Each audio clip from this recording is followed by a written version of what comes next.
Ladies and gentlemen, make some noise for your back-to-back Challengers champions. Nobody cut him down. Everybody finds three. Henry, who gets the good timing over by the bar. He's able to find number 3.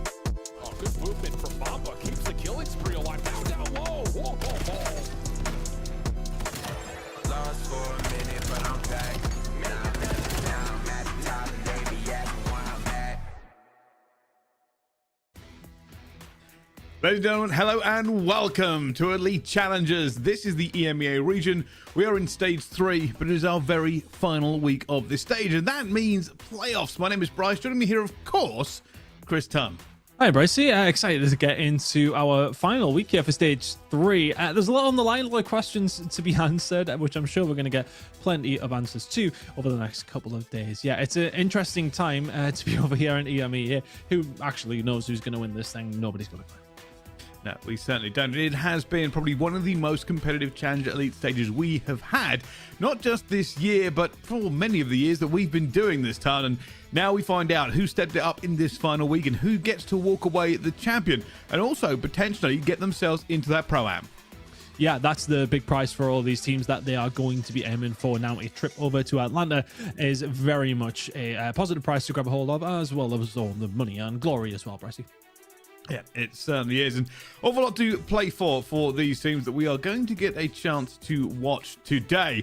And well, this is how it's going to go down to begin with. Elimination round 2 is first up. We're going to have Esports versus Exceptional Gaming. Then OMNiA INVICTA versus NAJD. And obviously they've got that hex code in front, which nobody has DM'd me about during the week. But hopefully, reminding me, somebody get on that again.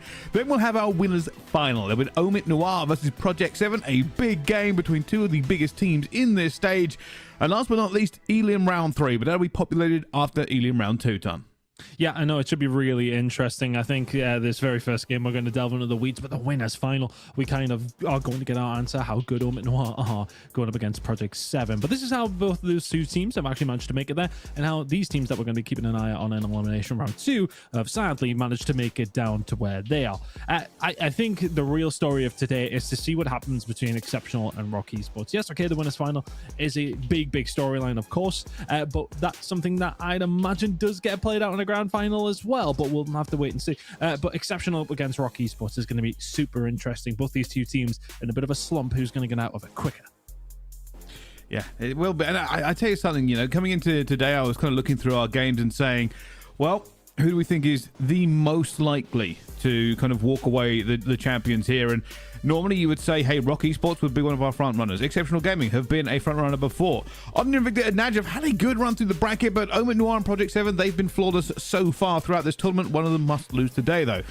The truth is everything that's happened up until now has only set the foundation. It has only given us an idea of where everyone can sit, but only one of these teams will walk away with all of the prizes and points that are available. And so far, we've had to say goodbye to our 7th to 12th teams. As you can see, Orchid, Out of the Mud, Bittersweet, Telluride. This is the Americans. That is the American side of it. If you tune in for North America later, we will see that one go through. But we have our own European teams that have also populated the points, and we will be speaking about them shortly. But yes, they're playing for all the points in the top side of it anyway. But the rest of them, we'll get to those very, very shortly, Tom. Yeah, no, I think the points are important for these teams, especially as time kind of goes on. Of course, we have been talking the Pro-Am up, but of course, there's Challengers event happening at the very same time. Going to be interesting to see how that does actually play out. Of course, if both those two teams, for all the teams that come through, obviously into the Pro-Am, if they get knocked out in groups, I believe they then slot back into that Challengers tournament. So I think if you're the Challengers teams, you're like, okay, I'd rather them probably not in there, so I'd like them to make it through groups. We've got all those permutations to kind of get through when we do get to Atlanta, but that's something to worry about for another day. These teams have to actually just concentrate on getting these points, getting this prize money, and of course getting a hold of those coveted spots. Yeah, I think so. And when we look at it, it is going to be an interesting one. I mean, the next kind of 3 weeks of challenges is all over the place. We've got the end of the elites happening this week, both EMEA and North America. Then you've got the Open that's going on, as well as the Pro-Am. But obviously with the Open having those teams moved on, as you've said, it really throws the gates open, And then what happens with the Pro-Am? If all the Pro-Am teams do really well, it kind of throws up a bunch of questions about roster changes, which will probably be the very last opportunity for it to happen. You got to remember that the season, you know, only goes so long, and these teams will be worried about where they sit. So the next basically 3 weeks is chaos, and it all really starts right here.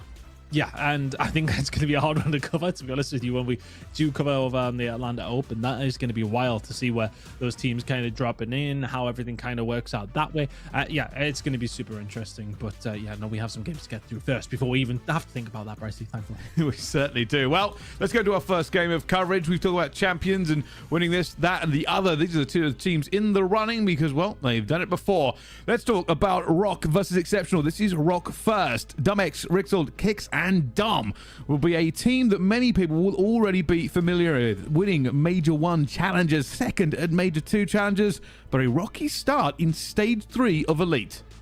No, it has been. And honestly, it's just been a case of too many change-ups across the season, in the sense of, okay, the meta has changed, the maps have changed, a lot of things have changed that have not worked in Rock's favor.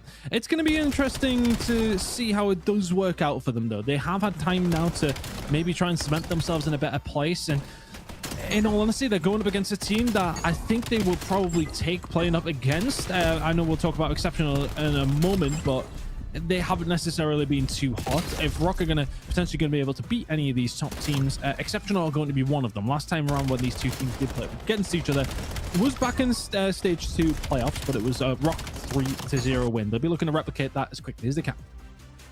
Well, we'll see. Exceptional here. I mean, this is a team that I was going to continue to disappoint, but it's such a talented roster in such a competitive side here. Malco, Brezzy, Cobra, and Linz, that we always kind of expect the very most from them. So anytime they perform anywhere other than dominating their teams, it's always a bit of a surprise. But they have looked pretty good. If anything, I would say that they have improved week on week. And we'll see how much further they can go. Yeah, and I think for Exceptional, it's kind of a similar story for both of them, but the Rock for Exceptional has been going on a little longer than it has been for the side of Rock. Look, Exceptional, since Stage 1, you know, I've harped on about it time and time again because I just can't understand it. It's not from a dislike of this team by any stretch. It's more so from the fact of that you look at the names on this roster, and I constantly question why they are not challenging for that very top spot every single time. If they were to flick a switch and things started working all of a sudden, it wouldn't surprise me by any stretch of the imagination. They have so much talent, but that talent has not been shown since Stage 1. No, not quite as much as a lot of people would expect, but hey, maybe today is the start of a reversal of that story. But Gridlock Hardpoint up first, then Fringe S&D, Exposure Overload, Sake Hardpoint, and Scar Search and Destroy. And stop laughing, Ton. I'm not going to laugh about anything this week, Pricey. I've had a pretty bad one, so we're just trying to keep it pretty casual. If you want any jokes come out from your end, I will save mine as well. Yeah, no, this should be interesting. I think realistically, for Rock Esports, Gridlock Hardpoint has been a positive from what we're seeing, as has Fringe Search and Destroy. Overload has been a relatively big problem for them in general, but Exceptional, as said last time they did go up against them when they were August, it was a 3-0, so they'll be feeling confident. But there are a lot of new maps in here, 3 out of the 5. So for both these two teams, it's going to be a case of how well weathered you are on these over the group stages throughout playoffs. I think out of both these two teams, though, the teams that we probably have seen more of on the new maps is Rock. Exceptional to me, I mean, this is purely just going from trying to like ring bells in the sense of what we've been watching over the past couple of weeks. Can't remember them playing a great deal. I've seen them on Sake Hardpoint. I think they had a really good comeback on that last week, so that's a potential for them. Or did they get comeback though? Either way, it was a comeback somewhere along the lines of Sake Hardpoint. But realistically, looking at this map set, do prefer it for Rock. I prefer Rock in this series. I really do. I still think they've got something about them. Exceptional, can you prove me wrong? That's kind of where we're going to be waiting on. Well, while we talk about this game going on, I have been told our Bravo game ready to rumble. So let's jump into the hard point over on this one as well. OMNiA INVICTA versus NAJD, and we will see how these two teams get on, because while we haven't covered them in our alpha slot, there is still an abundance of talent here, but I would say that these are maybe the outside chances of walking away as champions. Yeah, I would say so. I think for both these two teams, as I was kind of alluding to with Rock, I think they probably would have rather played exceptional than either one of these two rosters. And that's just purely from a sense of that there's a, well, not unknown, of course, when you're going to go up against NAJD. You've already played them in the playoffs. You won that one 3-2 on map number 5. OMNiA and INVICTA, again, is a matchup that I believe they lost in the group stages as well. So it's tight games guaranteed between these two. I think if you're Rock, you know what you kind of get with exceptional. Okay, you played up against all these players on multiple different occasions, but you played up against the guys on exceptional all season long, consistently. You know what they do, you know their tendencies. Yes, okay, their meta and maps might have changed, but the rosters have not. So I think it's probably a preference for Rock to be going up against exceptional instead of two of these. I think what you're right in saying, kind of wild cards, aren't they? Like, are we expecting that they probably go on and win playoffs yet? No. Could they upset the odds and force themselves into a grand final? Absolutely. No, and that's kind of the key thing at this stage, right? These are exceptionally good teams, but we are talking now getting into the top 6, right? You are already the top 6 teams in Europe, and there is a little bit of differentiation. Like, you got to say, some of these teams are very, very good, but some of these teams are a little bit better. Right now, though, we will find out who's the best on the day. As NAJD and OMNiA and INVICTA, well, they're about tied up on this score again, the hard point. We'll see who comes out on top. I think this should be a really good game for what it's worth. I think for both these two squads, it's an interesting prospect that you're going to get to go up against Rocker Exceptional for a place in the losers bracket final. But that's going to be going over on Bravo. You can keep an eye on it while we're back over towards Alpha Exceptional taking on Rock. How's this one going to go down? For me, I said I like Rock in map number 1. Rest of the series, though, let's see how it plays out. All right, now, Exceptional getting the lion's share of time on that P1. It's not a bad start for them, but there comes a Rock Esports. And if you are just watching Elite this week, and first of all, where have you been? But mostly just a reminder here that Rock Esports very rarely manage to knock this one down straight away in a 3-0. They are famous for taking it to a map 5 and famous for fighting their way back. So never, ever count this team out. No, absolutely not. I mean, look, we haven't necessarily seen as much of the comeback, I want to say, this season. We have seen, I mean, candidly, the worst version of Rock Esports that we've seen all season long. I mean, they came into the stage 1 as underdogs who potentially could go on to do something, to then winning the Dallas Open and just resetting expectations to just being the best team in the game, from a challenger's perspective at least. Anyway, for them now to kind of fallen off and have to fight their way through this new meta change coming in, it has really hurt them, and that's going to hurt me from watching this game. Pretty tight one before we go to that stage, though, Ryzen. Hey, sometimes things happen. Sometimes you lose connection to hosts. Sometimes weirder things happen during the week. But for us, we will wait to see whether that game comes back, as well as we should find out what is happening very, very shortly. If we're lucky, the Bravo game's still going on, so we might have a little look over there. There we go. Production is on it. They're just wonderful.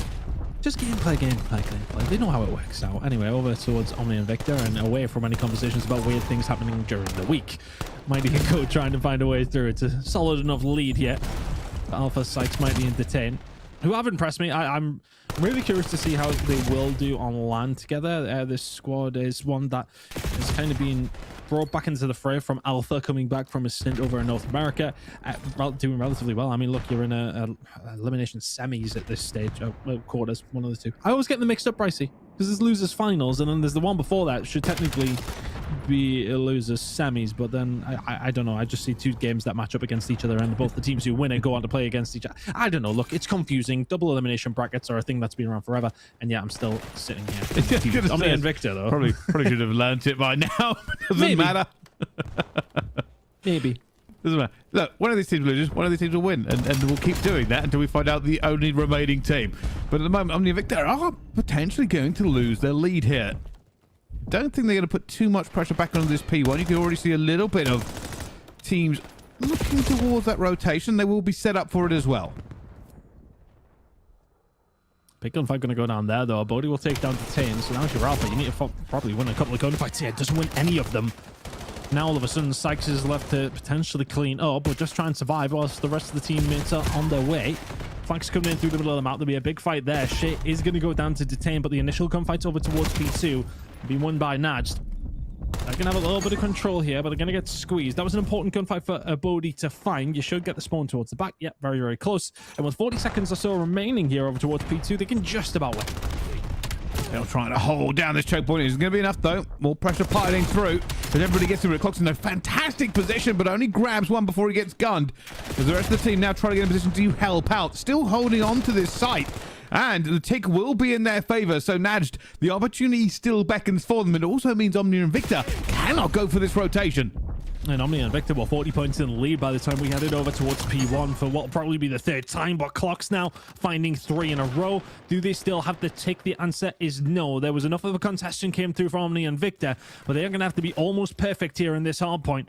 Spawn's absolutely all over the place here as well. Mikey's going to get caught off guard on the player's transitioning. You've got to win this gunfight. If you detain, you do. Gentle Heel get taken down, and Sykes is there. Trying to get the cuts through the middle of the map, Ricey, but Shake will spoil it. Doesn't quite do it. All over the place, this one. OMNiA and INVICTA, the first one's here, but NAJD only 3 away. Well, they're trying to get back into it. OMNiA and INVICTA need to be perfect. Unfortunately, Godrod incoming for them.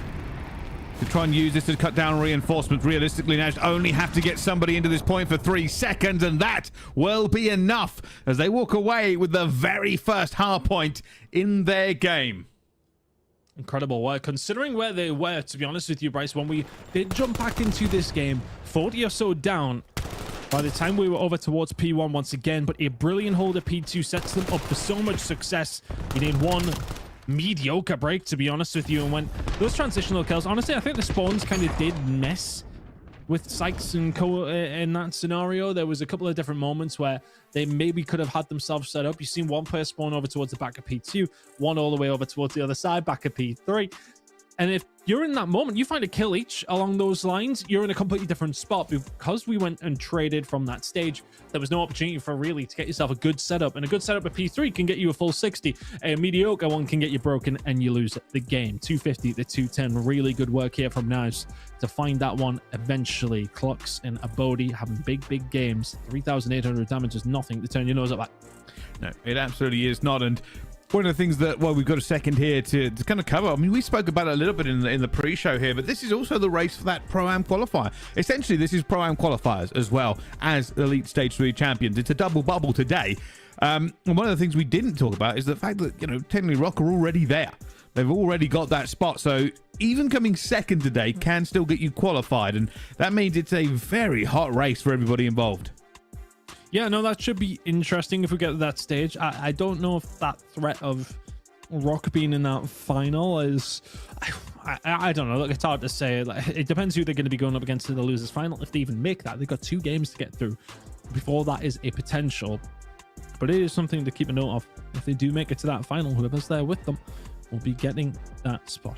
That is very presumptuous. That is exactly how it's happening, I presume, isn't it? That would be... Well, yeah, basically, it's the highest ranked team that isn't Rock, as far as I know. Yeah, you would think so.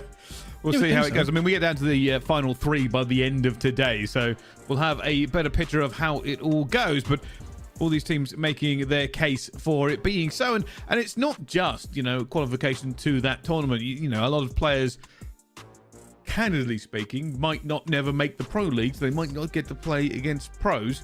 This is their best possible opportunity, not only to make that happen in the future, but to have that opportunity to be on one of the biggest stages in Call of Duty. Yeah, and I think it's going to be really interesting to see how it does play out. I would have been very curious to see what would have happened at the beginning of the season as teams and players start to figure things out. We always know the pacing challenges is quite high, especially when it comes down to overload. That's maybe where the difference will be. I'm really curious to see where the differences are going to lie. We have a conversation quite consistently about where we think some of these teams will kind of sit in the ranking of things.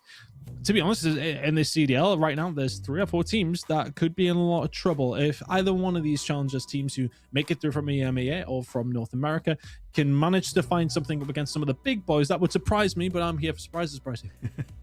Well, we'll find out. Speaking of surprises, we're going to a surprise break. We will be back shortly after this for more action. Don't go anywhere. We'll see you in just a minute.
Ladies and gentlemen, hello and welcome back to Challenger Elite EMEA. We are on the Bravo stream once again to jump into this game to see how the S&D is going, Ton.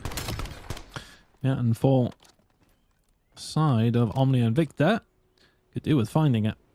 2-0 down up against NAJD would not be so good. Let's see how it is going to play out, though, when it is all said and done between these two squads. OMNiA and INVICTA typically a very fast search and destroy team. In the past, at least, anyway. I wonder if any adaptations will be made here on Raid. Cox was able to find 2, so I presume fast play didn't necessarily work, as Cox is not slow. There's a joke in there somewhere. It's too early in the day to make it. Maybe come up with it a little bit later. The 10, just trying to survive so far.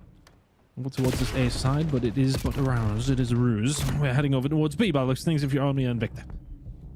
Might be in some trouble here. He does have a little bit of Overwatch, but Alpha swings a little bit too far out and gets taken down, and now the Tane will get the answer back into it as well. But Mighty's still in this position here, and I don't know if they can rescue him. He's going to go for a little bit of a swim. I hope his goggles are working correctly as he does get into a bit of a better position, but the animation lets him down, and now on a 1 versus 3, it's the Tane. He finds the first. 2 more need to be found. And not necessarily in the best of positions to find yourself on the attack, really. Doesn't have the bomb, doesn't have much info, and doesn't have a great deal of time. It does, however, have a VS recon, and I believe that Shay had probably seen that, hence the shoulder not being thrown any longer. Starting to get aggressive. One player goes up top, has a little bit of luck as well. Good shots onto Shay. Do not offer him this opportunity, and with 15 to go, the opportunity is wide open. Bodhi has run. Gotta be fast. Don't even know if he get there in time. I mean, the issue is going to be that he's already been found, and well, I'll tell you something, for a Bodhi, that was a wonderful chow. All the way around, Ton. I mean, it was bold, to be fair, that he even went back for the check, to be honest. Because I think if the Tane puts 2 and 2 together and gets 4, then he knows he's probably going to hit from the stair side. Could have rear back around behind him, but then it's trying to get in the mind of the opposition, isn't it? Which is easier said than done. Relevant of that, though, now just now 2 to the good up against OMNiA and INVICTA. They're in the search and destroy. I was nearly doable for Detain, but, well, I mean, he kind of needs some help from the rest of his teammates. The amount of times we see Detain, the last one alive. Pacing issues, maybe? Yeah, that could be why, but see if there's a bit of a changing of the guard. I mean, Gentl's getting through at this point. How he hasn't killed anybody and how he's still alive for so long is amazing, but Mighty cutting down 2. What a way to get off the donut. That's basically wrapped up this round in a beautiful parcel. A 2 versus 4 now for NAJD. Good picks found. Mighty doing his best. Shane going to be offered a great deal here by Alpha. The sendering on the Mighty. My goodness. Great work here from Shane. Coach Shade them now making a 2 versus 2 here up against OMNiA and INVICTA. They're 1-0 up in the series, 2-0 up in the search and destroy. But we have an Alpha match to go back towards. And I believe we're going to be loading into the map number 2. Sadly, we did have a bit of an issue trying to get back another game. But irrelevant of that was a rock hard point win of 250 to 140. So pretty one-sided. I'll be happy enough with that as we head into the search and destroy here on French. It's a good start from them. I mean, do expect it here, but this is a little bit different. You can already see Lynn's just checking. I mean, this is one of the slowest peaks I've seen here. You would definitely be seen from that window if you got caught. But at the moment, they've taken control of the A site.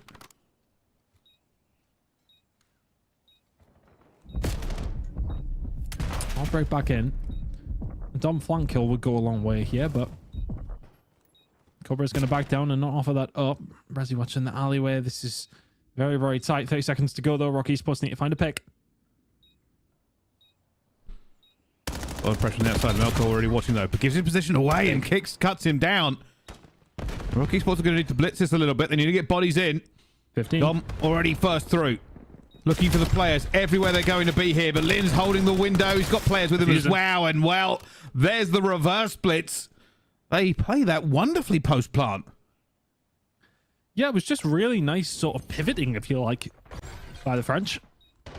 As soon as they lose that back alleyway, they kind of just make them move forward further towards the rock spawn and also gain a lot of control through the mid-map. With that control that they had, they know that the hit's only going to be coming from one direction. Nobody would have really been on a late flank. That would have been a curveball to say the least. But Rocky Esports tried to find a way back in, could not. Exceptional do a great job with their positioning. They'll find round number 1. Now the turn of Rock to find an attack if they can.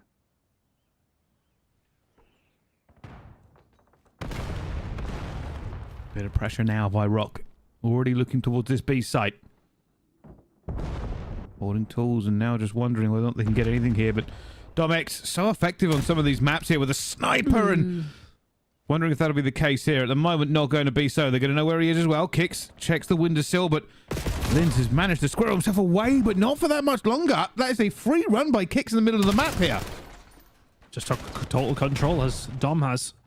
Over towards this side, invited that pressure. Should be a second freebie here in a second. He'll be saying, just leave him. And Cobra's like, yeah, no problem. Strikes immediately, but will get traded out. The gunfight's not going to go Melgo's way either. But a big win there from Cobra, not enough to get them over the line.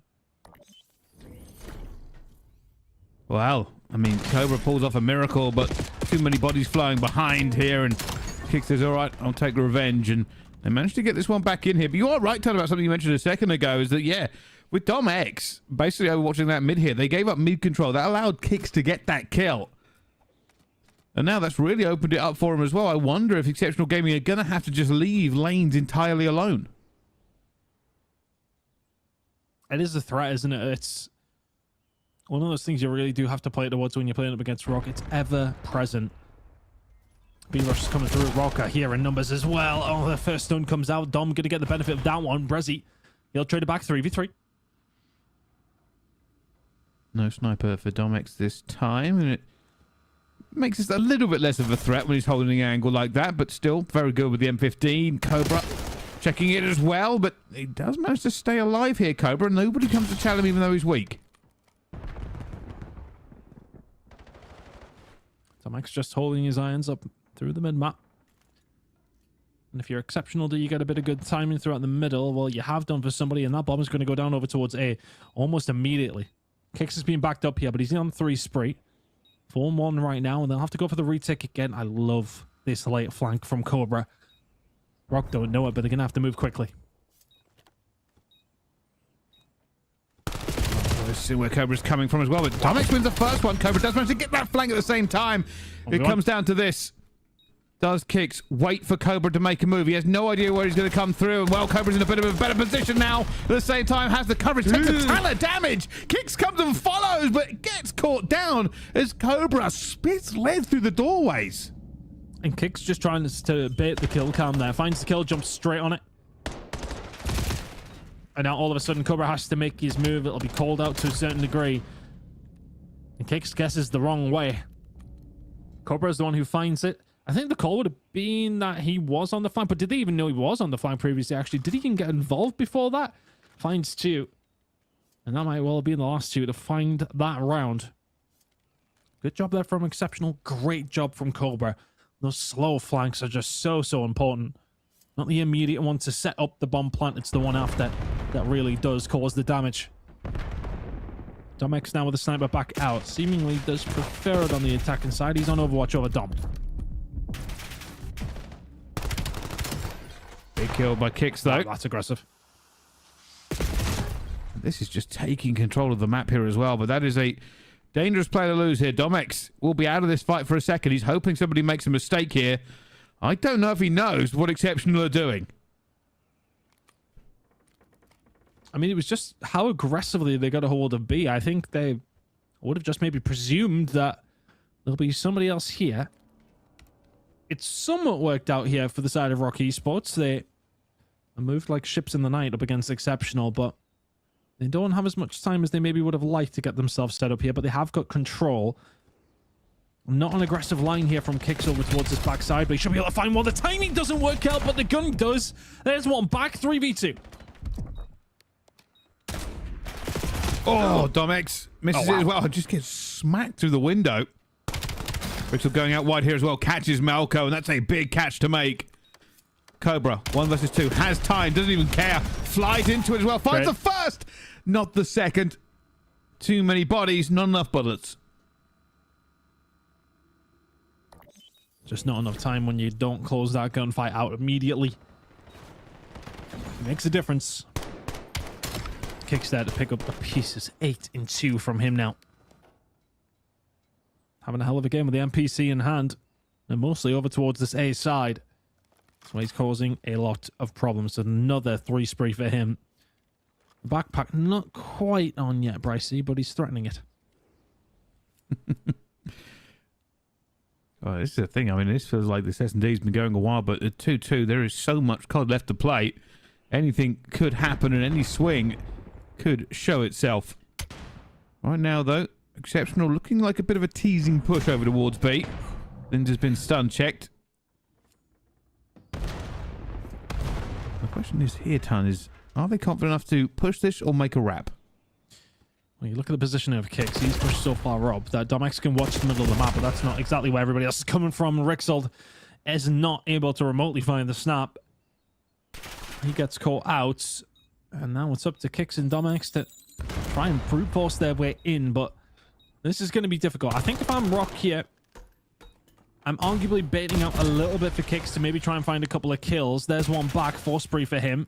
Gonna get pressed here, though. Did he see him? No, he didn't. And that'll be the round. Exceptional. Very aggressive over towards the B side. Plays out for them very, very nicely. Well, it was just that push just kept building and building until they kind of slammed their way through. And with the numbers advantage, it just works out wonderfully for them in the end here. But it's only 1 round difference now between these two. 3 more for Exceptional. 4 more for Rock Esports needed to carry the day. And it will be Rock Esports to attack.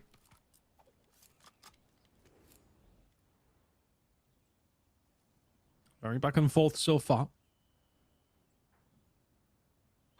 Marco not having a great time. There is Rixel and Domex, and even Dom. It's very much the kick show on the side of Rock Esports. Right now, he seems to be making his way over towards A as Rock are just putting their feelers up. Or Linz. I mean, this is just absolutely glorious. If you're a French Call of Duty fan to see that one, his eyes light up. There's 2 kills found. But sadly for him, not on the players that had the bomb. So be wide open. Rock Esports, though, still in a 2v4. I wonder if Ricks will try to get that one down just to give them the advantage of trying to hold on the bomb side here. Brezzy is holding back. Defenders, Exceptional, are still spread wide. But it is a wide net that catches the fish. And Rixold, now left alone, hoping for a miracle, finds nothing with a spilling barrel of Cobra. And that's a big round to find, and a very bold push there from Linz. I didn't quite catch where he actually ran from. Obviously, we get on board with him towards the end. It may well. I mean, had to just be min-map, didn't it? Straight down the middle of the map. Domex not there on Overwatch this time. His game has not been going his way. He chooses to give up the sniper fight on the attacking side and completely give up mid-map. And Linz says, thank you very much. 5 spree for him as well. Exceptional, very much at the races here in the search and destroy. Cobra's been fantastic as well. Melko has got his feet up.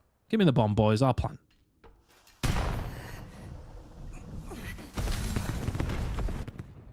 Ricks will then be close here, but Dom now going for his own flank. Needs to find something from him as well. Does. That will be a trade out as well, but they're not going to expect the double flank. Well, they have. Kicks gets taken down. They had a player watching, and 2 bold plays has cost them 2 players. Oh, Rixold.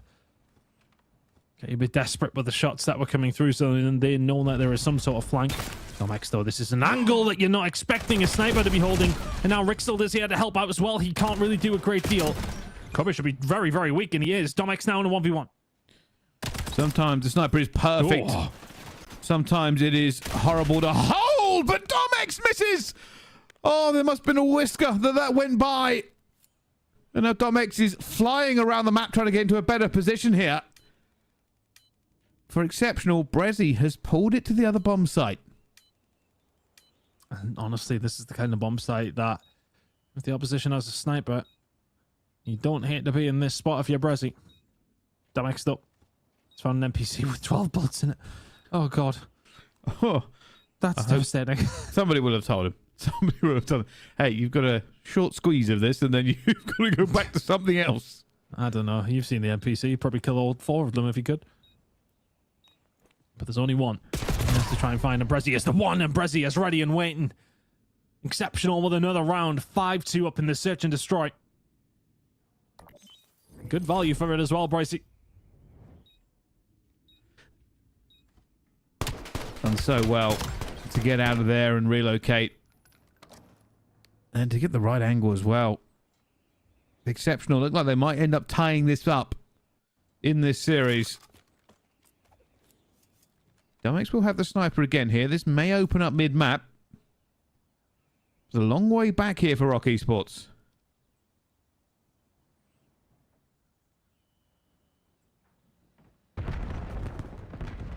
What's the catalyst for this comeback? Rixel getting involved will be one of them. Doesn't feel like he's quite been there in this game so far.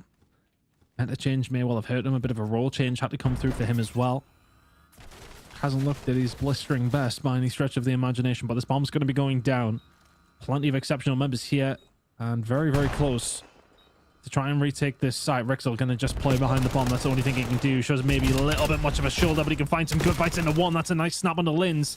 Malco can answer back with one, but a 3v2 for Rock. Falco.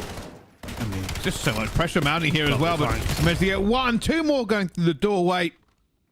Rock Esports carry the day here. Not as close as they would have liked, but good enough. And can they find three more ton? I mean, it has not been the cleanest of S&Ds from them. Nice opening pick from Rixel, though. I mentioned he needs to step things up. He finds himself a nice opening kill. Can he keep it up, though? Rock Esports making it possible. But a 5-2 lead is still dangerous when it's 5-3.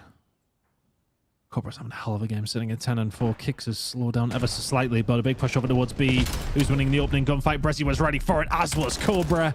And now Kicks and Domex left in a 2v4 to keep the search and destroy alive. Not the way they would have wanted to go through this. Going to be a monumental effort to try and drag this one back to give them a second chance. And Domex is not going to get the timing there of the information. I think that may be one of the worst COD timings I've ever seen. He missed everybody crossing the gap. Extremely tough. But now this bomb's going to go down. It's a tight bomb site. All you can kind of hope for here, if you're Kicks and Domex, is that you find somebody on the transition as they're on their way out. But if you're exceptional, you surely don't offer them that opportunity. Brezzy holding the corner.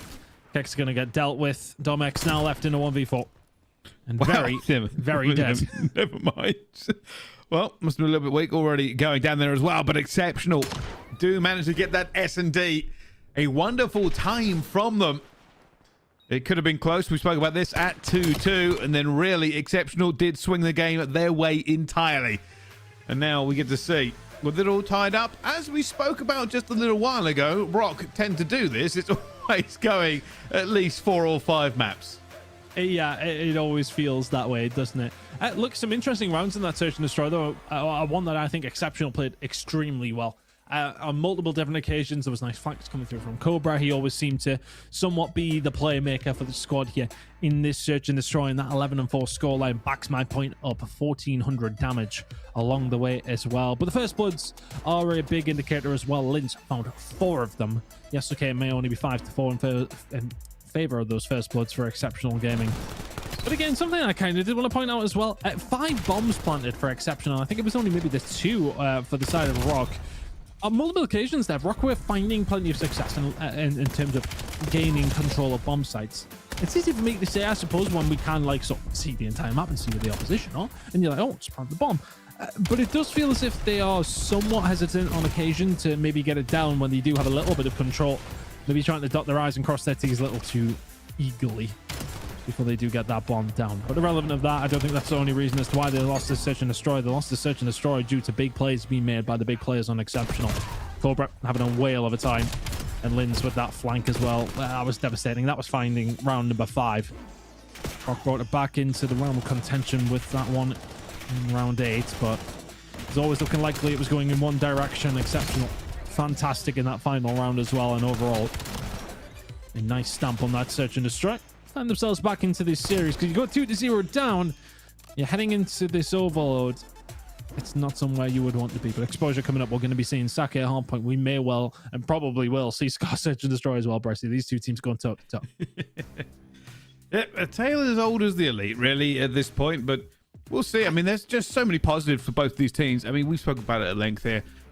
If either of these teams made their way into that Pro-Am spot, obviously, well, Rock are already there, but Exceptional could also be there. It is just so open for these two teams here, but we have more games involved, including another set of teams that are currently on the overload, looking to make their run as well. But at the moment, NAJD are 2-0 up in this series, tied up in the first half. Yeah, OMNiA and Victor need to find another gear here very, very quickly. And I think it's just difficult because I think you look at both these two teams, they play so fast. I mean, in the very first series that we've seen NAJD come into this season, seeing what Abodi was doing to some teams, I mean, typically, in Brycey, I remember Abodi way back 3 seasons ago, actually, kind of being the stiff AR on that Falcons roster. The boy he ain't that anymore. Tell me exactly how things have changed in that direction. I haven't got a clue. But by the way, an opportunity here to maybe try and get this back. I presume this is the first half, and yeah, NAJD are not going to allow an opportunity to be presented by OMNiA and Victor. One apiece from these two. And maybe a wrap through the dojo side is the opportunity. Just holding this as long as they possibly could have. I think, unfortunately for these guys, Arthur is going to be the spoiler. And there it goes. Half time will come through one apiece between these two teams. I think if I'm OMNiA and Victor, I'm probably a little happier of that side. You're now going over and towards the easier side to score on, so to speak. But you do also have a... did you call it before, Brycey, the God Rod? I did. The Hellstorm is available, yes. Yeah, that's okay. Thank you. Just want to clarify. Hey, that's what it feels like. The entire game switches as soon as one of them appears. Like, so many times you think you have a great setup or you're in a very good position, and just a good Hellstorm, it throws everything in the bottom. You know once it's called that you maybe have, what, 3 seconds, depending on how long that animation is, before essentially the cluster bombs become active. And it just drowns out a lot of tactical play that you could have made. Good kills coming in here from OMNiA, though. Plenty of mid-map control. Don't necessarily like this push. I would like to see them with a little bit more dojo side of the map control. They might be able to get it. And they do, but they've lost the carrier. So now they can find themselves a way out and maybe put the pressure on, but not quite. Team's headbutting in the middle of the map so far. Still open here. That's going to reset in a second if they don't grab it, which it did, but with it being kind of reset, they lost the player grabbing it at the same time, and Clocks has made an incredible play there. Not only killed the relayer, but killed a player while he had just a pistol out. And now for Clocks, he has options. Does he go for the long wrap? The wrapping on this map is not as easy as some of the others. Here it comes. Hellstorm already flying in. They're going to give them information and try to curve it round. Haven't got the kills out of it and haven't cleared a path. Look at this fight that's coming through from Mighty as well. If you can deal with it, if you're a Bodhi, it's not the end of the world. And it's not the end of your opportunity to watch this game. That's all going over on bravo.youtube.com/COD challenges. We'll be heading back over towards Alpha in a second. Sounds a little bit of a delay on that one. So 3.5 minutes to go here on this half. Let's see if anybody can break this deadlock. Just defense over and over again, but this is a gap. This is definitely a gap. Sykes obviously doesn't know it. We get to see it. The rest of NAJD swing into action here. I wonder if Sykes will try and get another wrap around. Isn't going to make it at the time here. Lots of OMNiA and Victor in the area, just going for these trades to slow this one down. That is a massive 2 by Detain to at least stop NAJD going for their own run. Slows it down. These kills over towards the top side would have been good as well. Clocks will, of course, chal it. And Sykes will also chal it back, which is maybe even stranger. Bodhi now just trying to keep this pressure on, and that might help to do so. Can't find them. It always feels like, at least in this half, that we've seen both these two teams put themselves in good positions, but haven't been able to quite execute them, have they? Didn't get any control, and that's been reset. You don't have any mid-map control, and that is a disaster, to be honest with you. OMNiA and Victor, not quite with a free run through Dojo's side, but complete control that you did have over towards the rooftops has been diminished almost immediately because you didn't have the EMP hand. Well, still back and forth here, and this has really just been the tail of this half. Couple of opportunities, more for OMNiA and Victor than it has been for NAJD, but NAJD are holding. 2 minutes more of this and they will take it to overtime, but it is a lot of pressure that they need to absorb. Right now, their opportunity has to be just find the kills. Get moving. Oh, General's going for a double wrap. It's another wrap. They are just trying to pull them across this map over and over again. Look where Clocks is. Look where Clocks is. He's in a really good position to maybe get something done here, but he's been spun on by Detain. Nelly got the read on him. Clocks was trying to set it up, but he's been, well, spat on. And now Shane Codes are going to try and force this one over the line. General through the gap. Oh my goodness. How do you not stop that from happening if you're OMNiA? Minute and a half to go and Nash has got the lead. Oh, and Clock's a little bit of a wall there for the gunfight, but Trees all good. Got close enough to get it done. And, well, that is one up now. OMNiA and INVICTA, who have had the lion's share of chances, now find themselves one behind. Mighty trying to push forward. Bodhi shuts him down before any more can happen. Sykes find a kill himself. This is going back into Naj being on the defense. And they've been so good at it so far. With a minute to go, OMNiA and INVICTA need a miracle. Just been outslaying in general over this map. If OMNiA and INVICTA can keep that up, then maybe they have an opportunity. Alpha trying to just distract and be an annoyance, and they've just said, yeah, just leave him then. Now he's on his way over towards the flank, but they've just punched through the front door, and everybody is dead with 45 seconds to go. Do you go defensive? That may well be the route here for Naj. They're setting themselves up, but you're inviting the pressure. Gotta be careful if you're Clocks, because all your teammates are being dropped, and now you're in an awkward spot. Oh, they're parking the bus, but this is now a siege. Clocks has gone all the way back here. Players from his teammate are dropping as well. He finds one. He needs to find more. They're going to grab it into the spawn here as well. This is going in. There's no way to stop it. It's now 2-2. The bus park did not work here, and this game is wide open. But now rooftops is wide open, and Shay's found the kill on the front side. Nobody else followed him. Nobody else followed him through the rooftops, and that might have been a slam dunk had they been able to get that control. They now have a bit more control. Mighty will turn around. Can a Bodhi pick it up in time? Yes, he can, and dies immediately. Regulation draw coming through. What are we doing, Naj? Just so much mid-map control. Just found 4 down, and they're like, oh yeah, let's walk backwards. We'll keep it further away by walking forwards. Oh my word. So much opportunity for them as well, but that game will continue on to Bravo. So we jump into Overload on our Alpha game as well. These two tied up 1-1. Lynn's just drilling players across the map here. Not missing as much as anybody who's a fan of Rock Esports would like here, as Lynn's now on a 3-0.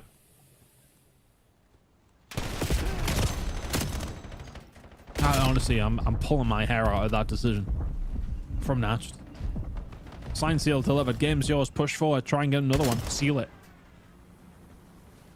Mental idea. Yeah, that looked like a team who's never parked the bus in their life before. Yeah, I think minute into this game. I think that's not the first time that we've kind of said about Naj maybe making the wrong decision in the dying moments of Overload. It's like a panic, isn't it? It's like you've got the opportunity to do it. You're like, oh, I've seen this in the CDL. This is a great idea. Oh, you need to start winning your gunfights as well, though, right? I mean, it's awkward. Anyway, into another Overload, hopefully with some better decision making. But honestly, when it comes down to these two teams in Overload, I wouldn't bet on it. Nomex can find one under Brezzy, though, and maybe the setup is here for Exceptional to get this one over the line. That is just, you can't let that happen. You've killed everybody else. And breathe, Chris, breathe. Well, okay, something exceptional. Definitely not taking this game laying down, even after losing that first map here. They've gone from strength to strength. Lynn's finds another 2.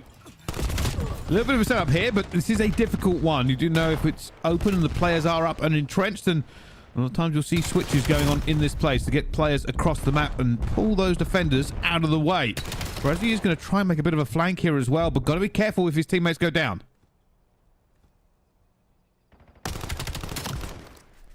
Just from Brezzy trying to get something set up here. If the rest of his team can hold up their end of the bargain, then all of a sudden a little bit of a control over towards the solar panel side would have looked great, but they've all lost their gunfights, so mid-map control still somewhat being fought over. Defensive line, if anything, from Exceptional, and Brezzy is on his way. That's kind of moment from Domex, though. I don't quite understand. Just run it 4 of them, and this is probably going to be a cap coming out of Exceptional, unless somebody can do something in the middle of the map. Looking more likely that Exceptional are maybe going to find another. There it They is. do manage to get it in. I mean, that is gone so well, Tom. Over And on as the we've other seen side, that- NAJD chose to go for the park the bus strategy, Brycey, with 20 seconds or so left. They're now heading to map number 4 as OMNiA find a way back into the series. Well, I'd say OMNiA still a very, very good side. Haven't bowed out in a 3-0. We get to see at least a hard point from them as well. At the moment, though, this game still very much in Exceptional's favour. You can tell that they want to go for this one again, but Rock Esports are more hesitant in some of these gunfights than they have been in previous times. They want a couple more kills down before they make this move. Ritual's going forward. Kicks gets one, and now that means the whole team is going to move this EMP forward. The wave of purple trying to punch this one through, but they lost too many gunfights. Unable to get away through. Good defense coming in here from Exceptional.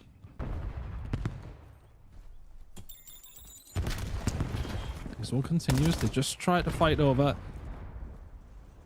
Well, just a little bit of real estate, to be honest with you. Malco, though, that's just such a good flank. Just seems as if they constantly got somebody trying to make a bit of a play, but it just does leave you a little bit light on the defensive side of things now. As Donewall tried to be the lead blocker. That's Cap going to come in here to the side of Rock.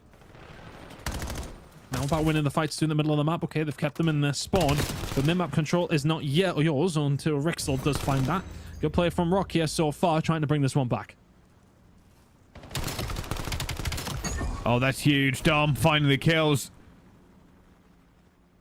A little bit of a long flank there by Kicks, and I wonder if they're going to wrap this. They are. They are going for the wrap here. They're relying on Kicks now to pick the kills up. Here goes the first. Sees Cobra. A little bit of wobble, but might be good enough. The bomb is on its way. Kicks trying to keep this channel open as much as he can, and it's more than good enough. A play long in the making has tied this game up, Ton. Oh, it may well have changed around, though, in a second. Look at this pressure that's coming in here from the side of Exceptional. If you're Rock, you've got to win a couple of gunfights.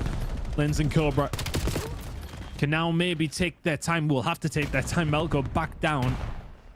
And his teammates come back up if he wants an opportunity here. Needs a hand very, very quickly. He's going to get that hand. Cobra will take down Kicks as he looks to try and just end this overtime. 15 seconds to go, though. Opportunity still for Exceptional. Big fight from Melka. I mean, there's just no time. No time, no opportunities. And with half-time going, a very interesting first half of Overload that we've seen. These two teams really pushing it back and forth with the plays.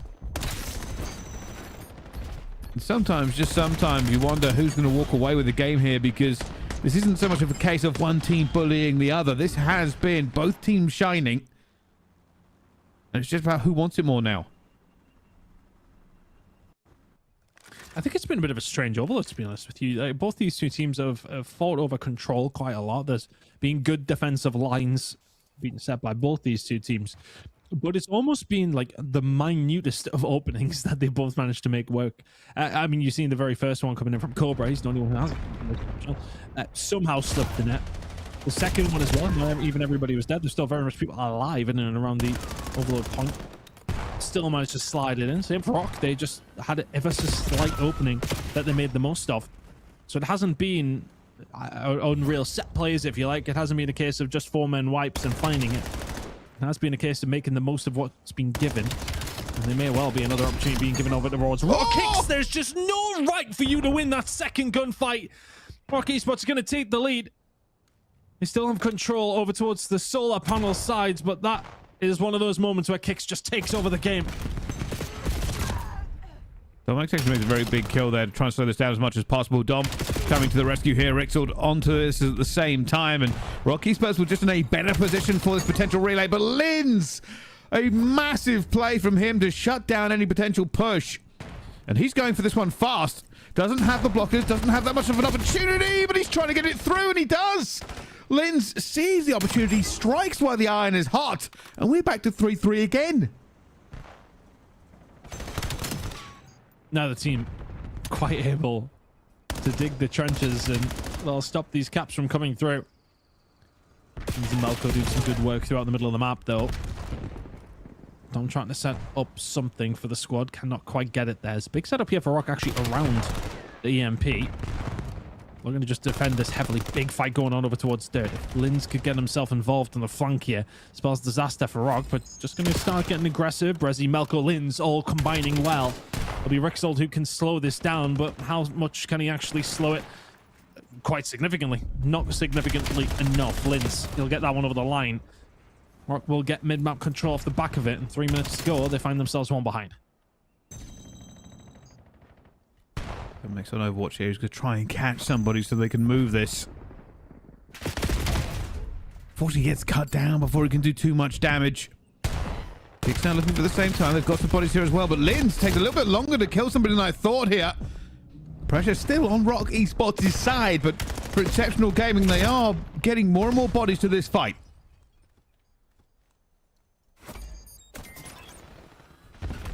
Need to defend. Dom finds one on the flank, but Exceptional there to trade it. It's a quick wrap round because Kix has set himself up and he's had his pants pulled down by Linz. So what we thought was going to be a little bit of a layup by Kix ends up being absolutely nothing. Brezzy will find one. He'll probably find another. Yes, he will. 3, 4 in a row. Yeah, from Brezzy. And Exceptional have got 2 minutes to hold on to take a lead in this series. Not parking the bus, though. They've got a player out. Linz is already forward. Their big gun so far in this overload is carving them a path. Brezzy, though, is under a lot of pressure. Isn't going to be able to get this one out of the forward, and Linz will now have to get back towards them. Oh, Linz draws them again, 26 and 17. And now the pathfinder that has been Linz again will have to try and punch a path through here. It's not going to be enough. It's a switch. Can Exceptional find the counter? Dom will find one through the middle, though Cobra is, well, a sitting duck. Linz had to find that gunfight. Could do with finding another. Should be able to get a hold of it. Dom does so well. Traded by Brezzy, but that Dirt control was well fought over and well left in the rearview mirror as everything starts to move over towards the solar panel side. Kick should be there for this trade and is. I mean, that is a ridiculous snap on a Brezzy. Do not give him the third. The setup was not quite there as the kill does actually come through onto the overload carrier. And they're not going to be able to get this one moving, but Kicks again trying to create here for Rock Esports. Let's try a little bit harder. They've got a minute to find one. Good God. How is Brezzy not dead? Eventually finds him. Melgo with the trade. Rock looking for this answer. Oh, manages to find one. Floats around, cannot find the second here, but they do scoop the EMP. Still, though, no reinforcements here in the middle of the map. Wide open for these two as Ritual finds the first. Down he goes. Everybody trading one more time, and it's Pinstripe as nobody can find the gap that they need. But this is now live and out. Kicks on Overwatch. Finds one. Only one, though. Is it the gap that they need? Domex is backing him up. Dom finds one. They're still going. It's still trading across this one as it's now panic stations for Rock Esports. They lose their last player onto this push. And for Exceptional Gaming, they would have to try and score an own goal. I don't think it's happening, and they're going to walk away with the overload. One up in the series. The defensive line is very much drawn. An Exceptional Gaming come out on top. They may well add insult to injury here as Rock Esports cannot do anything. The game should probably just end when it happens in this situation, but we'll let the 15 seconds of victory parade play out here for Exceptional. Cobra is now taking the mick out of them. Exceptional 2 the good. He was killed by Linz as well.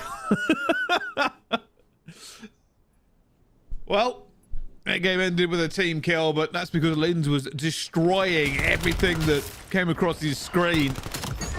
I think at the end there, something like 34 and 23 was a rough estimate of what I had, but he was everywhere he needed to be for that one, and it definitely played out that way. Exceptional now 2-1 up in this series versus Rock Esports. Yep, sensational work, to be honest with you. I think from the get-go, you see what they do at the very start. They kind of get those opportunities. As mentioned, small opportunities was all they needed for the most part, Brezzy, and they take them every single time. The overload's coming through from Cobra and Linz. Cobra's, I think we're probably a little bit more about him trying to find the movement. Linz's was just brute force. The guy was frying. 33 and 23. An Exceptional find themselves in the lead. Rock Esports, a couple of occasions that you nearly got something over the line, but nearly ain't good enough. Exceptional now in the lead, heading into a map number 4. I mean, you know what it stinks of at this stage, Marcy. We don't even have to speak of it. But it does absolutely reek of a map number 5. Sake coming up and S&D Scar to finish if we need to go there. I'd imagine we will, to be honest. Yeah, it's been a tale that we've always been telling with this team here, but of course, maybe exceptional will surprise us on map 4. But for Rock Esports, they'll be finding their way back here. They have not looked bad at really any point in this series, but it's certainly not something that we can kind of wipe them out for yet. I think something to kind of mention it to a certain degree, at least, is Rock Esports have already qualified for the Pro-Am, right? And I don't want to take away from them. I think they're a very well-motivated team. They want to compete on different fronts. They've been competing in the Saudi Gaming League. They've been competing, of course, at the Pro-Am. They're already there. I wonder if there's an element of, okay, well, we've already made the Pro-Am to a certain degree. I wouldn't think there would be. I'm spitballing to a certain degree here, Brycey, but yeah, it has not been the normal performance that we kind of expected from Rock over this season. And there might be some reasons to it. But Sake Hardpoint is going to be coming up for map number 4 between these two teams. I'd imagine we're going to be going to Scar Search and Destroy if we just want to load into that one. But Bravo is still ongoing, Brycey, because Naj decided to part of the ball. Well, I mean, I think you're very upset about that decision, but we'll see what happens as well. NAJD right now are up on this hard point, and it looks like they'll still continue to be up as we go around to this next rotation. It will be OMNiA and INVICTA that are here first. It was just one of those moments that will annoy me. And you know me, I like to speak to my mind when certain things like that happen. These players know more about COD than I do, but that's just one of those moments where you look back on, you'd be like, yeah, we probably shouldn't have done that. Anyway, irrelevant. Into the next map we go. After OMNiA and INVICTA were able to put themselves in contention with this series, NAJD in a relatively comfortable lead here on course. I like them on this map, to be honest with you. Abodi is a very, very strong player when it comes down to this one. The SMG presence they have in general is going to be hard for OMNiA and INVICTA to deal with. Trying to split this one here as well. You can see the rest of the team, every single direction, through the tunnel, all the way through P4 as well. They get it so much done, but Sykes finds 2. Would have been a big fight for General to win here, as it's going to be clocks left alone. Reinforcements now flowing through. Big amount of scrap time to lose here for OMNiA and INVICTA, but the more important thing is they cannot allow this P4 to slip. Need to keep hold of it. They need something here. Finding themselves 60 or so behind. Get a great hold here. Over towards P4. And that will just be a distant memory. Get yourself within 20 or so. By the time we head over to another rotation, you take that all day long to take. Nearly wins another disgusting gunfight. Doesn't quite get a hold of it. Clocks on the flank, though. Going to cause a lot of problems. He finds one the second as well. The rest of the team doing so much work throughout the middle. As NAJD will find a perfect break, and it's all on Clocks. INVICTA have a small lifeline of having these players in towards the back spawn. They push NAJD even further out, so a retake should happen for them and will do. For NAJD, they will put some pressure on here, but they're not too worried at this point about grabbing away that P4. They'll set up for P1 if they can get it. Sykes already flying into it here, and this is a potential of a massive comeback with the kills that are now pouring in from OMNiA and INVICTA. And I think you said heading over towards that P4 could close the gap, but you managed to at least stem that tide, because it was looking like NAJD were going to extend. If anything, it's still about 70 points they have extended. P1 controllers there. Detain gonna have to find something over towards this P2 side, but needs to help out over towards P1 as well. Clocks buttering them all up, not able to find a kill. That's a nice collapse coming through, and if you're a body, you just back it up, keep a hold of these spawns as long as you can. Teammates gonna spawn out. A lot of trouble, but a lot of trouble are OMNiA and INVICTA when they're running into a body. Great shots coming through. They get P1, they keep P2 control. And can they keep this one rolling, Bryce? You're about to break 200. Oh, just a wonderful pressure swing there from them. Keeping on that minimap here. I mean, Mind is going to go around the outside here, but loses the gunfight to try and flip these spawns. That's what they wanted. They line up for Clocks. A double slide, piggybacking their way in here. Mighty has got towards the back here for this spawn, but they know he's got to be somewhere, and that's the right corner they've picked here. Clocks is going to go down. Shay just kind of runs through his body. And as both of these two teams still fighting for positioning onto P2, the spawns are a little bit chaotic. 45 seconds to go here. Over towards P2. Still the control though for NAJD. And there's a little bit more. Cox will get a hold of it. And now it's looking like maybe a map later than they would have liked. NAJD are going to potentially find this win. 8 in a row from Chendal before he eventually falls. 30 seconds still on offer here, but the trades are being won by NAJD. OMNiA and INVICTA need a miracle now to stay in this Stage 3 playoffs. Oh, Shay finding a massive 2. Goes for the long fight on the 3rd. He could even call a little bit of an overheat, but it doesn't matter. General comes swooping in here, and, well, NAJD are feeling it. They know that this game is almost over as they continue to take every gunfight in existence. Shay's going to be on this next one. Not going to have it, though. OMNiA and INVICTA will look for a money hill, but it's a money hill into a rotation, into another hold that they would have to do. The next 120 seconds is going to matter. Everything else to try and worry about. The artillery coming in. Sykes can find 2. Clocks will shut him down. NAJD 15 seconds away. OMNiA and INVICTA have got one more push to go. Well, there's already gone one down as Clocks continues to just be a pain, and pre-fire as well as Gentle swooping in, and this game is done. It will be NAJD who move forward in our bracket, and Elite we will say goodbye for now to OMNiA INVICTA. They will go out top 6, but they certainly put up a fight.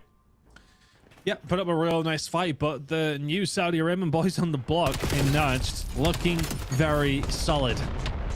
Alpha doing his best to try and get his team over the line, but that will be arguably a disappointing finish for OMNiA and INVICTA over this season, but it has been super competitive. We talked about it quite a lot. It has been a crazy season. They'll fall out in 6, which will be disappointing, but NAJD advancing forward into a top 4 position now, Brycey. That's a good season from them, whatever happens, I would say. Yeah, I mean, for me, you know, I'm looking forward to see how they continue on, because, you know, we spoke about them playing either of the other potential 2 teams in this elimination bracket that they could find themselves up against, and they've had results against them. So it's not like they can't go a lot further for this one as well. It really just depends on how much further you could push it. We said we feel like these 2 teams were the underdogs. That doesn't mean we think that they're a bad team. Nobody left in this competition can be a bad team. Everybody is incredible just for making it to the Elite, but there are some favorites. Those favorites are probably the ones in the winners right now, and it's still going to be a long way forward for them. But NAJD have looked very good as well against basically every team they've been up against. No, they have done. I think, you know, just outside of a disappointing finish to their group, it was looking like they were going to go 4-1 in that one, only losing to Project 7. They've now advanced on. They beat a couple of very good teams. All right, they lost 3-2 to Rock, which, I mean, that could be the next game coming up in the loser side of things. We're going to go through a winners bracket game, of course, the winners bracket final before we do get there. But I think they'll be feeling confident whoever they go up against, to be honest with you. They played up against Exceptional over the regular season. They won that game. I'm just double checking what the actual result was in the end. It was 3-1 for NAJD over the group stage. So facing them against Exceptional again, they'll feel confident. Yes, okay, they lost up against Rock, but that was a 3-2 scoreline, if I remember rightly, a very close game in general. So they'd be looking at that one and sort of saying to themselves, well, can we get our revenge there as well? There's a lot on the line for NAJD, and there's very much potential for them to see a losers bracket final. They've found step 1. Can they find step 2? It's certainly a big question mark hanging over the heads of, well, not just them, but everybody else left into this one, of course. But yeah, I mean, it's kind of a weird day. We do say goodbye to 3 teams a day. We say goodbye to our very first one.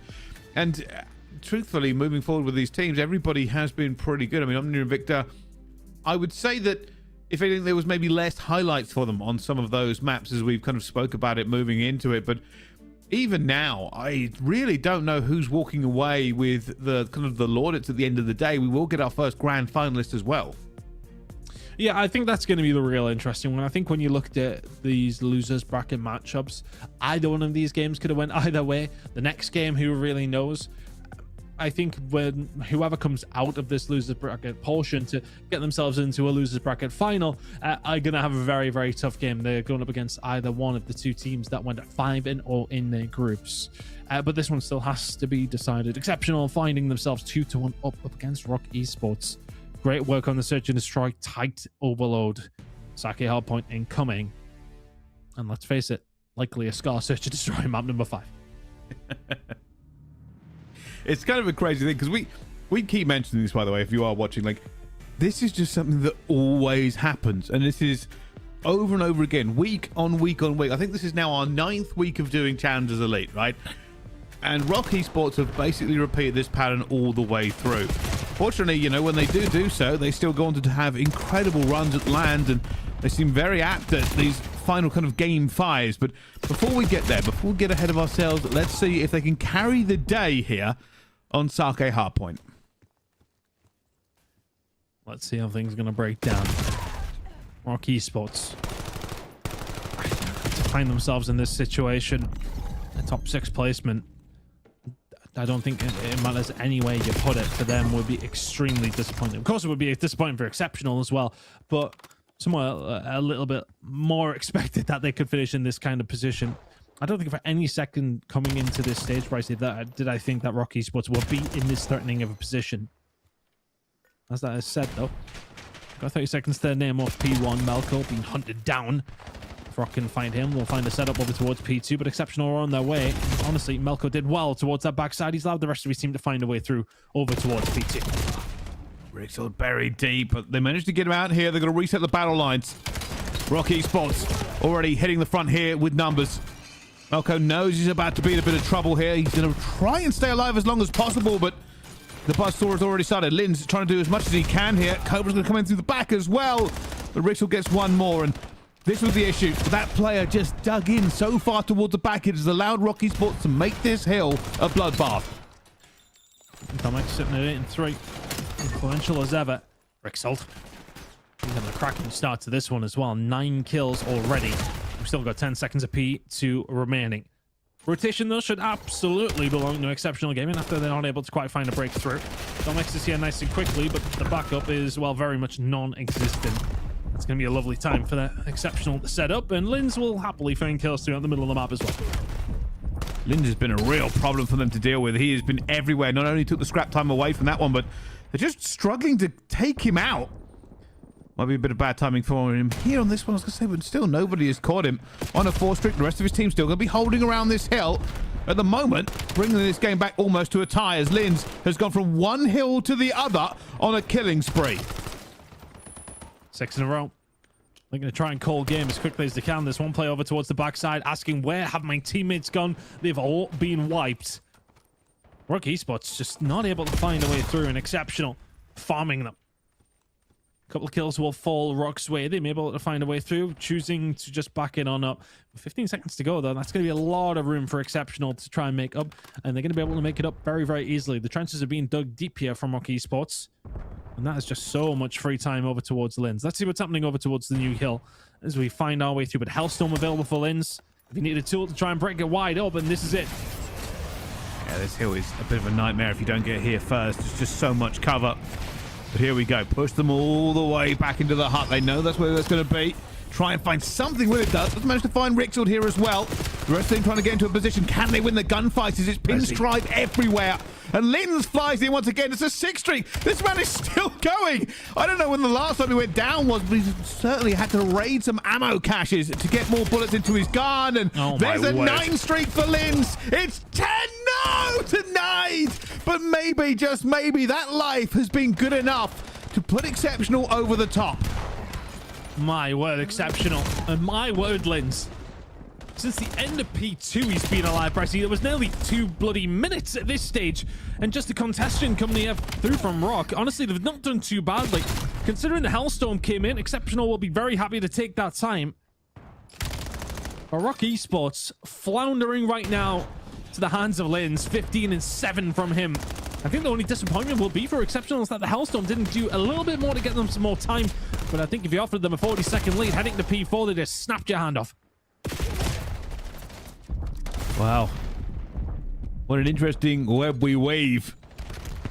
Linz has had to go God mode to give them the advantage here, but that could be wiped away from this hill.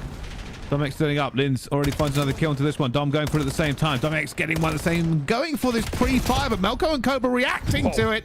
And they get the clear out again. 25 seconds to go. Rock Esports may send a player or two through this, but that rotation into P1 is also calling. Exceptional trying to... Oh my word, there's just no way you should be winning these gunfights if you're Melko. SMGs for Rock Esports being left behind. And that has maybe been a little bit of a problem they've been trying to figure out all season. Exceptional. They've figured it out for themselves. Not going to be able to find the second there. Dom just about finishes his dinner, but unfortunately for him, the rest of the team are being dealt with as well. A couple of kills coming here through the side of Rock Esports. Exceptional gaming with 45 seconds to go. P1 are not going to get much more of it. Rock will find a way through. Ultimately for them, though, after one rotation, it's still early in the game. A good hold somewhere gets you well and truly back into it. The difference is around 50 or 60 at this moment in time.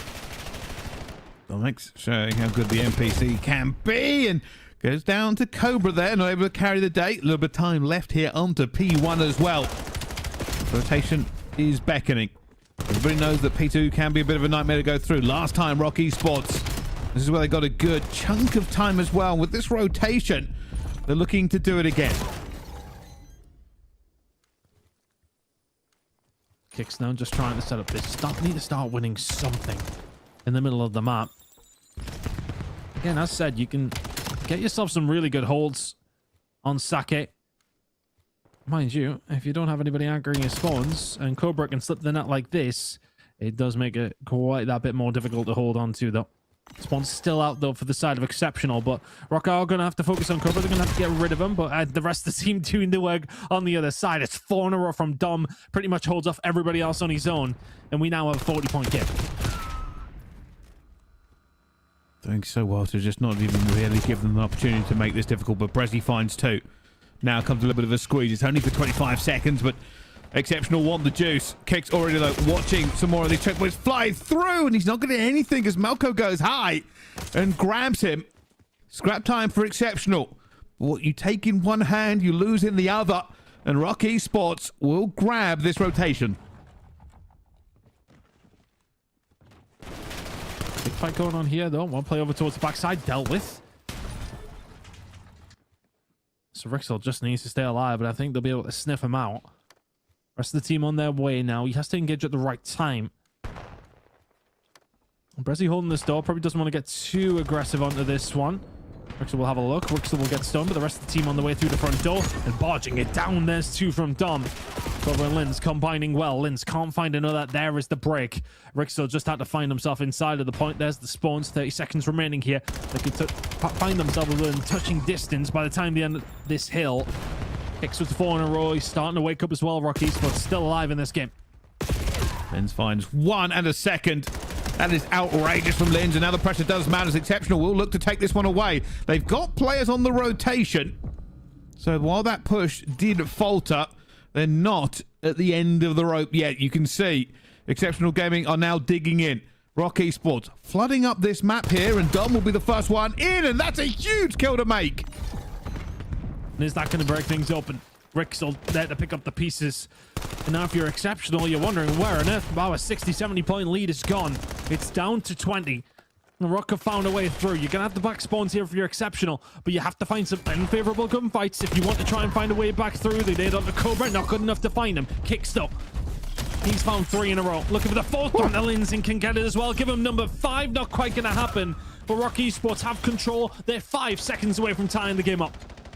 Still putting players into it. Dom's going back into this one at the same time as players do challenge him over and over again here. Exceptional Gaming are just hurling themselves bodily at this point over and over. Rock Esports in the better position, though, to deflect this pressure with the wave of gunfights they are taking. And they are 4-man deep now into this. This will not be taken by Exceptional, but the rotation is theirs. Close game. Exceptional. It feels like they barely got a decent chunk of time since Linz went on that 7 spray. It's been very back and forth. And once again, Rock have found a way through. There's gaps in the defense of Exceptional. And Rock are exploiting them every single time. 45 seconds remaining here. But we called it, Bryce. We said the map number 5 was on its way. Exceptional Gaming finding themselves 33 behind. They were 70 in the lead at one stage. Well, they're still trying to fight this one out here. Dom is looking for angles, every single position they can be into it. It will be Exceptional that do grab hold of P5 one more time. But there are players from Rock in every angle you can possibly be. And they cannot win it here, but they have set themselves nicely up for P1.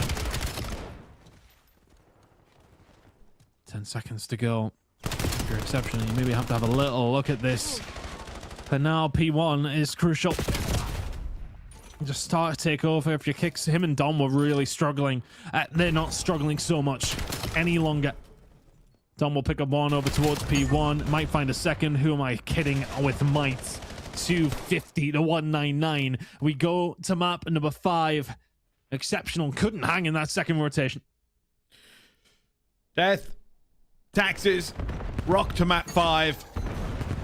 Always the way. Always happens. But yeah, I mean, you got to give credit. Exceptional were up. Rock fought back so well to get themselves into that lead. But on the other side of it, I mean, Exceptional's lead, it came kind of off the back of Linz being a lunatic and staying alive for almost 3 hills. So without that, they did seem to flounder a little bit. Yeah, I suppose, I think, you know, when we talk about Hardpoint and we talk about the meta of the game in general of how you manage to find wins, look, somebody going on a 6 or 7 spree isn't in the game plan, right? That's very much somebody popping off and finding you multiple different points just all on your own. If he can't keep that up, well, typically it's not sustainable. He didn't. 23 and 26 after finding himself on a 9 spree at one stage, was not able to keep it going. 3,400 damage is still a very good outing, but looking over towards the other side of things, 23 non-traded from kicks. And I think, honestly, 22 of them might have been in the second half of this game, Bryce. He had a really slow start, but as soon as he started to warm up, Exceptional could not deal with him. Just feel like Exceptional could not lose a gunfight in that first rotation of hills. Every single time we were on board with them, it was just like, okay, well, you shouldn't win that, won it. Shouldn't win this one either. You won that one as well. They couldn't keep it up. I said, sometimes it's not obtainable to be able to do so. It wasn't in the end. Now, all of a sudden, they find themselves heading to that map number 5. After, as mentioned, they were, I want to say, at least 60 up at one stage in that game. Ended up losing by 50. Yeah, and like I said, it was just a reversal. I mean, with the amount of points that Linz basically helped them find, after that, it was just really not plain sailing. Rock fought all the way back here, but double hard points for them as we go into Scar, Search, and Destroy. Will this be a case of them carrying the day one last time, or a Neslo by Exceptional? Oh, I tell you something, I'm looking forward to finding out. It is a difficult one to kind of see how this one flies. It is hard.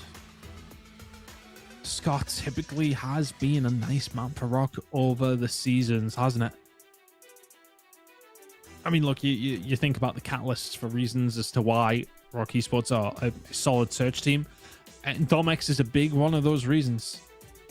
We didn't see it in the Fringe Search and Destroy. We've seen pressure, we didn't see many kills.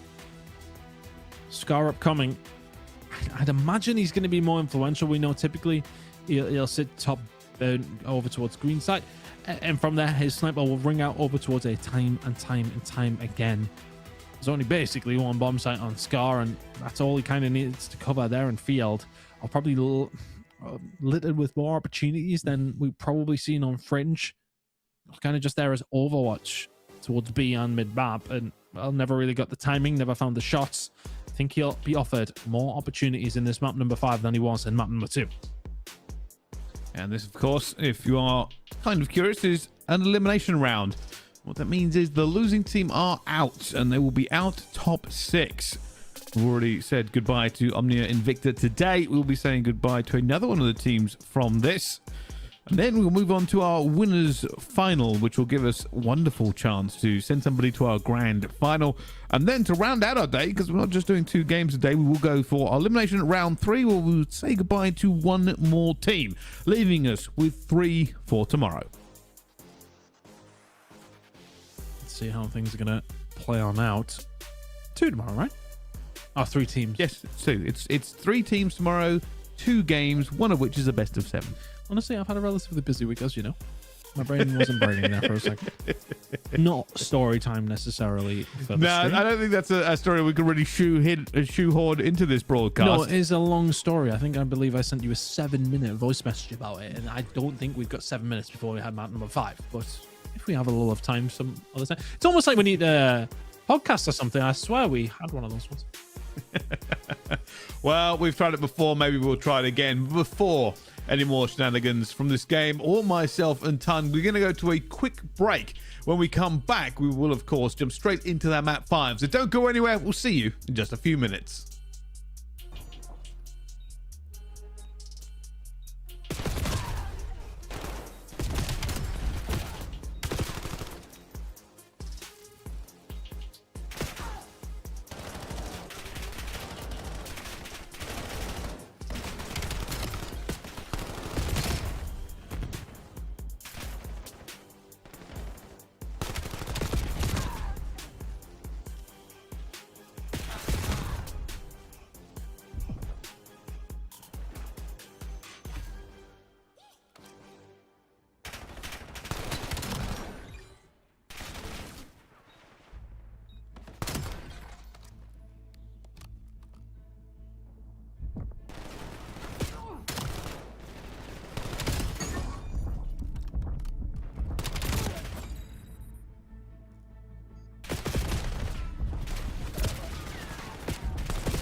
Ladies and gentlemen, welcome back. We jumped straight into the S&D there. A little bit of lobby bouncing going on before we could get the action on our screens. But now is all good. First round underway. Everybody alive. Bit of a stall. Brave one. Yeah, from Exceptional, to be honest with you, with the immediate flank through B. Not the times I've seen Rock Esports just double nade over towards playing. And they may well have done. Rickle doesn't have one in his back pocket. Timing kind of on his side, but they've lost first blood. Oh, no, please, something. Oh, my word. How has he not found one? I'll be so upset about that. I'm guessing Domex has the sniper in hand. He's being very aggressive with it if he does. Here comes the push, though. No time really left for it. Dom wants to make some space for his teammate, but doesn't really have the opportunity for it. Rixel will now need to get this one down. Comes out of the bomb here to help his teammates out as well. At the right decision. They're still under so much pressure. Exceptional Gaming have lost 2 and 3. Cobra left alone in a 1 versus 2. Bomb is now going down again here. If Cobra can find a kill, but no. Scrappy is the last 27 seconds of that round, Ton. Some over, Charles. And some good gunfight wins. Domex choosing the M15 for this round. I'm glad he did so. Great shots on the Cobra, who, well, nearly had his pants down, but in the end will not get a hold of it. Rock Esports will find the first rounds after getting first blooded. To be fair, though, Bryce, I mean, Exceptional were, counting down their 9 lives at once. Rixel somehow didn't find a single kill in that round after nearly having like 2 presented to him downfield side. A lot of utility being used over towards Kicks. Has he been tagged up by it? Even if he has done by the look at the shots, he was. He'll continue to survive, and Domex will be there for the backup as well. It's looking like another round over towards Rock Esports in the blink of an eye. Just a map they feel very, very comfortable at here, and this is one of the reasons. Domex, a force to be reckoned with, sniper in hand or not. This time he will have it. And there goes one more down. Melko, they're going to know where he is. The rest of Rock Esports are running for this one as Domex gets it. I don't even know if Domex really needed a challenge at point blank range with a pistol. Stay alive on that streak, my friend.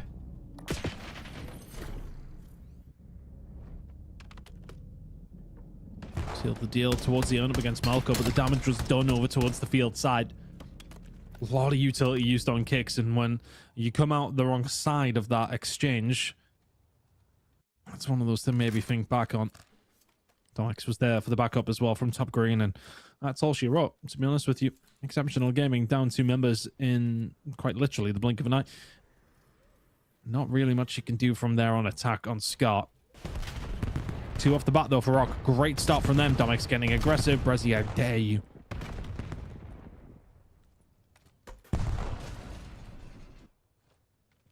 Gotta be careful. Well, he takes a little bit of a knock there, and it forces him to back off. Again, Rock burning a little bit of time for positioning here. We see them do this quite often, especially when Domex is around the sniper. Now, Domex putting himself in a good position. This is going to be all reflexes. I don't know if he got caught with the shoulder there. Dipping and diving, but the cover is there. 4v4. An Exceptional choosing just to try and find something throughout the flank. Kicks is the one he had to hold it down, though, and he's done well to do so. Dom doesn't quite have a freebie, but he's being calling out. He'll know where he is. He'll be trying to help his teammate out. His teammate was getting squeezed, and Dom is there for the backup. Domex on the front side, though. Can he find anything if Malco peeks this?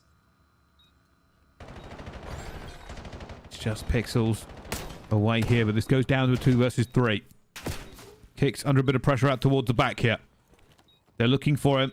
And I don't know if they've got him as well. Kick's still staying alive here. This was Cobra now in a 1 versus 3. And he will not get anything here as Rock Esports put another round onto this board. And Kick's the difference maker again. Dom comes through to help him out when the pressure was really on towards the backside of blue.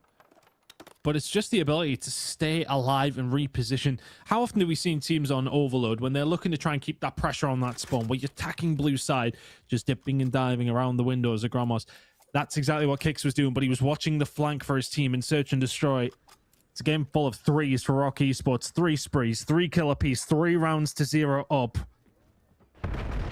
Stage 3? Is that a stretch? I don't know. It's probably not. Here we go. Let's see if the threes theme keep up.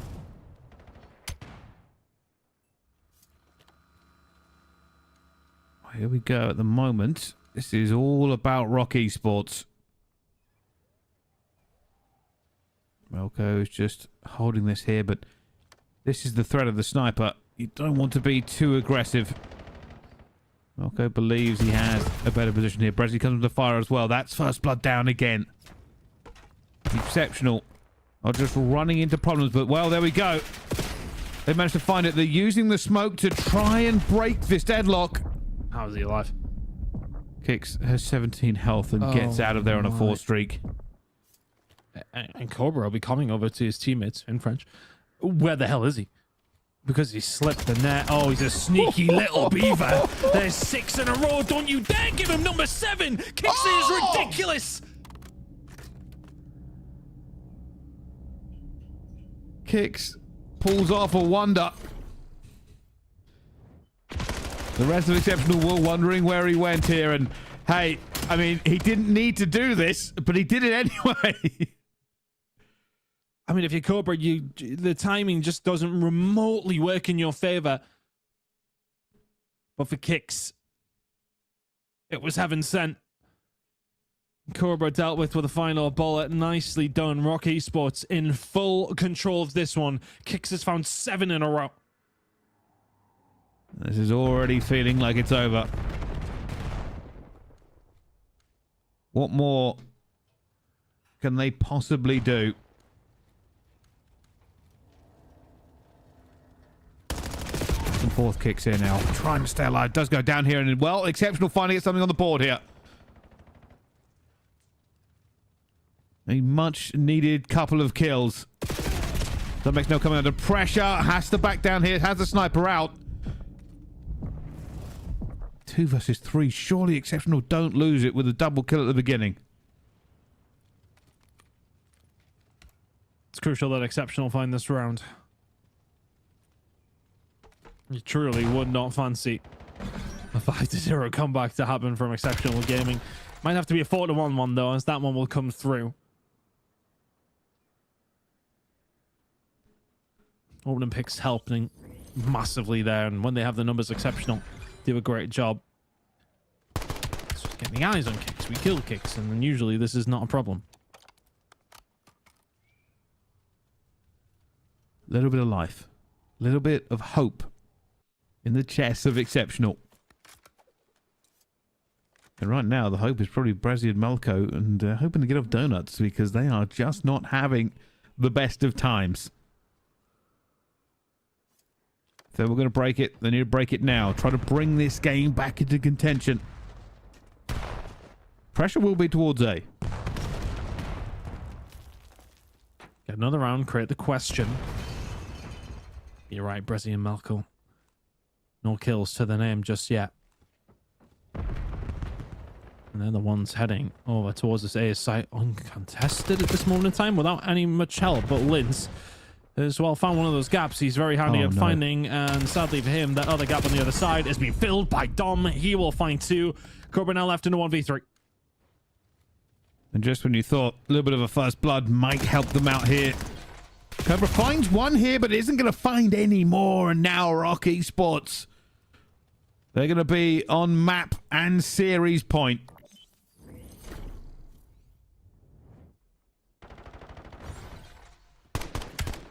Dom just slides a dagger into the heart of Exceptional. After what was a really nice bit of timing found by Linz through the mid of the map here on Scar. The reason he got that timing is because Dom did the same thing and flanked 2 of your teammates. I think just a bit of timing's not worked out in Exceptional's favor. They very well could have found Kicks when he found those 3 and ended up on a 7 spree over towards the backside of things a couple of rounds ago. That would have been 4-2. They very well could have got better timing there with Linz finding him through the middle of the map, and that doesn't happen. They could have won that round. But as it goes, there's a Hellstorm coming in and they're 5-1 down, and they're going to be squeezed into a corner as Rock Esports are going to get this bomb down and do what they want. Everybody scramble! Oh, done? Oh, he curved a missile very, very badly, and they find themselves in a 2 versus 4. Lins might make this a 1 versus 4 off the back of their own Hellstorm. A disaster in every single aspect of the word. Examples of things that could not have went worse. Exhibit A. That.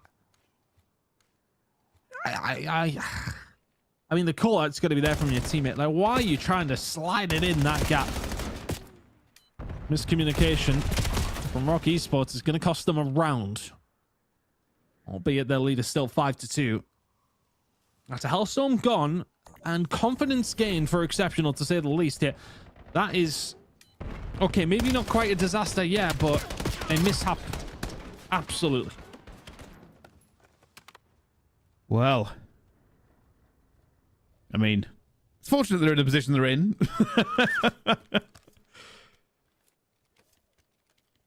But that could have been way worse if the scoreline wasn't so heavily favored over towards Rock.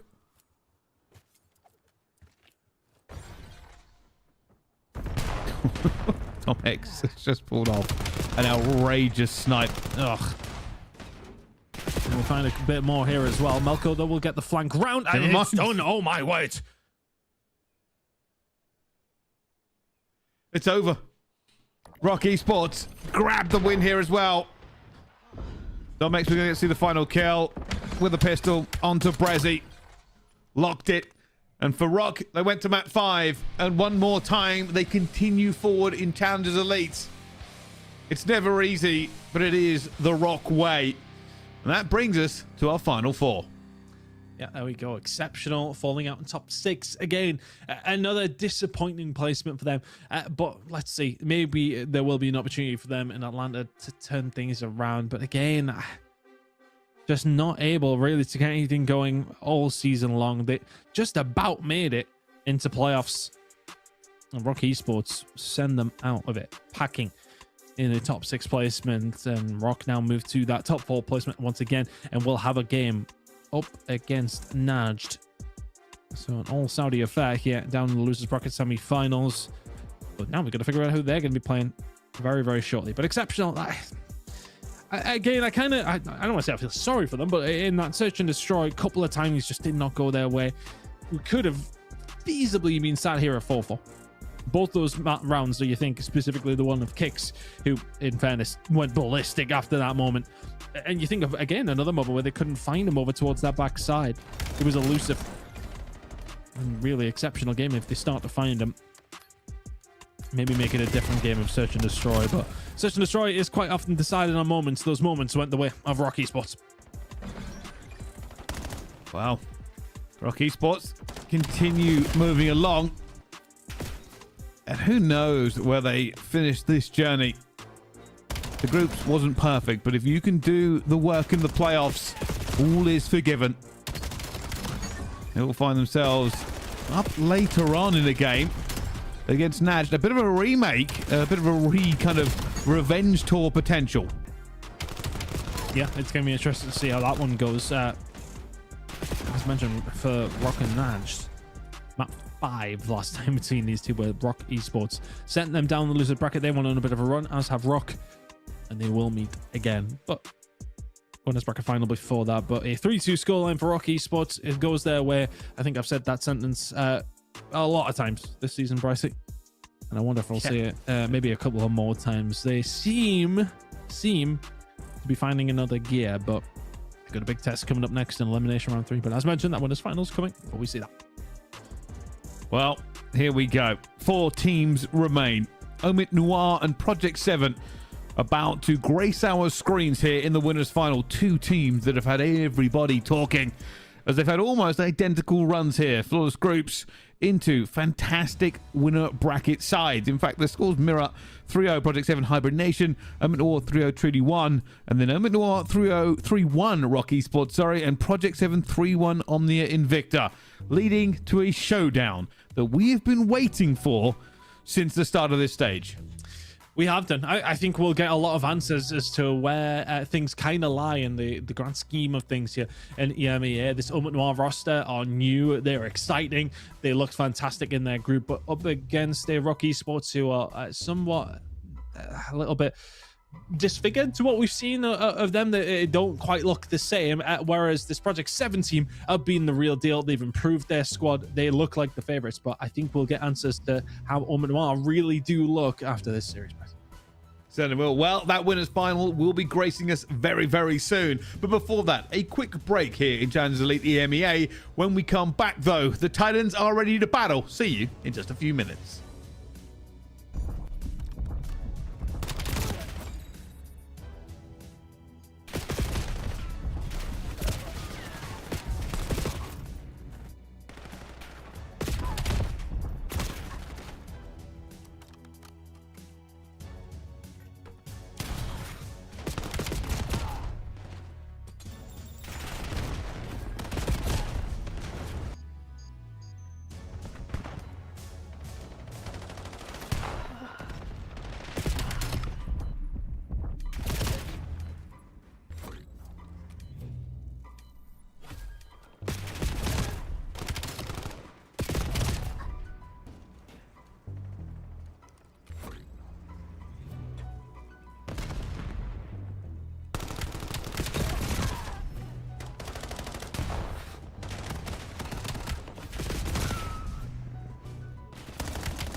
Ladies and gentlemen, welcome back. I tell you what, these two teams were ready to rumble a little bit quicker than we were expecting. So this is your winners bracket final. OMITNoir and Project 7 are going against each other first in this hard point. We haven't got time to show you rosters. We haven't got time to show you the maps. We're just into the action. Oh, maybe we have 20 seconds of P1 to maybe just try and set the story here. Project 7 have looked like an indomitable beast, to say the least. I mean, adding Real into this roster that was already very, very good, they, to me, look like a team who could very much go on and cause some problems in the Pro-Am if they can make it. OMNiA, new roster, Ethan, DK, players who've just come into things. Kelly Aspect, formerly of Project 7. And then you got Denza, the true veteran, just the glue in this squad. It's a scary, scary team, which we really don't know the ceiling of. I think we're about to find it out here up against Project 7. If they can find the win, the stratosphere awaits. If they can't, well, we kind of know where they sit, and Project 7 look like the team to be. Well, this is the key for it as well. Both of these teams have bullied their way through their groups. So this is just a fight between everybody's favorites to walk away. Not only the championship here in stage 3, the Pro-Am beckons, and both these two teams will just showcase their skills on the grander stage. Tight game here as we head into the final 10 of P2. Some big kills going to be found here from OMNiA, and that is something they have an absolute abundance. I think the Project 7 are going to win this. Their slaying ability is very much going to have to be here. Hellstorm already though for Aspect. That is a nice thing to have in the back pocket heading over towards a P3, and that is not a nice gunfight to have up against somebody who, I mean, there are a lot of discussions around Real this season, but it was such hot property over the summer. Didn't quite work out for him, of course, on the Koi squad, but he is a real asset to have for Project 7 here.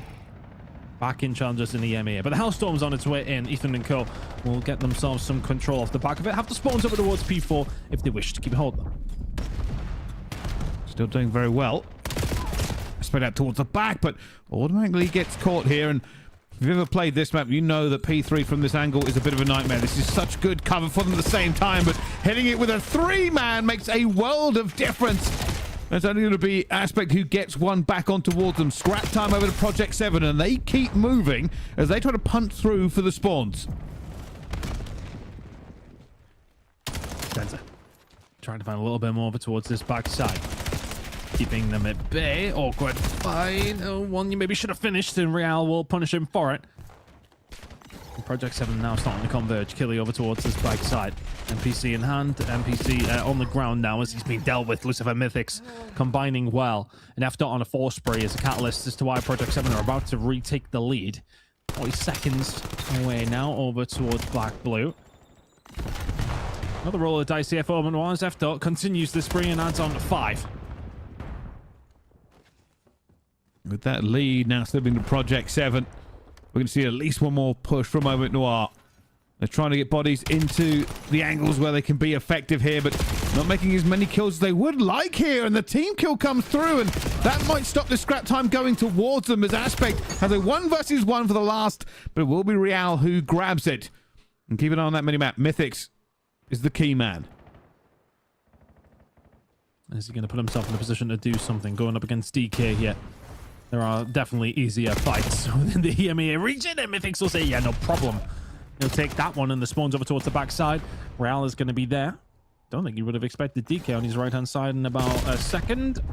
And absolutely, he did not. Now a lot of trouble as they were starting to get control of these back spawns. Mythics the only one in a position to really do a great deal. Can find one, but the rest of the team gonna have to filter through field and find plenty. Denza, he'll be dealt with by Lucifer, but again, it's a little 1-by-1 by Project 7. They'll get punished for it. Such a back and forth game so far though, Brycey. Hellstorm now coming in, I presume from F dot.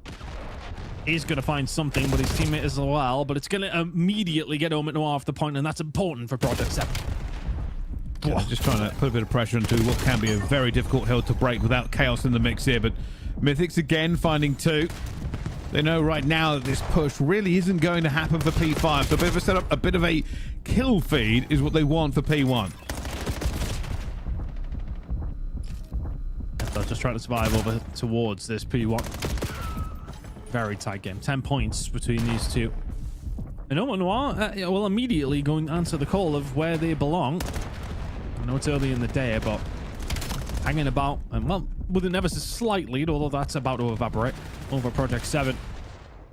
I mean, well, Project 7 have lost 2 or 3 maps all stage long. OMNiA, I believe, have definitely lost a little bit more than that, but they're improving as a team and trying to find a way through over towards P1 here. Not able to quite get it done. Project 7 getting some good time.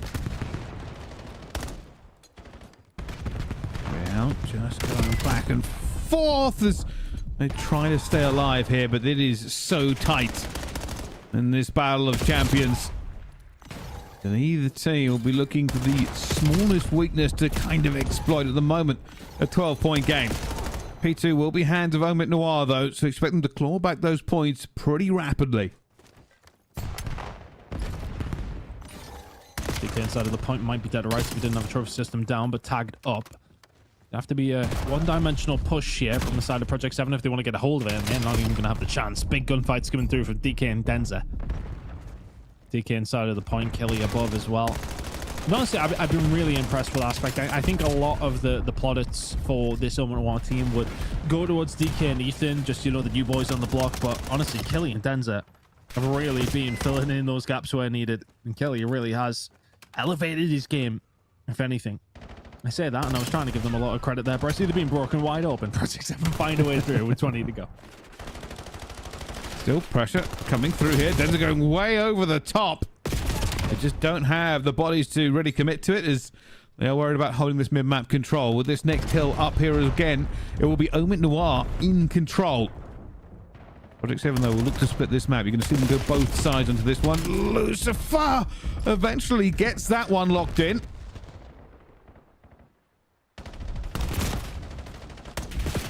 Now the transition over towards P3 with Project 7. Doing well to find themselves another lead here. But again, it's that slaying ability. He's been finding everything he needs to right at that moment. I think what's really actually maybe a good indicator to see how this whole point's going to go is that what we have a 15-point game here. Both teams have had Hellstorms in the back pocket. Still a very, very close game. It really has been about players popping off, and at this moment in time it's Project 7. They're starting to find a little bit more, starting to get into their rhythm here. Got rotation forwards P4 when we're head there in 20 seconds time, and total control of P3 as well. They're starting to get themselves a significant lead now. They have this rotation, but they're going to lose 9 seconds of scrap time. Here come OMITNoir. That's a big kill by Ethan. The rest of OMNiA will now try to overextend. You can see them now pushing towards the back here at the same time. DK looking to throw bullets at everybody onto his screen here, backed up by his teammates, and now they're gaining back control. DK Kelly doing well, and control of towards the hill as well. Real has done brilliantly to find too, and those players are going to spawn out. Project 7 very, very close. He might not have been able to hold on entirely, but the damage was done. Project 7 have the numbers. Project 7 have control again. A few more points onto the board here, but goes for the chow before anything else can happen. OMNiA have bodies close, but so do Project 7. More through the front door. They gain this for a few, but F. Dot onto the flank here. He's 28 and 24. He's been shooting very well so far in this first map. But a good amount of points still alive for them. 15 seconds of scrap time. I don't think OMNiA will really chow for it, but what they will do is set up for P5. Last time, this took a hellstorm to break. But last time around, they also didn't have themselves what is now a 50-point lead. So there's no need to panic, no need to be overzealous in your push. I like this positioning from Ethan, though. Let's slow them down as high up the map as we possibly can. But now players starting to find a little bit of room and some gaps that may well not have been there. DK gonna have to survive and then some if he wants to try and help his team here, and he's done just a little bit more. There's 2 kills found by DK. Great presence. Good communication from the team. They hold on to P5. Killy just trying to hold on. He knows he's going to be chowed any second here and throws everything but the kitchen sink at that gunfight, but walks away the loser of it. And the rest of the team from Project 7 pile in to take advantage. It's scrap time, but at this stage of the game, it matters more than most. Oh, I've can't find that kill. Ethan Kelly trying to find a way back through there and going to really have to dig deep if they want to find a way back into this game. Denza for what could be a crucial 5 or 6 points. Players may well be able to get him off it. Not quite. He does well. We'll keep that pressure on. We'll keep those players spawning over towards that back green side, because the rest of his team will filter on through over towards P1. They need to start finding some kills too at the middle of the map. This transition to 2 has got to be important. It has to be good. The difference was 40 or 50. It's now down to 30. OMITNoir have done a good job, honestly, to get this back into the realms of possibility. Now, how do you do a P1 and how's your transition over towards P2? It will be crucial. So far, they are holding. A couple of gunfights going their way is alleviating the pressure on towards that P1. Ethan's still trying to stay alive, but teammates to the rescue. Now they will split this map horizontally as they look to lock in for P2. Project 7 has some gauntlets to run. This is better for OMNiA. Well, that's the question, if they could bring this one back. And they have dug deep to get themselves now in this position. DK on a 5 spree. Maybe one of the hottest talents on the market right now. Showing up when he needs to and showing up to allow OMNiA to take a lead. And now they got P2 control as well. Mythics and Co will have to find a way through. And could he be the catalyst? Could he be the reason? As Lucifer will get some P1 control right now. The spawn's not looking too bad here for OMNiA, but the bodies are not looking great either. Project 7 finding a way through and dealing with them. It's a wonderful break from P7. We got a 10-point game, but Project 7 in control. Everybody trying to fight through here. We are a little bit late to that gunfight, and well, that's the rest of Project 7 wiped out. All that work, all those gunfights, all that slaying to lose it into a second. Fortunately, recovering well. They now have the numbers to do it one more time as F. makes his presence known for what must be the most dozen times this match. They cannot win it here. Neither team can, but it has been both teams really putting the pedal to the metal. Yeah, a lot of aggression coming through here, though, from OMNiA in this middle of the map. It's not looking great for Project 7 to find that transition over towards P3. They desperately need DK. Lines 2 up when he needs to, and the players over towards this back side now for Project 7 are going to be floundering over towards P3. They need to pop off. They don't. It's Ethan to find the kills. And OMNiA have turned this one around. They're 15 away from map number 1. That spawn you saw made a difference on the mini-map as everybody gets into position once again here, but 3 down. And they're just trying to hold it at the same time. DK might be able to help out here against Real. He's putting bullets in towards this one more time. Project 7 can technically win it here, but it will be a narrow run thing. They try to hold off the pressure as F. gets 2, but 2 is not good enough. And now OMNiA will look to end. 5 seconds away. If you're Real, you've got to do something. It's one last send. Get all your utility there, but can they get there in time? They've got them out of the point. 3 seconds is all you need, and the ball being wiped. Project 7 live to fight another day. Aspects! Killy gets 2. Real has to die for this one. Down he goes as well. Scrambling for this finish. Everybody goes into the point one more time. But OMNiA walk away the victors under this one. Fighting from the back foot. They find the victory on P3. It will not go to P4. But we will go to map 2 with OMNiA 1-0 in the lead. Oh my word. And the best play might well have come at that final moment. It's Aspect. He may well have found 2 at another occasion, but he gets it done at the very right moment towards the end. A close game, a game that OMNiA will find themselves about 40 or 50 behind at the very end of that second rotation. But from then, started to dominate at P1, did brilliantly at P2, and then just set themselves up in such a lead that P3 was impossible for P7 to keep a hold of. What a game number 1 between these 2 teams. We're in for a series here, Bryce. OMNiA with a surprising first blood, map number 1. Yeah, I mean, they're a little bit slow to begin with, and you thought that maybe P7 were having the better time of it, right? Big plays from F. Big plays from Mythics. They looked like they were in control right up until they weren't. And when that tide turned, Ethan was at the forefront of it. 41 and 43. That is interactions all over the place, with the most damage in the game as well. What a game. What a game. As you say, Ethan, that is ridiculous. 16 objective kills. When players are offering that, it makes it so difficult for Project 7 because you think, okay, well, we can find a wipe, and then you'll find maybe 2 or 3. And DK doing what he always typically does. Just a really impressive game. And again, after one rotation, it was great, but the second rotation was brilliant for Project 7, to be honest with you. Transition over specifically towards P3 was fantastic, and this is where they started to open up a bit of a lead. They're well over towards the backside of P4, having a bit more of a lead. But then this is where maybe just started to come back into the hands of OMNiA a little bit. Great hold, or just even a split over towards P5 in a certain way, and then a transition to 1 and 2 was flawless. so many occasions, though, it was a struggle for P7 and OMNiA to really hold on to many things. But OMNiA, when they did hold, they got a lot of points for it. And then, as mentioned, when it comes down to this last moment, it's Killy find 2. Aspect up against his old teammates, finding the clutch moment towards the back end of the Skull Hard point. Raid Search and Destroy, we're heading there now with Project 7 behind. Well, I don't think this is going to be a one-sided game regardless. So at some point, I expect Project 7 to at least take a map or 2. But for OMITNoir, the question was, this is essentially a bit of a new blood team, right? Like, this is the new team everyone's looking for. Project 7, we know how good they are, even with the switch. It just looked like they went from strength to strength. The matchup between these two has been talked about basically since day 2 of week 1. And now we're finally getting to see why. Horsepower in abundance. It is raw horsepower. Both these two squads have got it in absolute spades. And I think that was always the query for me. As far as OMNiA goes, I mean, we know the horsepower is there. But it's about finding that extra gear up against a team like Project 7, and I was curious if they were able to find it. Well, map number 1 has partially answered the question. They've been able to find it there on Scar Hardpoint, but can that continue? You're going up against, well, a well-storied team in Project 7 who have plenty of experience at a very high level. But, I mean, look, for OMNiA, you have that experience in a certain way in Denzer, of course. Aspect has been there and won on occasion as well. But can they potentially combine that all together for a win up against Project 7? This one is far from done.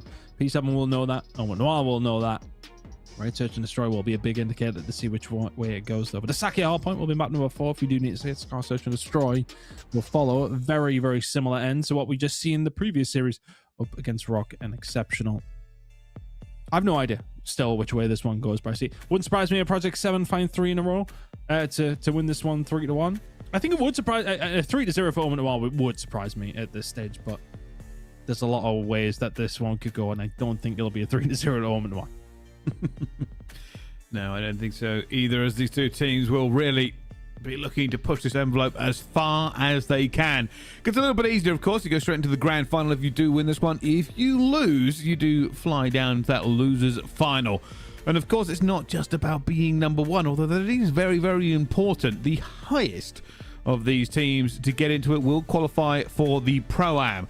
And I have to say that because Rock Esports have already qualified tons, so they are technically out of the running because they don't have to win to get it. It does make a difference, doesn't it? So I think whoever gets through to that winners final will be Rock Esports fans for the day, for the rest of it, and guarantee to get yourself there to that Pro-Am. Do we know that that's definitely the rule? I'd presume that's the rule. Have we checked? Well, I mean, I don't think Rock get 2 spots at the Pro-Am. Well, no, I know, but that'd be a really weird rule. You can get multiple qualifying spots, play against several teams at the same time. But no, I am 99% certain that is how it goes. Since Rock are already qualified, that the highest team except them gets qualified. So that means if Rock got first place, it would be the second place. Of course, if any other team comes first, then they automatically qualify for that Pro-Am anyway. But we will see. Only time will tell. Rock have not looked the most spectacular they have ever been. So for them to win Elite from this stage would certainly be an incredible accomplishment. should be loading the Raid Search and Destroy in just a moment. No other games to jump to because we really are at the nitty-gritty of the end of stage 3. This season is currently going by in the blink of an eye, Bryce. Honestly, I feel as if I was casting over Raid Search and Destroy merely 2 minutes ago for the very first time this season. But here we are in stage 3. We've got the Pro-Am coming up. And then, of course, stage 4 heading into Paris. And then Elite qualifiers for heading into Champs as well. The last chances are always entertaining along those lines. And then, of course, we've got the everything in the postseason as well. Oh, God, we've still got so much left. Tell me to shut up. I'm wishing my life away. I will. The chat will. Many DMs on Twitter. My missus is downstairs thinking the same. Maybe the same at all given Production's moments. already sick of you. Well, we've been told that the Raid Search and Destroy is about to get underway. So less of us waxing lyrical onto your screens and more gameplay in action. And I'm sure even now people tuning in are wondering, like we are, who walks away the champion of this one. What I would have said it was probably slightly favored towards Project 7, but we're talking a very minor favoritism in terms of what they've done so far. But at the moment, they lost that first battle, and they are down 0-1 as we jump straight into it. And, wow, this is aggressive. 3 versus 3. It's already kicking off.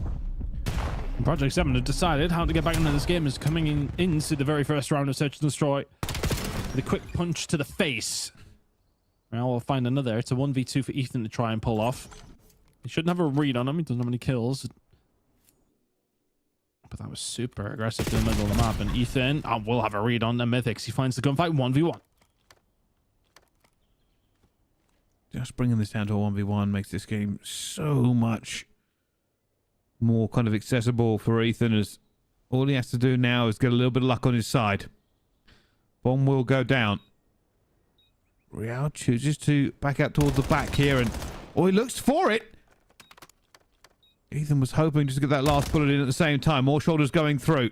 Does Ethan chase or does Ethan go for the bomb? Well, Real chooses to check again here. Just trying to draw a line in the sand here for Ethan, trying to find a cutoff. Real extremely confident that he is not on that bomb. Is he extremely confident where he is, though? I don't think so. But Ethan also lacking that confidence. Real has played a blinder here, to be honest with you. Ethan has been offered nothing. And Project 7 will open things up in the Search and Destroy with a win. And realistically, I mean, he didn't have to do an awful lot there. Just a couple of checks to get it away with. And Ethan wasn't certain.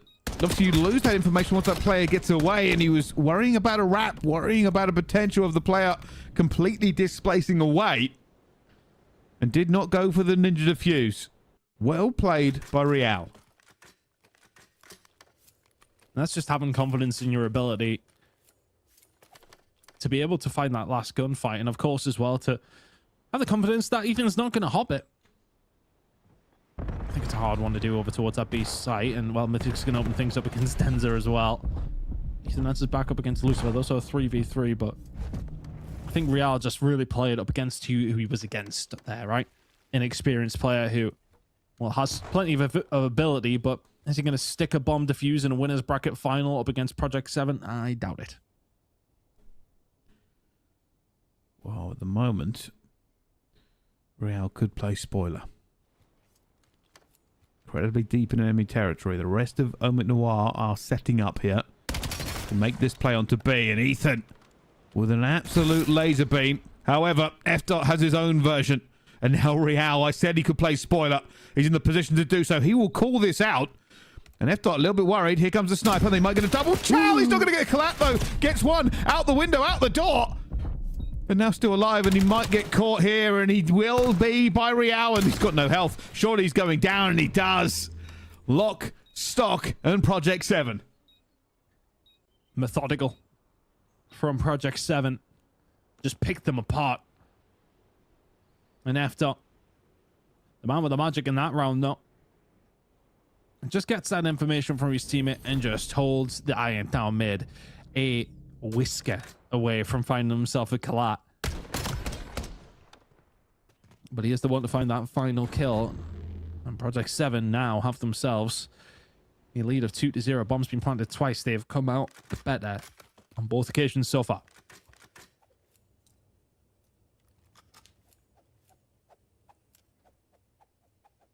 With this push, see how they're feeling. I mean, more standard looks like it towards A.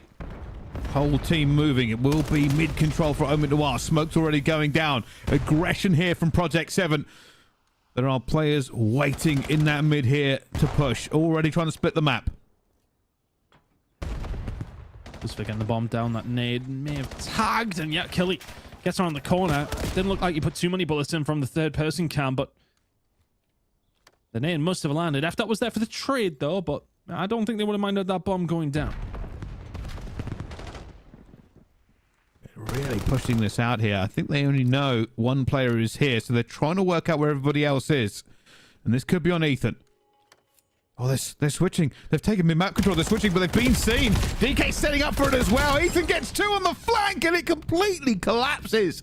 OMITNoir, information is the difference into that one. The call-out was made, and the trap was closed. Information, communication, and presence of mind not to get too snappy to try and find that flank. Just repositions himself in the middle of the map and just eats. Wonderful work from Ethan. And again, that's a 3-piece. Me, you, anybody could kind of pull off to a certain degree. I'll maybe give myself a little bit of grace on that one. But it's just the setup for it that makes the difference. That's the elite level. I think anybody in rank play would have just chased after them, but he sets himself in a position. Just he knows that he can get mixy with it. And they're all facing the wrong way. And it's as easy of a 3-piece he'll find all day long. And back into the game, OMNiA. This bomb is also going down over towards the B side. Project 7 have plenty of presence over towards A. It is not needed. Bomb down now over towards B. And if they can get out unscathed in this one, they'd be more than happy. And it seems like they're going to.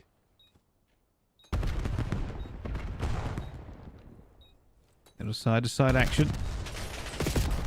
Yeah, trying to get aggressive here, trying to make a bit of a difference, but this is an absolute nightmare to fight. And now with 20 seconds left to go, for Project 7, you basically have to get out some sort of flamethrower, set fire to the building. Basically, the only way to win it is they're just going to be dug so deep. And he goes over the top and falls off the side, but dies regardless. And OMNiA bring this one back to a tied game. Nice attack comes through. They have, well, mostly the free roam of Pool. The damage is done by Killy, who finds himself inside of the water, sets himself up with a dirty little spot. Finds 2 through the middle of the map. Real, that push is always one you want your SMG players to do. But the ARs need to be there backing up, like putting down almost suppressive fire over towards the top side. Because Real just gets picked off. Timing just a little bit off from Project 7. Lucifer, you have to get things going, sitting at 0-4. But game's still all tied up. Plenty of time. Get things rolling here as we head into round number 4. No, 5. God, maths hard, difficult. 2-piece. They're getting aggressive. Looks like an air hit coming up from Project 7. OMNiA again, this is the counter. Take mid-map control, have a player split, and it will be Aspect. Oh, waiting in the wings. There's one. Looking for the second, but nobody will give it to him. Teammates will help clean up. And Project 7 will need to adapt that adjustment now. That's the second time they've been caught like it. As Rio tries to bring it back to a more realistic chance of winning. It's now a 2 versus 3. Yeah, I think the leash has kind of been off from OMNiA. First 2 rounds, maybe. I don't want to say it was rigid, but they've definitely loosened off their playmaking ability, if you like.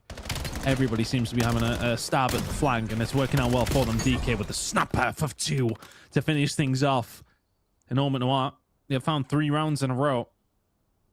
That 3-0 I was talking about that I didn't think was going to happen is it's coming the realms of possibility here, Brycey.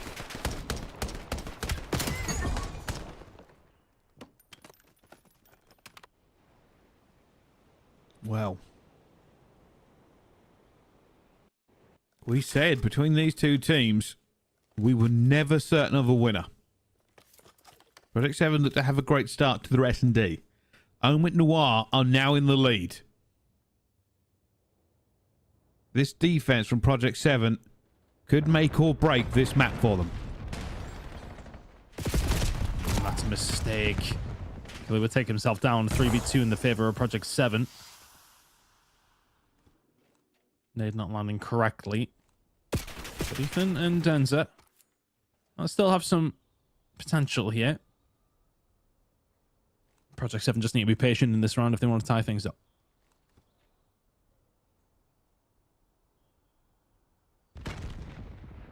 Just being careful. Ethan is making a bit of a move here, but they will have some idea.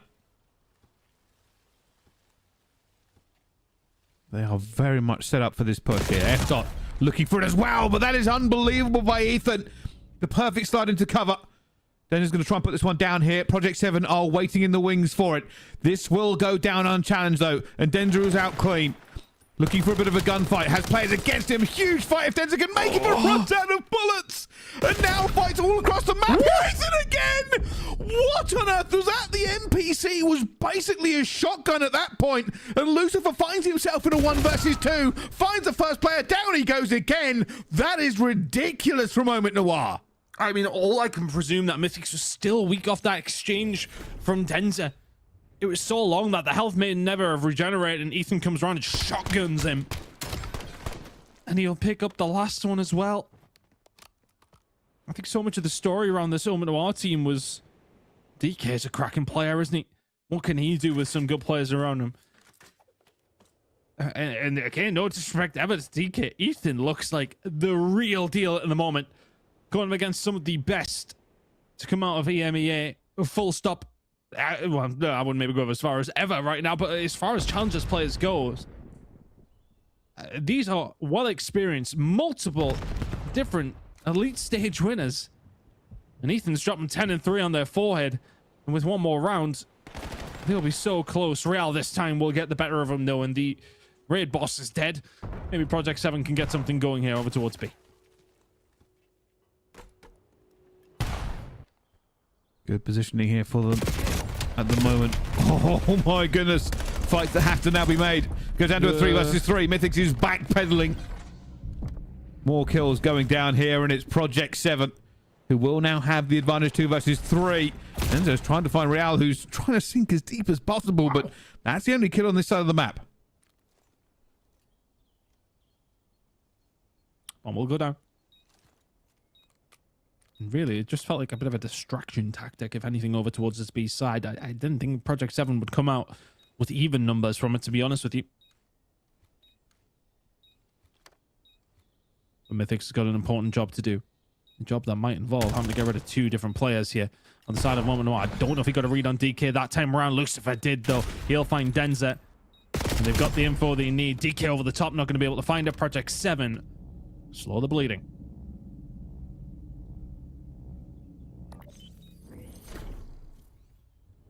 Rounds they had to make.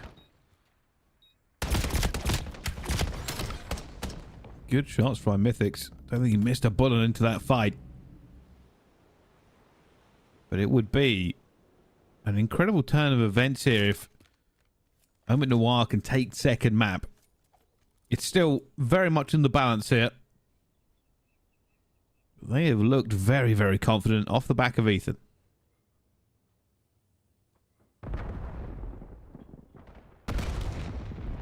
Very aggressive over towards the safe side. Temptation all around, but can't land it. And Kelly will find him. Then he'll find another as well. How many times has he broken things wide open in this series?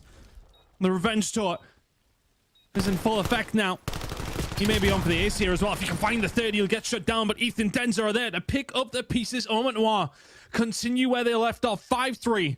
And 1 round away from going 2-0 up in this winners bracket final.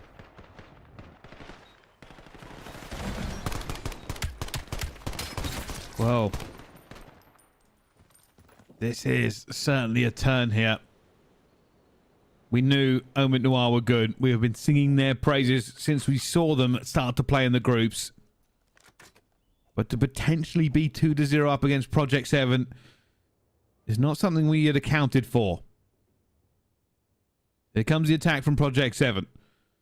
Their fate is in their own hands. Double nades out through the mid here. I wonder if this is the adjustment we spoke about. A little bit more mid control to prevent OMITNoir running rampant.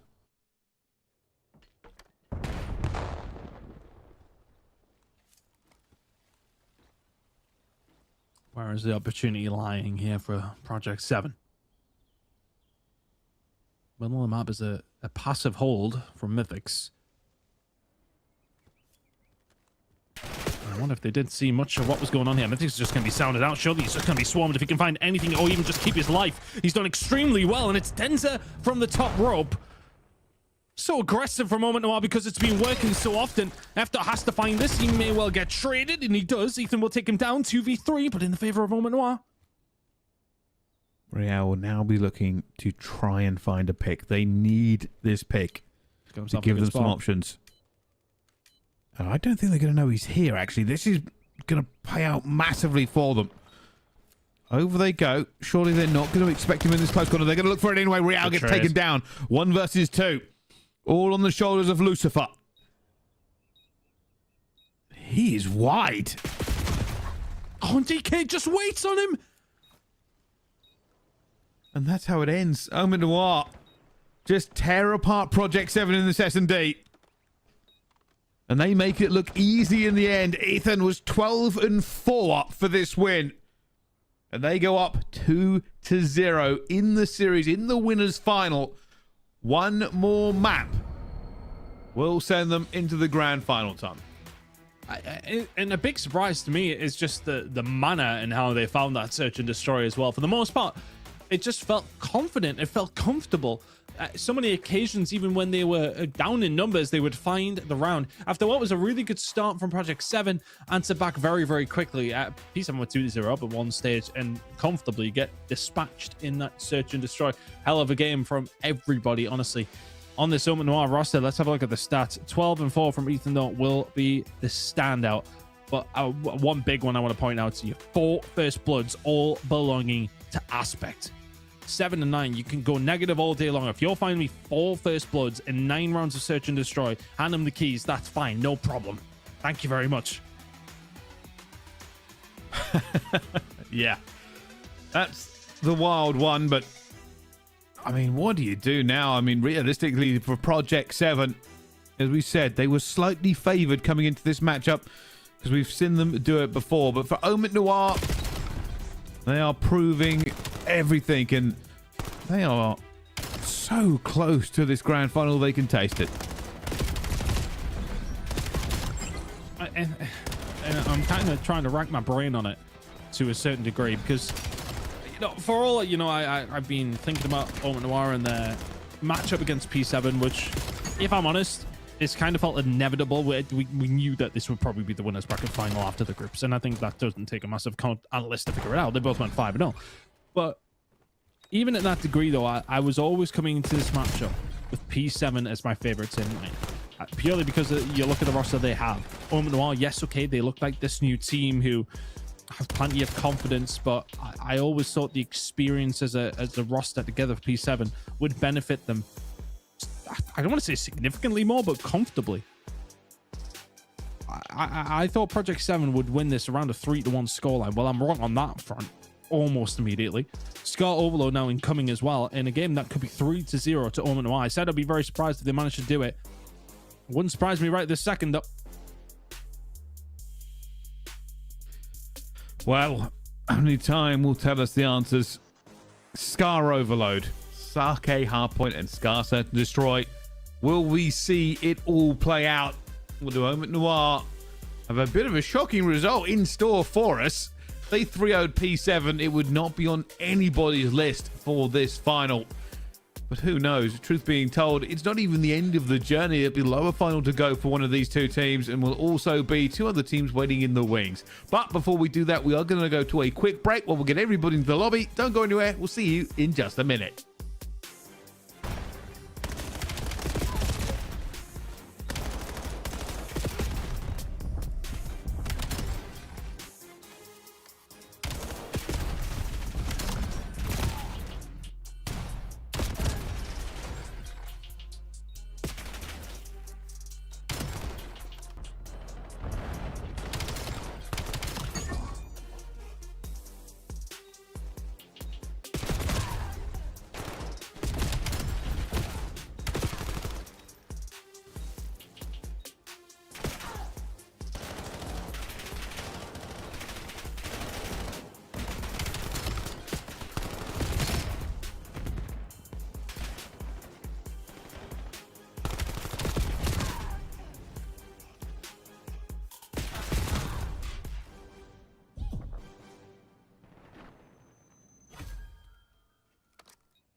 Ladies and gentlemen, hello and welcome back. Sorry that took so long. A little bit of an issue getting these players ready to roll, but now they are fully underway.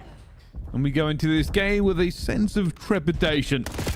Project 7 find themselves in a little bit of a bad space, as OMNiTnoir will be looking to put this one down as fast as possible. I mean, we were talking about this matchup as just being raw horsepower. I mean, yeah, there's the raw horsepower in full effect. OMNiTnoir have found that 6th gear. And Project 7, I mean, I don't even feel like they've got necessarily out of 4th or 5th, but at the same time, I was not expecting OMNiTnoir to be able to basically do what they've been doing to everybody else to a team like Project 7. A couple of your big shooters for P7 have not quite been at the races here, and DK's just found 3 in the middle of the map like it's nothing. It is a question of role staying ability right now, and OMNiTnoir are taking that fight to P7, and P7 are falling into it. Bit of a push here from FaZe as he tries to find a gap, but so far you can tell OMITNoir in the driving seat of this one as everybody trading across the map. Already a push coming in from Kelly, but will go down as Real looks to make a bit of a difference. Won't be the case here. Still OMITNoir with a better map position. The presence over towards this field side. Lucifer will have to get the defensive gunny up. If you're trying to find it, you're not going to take down Harry when he's in those kind of spots. And Real starting to get going here as well. Ethan, yeah, not going to be able to find a great deal. That's nicely done from Project 7. Is there another potentially on the cards here as well? Should be. A good defense coming in, but Project 7 are going to get themselves just about out. Yeah, with this EMP, and may well be able to run this motel side. I like that player coming out from Lucifer. Ethan just deletes F-Dot. Well played though from Lucifer. That's one of those moments where rocking the hard place kind of springs to mind, but you've managed to find your way over towards the motel and put your team to great position, especially if the pistol keeps singing like that. This is the best position they've been in as Lucifer goes high. Hasn't worked out. F-Dot trying to just slay his way through this one, and that will be tied up. Project 7 methodically working their way forward. We've got this back into an even game with that spawning at P2 though. Opportunity for relays for both sides. At the moment, you can already tell Project 7 coming off the back foot, but they do have F-Dot in enemy territory. He's caused a lot of problems. Eventually will get taken down. And some good gunfights being won throughout the middle of the map. Positioning from Project 7 has been catching OMNiTnoir out. They maybe just have to slow down a little bit. Trying to get themselves out the spawn, and they're just running into gunfire, and they've done it time and time again. DK will, of course, take that gunfight on. Mythics and Cole, they're trying to keep this pressure on. Mythics will find one under Killy. And honestly, Project 7 don't need to necessarily rush this. Mythics will start to get aggressive, though. Ethan will deal with him. And that should be the end of that push for the moment. F-Dot trying to make a bit of a play, but it is always difficult to run that gauntlet to get through those choke points. And now Lucifer is keeping the pressure on single-handedly, but whether or not his teammates can help him out and try to get this one over the line is definitely a different debate. That EMP is not in a great position for them. Here we go, bodies to the fore. Denz already finds one. That's a massive kill for it at the same time. The second one is the cherry on top because that has really pushed them back. But Mythics then just answers back with another couple, and Lucifer, yeah, he's going to potentially line Killy up here, who had to survive. Get himself in a position just to put the damage down, but can't quite finish it.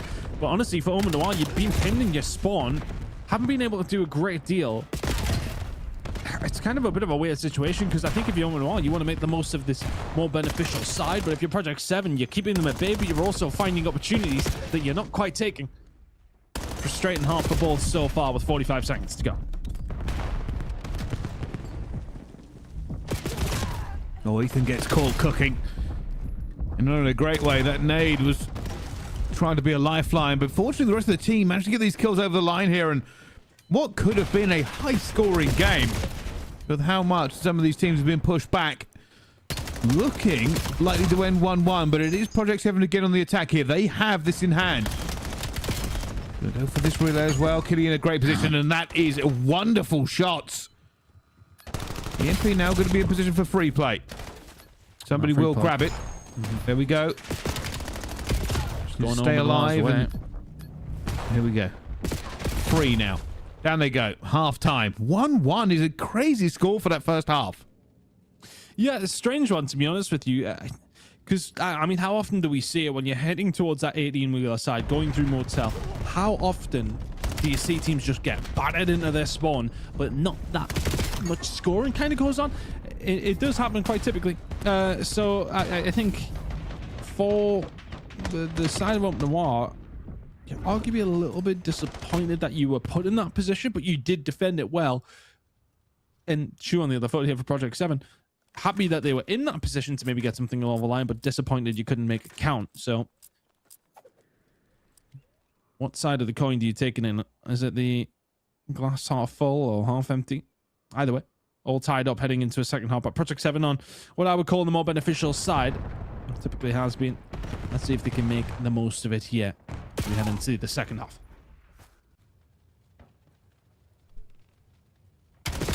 Really waiting for this first flurry of engagements. F dot finds one, gets out and goes round. Somebody will call this one out.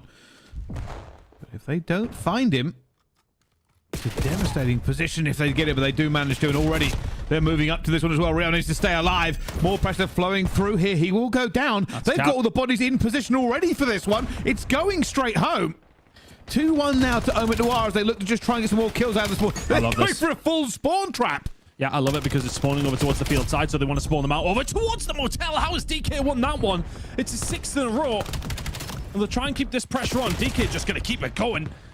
It's 7 in a row to force them back. It gives you a little bit of field control. I mean, Denzel's like, yeah, field control. I'm going to spawn here. So now it's a bit of a fight over the CMP. And if OMNior now have themselves a lead, can try and keep them back just a little bit longer. But P7, I wouldn't say they're quite all at sea here, but 1-4 dead. No OMNior managed to get one over the line.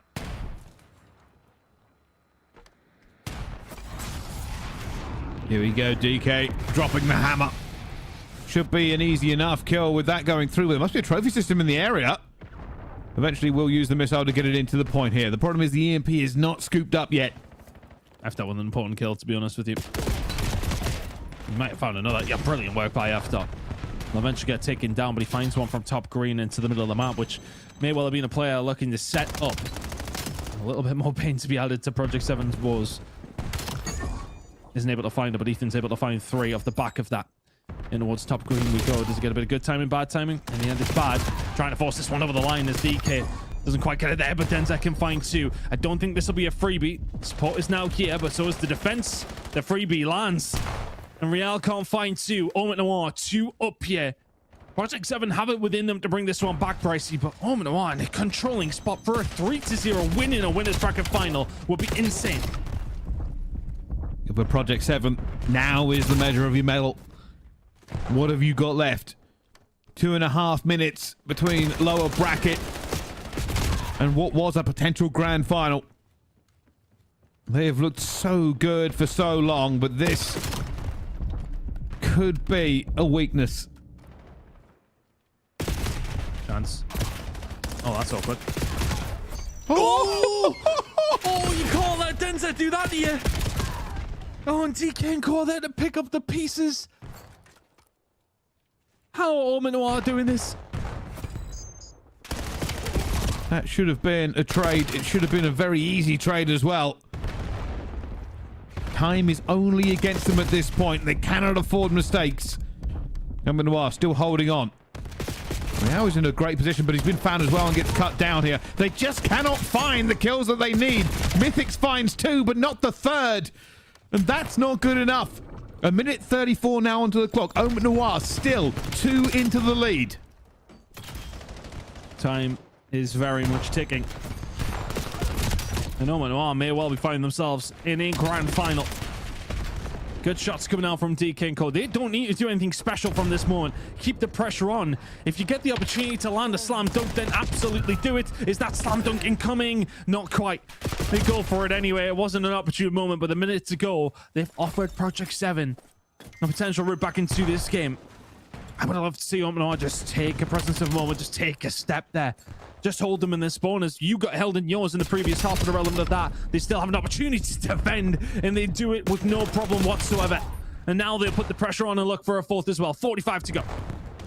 Project 7, the time is now. You absolutely have to grab this EMP and slam it home. And you might even be relying on that overtime.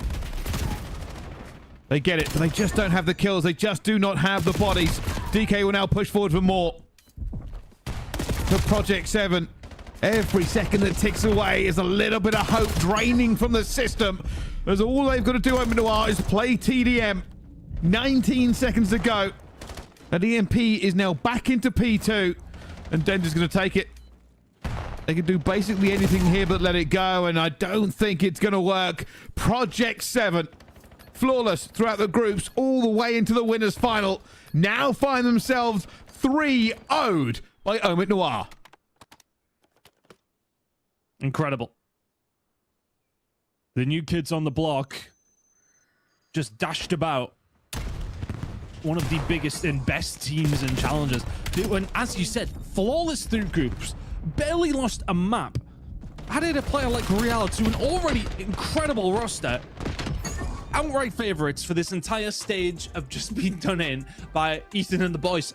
Incredible work by them throughout the entirety of this game. The hard point, brilliant comeback, 40 or 50 behind. Honestly, when we seen that first 2 rotations or so of that hard point, Bryce, I was thinking, okay, P7 are gonna relatively comfortably win this one 3-1. If you'd asked me there and then, that's exactly what I would have said. They came back in map 1, they comfortably won map number 2, they very comfortably win map number 3 and set the bar, essentially. This OMNior team, I've said it before this season, they kind of remind me of that first iteration of Rock. Just raw gun skill and horsepower. And as a team for Project 7, you would think they would be well equipped to be able to deal with it. The answer was they couldn't. Denzer is roaming around, turning on people for 2 pieces, as Ethan, Killy, and DK kill everything that moves. If you get that kind of performance out of Denzer, the rest of the team is just going to fall in the line and just do what they need to do. DK went absolutely ballistic. He must have heard me say that Ethan might be the hot prospect of this team, because he was like, yeah, hold my beer. My word. Just incredible. And what a turn up. I mean, they're just not going to get over it anytime soon. Project 7 are an unbelievably good team. We have said it time and time again. To be 3-0'd in the winners final is not something we expected. The Scar hardpoint, it could have gone the other way. They had the lead, Project 7, for a good portion of that game. The raid S&D did feel like OMNior just had it a little bit more locked down. And Scar overload, well, that was tied up for some time. But a defensive masterclass could not be enough to carry Project 7 over the line. They let a couple more slip, and then were just never allowed to regain momentum. Insane. Honestly. I'd have called you a madman if you told me that was going to be the scoreline. An absolute madman. OMNior proving they're the real deal. Project 7 drop into the elimination final. A moment to breathe, and then we're going to figure out who the hell plays them. Well, it's going to be one of the 2 teams. You can see in elimination round 3, even NAJD or Rock Esports. Those 2 teams will play against each other next. The winner will place Project 7 tomorrow in a game to get back into the grand final. Who makes it? Who goes further ahead? Who knows? We've already had not really an upset, but certainly a game to raise some eyebrows. Pricey, honestly. I would actually go as far and call it a bit of an upset. I really would. I think OMNior are a team on the come up, and a team that I expected to really push P7 to 3-0 them. To me, big surprise, huge surprise. It certainly is. Well, that's not the last game we've got. We've got one more in our elimination 3 coming up right after this break. Don't go anywhere. More EMEA action coming to your screens in just a few minutes.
Ladies and gentlemen, hello and welcome back to Challenge Elite in EMEA. We are in stage 3, we are in playoffs, and today is our second to last day, and this is our last game coming up as well, Tan, and it should be a good one, a rematch between NAJD and Rock Esports.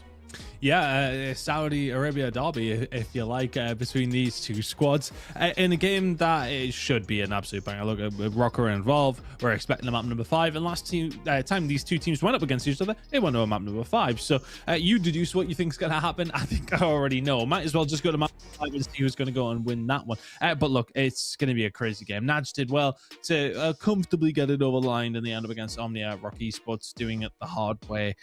This is anybody's game to get themselves into a losers bracket final tomorrow. Yeah, it certainly is. These two teams have played each other before, and the question will always be what happens with the maps when they play next time, because realistically these two teams should have all the pieces for an incredible chess game, but this is how they have got there so far. As you can see, NAJD have not had the easiest of runs. Rock Esports took them down last time 3-0 in our winners bracket ton. But since then, they 3-0 Treaty 1, they 3-1 OMNiA INVICTA to put them back into this place. Rock Esports fell to OMITNoir in winners round 2, but beat Exceptional Gaming earlier on 3-2 themselves, giving them a chance of a rematch against NAJD, and we'll see who walks away the victor this time around.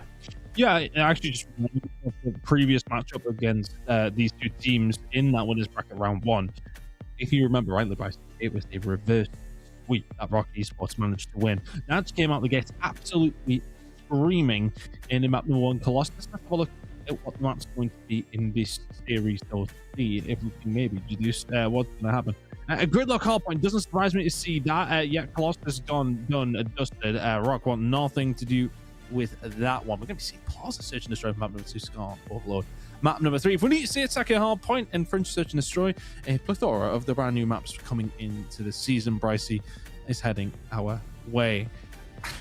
Hard one to call, really hard one to call, because NAJD looked absolutely fantastic over the first 2 maps up against Rock in that winners bracket round 1.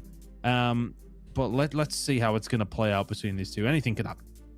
It certainly could as we go through the stages here. I mean, Plaza S&D is just something we haven't seen that often, mostly because it does run into the old headbutt over and over again. But hey, these two teams, they know what they're doing. They are expecting counterplay after counterplay, and they would have really been focusing on this ban and pick phase to try to get any advantage they can. Well, if they get that advantage, that would be brilliant for them, but it's always difficult to really get this up against the Rock Esports team, who do seem very, very happy to go in to play the newer maps. I'm curious to pause. I don't think I've seen it from them in particular, from our POV at least anyway. But either one of these teams, I don't think. Trying to recall. Obviously, they would have played up against each other, not just once, but twice, I believe. Actually, no, sorry, completely different groups. Honestly, brain isn't quite working. We'll get there in the end. It's a hard one to call, ultimately, between these two. It's a very, very difficult game to predict, but the map set is completely different as far as I'm aware. I mean, having a look over towards it, so what we had: a Colossus, Raid, Scar, Gridlock, Fringe. Okay, well, so we've got Gridlock and Fringe in there again, but Sake, Plaza, different. Scar, exactly the same. So let's see how things are going to work out. I'm honestly trying to theorize my brain, Bricey. But... Well, I mean, I think NAJD's done a good job of taking out Scar. Like, that's just just a good idea for them to take out Scar. They really didn't want that one to kind of come through. Colossus and Raid taken out by Rock Esports. They're just not completely confident in those ones going into this one, especially with the Scar kind of been removed from their map pool. It's one of the reasons that we're seeing Plaza Search and Destroy, right? Like, they're sitting there trying to work out where they can go. And for me, I think the issue with Plaza at the moment is that it's so rare to see into a series. I think teams are probably underplaying it or under-strategizing for that map because it is more of a rarity nowadays. It is. I think it's going to be curious.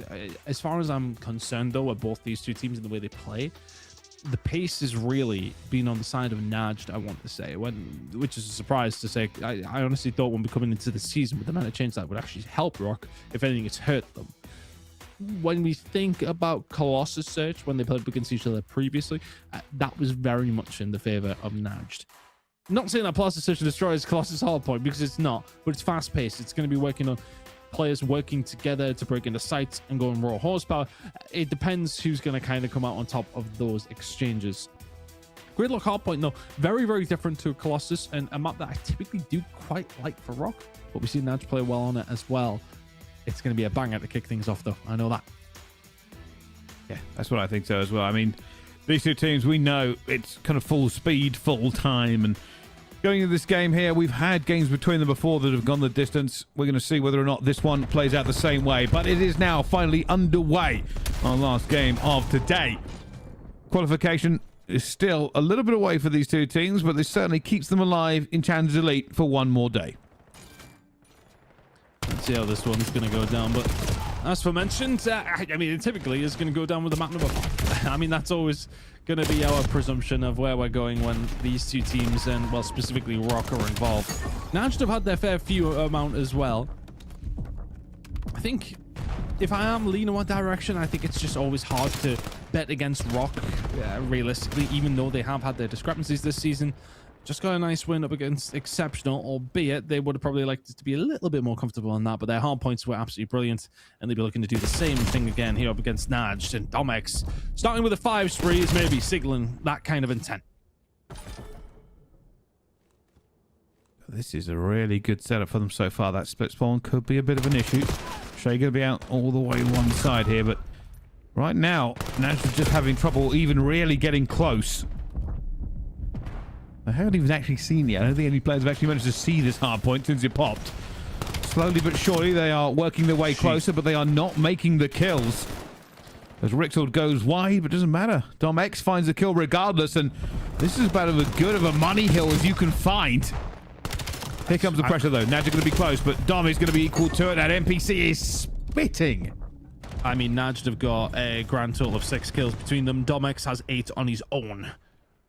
Domex has got more kills in a row than Najd have. Ridiculous start here from Rocky Sport. I mean, Najd are flapping, to say the least. That is a perfect transition by the looks of things. Domex, yeah, give me number 8. I haven't died in 20 minutes.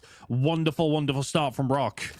Here's another kill. You're going to have perfect setup. There you go. They're all going to be pushing from one angle. Thank you very much. We'll have that. No problem. And Rocky, I have not seen a Najd kill in about 20 minutes. Well, they might be able to get kicks here. His kicks are super weak, but no, never mind. Teammate comes to the rescue, and now Rixel trying to hold it at bay. Finds a second, not the third. Bodhi staying alive into this one. Domex looks to go for it at the same time, but he'll just keep on soaking. 100 points to 11. As now Najd try to get in a position to at least contest here. Oh, this is ugly. Gentle will find a way through. The rest of the team were there. The trades working momentarily, but again, they don't find the break. And it's just such a stark contrast to what we've seen the first time, well, or when these two teams did meet up, of course, in that winners bracket of round 1. If anything, it's the opposite. Najd had a fantastic start themselves. I think it was very similar to this, actually, on the Colossus. And Rock Esports have, well, taken that personally. That's now 4 hills in a row. They're going to be the first 2, if you're going to count P1, at least anyway. But 3 in a row on these transitions. If anything, they've slowed down. And they're still 110 points up after 3.5 hills.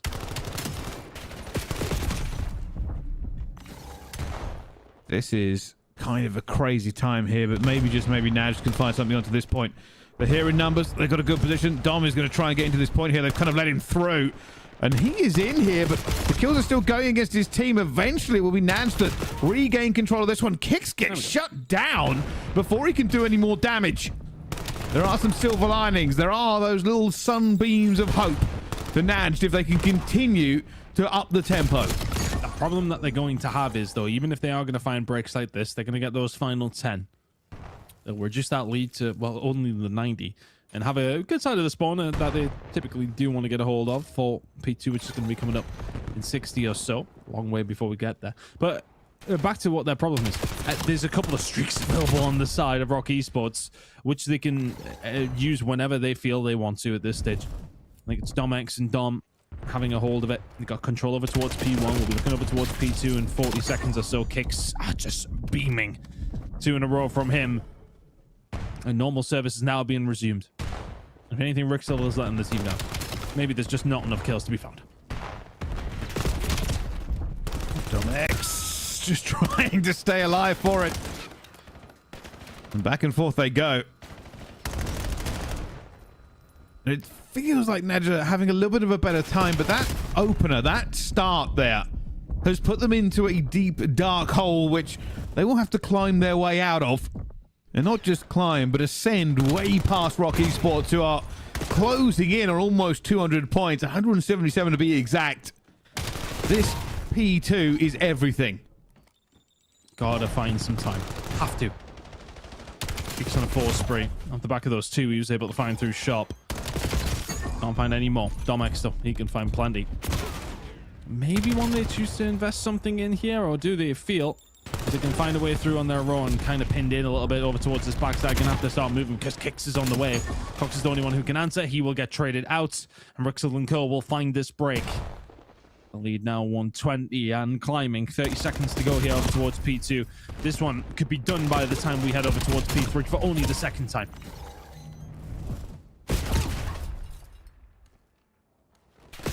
Somehow they've got to find, like, essentially what Rock Esports did. Richard already going over. Clocks finds 2 though. And this almost feels like NAJD just had the first 2 kind of points off, maybe the 3rd point off as well. We spoke about coming cold to matches before. And that's kind of what it felt like, Rock Esports, although they've, you know, both teams have had a little bit of a break. Seem to have found a little bit more here, and that does very little to help out Rock Esports. It does. I mean, I'm surprised that didn't really land, to be honest with you. That was a good opportunity to maybe find the break, but do they find the break off the back of it? Yes, they do. It's Kicks for all 4 of them. Can they find any more? Not quite. About yet to try and pick up the pieces for what has been a disaster class, honestly, for NAJD so far, finding themselves, well, quite far behind. They may well not get 100-point club, but they might as well. Kicks has found another 2, doesn't find the 3rd. Just try and brute force to find a way through, and eventually it relents for NAJD. They can't keep a hold of it. Still with a Hellstorm in the back pocket of Dom. Rock Esports now in control, but need to find a transition over towards P4. The fact that NAJD are actually still into this game is probably the highlight for them, as it was going so very badly. They're hitting the rotations, they're doing the fundamentals correctly, and they're going toe-to-toe in the slaying. Everything looking way more positive for them, but they don't need just a little bit of positivity. They need the whole bucket, and now they find themselves on the out. They've been pushed out of this one, and Rock Esports will look to convert. 20 seconds away from the 100-point club. Domx has had that Hellstorm since P2 of the first rotation. We're over towards P4 on the second. He still hasn't found a need to call this one in because his team have been lights out. Shane Clocks, can you be the ones to find a way through? Clocks is now going to make it a 1v1 on side. The sight Abodi is here alongside of him, but is it too little too late? More than likely. 250 to 88. It's a blitz from Rock to kick things off. And if your Clocks and Co on the side of NAJD, you just never recover. Well, I did not see that opener, but what a statement to make here. Rock Esports. There are very few words to describe what we have just seen, but spectacular, game-breaking, monumental, and devastating to NAJD on their run here to stay into the Elite Series, because realistically, there was nothing they could do for 3 hills. I mean, just come into it so cold in comparison, whereas Rock, just disgustingly hot.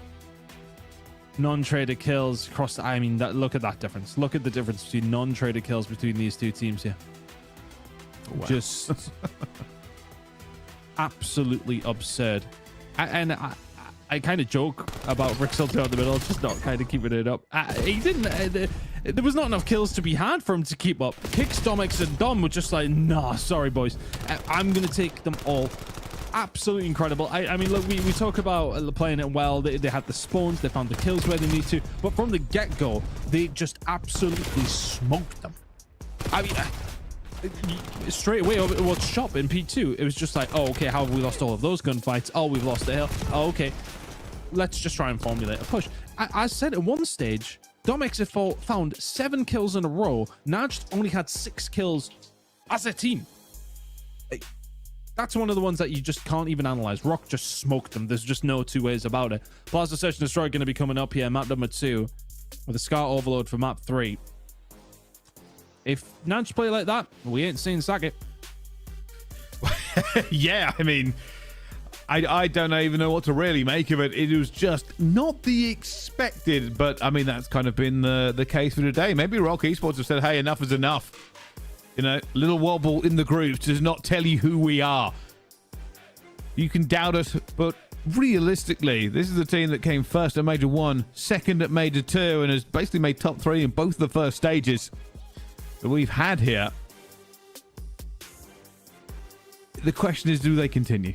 I mean, this is going into our next game here. It's going to be onto Plaza. S&D is a great equalizer, and Plaza even more so. I think if you're going to run into any map after that dropping, a fast search and destroy is really not where you want to go if you're NAJD. But stranger things have happened. Let's see if we can turn this one around pretty quickly, but that map number 1 does not enthuse me that we're going to have a very close series here. But I mean, what could is the fact that Rock had to reverse sweep NAJD. And honestly, NAJD won that map number 1 in that previous series. A relatively similar scoreline. It was 250 to 117 on Colossus. Caveat to that is that I've never liked Colossus for Rock. Steve will be sitting there listening to this saying, well, there's this, that, no, we are actually quite good. I don't care. Every time I watch Rock, I hate them on Colossus. I would go a different angle for this, actually, by the way. I'm sitting here thinking how bad this is for NAJD if we get to Overload. I just don't feel like their Overload game is quite as strong as others. I think we've seen them make mistakes on Overload before. Yeah. While I won't say that, you know, Rock are lights out at it, I would give them that map. So Plaza Search and Destroy, if NAJD don't find this S&D, panic stations. Oh, big time. Big time. But I don't know. It's just always hard to lay down the line for a series after one map like that.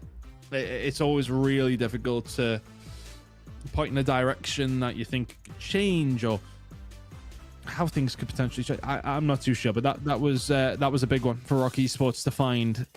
And now we go into a map again that is very, very quick and very, very pacey. And Kicks is like, yeah, thank you very much. So is Gentle, the 2v2.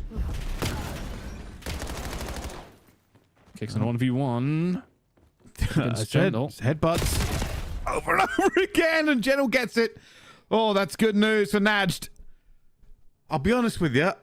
I wouldn't be 100% surprised to see both of these two teams go for this over and over again. I mean, it depends on the exact spawn points, but they might just go for it. The shoe fits, Brycey. The shoe does indeed fit.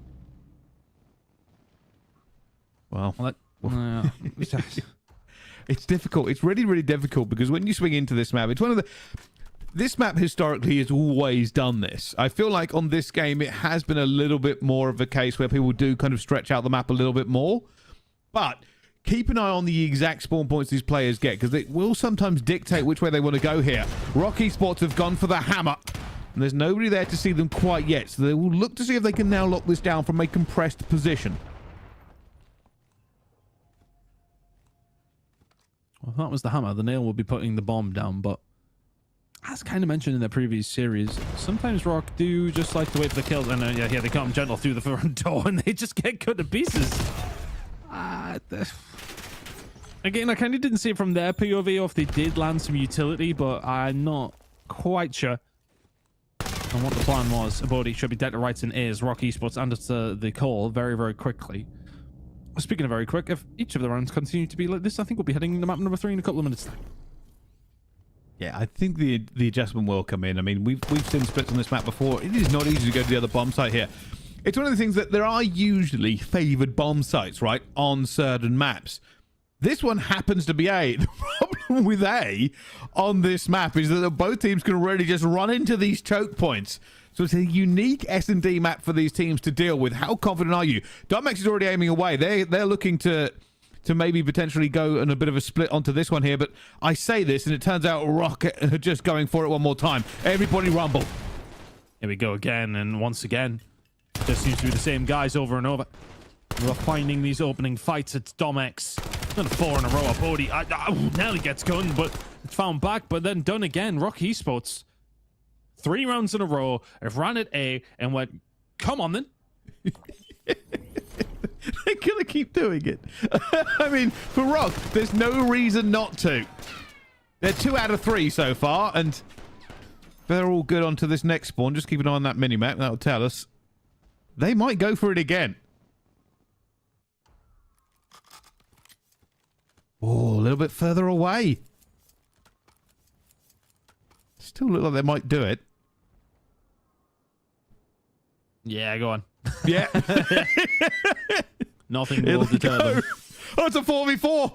Everybody in. Nades, guns, flying. Who wins it? It's everybody trading all over the place. It's a 2 versus 1. General's trying to stay alive. He finds one. He's now fighting for the last. Everybody into a good position. The General gets 3. Nats win that round.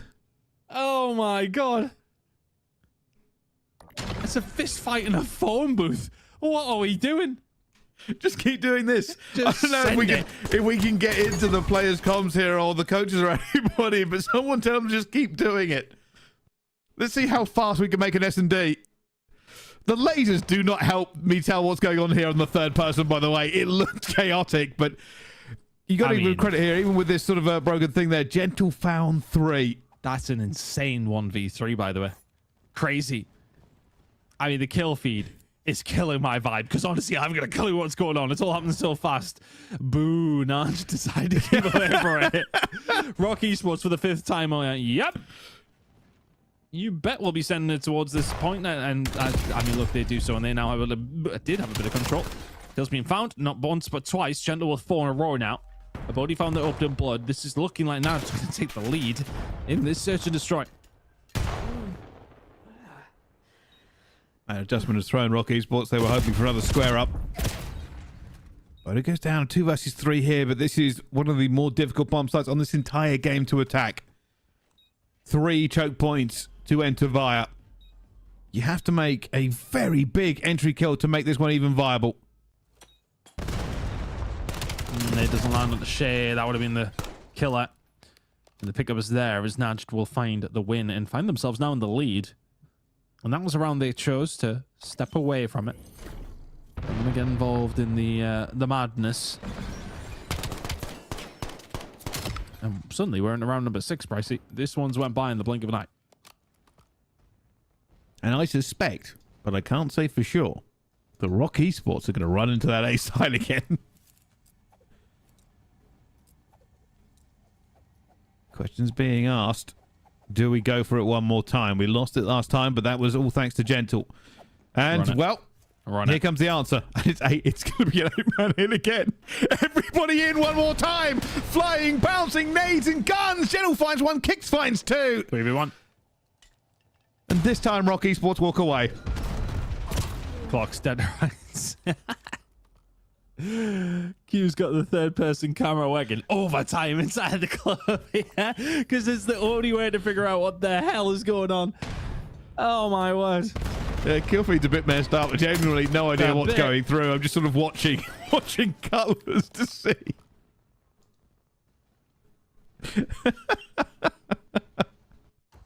You know what? It's not favoritism, but Nat's going to annoy me here by not going into A. They shouldn't. They should not go into A, realistically. Don't do the 4-man hit. It worked for you last time around, but my goodness, do I want them to go in.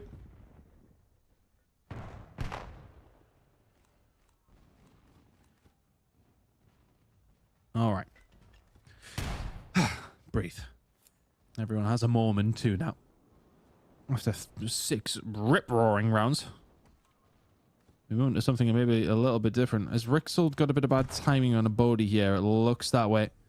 I was watching and a Bodhi quite literally has the freedom of Rock's entire flank available now as he found a way in info. Now he may well be able to find a way throughout the back end of A. But if anything, it's kind of a bit of a red herring because he thinks it's completely clear.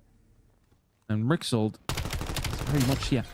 Is going to find a pickup as well. He should be traded. He has to be traded, surely. The longer that Rixold survives, the better, because the teammates are on the way, but the bomb is down. 3v3. Or 3v4.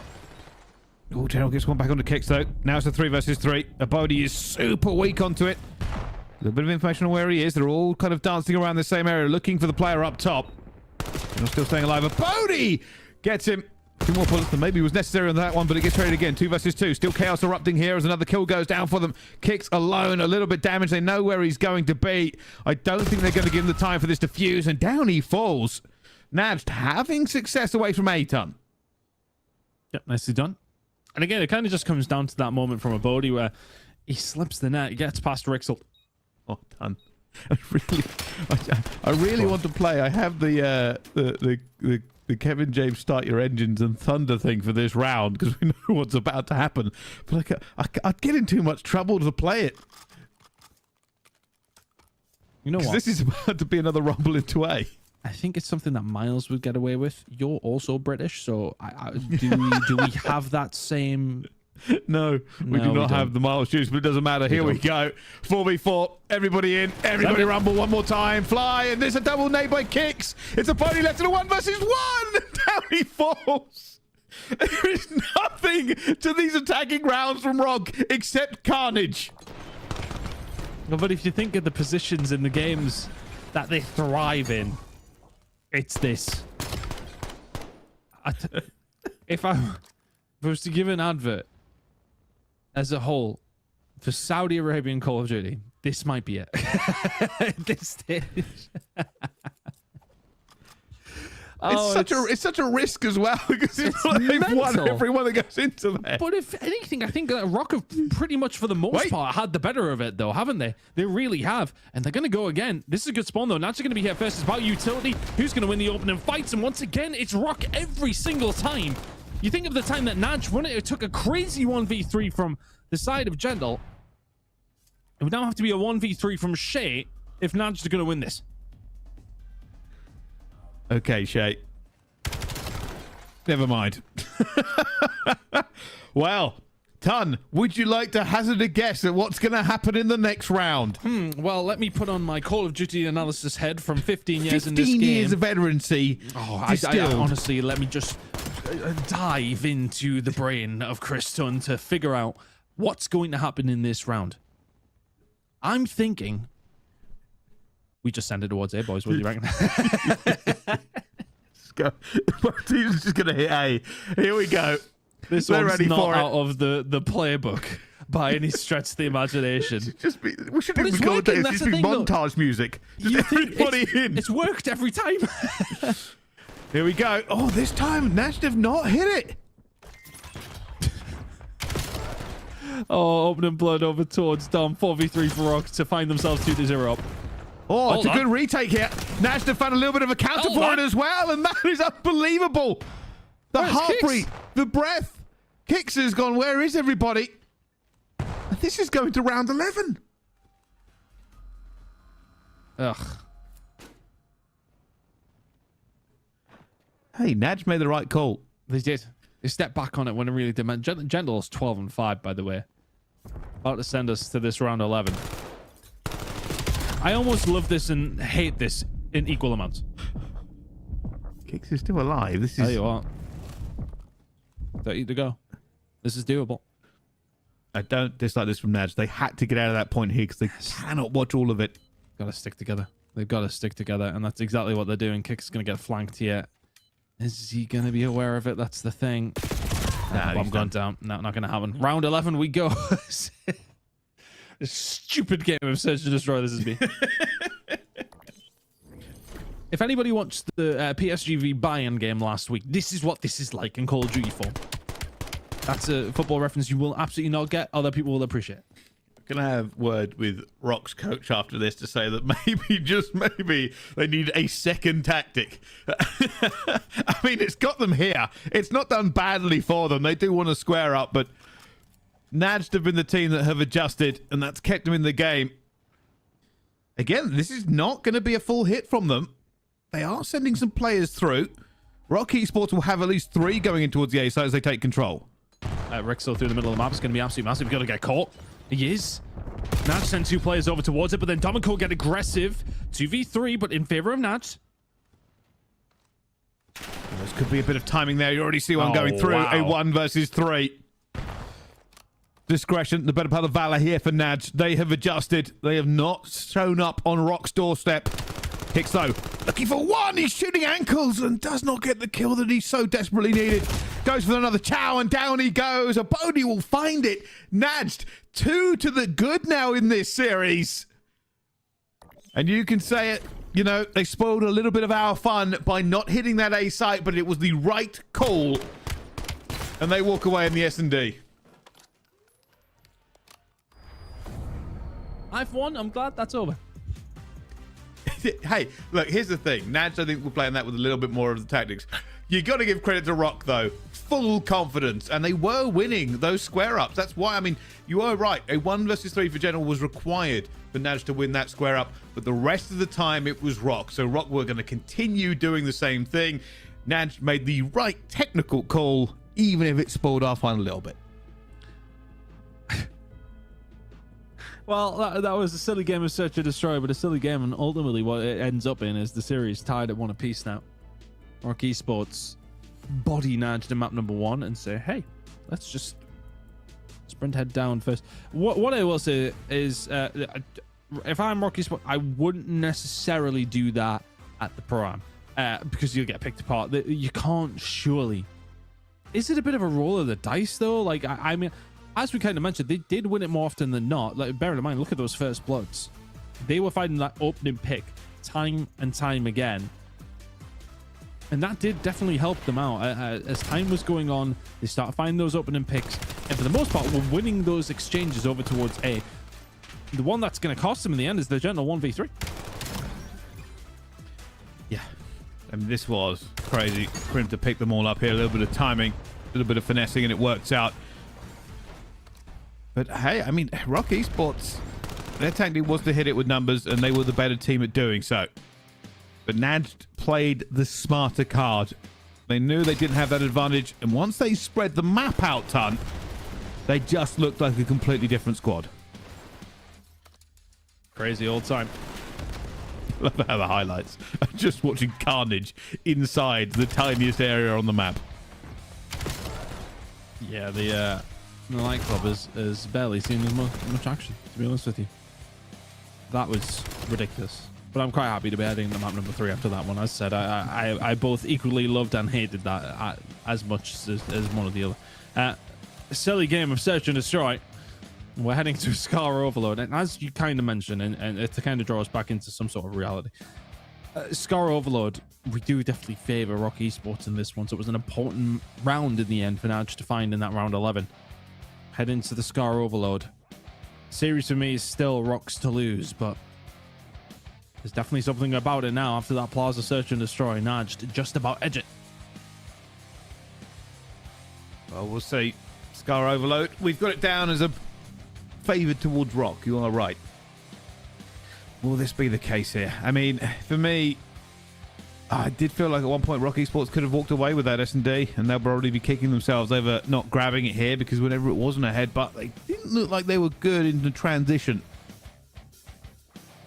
Otherwise, we would be potentially talking about a 3-0. But I don't know about you, Ton. I mean, last time it was a reverse sweep. This time they're now even going into it. It still slightly favors Rock. It does, and yeah, I think Rock could be really disappointed with that, to be honest with you, in that Search and Destroy, because as we mentioned, like on multiple different occasions, it did feel as if they were getting the rub of the green as far as the open exchanges were going, that kind of thing. You point towards, again, that General 1v3 is going to be the big difference maker there. You win that one, you've probably already won the game. It's somewhere further down the line. So yeah, they'll be disappointed, but they'll be heading into this Scar Overload feeling confident. I would imagine both these two teams, when they did play up against each other, the Overload was indeed Scar. But it was a very tight game. It was a 5-4 victory for Rock Esports. Crazy one, to say the least. Abodi went absolutely crazy at 36-24. He'll need that kind of performance once again here in map number 3 if Naj want to find themselves in the lead potentially. But look, Rock will be feeling confident, absolutely, heading into this one. still, I need a breather after that map, to be honest with you. I just need a second to recalibrate where we're actually at and where we're playing Call of Duty here. But is the pace going to continue, Brycey? I would imagine it might. Yeah, I think so. I mean, these two teams, they've been known for really having a high-tempo series of games into it as well. The score overload, we think, favors Rock just a little bit here, but maybe adjustments have been made. You can remember that between every time we see these teams is a full week of practice, of scrims, of trying to improve and eliminate weaknesses. For these two, it is a match made in heaven. And now as we get onto it here, which one will take the lead? Well, it only really depends on who wants it more. Let's see. Scar overload incoming. Ugh, I really don't know after that one. My mind's a mess. Rock Esports could have been coming into this one a gunfight here or there different with a 2-0 lead, and I think this one probably would have been done. But is that going to give NAJD a little bit of a resurgence, if you like? I wonder. Done was not a bad start, but this is a classic Rock, to be honest with you. Not going to get it over the line because big defensive work comes through. As Dom will find a couple.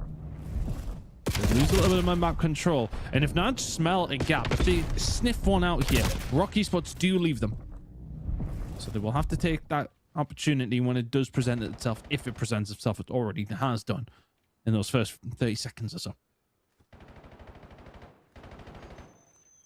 Rixel, this is a really good position if he can make everything out of it he wants to. Finds Gentle, but it's a little bit of a difficult shot for him. Looks for the second, and well, that should be enough here. They've only got one player left. It'll be clocks up top, but that is in now for Rock Esports. A wonderful setup for them, and they now try to get across the map. Nicely done. Keck's going to continue to control this as well. Oh, there's only one more player who is actually in any position to stop this, and Rixold has probably got the line to pick him off. Has done. There's 2-0 in the blink of an eye. Rock Esports, small blood in the water. Went hunting, and no problem. They will keep this pressure on as well. If I'm not, take a step. Just take a step and slow this down for a second. Win a couple of gunfights. Reestablish yourself on the map. Because right now, that is a big, big struggle. They are going to manage to clear out their spawn and find a little bit of control over towards the middle of the map. All of a sudden, Shane and Bodhi combine well, and out of absolutely nothing, they find one back, just like that. Yeah, these relay positions on this map are so punishing sometimes. Everybody spread out here looking for the kills, and I was going to say General's having a great game, and he is, but that's not all him in the kill feed. It's a little bit messed up. It's not Gentle and Dom just killing each other over and over again, but this is a wonderful chance for them as well, as Naj say, hey, don't worry about it. 2-2. Just out of absolutely nothing. Bodhi on a 5 spree now. Hellstorm in hand. Sometimes can be a little bit of an awkward thing to have an overload for me, because it just takes so long to call it in that you have to kind of presume what's going to happen before you do so. Can still be useful though. I'd rather have one than not. A little bit of control here for Naj in and around the EMP. They'll get this one moving over towards A very, very shortly. Bodhi just backing off a second.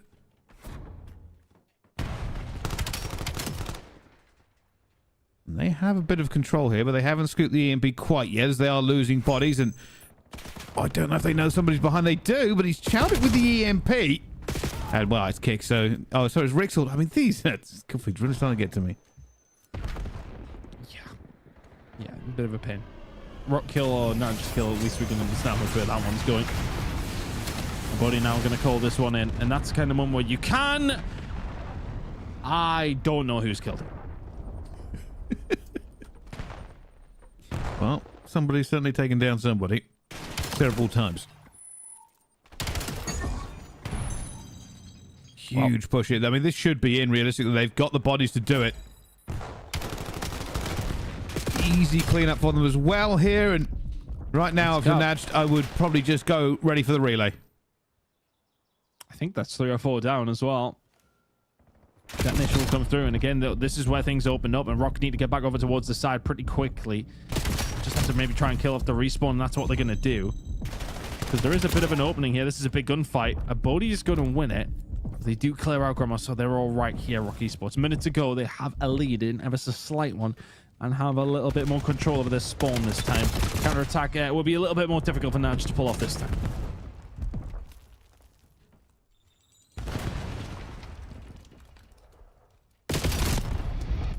Just being careful here. Both teams try to get into position.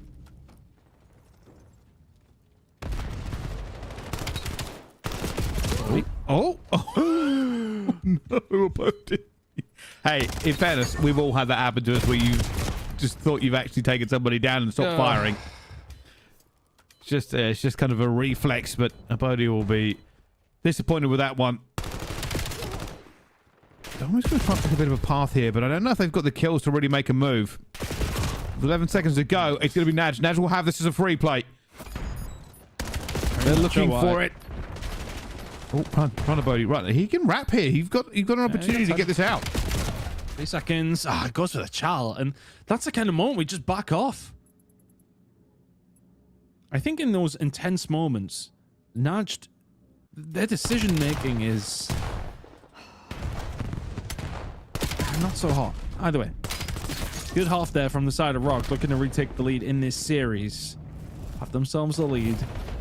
We're going to build on it here, though. In the second half, and again, they're on that side, but they do leave gaps, and those gaps were exploited.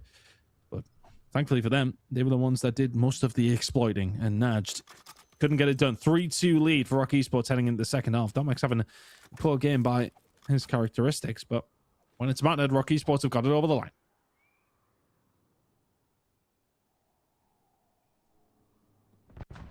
Here goes. We've seen some real crazy relays so far into this map. Can they do it again? Gentle finds a very important kill there in the middle of the map. Slows down the push. Does eventually go down, but that's bought so much time for his team to get in a better position here.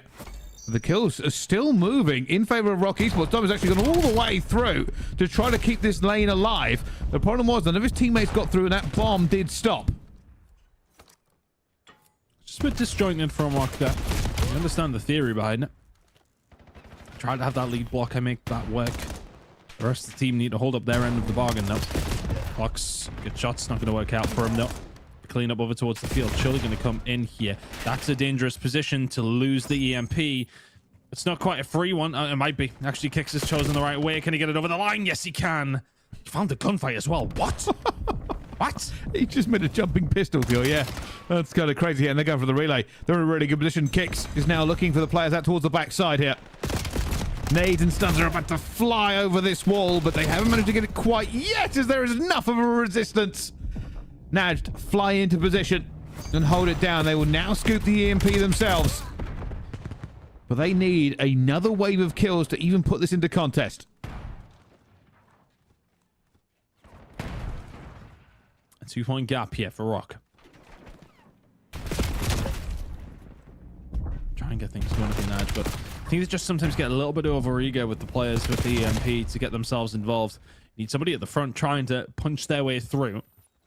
They may well be able to do this now, though.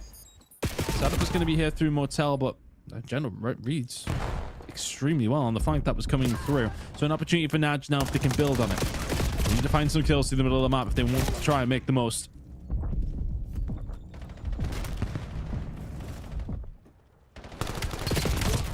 They're trying to set up here. You can see they want to apply more pressure out towards the middle of the map, but they are losing the gunfight. So now Clocks finds himself in a horrible position. They're going to try and get the reinforcements there to save his life. And that's just in time for Najd. Clocks still carrying this burden.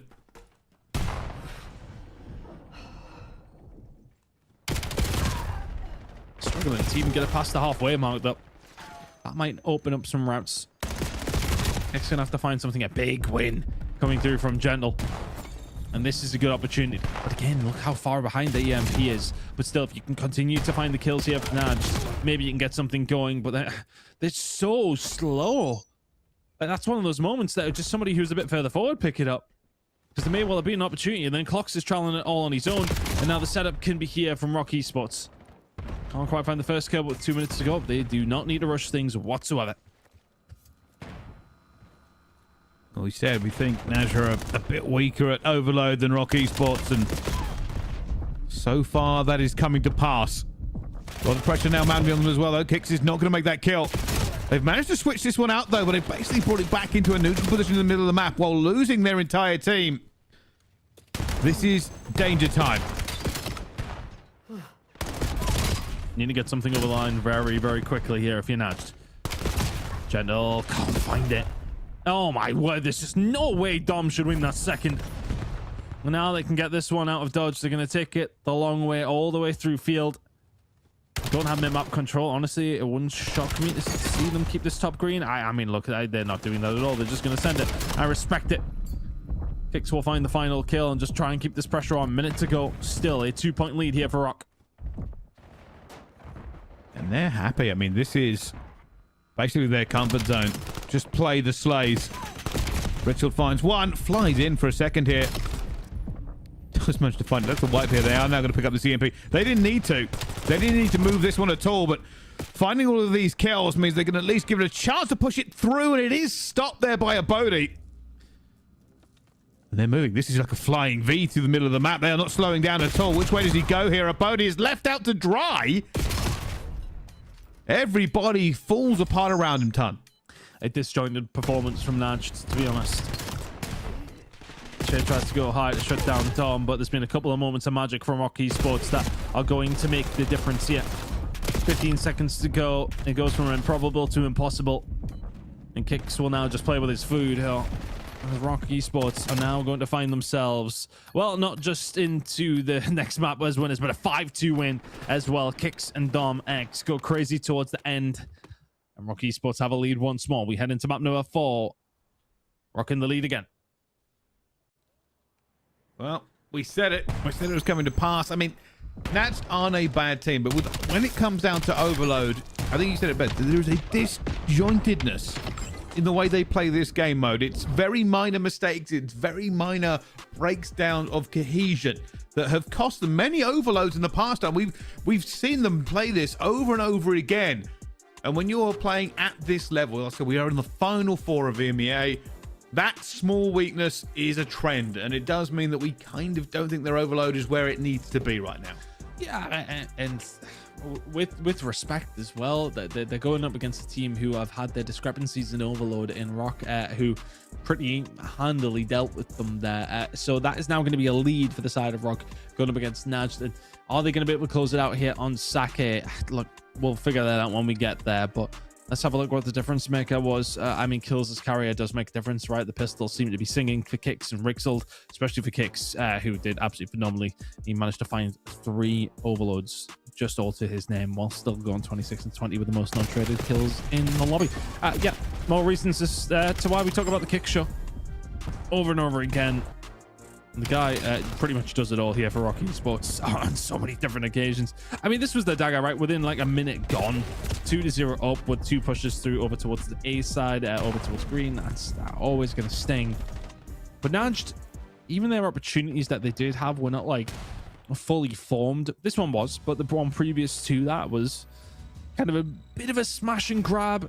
Managed to get it over the line. Rock Esports formulated a lot down that A side when pushing towards green, and then after that just held where they need to. How Kicks even wins that gunfight, then Might gets one over the line is an absolute mystery to me, but convincing from Rock. And again, in the lead in this series. Sake hardpoint incoming. Everything I've been told about this series, everything I've thought about this series is telling me that Rock Esports are going to win this Sake hardpoint, Pricey. So I will see you for map number 5 in about 12 minutes. Oh, well, I don't know. I'm feeling Rock at this moment, if I'm being perfectly honest with you. I think they end it here. I think they take the Sake hardpoint. I don't think this is going 5 for a change. They look very, very confident in this matchup. And is there a time to drop the trend of taking this to a map 5? It is now. We said the Scar overload was important. The Plaza Search and Destroy was, let's face it, an absolute knife edge that everybody was walking on the whole time. The last time they matched up in hardpoint, Rock took them to task. Let's see how it's going to break down. I mean, if we're thinking about these 2 maps, again, Gridlock, pretty rotational heavy. Sake, rotational heavy. The slaying needs to be so much better from NAJD here in map number 4 if they want an opportunity to send us to map number 5. Rock seem this has felt a bit more rocker circa about a month ago, right? This has felt a little bit more like that, hasn't it? Losing a search and destroy like that, you know, it wasn't about taking space or anything stupid like that. It was very much about just the hits over on Plaza, which they feel confident to do against many teams. Didn't get the right end of it that time, albeit the hits did work. But the 5-2 Scar Overload, yep, they've been pretty solid at Scar Overload for the most part. Sake are point incoming if they can do what they did in map number 1. The outslay potential that they have and that they showed, if they do that here on Sake, this one's done and dusted. Well, we're finding out. I have been told the players are in the lobby ready for this one. And it looks like that is true as we go on to it. Sake could be a defining map for this series. For Rock Esports, they will stay alive. They will go top 3. For NAJD, an opportunity to knock out one of the most prolific teams in challenges over both regions.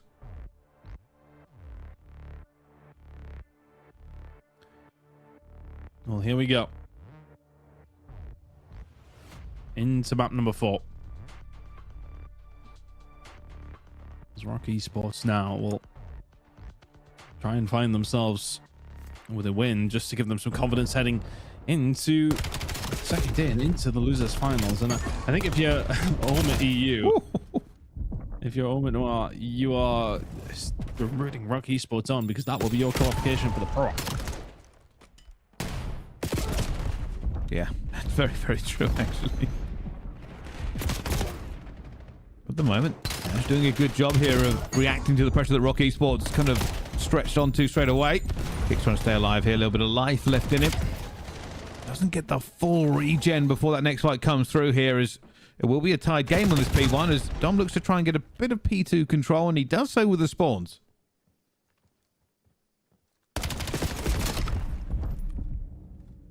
Order from Clocks. Our kill feed looks correct here, Bryce. That's going to help things along. But Domex does well. Had to clean up those kills. They've got the spawns over towards P2, and that hill is going to pop. Not bad from NAJD, though, over towards P1.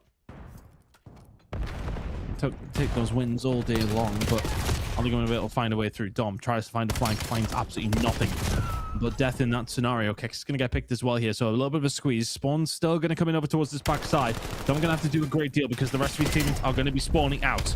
Rixel, he finds side 1 and 2 inside of the point. He's done phenomenally well, and they hold down when the pressure was coming in.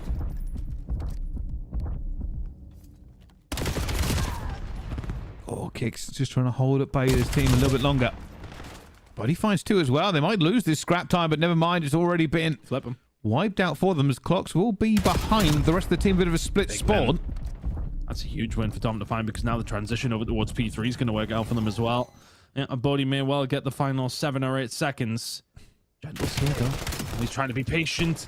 He's patient as long as he could be. Will eventually get picked, but spawn should still be there for Rock Esports. Absolutely is. Now NAJD have to run the gauntlet and try and find a way through again. Just feels as if they're second best at this moment in time. These transitions not working out. Rock Esports finding the important kills as well as more of them. Dom looking for it. Just such an incredible player when we speak about him all the way through. If he's playing like this as well as Kix, this spells a bit of a disaster for NAJD. You can now see a little bit more of a push coming from NAJD. They're trying to get bodies in the right position to win some gunfights, but they just don't have an opportunity with numbers to do so. As even as a Bodhi finds one, it's instantly traded.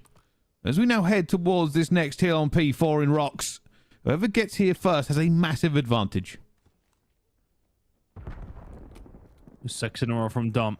Hellstorm going to come in at this time as well, and yeah, opportune moment. It's going to pop in a few seconds, and well, he should be able to find one. He spawned them in over towards Old as well. Look at the positioning from Rixel. He's going to find a way around the back. Dom can find a body, doesn't find much else, but it's created enough of a disruption that you may be able to find a way through. Rixel cannot quite seal the deal.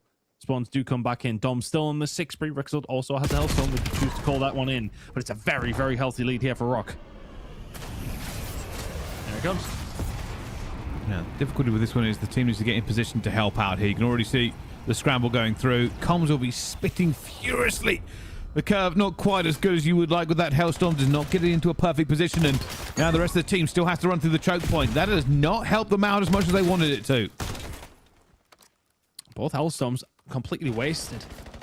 I mean, if anything, yeah, okay, you keep nudged off it for a few seconds, but ultimately you don't get everything you would have wanted from them. Contest's going to come through for the final few. Not really going to make much of a difference in the grand scheme of things. It's all about this rotation, with Djibouti and Clocks are the ones winning the gunfights. Currently at.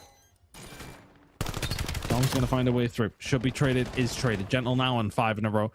And is this maybe just giving a little bit of confidence? 2 Hellstorms used over towards P4 and 2 Hellstorms wasted, but there's the break for Rock. In position, you can now see NAJD looking to lock this one down from the angles. Oh, Dom just waits in a perfect position, preventing the pinch that NAJD were waiting for here, and they're almost stalling. They are waiting for a perfect retake. They're now in position. General has to make this one work. They are waiting on him as well, but he backs off at the same time, and the trades are still going towards Rock Esports. It's a little bit back and forth, but Clocks flies in here, and they kind of found that out of nothing. They did not have a good position from the start. Domix will go for the child and will actually manage to find a way through here and a break back. So that's the final 6 or 7 going the way here of Rock Esports as well. But yeah, you're right. It felt as if NAJD were waiting for the perfect opportunity. It never, ever presented itself. Rock Esports were good enough for the trades. Rixold not having a bad map here by any stretch of the imagination. It's a very, very hefty lead here for Rock Esports. NAJD need to find a very different rotation here in the second string of hills.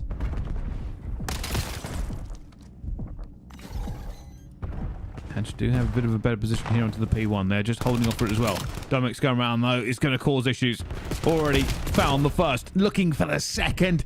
Not going to be quite good enough now. Rizzo will go in to try and find something, but will be traded out instantly here, as this basically becomes 1v1 me across the board here on P1. P2 spawns. And Rock Esports have not covered themselves in glory on this attack. I think it's maybe just a little bit overzealous, a bit overconfident from them. They get a little bit of scrap time over towards P1, but ultimately you've given over the spawns to P2, where you managed to pick up a good deal of time. Now it's going to be up to Abodi and Co. if they can do the same. If they can pick up every single second here, easier said than done. You tie the game up, and it's very much game on. Couple of kills found through the middle of the map. Need to try and break the stock over towards the back, though, and Clocks is just here farming 3 in a row from him. Nothing happening at the front. Gentle locking this down. Much better from NAJD. In 35 seconds can start to think about P3, but right now they may well tie this game. Such a huge swing here from NAJD. They are now holding this spawn as well.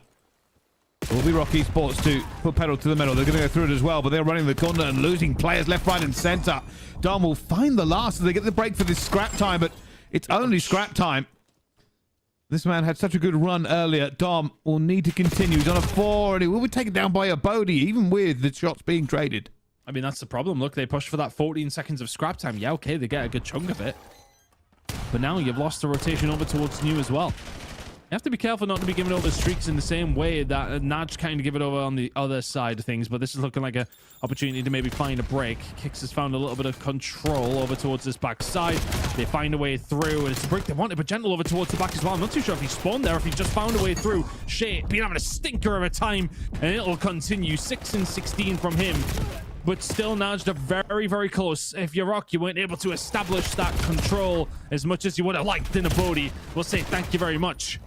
Nobody got no. Does anybody want this hill? Does anybody want it? In the end, it's going to be shit to find it for NAJD. We're talk flying again here. It's NPCs in everybody's hands as they just flow into this hill. But that should be it. And now, as you can see, it's a 14-point game on this rotation. Rixford already cutting out to try and find this player as well. He's a little bit of a disadvantage there against Clocks, but wins the gunfight. Will be picked up, and now more players out towards the back here. Surely Rock aren't going to crumble like this. I'm going to keep a hold of those back spawns. Momentarily, it's only Dom inside of the point, and he's doing more than enough. 3 in a row. Half on his way towards a Hellstorm. Brixel here on the flank as well. Just one would do, but a second would be massive. That's a huge play to be made, and he'd be calling out two on the flank. If they're finding them over towards the front, they can just keep their irons up in the right positions. Contestation will come through. Good job from NAJD to even just get there. And now for them, they're in a terrible spot to be able to continue this. To be honest with you, Rock Esports going to start squeezing in 20 seconds now available here.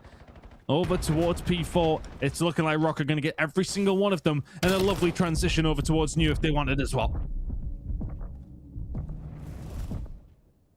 For NAJD, they've come so far, but that hill is just a little bit too much. Richter on a 6. That was a wild turn and burn. Eventually will fall before he can do any more damage, and nobody on this hill at the start of it popping either ton.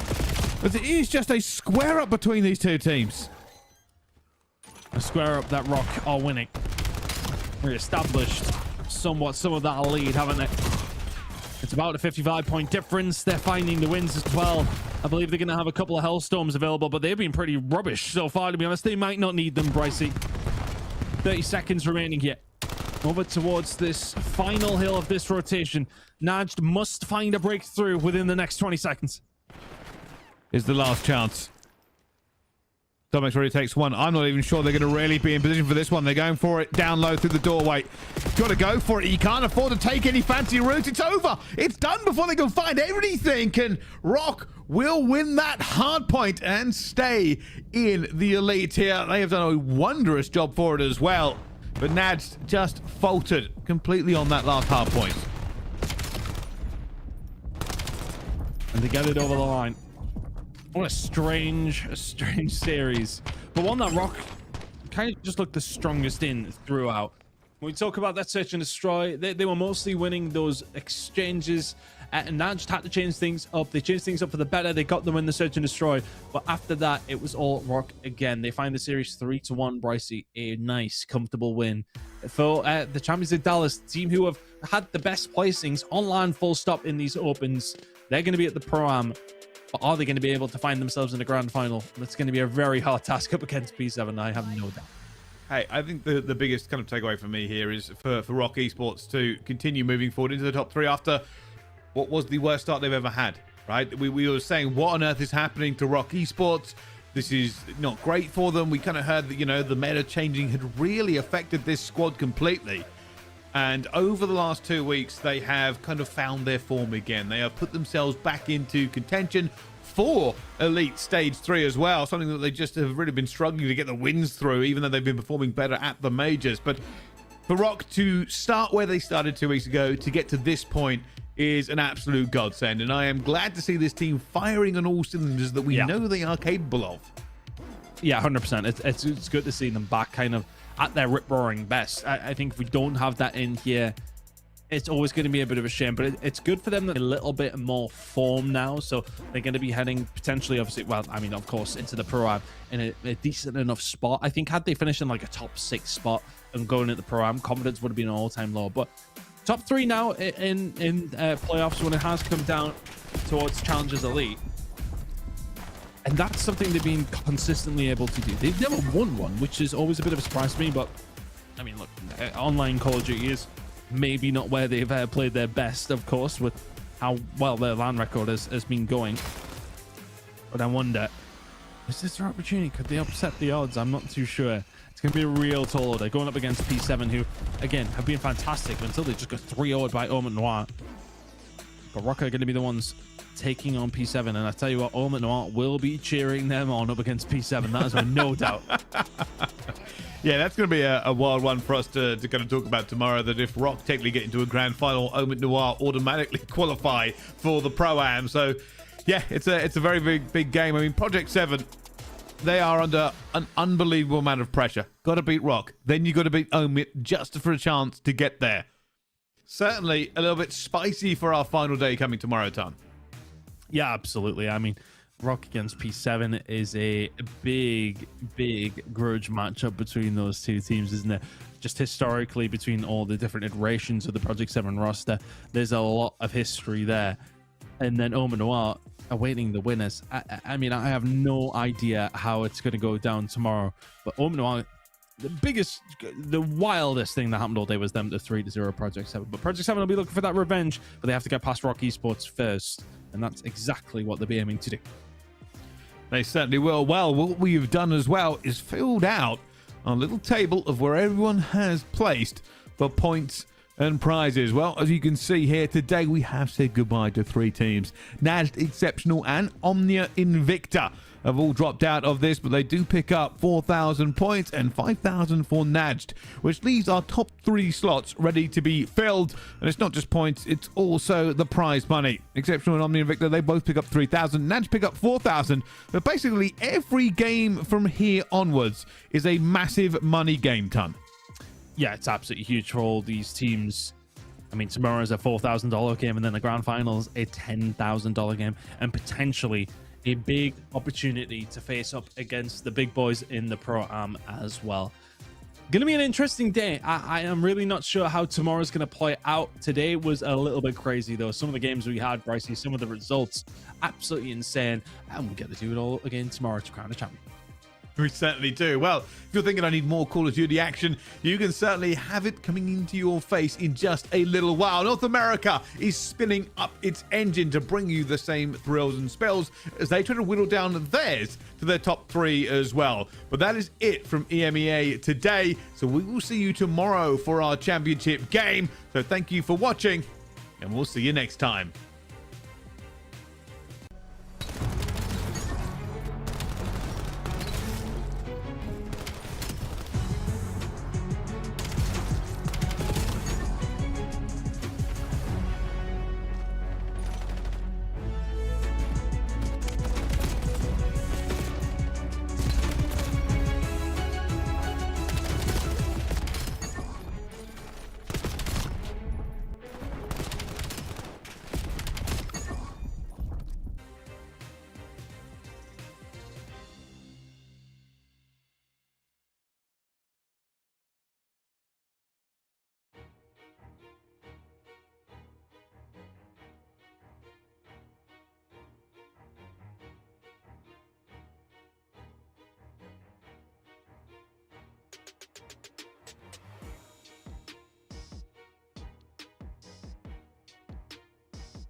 Ladies and gentlemen, make some noise for your back-to-back Challengers champions. Nobody cut him down. Oh Every my boot God. finds three. Henry, who gets the good timing over by the bar. He's able to find number 3. Oh, good movement from Mamba. Keeps the killing spree alive. Down low. Whoa, whoa, whoa. Lost for a minute, but I'm back. Now I'm at the top, and baby, at the one I'm at. Welcome to the fun and games that is Call of Duty Challengers Elite. We're here once again for North America with Stage 3 in the 2026 season. My name is Infinity, and I'll be casting tonight's action. And as always, I couldn't do it alone. I can't believe we've done this, and it's totally unintentional because we had no idea what we were looking at tonight. We've turned up in striped attire. I don't know why we've done this proper. It's proper. How are we doing, mate? I couldn't explain any other reason. We literally did not plan this. We didn't know until just a few moments ago that from our producer's ears, who's dressed in suspenders, deserves his own shout, that we're both wearing vertical striped shirts. So honestly, shout out us. You can honestly say the duo-ship hasn't been too far away from the microphone. If not, our swag is always right on point. I'm doing good, man. Look, it's a great day to be able to see who's making top 3, and we get the pleasure to be able to do that. Yeah, as we always say, right, we get further and further throughout the season. The stakes continue to ramp up, and that's never been more true than now. I think Shift said it on the last broadcast that this is one of the most important moments in Call of Duty Challengers history, right? You know, there is a spot in the Pro-Am up for grabs. Obviously, one team in North America has already got one of them, and so that elevates things even more. We'll talk about that here in just a moment. First and foremost, let's talk about what's ahead of us for the night in Call of Duty Challengers. We have 3 matches on broadcast, 2 going on simultaneously for the first block. It's going to be a ton of fun. Yeah, it absolutely will be. So open up a second browser there. Get ready for the double pan action. FC Stallions versus FaZe Falcons. For fun esports and OMIT Brooklyn happening at the same time here for our lower round 2. And then we get the pleasure to be able to see the undefeated Huntsmen going up against the almost undefeated P7 Notorious. The winner's finals about to back. Now, we've got some banger matchups ahead for you guys, but if you have missed the action so far, let's give you guys an idea of what the bracket currently looks like. We can kind of break this down for you folks at home. So we're coming in here today, 2 teams already in the winners final and 4 teams sat in that lower bracket. I think starting really with that winners final, right? 2 teams in very different situations coming into the season, right? Proper P7 Notorious, obviously, winning the Birmingham Open. They come in with Snoop into the season. We asked the question, are they going to have the same results? And the answer more or less has been a resounding yes. They haven't lost a map to anybody besides one team. On the other side, we've got a Huntsman roster that came in barely qualifying, and somehow they've done this. They've ran through pretty much everybody. Yeah, I mean, they scraped their way through the upper bracket as well. You see there the 3-2 win versus 4 Fun Esports, who are in prime form. I definitely say towards the tail end of this season, Brody. They definitely know what's on the line, but 250 to 215 on the Den hardpoint to close it out with a 6-4 surge. Yeah, the Huntsman team absolutely know what's on the docket here. They got to be in championship form, and albeit the last team to qualify for this series of the Elite, they're looking to take it all. Yeah, and obviously there is a lower bracket as well, and 4 very, very mixy teams in that lower bracket. We have got some incredible matchups ahead of us in the battle, survival, and of course, the battle for that Pro-Am spot. Of course, it isn't just the Pro-Am spot on the line, though. There's also pro points and prizing to talk about galore. 15,000 points to first place at the end of the entire competition, and we've already had 6 teams knocked out, walking away with at least 2.5k each. These dang pro points, man. You see, even like the slightest bit, it's going to be putting yourself in a situation to get picked up by a better team, can raise the seeding, you never know. But this is what it's really all about. We got the dollar bills on the line. Bryce and Ton were talking about it before their interesting close of the show.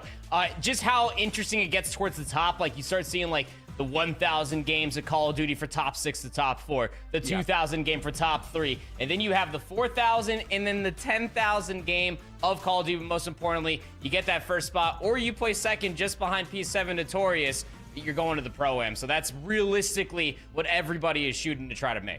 Yeah, this is actually kind of, funnily enough, one of those situations like, look, the money's nice, right? Like, let's be perfectly clear, right? If you win the entire event and your name's not P7 Notorious, you're happy with the money. You also have to be with the fact that you are going to be at the Pro-Am, right? And that is just so important because it's one of those situations where, like, you appear at the Pro-Am, you make a good impression, and you are highly likely to get picked up in the league. Either now or later down the line, it is just a perfect scouting opportunity. Being at the Pro-Am is probably easily the most important thing we have here on the line. So that's what these guys are fighting for. Let's talk about our first matchup then. We are going to be taking a look at our lower bracket first and foremost, and it's going to be FC Stallions on broadcast versus the FaZe Falcons. We'll also be speaking to that other matchup, but kicking off the conversation with this Stallions roster, it's been a bit of a tumultuous season, I think it's fair to say. The start, I think, certainly wasn't what we expected from them, but they seem to have found their footing since then. Yeah, absolutely. I mean, you start off the first week of Challengers Elite, you get smacked around, especially for that 0-3 loss versus the Huntsmen, but the reverse sweep versus Torn Esports, I think was more of a wake-up call for these guys of FC Stallions. But ever since that first week, name any one of these 4 players to absolutely pop off versus a team that isn't Project Notorious and Huntsmen. I'll wait, because Icons, Rupert, as far as like their lineup is concerned, these guys are getting into the mix. I've got to give a big shout out to Millie. This NPC meta is absolutely filthy on him. He's not afraid to throw away his life, and more often than not, he can walk away with a 2-piece, man. Yeah, I mean, it's Icons to me. Icons has just been a phenomenal player, so I'm excited to see more of him play. On the other side, though, this FaZe Falcons roster, they've been so fun to watch this season. And, of course, they are the only team right now that can say they've not only taken a map off of P7 Notorious, but an entire damn map. And they surprised us towards the end of the regular stage. And I think from that moment onwards, you kind of realize, hold on, these guys are a real threat.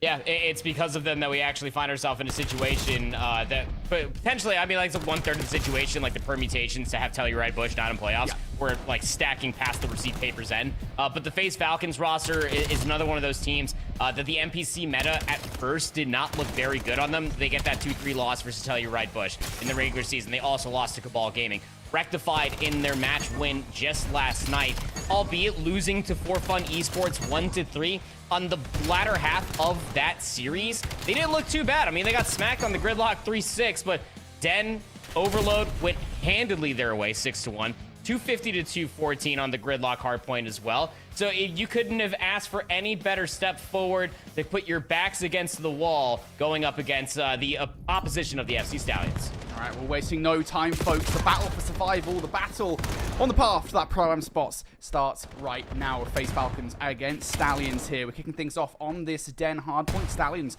on the better side of the map to kick off. Yeah, Den hardpoint. I mean, when I'm looking at any sort of favorability in recency, it was the map 4 win, 250-216, to send Cabal packing just yesterday for FaZe Falcons. So FC Stallions, though, we were talking very highly of their explosivity. You're looking at Millie, Icons, Rupert, any one of those 3 to really get into the mix. But right now, it's KB into the next rotation to Hills. Going to be Stallions touching first in towards this next hard point. You've already dealt with one rogue player that's managed to go spawn out. You know that these guys are going to be spawning towards the backline. That rogue spawn is still going to come in, so potential late hit here if FaZe Falcons are patient on the hit.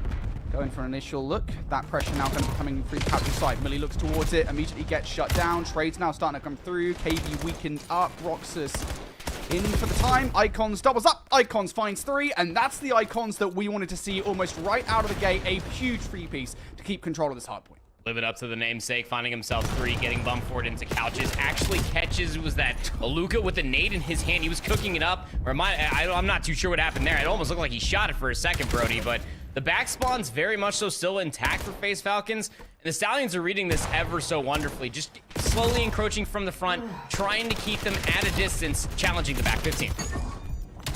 Worth it as well, KB. Goes to the stairs for the second kill, and that is a huge wipe coming through because you're going to be blocking those guys all the way towards those back spawns. That's why Rupert is keeping an eye on it. Gets a little over-eager on the pay. That's going to force Icons out a little bit further than he would probably want to play it.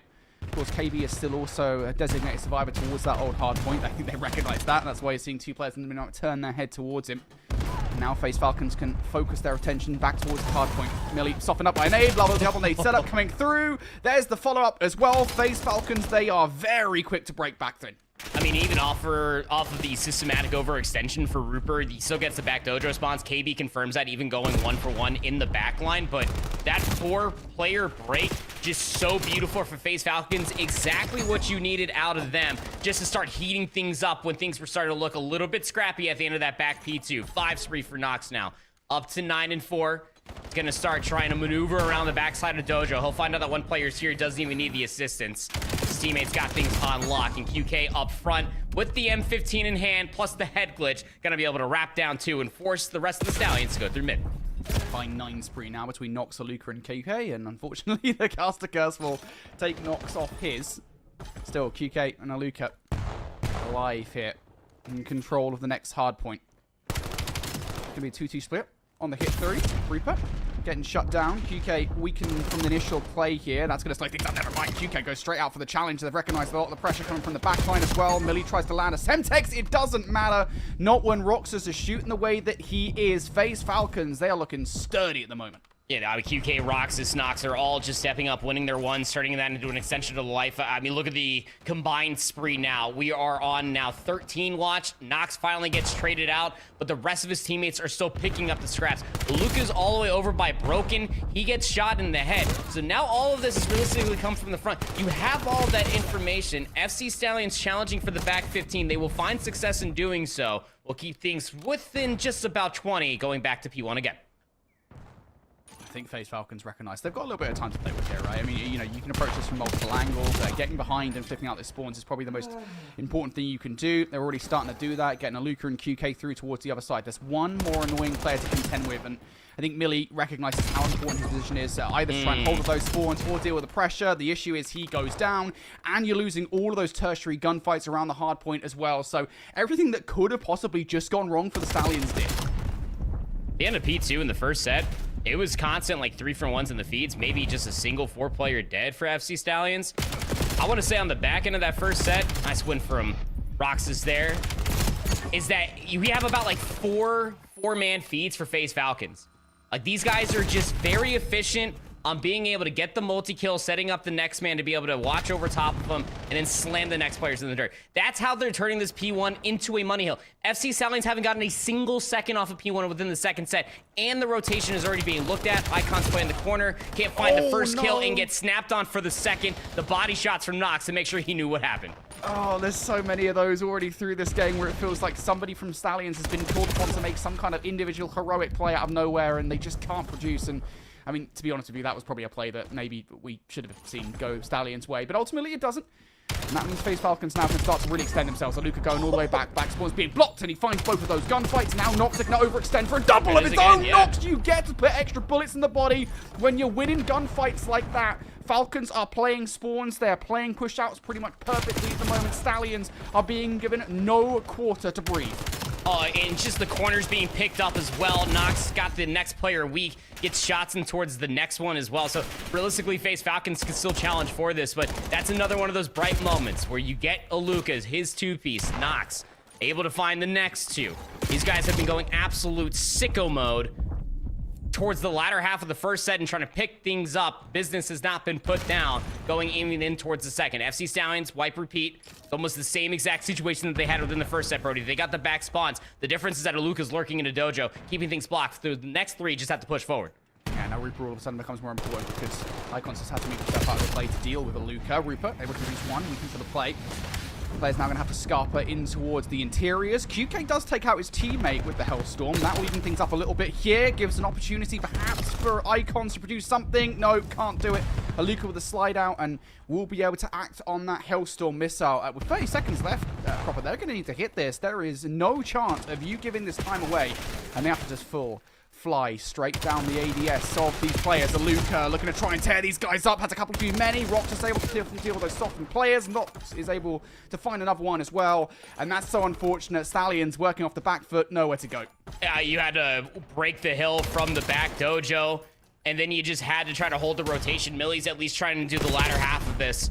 The FC Stallions have just fully fizzled out. I mean, there was at one point where Icons was somewhere near double positive off of that triple kill. He's 13 and 18, double negative for Millie. The superstars for FC Stallions just cannot meet the oppression that is FaZe Falcons at this moment of time. The back spawns are still secure. The kill feed is also there for the Stallions, but they just got to get one more player of Nox off the time. Then they can try to set things up for the back four for the rest of this time. I don't know what we say. Only takes one good hard point and you're back in the conversation. This could be it. Reaper starting to heat up on 3 in a row. Millie wanting to overextend out towards tiles. Will get cut down for it. So Reaper now needs to put his foot down on this tiles once again. Can't get the cleanest of shots out towards the player. allows a player in towards Armory. There's 3 down in the feed once again. And what you kind of needed to be a clean hardpoint, even if FaZe Falcons don't win this time. This is crucial time. You're going to need to send bodies at the hardpoint. Unfortunately, you've done exactly that. Millie comes through for a double. That might open the door maybe for some of these stragglers to get towards the time, but you still got bodies on the hardpoint to deal with. Roxas decides, yeah, I'm not having any of that. We'll take 10 seconds and we'll scarp her. Just so relentless. I mean, even with the back spawns, like they're kind of forced to be playing from the situation. They do win a good couple of transitioning gunfights, so they get set up in towards P1, but this late hit from FaZe Falcons with the leader's advantage that they have, it's a pick and choose moment. You got players through mid-cut, 2 players trying to exhaust all irons to be looked over by couches, and it just strikes so wonderfully. Now just 13 seconds away for FaZe Falcons to take a 1-0 lead. Stallions, you gotta go. You gotta try and find a way through, and you're already losing the bodies. One last heroic play from KB, perhaps not in a month of Sundays. See you frickin' later, Stallions. Decimated here in map number 1. Goodness gracious. Mate, I mean, it was close for the first 3 hills, maybe? And then FaZe Falcons are like, yeah, this is our game. I even, like, through, like, the first 2, I'd probably reckon, like, towards the back half of P3 within that first set, I'm willing to give you that first 30 seconds, but, like, ever since then, these guys are just relentless. It's just, like, I don't even know, dude. Like, these guys were moving around like the Apex Predators. Like, there wasn't a single amount of double kills that you could not make up that Aluka, Roxas, Nox were finding. You throw in QK for that as well, dude. Like, all 4 of these players with an NPC in their hand started lighting things up. And even in certain moments as well, like, you can see just, like, the understanding, like, the more macro game behind it. Like, these guys are shooters. I don't think anybody's denying that.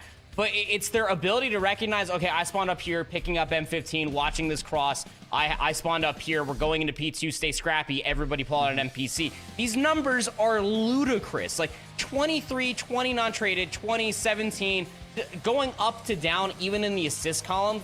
3,000 damage worth for 12 assists is absolutely insane for Roxas. These guys were hitting everything together. The corners were being watched by one another. Everybody was in a tradable position. It was absolute hardpoint harmony.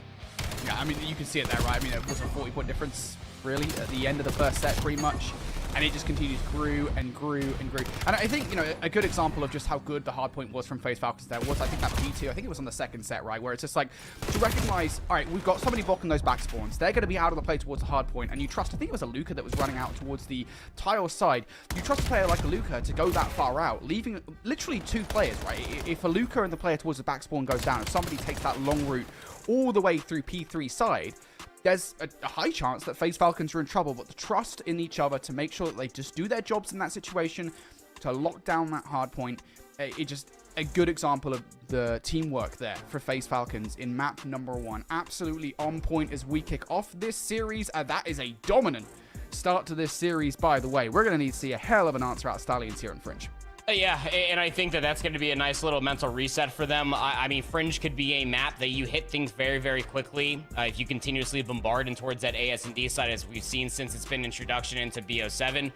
It's one of those things that you can also play it relatively slow should you want to. I think it just all depends on how they want to approach that, but you got to somehow put a fire suppression on what FaZe Falcons was producing. And, well, speaking of fire suppression, what happened to Fine Esports? They're currently getting smacked by OMIT Brooklyn on Den Hardpoint. Is there just something in the air on Den we didn't know about? Something like teams just getting smacked about in the first map of the day? I don't know what's going on here, because for fun, having a Stallions moment, should we say? I know it might be too early to coin that, but people won't be happy that we're coining it. But, you know, gotta start early. Why not? Gotta start early. It's early on in the night. It's a very long night ahead of us as well. For fun, at the moment, feeling the length of the night already and the length of something else from OMIT Brooklyn coming at them as OMIT now looking to extend their advantage in the same position that we saw FaZe Falcons in the last game. Wake going to pick up a couple of kills. That will alleviate the pressure ever so slightly. Slide out. Wake actually finds a third, and all of a sudden here, for fun, in a position of actually being able to challenge OMIT Brooklyn, but you've got to follow up with more kills. You can't just run a 3-piece, the stick, and then the follow-up from Standy. Just when you think there's a chance for fun, it all goes awry.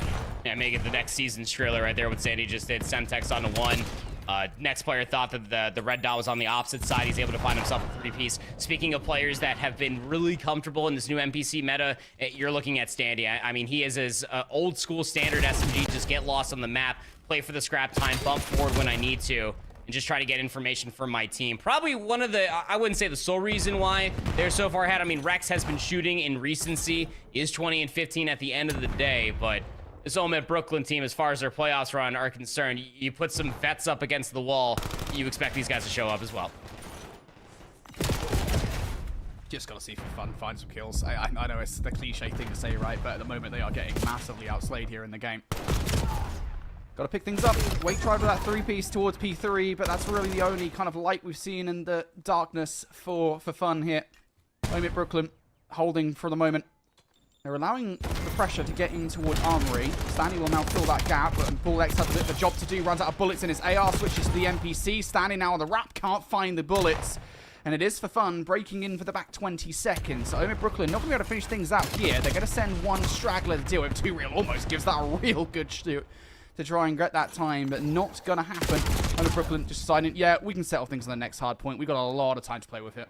I mean, 2 real still confirms all the information, gets it a second time as Awakenings push all the way inside of desk. That's why you had this very long route from the previous spawns being manifested. P3, get the P2 spawns because you never know what could be happening. Awakening starting to really show up. And when we popped in here, he was somewhere near double negative. He's 17 and 19 now, Brody. Don't let this boy get hot, but you got to get For Fun Esports in towards the time first. They're not finding a single kill. It's all OMIT Brooklyn. That should be it here in this game. For fun, gonna send Yuli flying. He's the only player that even wants to attempt it. Just pad those stats ever so slightly more because it already looks pretty bad at the end of that game. We didn't get to see much of that one proper, but what from we did see, it was just fully for fun, getting brutalized, hard point after hard point. Really much in the same way that the Stallions were, right? Just not finding the kills, getting pieced up every single time they attempted a rotation. Not much we can do on that happens. It is an NPC meta we're living in it right now, especially for Den. I mean, you saw like a couple of instances, like for P4, like Paul's playing like the back head glitch with the M15. Obviously, headshot multiplier. Very much so goes Burr. But then there's a lot of moments where you're watching, like even for myself, the arrows on the mini map. You're watching Rex's arrow like just like fly, and he's just winning constant close range gunfights. I mean, he's a true like AR flex. Out at the end of the day, he's gonna absolutely eat things up, especially if you put an NPC in his hand, just run around like a chicken with his head cut off. He definitely was leading the lobby for the majority of the time, probably ended in doing so as well. Brody, this OMIT Brooklyn team, definitely one to be trifled with. Yeah, I mean, it's a really interesting story of OMIT Brooklyn, right? I mean, OMIT Brooklyn are one of the most storied teams in challenges, full stop. They are responsible for some incredible talent that have made their way to the league over the years, and they're also responsible for some of the winningest performances in challenges over the years, right? I think they're I want to say that the only org to get back-to-back challenges championships, that's I think, right? Or sounds in right. grand finals, right? Because obviously they got grand finals last year and then grand finals the year before that as well. But it's been a struggled year for OMIT Brooklyn. I think that's a fair thing to say, right? They haven't seen the same success that they've seen in the past. You know, that has definitively eluded them. And there is still a chance, even if you're in the losers bracket, that this could be it right here. This could be the stage where you pick things up. And again, it has to be said, this is the stage where you want to do it because there's that Pro-Am spot on the line. You make it to grand finals along 7P7 Notorious. Doesn't even matter if you win. You just got to make sure you get there. So OMIT Brooklyn, if there's ever a time to peak, it is gonna be right now. Taking a look back towards our main matchup, though, again, we got Fringe Search and Destroy coming up here between FaZe, Falcons, and Stallions. And after what we saw in map number 1, proper, we were hoping Stallions can bounce back. Oh yeah, absolutely. I mean, the Fringe recently, when it comes down to it, I think you're still looking for FC Stallions to have a very slight favor. I mean, we're talking like regular season games at this point, Brody. But this guy with a sniper in his hand, I'm never counting them out. It's a 50-50 battle across the board between these two.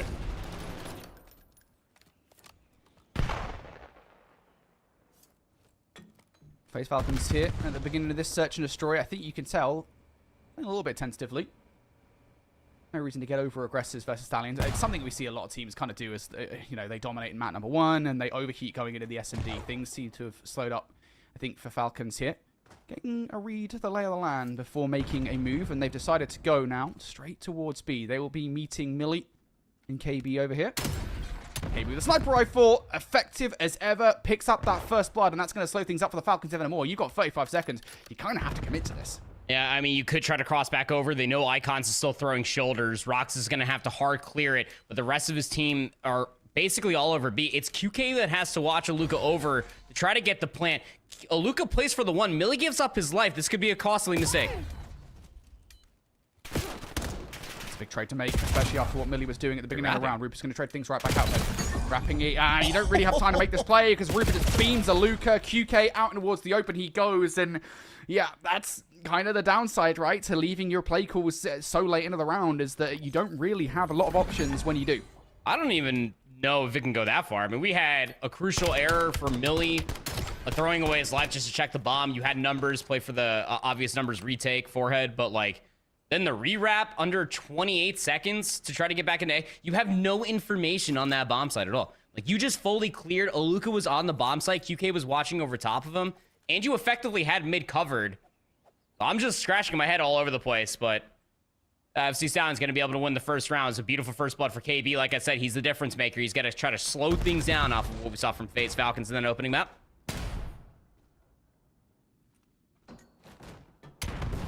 KB looking for that first snipe again. Look at that timing. Nox peeks out here in towards train tracks, and that's now real estate that FaZe Falcons have acquired early on in this round.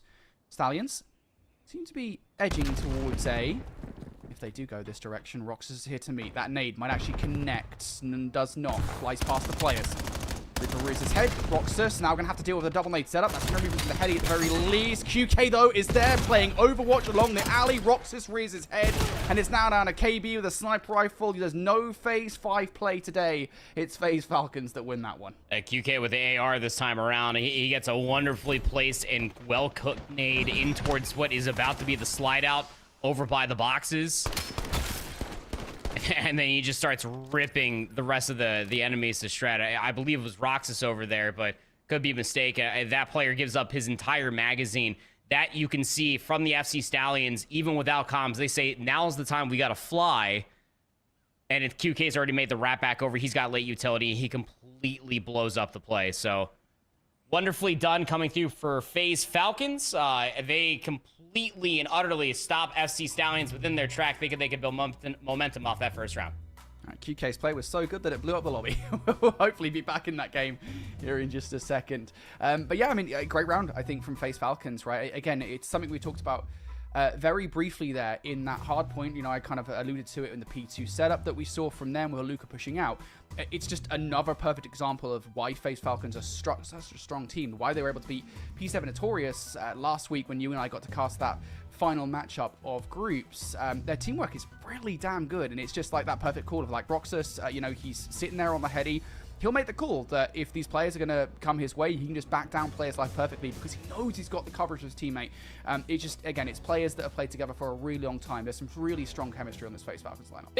It's like the ebb and flow, be able to watch them play Search as Troy as well. Like the game plan is obviously there, but like you were like pointing at, it's their trust that they do have for each other to make the right play. Because like even beyond Search and Destroy, while we're trying to figure out what happened in this lobby here, you go back to the Den hardpoint, like there's systematic breaks at the end of P2, P3, and then what they were able to do from P4 just from the front and just keeping all of Stallions trapped the way that they were. That's a certain level of meticulousness you only gain not only just with game knowledge, but also trusting your teammates as well.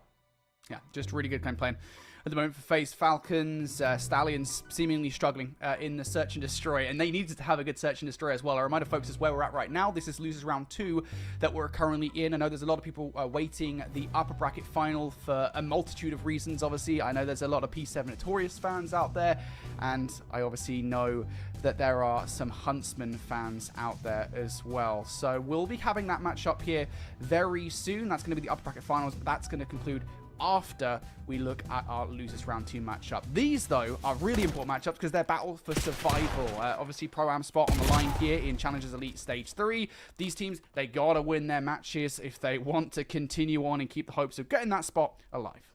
Absolutely. As we go over towards one of those survival matchups, OMIT Brooklyn versus For Fun Esports, a 250 to 141 Den Hardpoint if you missed it. While we figure out, before we could hop back into the conclusion of that fringe Search and Destroy between FaZe Falcons and FC Stallions. Hopping over to this raid is certainly going to be interesting. OMIT Brooklyn did beat FC Stallions, as mentioned earlier, on this map mode combination. I want you to know it's standing within the first round, found 3. He already took my talking point before I could even bring it up. It's going to be him versus Mac. Who could take over mid first?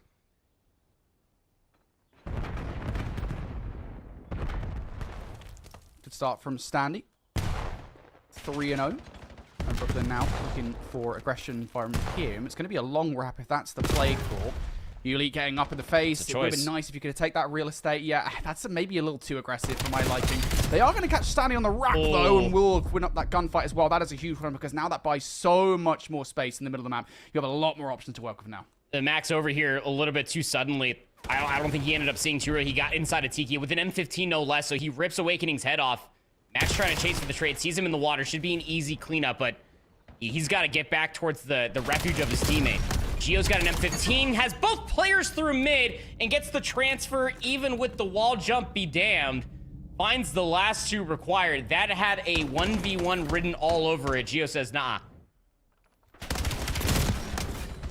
Oh my god. Something special about seeing it in slow motion. I don't know.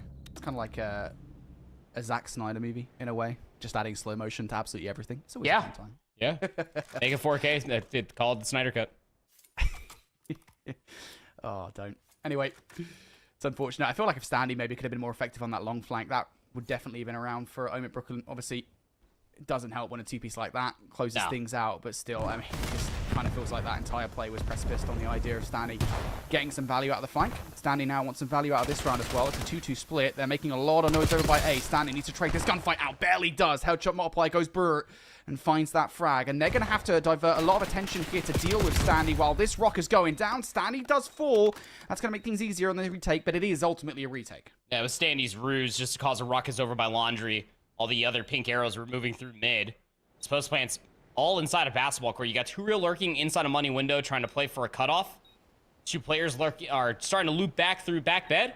Gonna try to time this with Mac, potentially through money window as well. Oh, he's got a free gunfight too. Two-Rail wasn't even looking his way.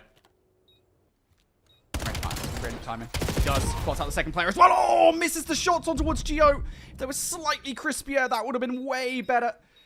Unfortunately, doesn't find that gunfight. If your teammate maybe plays his life for a tad longer, that should have been in the round, because it's worth saying for fun.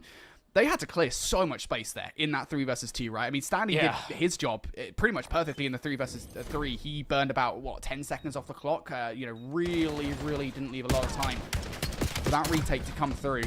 Look at those shots from Gio, mate. He's being crispy. If you want to continue to watch this raid search and destroy, see if OMIT Brooklyn can take a 2-0 lead, or For Fun Esports can at least force out the Sake map number 4. Please open up second tab, go to youtube.com/God Challengers and watch the conclusion of this one, because our alpha match is ready to go. Comp Ops has given us the final say. It is 1-1 as we hop in around number 3. Basically just first to 5. That's all you got to think about. There's no first to 6. That's way too difficult. It's 1-1. I'm sorry. Listen, I know we got some complicated formats here. Sometimes it's confusing. Oh my goodness gracious, KB.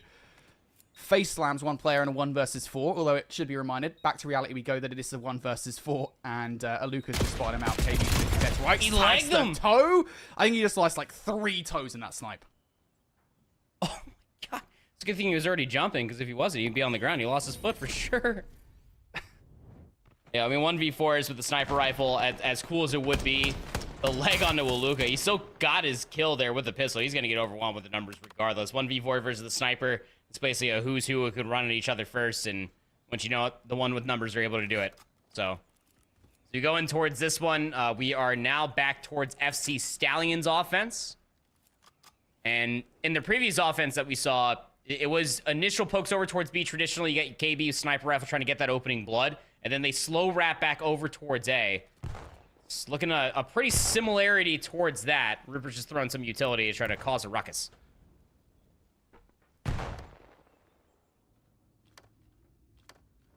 Just in the fact-finding stage of the round here for the moment. Getting a feel for one another. Stallions do not want to commit towards that beat. I think they got enough information off utility. Does kind of feel like a lot of how this round is going to go is going to be based on what Rupert can produce. Rox is in the same position. This time he doesn't have QK on the Overwatch though, so he's going to have to back all the way up here. Nox's position in the round, or Lucas, I should say, becomes all the more important. Rox sets with a beautiful car bomb, though. That's Reaper now out in the middle of the map. All of a sudden, you don't have any control over bricks, and you're really starting to run out of time here in this round. There's not much runway to work with anymore. The smoke will provide an exit, but are you going to anticipate? No, I mean, they're all trapped inside the line, man. Yeah. It's tough. Roxas is playing his job perfectly. He's bought time for the rest of the FaZe Falcons to fly in direction. There it is. The kills from behind. Yeah, that's unfortunate. Rupert goes down in the middle of the map and the entire round falls apart. It's just genius, isn't it? I mean, when we hop back in towards this, the previous round just was so conclusive that nobody from FC Stallions probably had a trophy system to keep Rupert safe, let alone he probably sitting there snickering to himself. He's like, nobody's checking this spot. Surely not.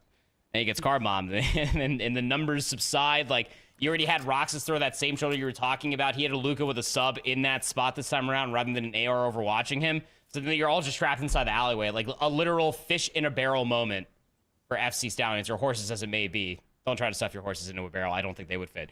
Now it's 3-0 or 3-1 for FaZe Falcons, back in towards the offense. It's aggression over towards that. It's a pretty weak defensive play over towards the bomb site as well. So weak, in fact, that Icons is going to have to pull the way back. This is a brilliant read from Roxas. This is a beautiful read. Does he hold his gun? He doesn't even need to. Spots out both players. Should be an easy double, and it absolutely is. Roxas goes huge. And again, frankly, why would you check that? It's so frustrating. If you're a player there in those two, if you're one of those two players that just got beamed from behind, you're like, what the hell is Roxas doing? And you essentially got, like, no information off that either. Because, I mean, you got the one guy that's watching the long flank. You can maybe put that feather in your cap for, like, the next defensive play. But, like, the offense showed pure aggression. Icons got that information back down. It's QK's repositioning that even throwing the boom spec stick over towards mid. That's where you feel comfortable for FC Stallions. It's like, we saw 3, surely there's 4. They don't check the elementary corner.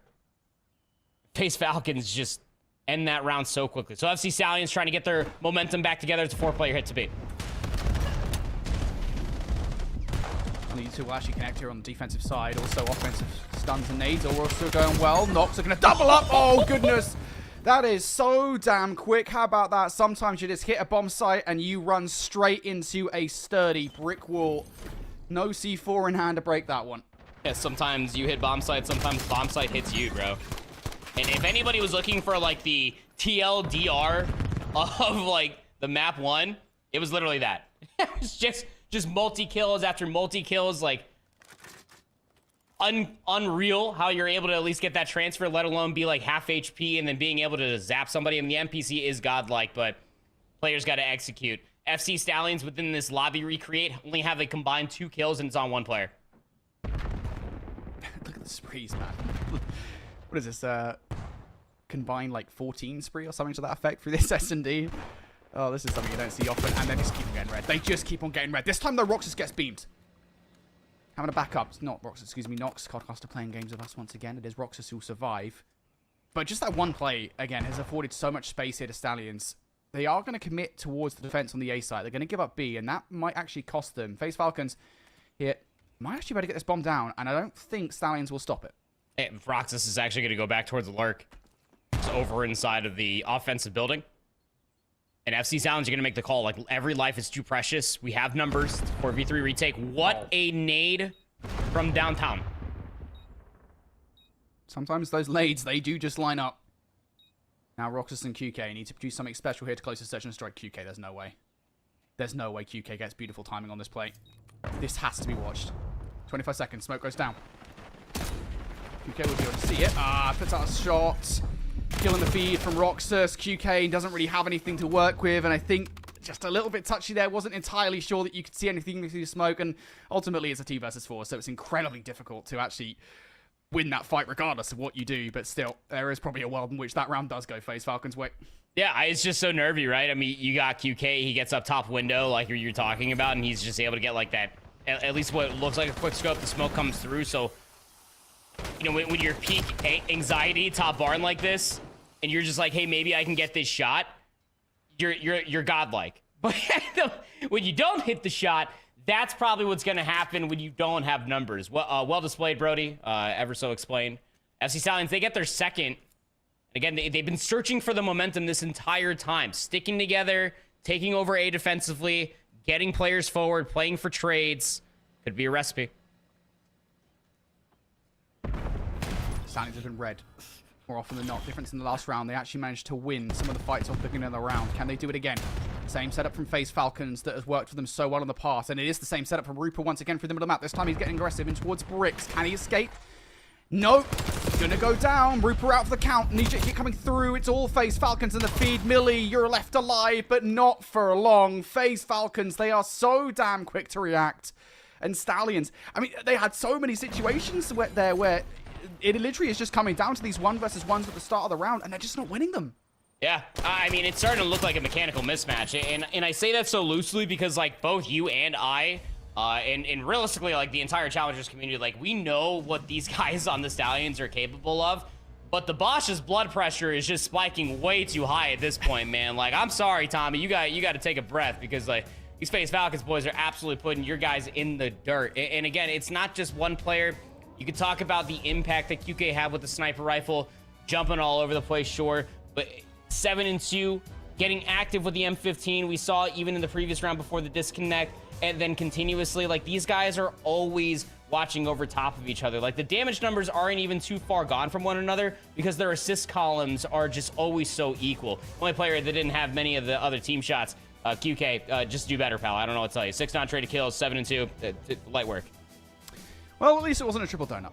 Yeah, we've gone for triple donuts, triple breadsticks. The bakery is still open regardless. It's not looking Garden. good, Brev. Yeah, it's not like we don't have those in the. I wish we had an Olive Garden in the UK. Yeah, this is North America Challengers. Get used to it, buddy. All right, sorry. I apologize. I've got to Americanize all my references again. So I start saying gas station and route. Regardless, just it's what we were talking about kind of early on in that search and destroy, right? Even for the first couple of rounds there before the reset, that the teamwork from FaZe Falcons is just on point. And granted, I think there's a couple of gimmies, which, like that play for Roxas was just like, there's no reason, rhyme or reason for Stallions to ever read that in a month of Sundays.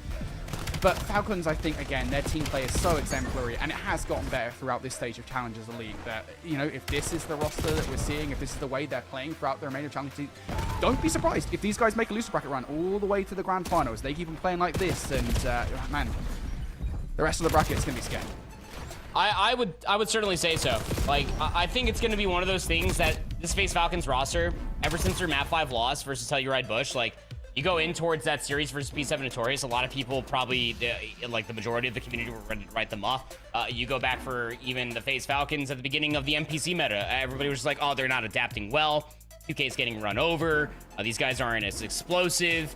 And then they come into a series like this, and they're at least starting to prove those wrongs because their pace is unparalleled through these opening 2 maps. FC Stallions have nothing to really bat an eyelash at how aggressive and how much success FaZe Falcons are having in the Blitz right now. Man, just look at this series. There is so much on the line here. Obviously, continuation here in Challengers Elite Stage 3, but also I'm going to keep on referring to it because this is one of the most important stages of Challengers Elite we've had in a really long time.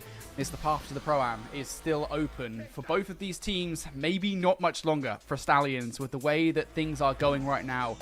It just frankly hasn't looked competitive since the second hardpoint, maybe the third hardpoint back in map number 1. Ever since then, FaZe Falcons have been full throttle in this one. They want to get this one done in a quick 3-0 because it is worth saying we've got a long night ahead of us here. The next matchup will be played in a little bit. So you don't just play this matchup and you make it to the final day of Challengers Elite. You've still got another match after this. And getting this done in 3-0, that would be a great way to continue in towards that next matchup. So right now, Stallions, they are backs firmly against the wall. 2-0 down in the series. They got to pull off a magical reverse sweep if they want to continue here in Challengers Elite Season 3 and keep their hopes and dreams of a Pro-Am spot on the line. We're going to go to a quick break. On the other side of the break, we've got more Call of Duty Challengers Elite. We'll see you in a moment.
Alrighty, folks, we're back here with Call of Duty Challengers Elite.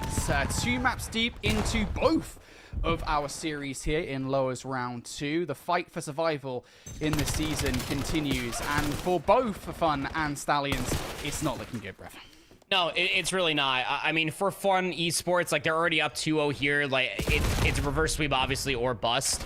Like, I just don't know how to describe it. I mean, we didn't get to see the entirety of that raid search and destroy, but a combined 22 and 10 between the SMGs of Standy and 2 Real.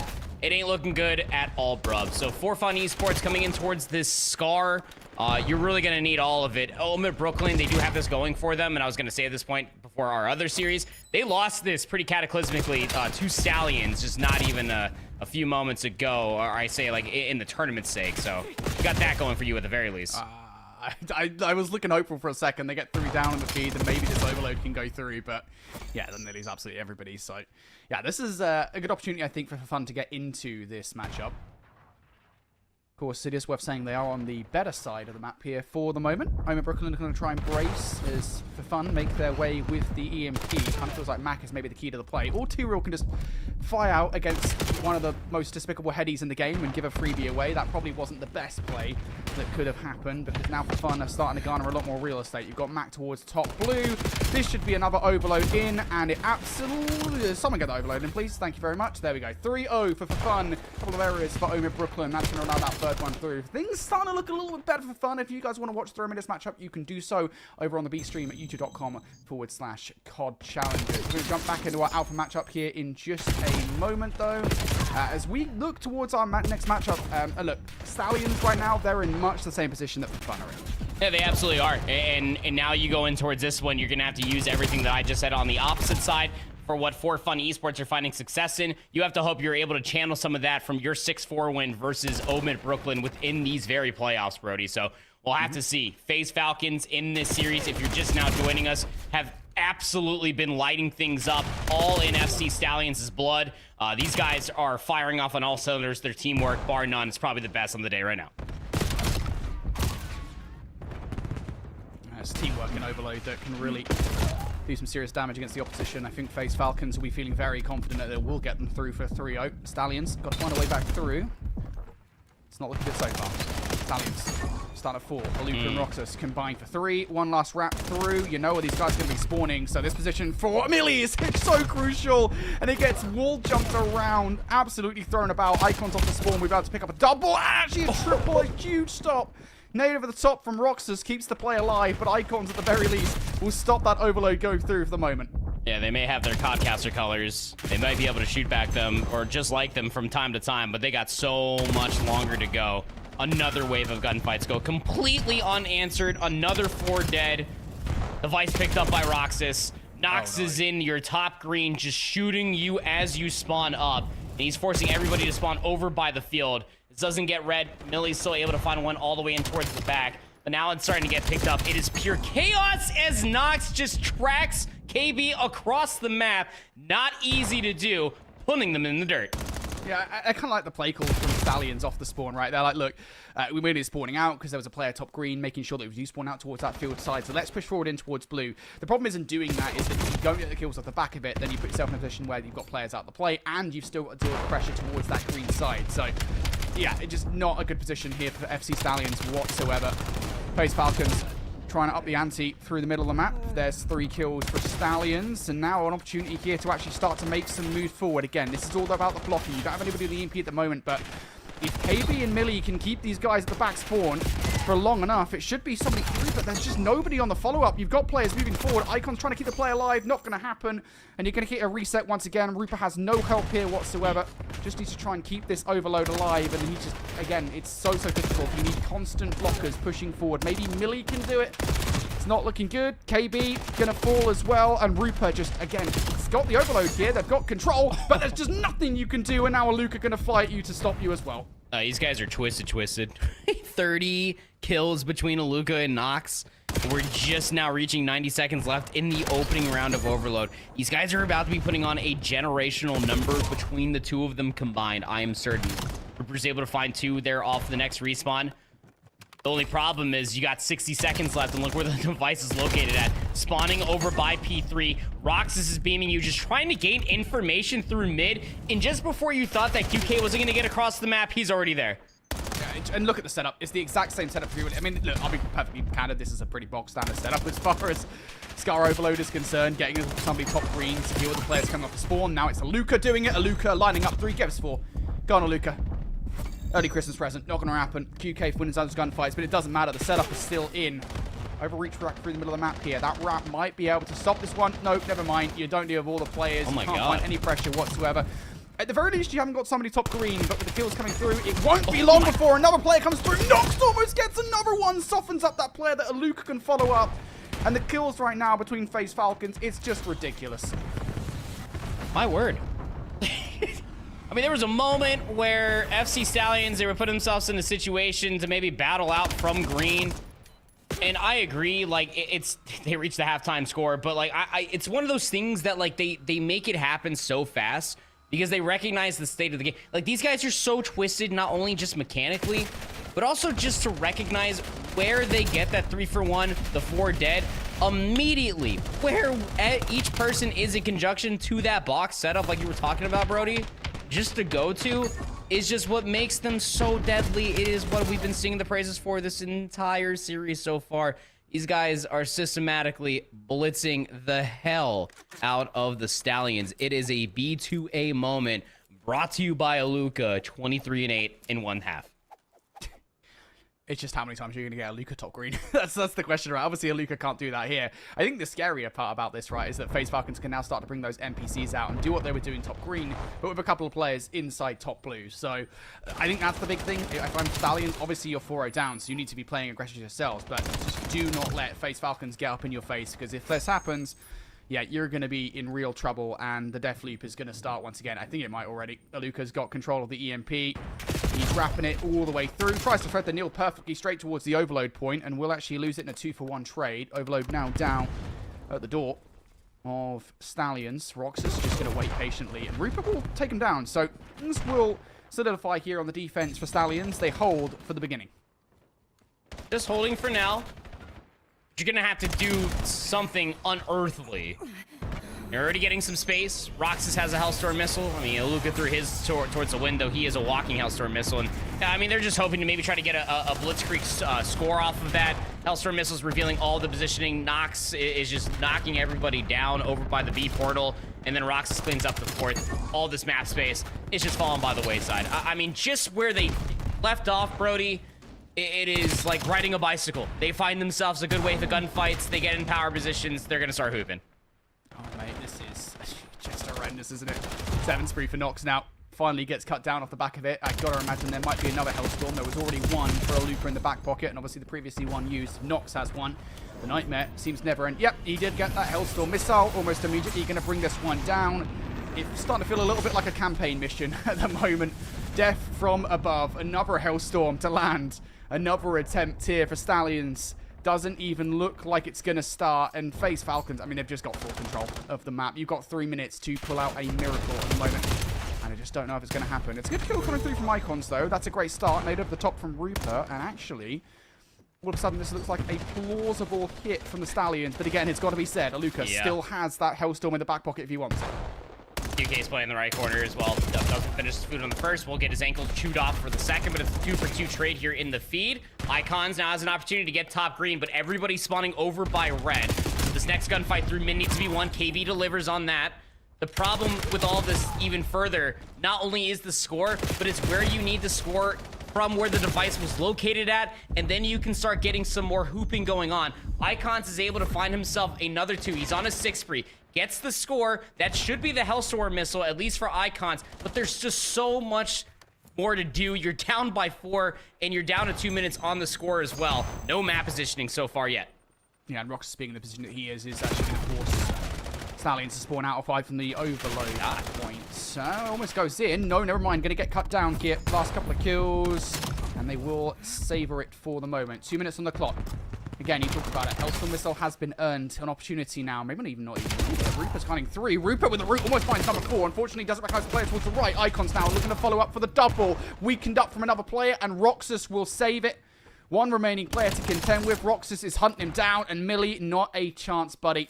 A 20-second hit does not work. Stallions now starting to lose time. Aluka going to bring the Hellstorm missile in again, just trying to burn time off the clock here. It's a response. Icons is calling in anything? his as well. Like, this is just brilliant from FaZe Falcons. Like, anything you can do, we also had in our back pockets multiple lives ago. Like, it is so smart out of FaZe Falcons. They are firing off quite literally on all cylinders. The device is going to respawn. They're playing the corners as well. Roxas is on a 5 spree, playing cutoff through Motel. The Stallions can barely even stand up, let alone start on a small walk forward. They got absolutely eviscerated in this best of 5. Oh my god. Yeah, it's over. I mean, it's just over. You know, you're never going to see 4 overs go through in 50 seconds. If you do, I will eat a metaphorical hat. I don't think I can eat a physical one. I can eat a lot of things, but not a hat. This one's done. Absolutely, it's just done. And again, you look at the KDs at the moment for FaZe Falcons. They have shredded through Stallions. Aluka has had a hell of a map. Granted, I think he's had a pretty slower second side, but I think it's just because of the on that first side, you know, him constantly getting in towards that top green, just being a nuisance, basically farming. Stallions, not really much that you can do. 25 seconds and the pain will be over. Falcons, this has been an enjoyable experience. I think it's been fair to say, what a series from them. A 3-0, pretty much as clean as you could possibly get it. FaZe Falcons have asserted their dominance. Golly, the Simpsons chip of just stop, he's already dead. I mean, yeah, Luka's 23-8, and I guess when you do the math on the opposite side, very poor health out of you, young man. But, like, still, like, golly, controllers down. FC Stallions put in the absolute dirt. Nox and QK are talking smack. They're talking smack in the game chat because they just absolutely B2A'd the hell out of Stallions. I was setting myself up, I got a half a page of notes. I'm like, yo, the Stallions are on a generational run. They lost their first 2 series in the Elite. These guys are unreal. And then FaZe Falcons show up today on a Wednesday, and they just backsmack and just like, get out of here. You're not even worth our time. What an absolute 3 maps just to really prove your point for FaZe Falcons, a team that we were talking about where it wasn't even looking like that they could do this back in week 1 from their map 5 loss versus Telluride Bush. They beat P7 Notorious. They do this win versus Stallions dominantly. A force, for sure. I mean, FaZe Falcons again. Granted, you talked about it, right? I mean, they lost winners round 1 to For Fun Esports, so that didn't go that well for them. So they've had their down moments through the season, sure, but again, I mean, just that 3-0 versus Stallions in the dominant fashion that we saw it, and their previous victory in the end of the group stages against P7 Notorious, I think showed to me that this FaZe Falcons roster, again, I'm going to keep on saying it, if any roster can make a loser's bracket run all the way towards the grand final and lock up that pro-am spot, it has to be them. The way that they've been playing is frankly insane. Obviously, you guys can see the final scoreboard here, and again, the names are flipped if you couldn't work that out already, but it just does tell the tale of how much of a dominant kill difference it was in that first half. The setup was pretty much consistently in play. For Stallions, if you're on the other side, I would have hated to have heard the comms. They must have felt so dejected and so frustrated because being boxed in towards that spawn pretty much constantly is so annoying. I think they got out of it like once, I want to say, and then the one time that they did the right thing. They tried to move forward, and then they just couldn't get the frag, and they couldn't, I think, crucially, remove that presence inside green, and it just led to a consistent stream of pain throughout that first half. Yeah, absolutely. I mean, the punishment started early, and it did not stop until we saw end of the first half, and it wasn't even from the game clock. It was by way of the score, which is so rarely done. But it's like you said, Brody. I mean, like, y'all watching at home, say as godlike as you are in the YouTube chat, I don't believe you, but like, you've definitely been put in the absolute box, like what we just saw from FC Stallions. We've all experienced it through either watching pro play, watching challengers, or playing in your silver lobbies at home. Like that is just not fun to be in. And when you can just constantly do that, not only on one side of the device, but also to get inside of blue and do it the way that they were too, like, these guys were just straight hooping the entire time. Undeniable. I mean, there was a couple wave of gunfights between the hardpoint and the overload for Stallions, and I'm like, all right, cool, we're gonna get some map positioning. But by the time they're starting to poke for said map positioning, all of FaZe Falcons off the respawn are in another yet superior setup that FC Stallions just felt like that they were never going to be able to set themselves up for. So a 3-0 win here for FaZe Falcons means that they will advance on into the next lower round match where they're going to be waiting ever so patiently for the conclusion of For Fun Esports versus OMIT Brooklyn. And speaking of that pink roster, they were able to win the Overload as well on Scarbrodie, wouldn't you know it? It was 6-4, but they did it, and they lost Mac, like, I want to say with like 2 minutes left. Technically won in a 3v4, so that's kind of sick. Yeah, it's pretty good. I mean, obviously, you know, lose advantage. To win a 3 versus 4, though, to keep your match alive. Yeah, it was like a 4-1-1/2. Yeah, I mean, to a certain extent, it's kind of like, you know, there's interesting storylines regardless of what happens next up, right? Because FaZe Falcons obviously now through to round 3 of the lower bracket. It means they'll either face OMIT Brooklyn. If OMIT Brooklyn get through, that's interesting, obviously, because we've talked a lot about how OMIT Brooklyn are looking to try and reclaim the glory that OMIT are known for. Obviously, they're doing very well over in EMEA for that, but in North America have seen significantly less success. And if For Fun do manage to pull off the reverse sweep in that matchup, well, that will also be interesting because they would then have the rematch against FaZe Falcons. And I wonder if the same things that went wrong in that first series will go wrong in the second, because FaZe Falcons, they are looking hot at the moment. So, yeah, just it's going to be interesting to see either way which team makes it through. Yep, I couldn't agree more. I think that there's going to be a lot just to try to make an argument for a lot of these two teams. When you're looking at it, especially for this lobby that we're about to be talking about, OMIT Brooklyn, For Fun Esports, all 8 of those players have been in the league at one moment or another, trying to bite for that chance to be able to get back towards that main stage and do it all over again. All right, folks, well, we've got some more Call of Duty challenges coming up here. We're going to set up some more for you to watch. We're going to take a quick break. On the other side of this break, we've got Call of Duty Challenges Elite and the matchup you've all been waiting for.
welcome back one and all here to Call of Duty Challengers Elite. We're about to jump into our upper bracket final here. We're not that far away to Huntsmen versus P7 Notorious. I know, everyone is so hyped for this matchup. I cannot wait for it, but we're going to talk about what just happened first and foremost proper, because Jesus, FaZe Falcons have come in hot today, number 5.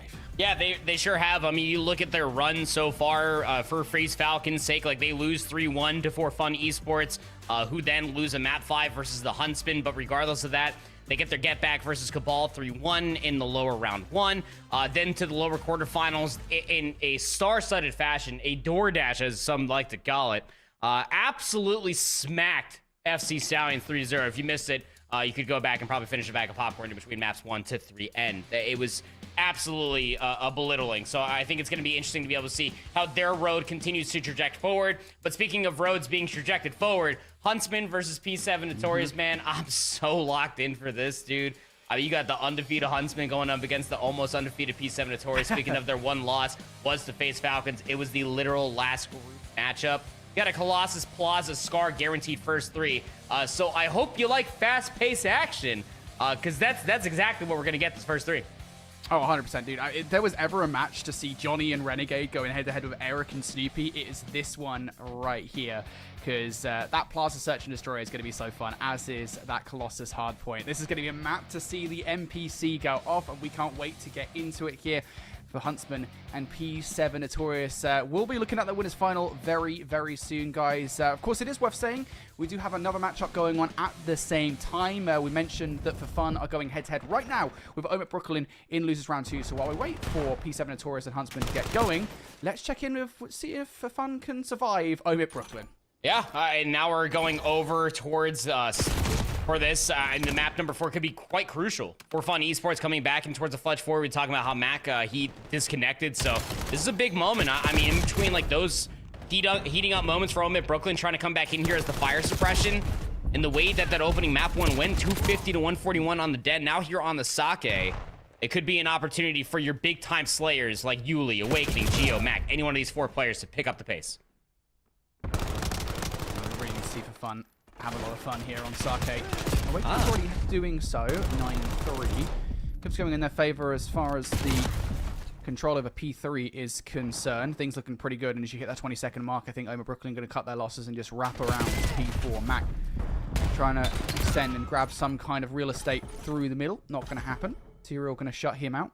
Wake now trying to follow up for that kill as well. And this is the annoying thing about Sake, I think, just generally speaking, as a map, is that players can really get away from you, right? And there's just so many nooks and crannies you've got to check. There's so many kind of lanes and routes that you could possibly take that they just work so well when you're trying to defend a hard point. You've got somebody out in the middle of the map. That's not on the case, though. For Fun are able to start knocking at the door. And as I say, that little rat back through the window from Stanley is going to take a couple of those players out. And it is OMIT Brooklyn staunch control over the hard point at the moment. It's realistically through this entire series, just scrubbing back through the scoreboards. Like, dude, Standy has been on an absolute tear. Too Real and him had a crazy map number 2.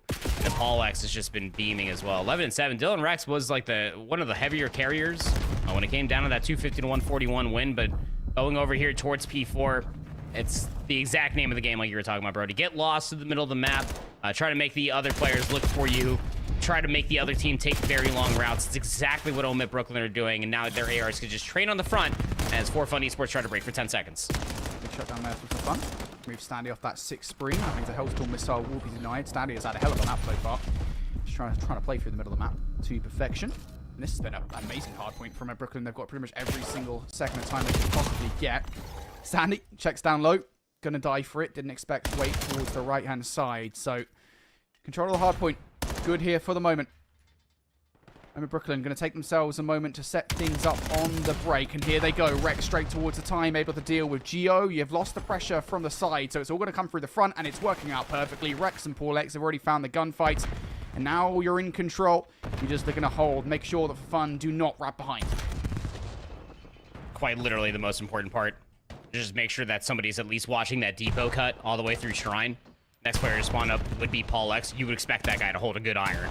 T-Real's going to find the opening blood there from the next break attempt to the back. 15 seconds with the frag grenade, and Dylan Rex is going to complete this nice little spree with a 4-piece in a row. Is Dylan Rex going back towards the center of the map? It is 136 to 67. It is doable If you're looking at a For Fun's perspective, Awakening is 15-9. We'll have to see another big slayer, like maybe even Geo or Yuli, start to match that pace. For Fun Esports on Sake, you never really want to give any team that has the explosivity to gain an edge here. Sake, you can start stringing together hard points like nobody's business. And with that wave of gunfights won, it's the opening 20 going into the set. Oh, mate, look at that read. You can see on the minimap, right? A couple of players spawn up towards that P3 side. Mac immediately just turns around and takes both of those players down. Just alleviates so much pressure towards the hard point itself. Would have been nice if Rex could have played his life. Not going to happen. Now OMIT Brooklyn are in control of the time. Yuli trying to play his life now. Trying to play escape. Turns around for those players. Unfortunately, doesn't able to get any of the shots towards the stairwell. T-Real going to take him down. And, well, this is actually a fair bit of time that For Fun have managed to kind of take away. They're now somewhat within touching distance. They've got to set themselves up for the next hard point. Gio's already made his position known, as has Yuli. Yuli now dealt with. And Gio, I think, would kind of be smart here. Just wait for your teammates. You've got a long way to go, and this needs to be a pretty fast break. Yeah, it really does. You got to try to blitz all the way towards the backside of the park and try to upset these spawns. You already got T-Real playing in that 1-for-1 quarter. For Fun Esports, they've already expended about 15 seconds just to try to break this from the front and in towards the alleyway. So they all start flooding in. Here come the reinforcements in towards the back. This is going to force some pretty awkward spawns, but it's still OMIT Brooklyn with the close ones. Gio finds a couple of kills, but Wait can't follow up with the third. Has to go to the pistol to get it done, and just not really favorable against the NPC. So OMIT Brooklyn back spawns now, still locking down this hard point For Fun. Can't get anybody from behind. You can't get anybody through the front. Wake trying it. He's the only one with any success in this ensemble of kills. It's OMIT Brooklyn dominant, and that's just not the hard point that For Fun wanted. This might be, though. This looked like where they found a lot of success earlier on. If they can make sure they get first touch on this hill, this is a very difficult one to break, especially if you've got Yuli through the middle of the map. The mid-map's already being cut off, though. Awakening spawns in Narnia. Yuli doesn't win the initial. Dylan Rex with an M15 makes it look like the God Gun once again. And they read Awakening on the very deep pinch from the spawn out. Where does he spawn next? Certainly in towards the back. He does. Over towards the roundabout, but the break attempt is happening from the front. Yeah, this round actually might be perfect. He's already found T-Real on the plate. Yeah, Rex has to turn around. He's got no choice, and looking in a couple of different directions, frankly, isn't possible. So you hold for now. For Fun can put those players back out towards the middle of the map. OMIT Brooklyn. Their objective changes once again to get rid of Yuli and Mac. You've done that. Now you can start to brace towards a hard point. Wait, softens up one player. Not really by much. Yuli's good for it regardless. Wake now needs to help out because T-Real's popped off a double with a nade. Paulex finds the other. There goes Mac as well. And even 15 seconds off that hard point, that is a valuable chunk of time. It maintains a strong advantage for OMIT. It's absolutely brutal. I mean, it's full 60 or bust from every single hill from that one going in towards the next for Fun Esports. Paul X got an NPC. He's cutting down lanes. Has another player that's right nearby. He's going to get scouted out and towards the corner, but it pulls all the defense back. Fun Esports really have no forward map pressure. Yuli's going to have to take a long-range gunfight. Not exactly what you want. You know Dylan's got an AR. Oh, what a stun. Oh, I mean, Yuli's got an AR, let's be perfectly honest. Yeah, NPC, it is a pretty good weapon. Oh my goodness, Paul X though, doesn't matter if he's going to pull off moves like that. Kung Fu. For Fun though, winning some of the gunfights towards the hard point. Gio, elongated 1 versus 1 against Standy. Backline is being watched from teammates, and unfortunately one player did manage to sneak through. That's Paul X with a double. Rex going to follow up with another one, and again, look, you've got control, but a 40-20 split, that ain't going to do. This scrap time is still worth fighting for. Yuli knows it, but the kill from Rex, the nade damage as well, that's just not going to help proceedings. Nope, it certainly will not. Now we're going back up towards P5, where very much so be the end of OMIT Brooklyn closing out For Fun Esports in this Challengers Elite stage. Nice shots coming through from Yuli to at least take down Dylan Rex, but it's just individual moments. Very small flashes in the pan coming through from For Fun Esports. We haven't really seen them kind of step up altogether outside of maybe one rotation over towards P2 or P3, but as this one is about to be concluding, it may be a map 5 on Gridlock. You can find out on youtube.com/COD Challengers. Is this the end of For Fun Esports? Find out there, because our alpha match, Brody, is all ready to go. It's a little yellow versus green. This is so damn exciting. Two teams in very different positions coming into Challengers Elite Stage 3. P7 Notorious are going to follow up on what was a very successful Birmingham Huntsmen I mean, let's be honest about it, right? If it weren't for the fact that there was, what, 5 spots, I think it was 7 spots actually, available for the qualifier, they wouldn't be here in Challengers Elite. They lost twice in the qualifier. They got the final spot through their 3rd attempt, and they have been indomitable ever since. This is going to be an incredible matchup. Of course, a very important one for Huntsmen, because they win this one, they are one step closer to locking in a pro-am spot. Yeah, one step away from knocking P7 Notorious down as well, and really forcing the extra hand of what could be the grand finals, and truly the winner going towards the pro-am would be absolute cinema.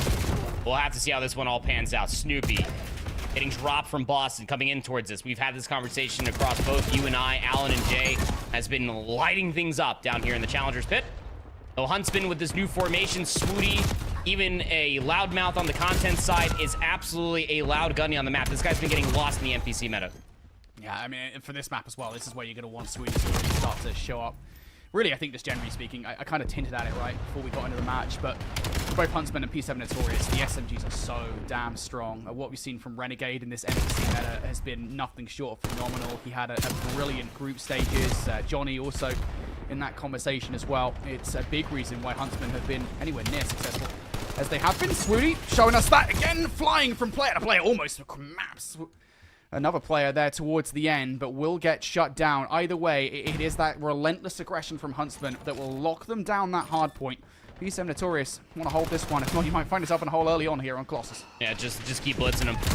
And 4 NPCs all over the place for both of our two teams, minus a couple different moments. E3 already being maintained here for P7N. Oh, Beans just with an M15 just absolutely slides in, takes care of Renegade, probably weak from a previous gunfight, but a nice wave of gunfight sets up for the next wave potentially. But I mean, Huntsman just hit it. Brack Johnny, they got the ARs out, just lighting up all the headshots. They push P7 Notorious back. Huntsman can now hold this time. P7 Notorious trying to flank. Perfect read from Renegade. Will take that player down. Now you've got really no choice but to try and brute force your way back through the front. At the very least, you do have those back spawns to hold on to. Renegade, would have been nice if he could have flipped that one out, but will not be able to. Again, you've got players in. Never mind, you've lost all of those players, and that's sometimes the bad thing with pushing scrap time, is you lose the spawns for the next hard point. Huntsman are now in an insatiable position for the next hill. Johnny overextending, trying to go for the challenge, had himself a spree. Brack was there on the back end. It's just the ARs cleaning things up on the back. Swooty, though, 12-9. Find 25 with Johnny there. They got the rotation at least all the way into the back of the spawns, but I mean, Renegade spawns so far back. All of P7 Notorious were so focused toward the back spawns, they never really worried about playing cutoff through the middle of the map where the spawn started forcing all of the Huntsmen. So they cut back through mid-map. Johnny's on another 3 spree, and they're locking things down from the front. It's just special. Again, Johnny. Up in the ante once again. Johnny! Second kill. 5 spree for Johnny. Huntsman locking this one down. One player gets towards the hard point. Swooty gonna deal with it. Johnny not able to find that kill, but it doesn't matter. It's just constant damage. Chip damage coming through. Swooty, easy double towards the scrap time. Swooty, not number 3. DC should be softened it up enough, and I gotta imagine the way the Huntsmen are playing, they will be hunting DC down. Should be able to get the full regen. Never mind. Renegade says no. 3 in the feed, and just like that, it's an instant flip of the map. I mean, Johnny's got to be like top 3 flexes in challengers, and he ain't 3. Like, I've been talking about this propaganda all year long. 21-7. Kid always loved playing a good corner ever since he became a top amateur, even in a small stint in the pro scene as well. He's doing fantastic work here on this Huntsman roster. All the way in towards the back now, just trying to clean things up, make them feel all trapped inside of yellow. Knew the trade was going to be coming through the cut, and he finds himself up on 4 in a row. Doesn't need a Hellstorm, because he is one. And again, it's the same thing. We talked about this previously. Johnny is going so deep right now up the arses of P7 Notorious. I mean, it's just so annoying, right? Because you have control of the spawns. Fortunately for P7 Notorious, Huntsmen end up losing the fight towards those spawns, and so there is a flip inbound. But still, I mean, it's the fact that Huntsman can get away with that right now with the leader's advantage. It is so damn frustrating. You are 110 points to the good. Huntsman now knocking at the door once again. I think they are done knocking. They're about to knock this entire thing down. 2 players in. Back spawn now flips. Swooty following up with a frag. Brack looking for it. Sliding things out. Stuns and nades. No trophy to lock things down. P7 Notorious. It's a tentative hold, but it is a hold nonetheless. 18-37 between your 2 ARs of P7 Notorious. Tell me the Huntsmen aren't finding success with finding in the blitz. without showing me in the statistical category. So Bean's gonna pull out an MPC. He finds at least a big gunfight on the backside of blue boxes. Doesn't see anybody trying to challenge out 4P1. So it's all from the front. DC has an M15. Good transfer attempt, but here comes the blitz back through. Swooty, the only one with an AR in the feed. It's Johnny back with the MPC in hand. He finds his 27th kill. Yeah, I mean, this is what we were talking about previously, right? It's just that you're in a situation where, what was it, literally in the last series, where for fun, we're down to OMIT Brooklyn. Not sure how that one ended, by the way, but it's like, you can't take a 40-20 split on a hard point, right? When you're this far down, you have to make sure that 20 seconds, at the very least, doesn't go Huntsman way, because, you know, they'll win the map by those 15 seconds, kill after kill after kill. They're getting first look at the next hard point as well. P7 Notorious going to take their time. They flip things through towards yellow side. Brack bracing.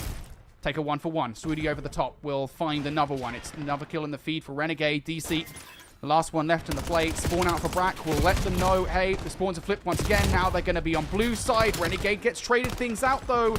And you're happy with this white time. If you're Huntsman, you want it. Snoopy comes through for the double. DC with another one. It's a 3-for-1 trade. Renegade trying to keep the hill alive for P7 Notorious. This would be a nice 30s to keep them back in the conversation. Renegade knows it as well. That's why that slider happens, but you just don't want to do what P7 Notorious did last time around. Don't push too heavily on this and lose those spawns. And less than desirable opening shots from Swooty on Eric starts that entire escapade of trades. And it kind of puts all of the Huntsmen just on their back foot. Play for center control like you were talking about. Don't allow those back spawns to open things up. Snoopy and DC are starting to work in tandem together to try to overtake the spawns. They might have just found success in it. Swooty over towards the backside of yellow finds a crucial 2-piece, but the spawns still come through. Swooty's not going to read this. They're right behind him until it might be too late. The flood from the cut comes through, but the Huntsmen are still finding the kills. It just doesn't matter, right? Because Swooty's just doing his job. Oh my god, Johnny now following up exactly what Swooty was doing previously. It doesn't even matter if you block those spawns down, because if you've got a player like Swooty or Johnny in that backline just being a constant nuisance, there's not much you're going to be able to do in terms of hardpoint control regardless. Now the setup.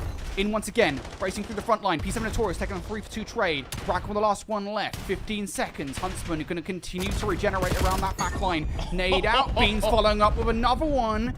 Some rebellion still for P7 Notorious here. They are not going to go lightly into the night. Huntsmen are just 32 points away from shocking P7 Notorious at the start of this upper bracket final. Why not now? Beans and DC, since mentioning it at the end or towards the middle of that last set, have almost doubled their kill participation within the last two hills alone. There's still so much more work to be done. You got to try to somehow find all these kills. And Brack with an M15 is getting lost all the way into the backside of yellow. The next player is going to have to step up and go absolutely huge. It's DC with an MPC. He finds 3 in this current life, and the break is here. Really good position hatching out. Eric Boom trying to play that roaming SMG role. Just distraction play. You get a couple of frags. Again, you got to make sure if you're Beans that you stay all the way towards the back here to lock these spawns down. If you're going to have Eric Boom that far out, you have to do your job. A beautiful nade takes him out of the play. Eric Boom going to fall now. Got to be careful about these spawns. Still locked in. DC needs to hold. 5 in a row. 6 in a row for a DC. How much more damage can you do? He's going to be able to hit the regen here. He's going to have help from your teammates. The P7 Notorious Resurgence is on. They lose mid control. There's 2 seconds. Beans hits a really late flank. That's going to leave things really vulnerable from the front. DC overextends. They still got the back blue spawns. One player on the flag, though. Swooty could blow this one up. Swooty! Oh, not going to put enough clean shots in. And now it's Swooty versus the world. Will fall under the weight of it. Swooty not able to lock those spawns down. P7 Notorious holding back through the front of this hard point once again. Snoopy trying to play it. Snoopy for 5 in a row. All of a sudden here, you're starting to see these P7 Notorious players. They're streaking out. Yeah, big time moments coming through here. Beans gets damage in towards the second one. Brack has to wait for his teammates. Eric looking for the trade. Snaps onto Johnny up top. That was a whole HP gunfight. And then he gets the cover. And then he finds the second as well. Top mid is going to be next. The player pushing for blue was Swooty. Already dealt with. Now we got a 30-point game. And DC has a Hellstorm to shroud the rotation anew. This one in towards the bottom tunnel. At the very least, keep them inside. Buy time for your teammates. A long route being enacted here by Eric Boom. DC going to find one frag off the back of the Hellstorm missile. The pawns are in place. The pieces are on the board. Can you act for the checkmate is the question. P7 Notorious ready for it. Snoopy doubling up. Beans recognizes the player. Snoopy finds 3 towards the time. It's the break. P7 Notorious, they're in. He's on a 5 spree. Hellstorm missile about to be coming through. He's picking up all the way over by the tunnel. Doesn't like that gunfight. Wants to play with his team. Pick things up from the front. Generate more score. Get this man a Hellstorm missile. It's not as beneficial, but we're about to be having a lead swap going in towards P4. 28 seconds left to play here, Brody. The Huntsmen just bulldozing their way from the front. They find the kills. Huntsmen are in. It's 3 in the feed. P7 Notorious, you gotta run if you want this comeback to happen. It's one last brace to do it. Renegade, Johnny, Swoody, all inside the hard point. Flanking play from DC as I open the door for Eric Boom to get through. Yes, it does, but it's not enough. Huntsmen take him down, and they will survive. They were up by such a large amount. You thought for a second, hey, maybe this is going to happen. In the closing moments, Huntsmen are able to stop what would have been a monumental choke. Yeah, that's certainly one way of putting it. I mean, we were moments away from putting like the Dashy choke meme, just decked in P7 Notorious gear. You know those boys love themselves a good moment like that. But like, still, I'm not gonna lie, man. You just don't start out that flat versus Huntsmen, and that is probably a very different look. I mean, you talk about adaptability from P7 Notorious, like Swoody was constantly finding values on your 2s and your 4s, flanking for the back spawns. He goes 31 and 32. Johnny finishes 40 and 26. He was realistically the MVP of this entire map, but like, you just gotta tip your cap to the resilience of Beans and DC. Like those guys were in hell for like the first set of hard points, and maybe even like the second as well for the first half or the second half. But like 4,300 damage out of DC. 13 of those were assists, 14 non-traded kills. Even for his statistic, like he was setting up his teammates for so much success. But it was the SMGs of Huntsmen, Swoody with that 3rd SMG, Renegade running around with 1, Johnny as well. Like these guys are just getting lost on the map constantly, and it just never allows for Beans and DC to constantly get set up reliably, and forcing Eric and Snoopy early on to play for a lot of trades to put themselves in unfavorable positions, and thus the Huntsmen always had numbers for what were those continuous money hills. Yeah, I mean, it really did feel like about halfway through that map, there was kind of an Uno reverse card being played from P7 Notorious, right? Where you talked about it, Huntsmen, just constant nuisance. I mean, it's the way that you play Colossus, just generally speaking, is you got to have SMGs just being annoying, right? You know, getting behind in lines, making the routes happen, and that's what kind of all 3 Huntsmen SMGs were doing through the first half of that hard point. And P7 Notorious just could not put it together, no matter what they do. And it's what players like Snoopy and Eric are kind of known for, right? It's just being those annoying, up-in-your-face, aggressive SMGs. It's what they've been known for their entire careers in challenges. And, you know, when they're not able to do that, there's not much that you can do. As soon as they started to find those moments where they were the ones being annoying, the table was completely turned, and Huntsmen were on the back foot. Fortunately, they do not let the reverse happen in that one. They are going to take map number 1. And if you're a fan of Bang Out maps, boy, do we have one for you, because Plaza is coming up.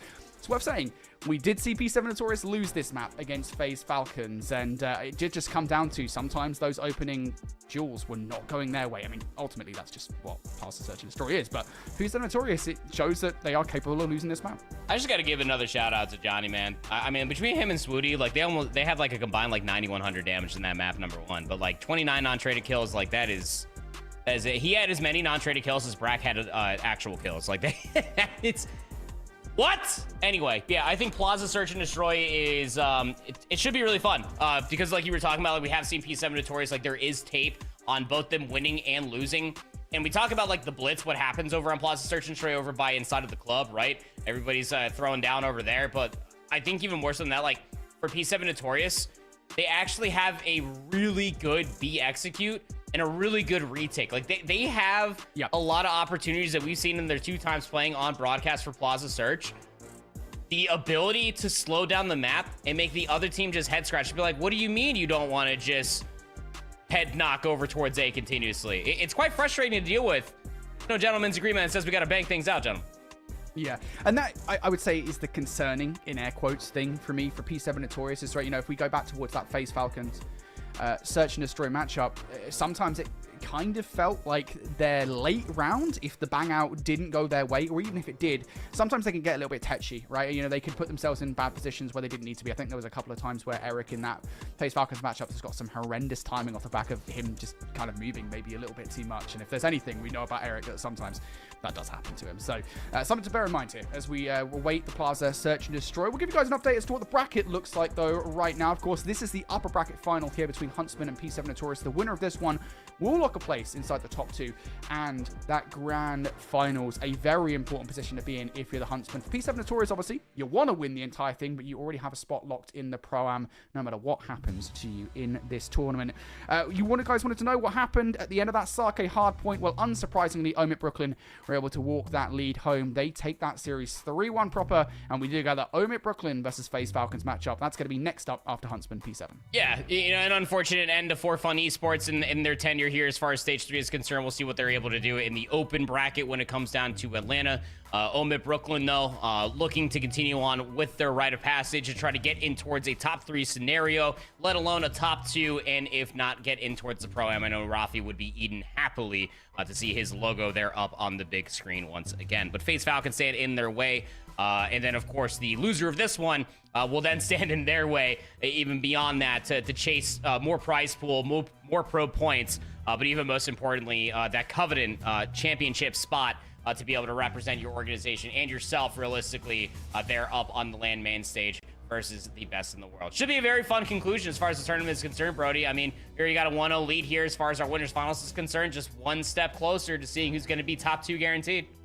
Yeah, so if you guys are just joining us at the moment for this matchup, this of course is the winners bracket final, and we'll give you guys a bit of context as to why this matchup is so important. Now, obviously, you know, the surface level thing here is when this matchup goes up to the grand finals, you lock in top 2, you put yourself one step closer to winning the entire damn thing here in Challengers Elite Stage 3. But there's kind of a double meaning to that if you're the Huntsman, because you want to lock in a spot to the Pro-Am. That's what's on the line. The winner of Stage 3 will be going to the Pro-Am. If that winner is P7 Notorious, considering they already have locked in a spot at the Pro-Am by winning Birmingham Open, that spot then goes to the second place team. So for Huntsman, basically, the further you go into the tournament, you make it to the grand finals here, you basically double, triple, I don't know the exact odds on it, but you significantly increase the chances that you are going to be that team that goes in the grand finals. Because if P7 Notorious makes it back up to the grand finals, no matter what happens in that matchup, you are going to be at Major 3 for the Pro-Am. I mean, like, even beyond that, too, like, think about it from, like, the player's perspective. Like, you win this prize pool here, you get in towards the Pro-Am, like, the likelihood and the higher chance of winning more money in that bracket, too, like, yo, I'll be licking my lips just thinking about that like a pro player. But here we go, opening round as far as map 2 is concerned. P7 Notorious, they are down 1-0. They're going for a 2-2 split. I don't like it. I hate it, actually. Thanks for asking. Well, works out for the Huntsmen. They got themselves a couple of players. And I think the thing is, right, if P7 Notorious try to play out this round now by a flank, yeah, I mean, that you're going to run straight into players that you maybe not going to expect. And Beans is going to try it. Oh, actually, Beans brag. Goodness gracious. That's an excellent start to a prospective 1 versus 4. Of course, I mean, the obvious issue here for Beans is that he has to fly across the map. A 1 versus 3. They're going to triangulate to take him down. And there's the double up to take Beans out of the round. So, brilliant start for the Huntsmen. Yeah, I mean, they go for the broke play. Send 2 players over by B. I mean, there's tape on these guys playing this map. We've seen that offensive take coming from P7 Notorious a handful of times, actually. And then when you deal with at least the 1 player over by B and the bomb carrier needs to play for the trade, he doesn't even get out. I mean, let's be realistic here. Where do you think the other players are coming from? So, yeah, works out great for the Huntsmen. Doubt we'll probably see that rollout come through in any near offensive attempt from P7 Notorious. Huntsmen like it so much, though, they're going to try it themselves. See if they can bait out more players, at least at the opening break. Seems so. Yeah, why not give it a shake? If you do manage to open things up by B control. Huge. Beans. Oh, puts out some initial shots in, and even that is enough to kind of ward off this play. However, it kind of creates an interesting effect, right? Because Huntsmen themselves have to rotate away from this play. P7 Notorious kind of have to stake a little bit of their defensive side in towards B now that they know that's where that pressure has initially come from. So it kind of works out for the Huntsmen in the end, if they're quick enough to react. Should be a read. Eric Booms just shouldered it. Did he see anything? I think he did. Yep. Arrow's now starting to come. Eric Boom, ready for it. Triple chow, and he gets overwhelmed. Snoopy, can he do anything? Yes, he can. Snoopy lines those players up. And that's kind of the tough thing, right? If you wrap back towards the site, if you don't win the opening kill, there's not really much that you can do. Yeah, it's realistic. Like, once you end up getting Beans, like, he gets that initial damage on a Renegade. He's got to back down over by the B site. You funnel everybody to try to get back in towards the club. You got all those angles being held off, where the numbers are mostly being showcased at for P7 Notorious. And unless you have any stuns or nades to unearth Snoopy from the Godheady that is that desk, that is exactly what is going to happen more often than not. Renegade does find his fourth before being cut down, but we're all tied up with the defensive piece. Here comes the head bash. Go again. Renegade opens things up. Trades coming out from DC. Players trying to stay alive here. Brack with a double up brings us down to 1 versus 2 for DC. He's gone. He gets one, and he gets the hell out. Going to be able to hit the reset on the play kit. And in this situation, Johnny's going to be like, where the hell's he gone? He's going to have to keep him pre-aim on one area, but DC could realistically go anywhere here. The problem with him going anywhere is that he still has to try to retrieve the bomb. Johnny, I think, has that information, but he doesn't know where DC went to. Kill cams being at least played with. DC thinks that Johnny's on the chase. This is about to be coming down. We're probably going to see some nasty shoulders being thrown for at least 20 seconds.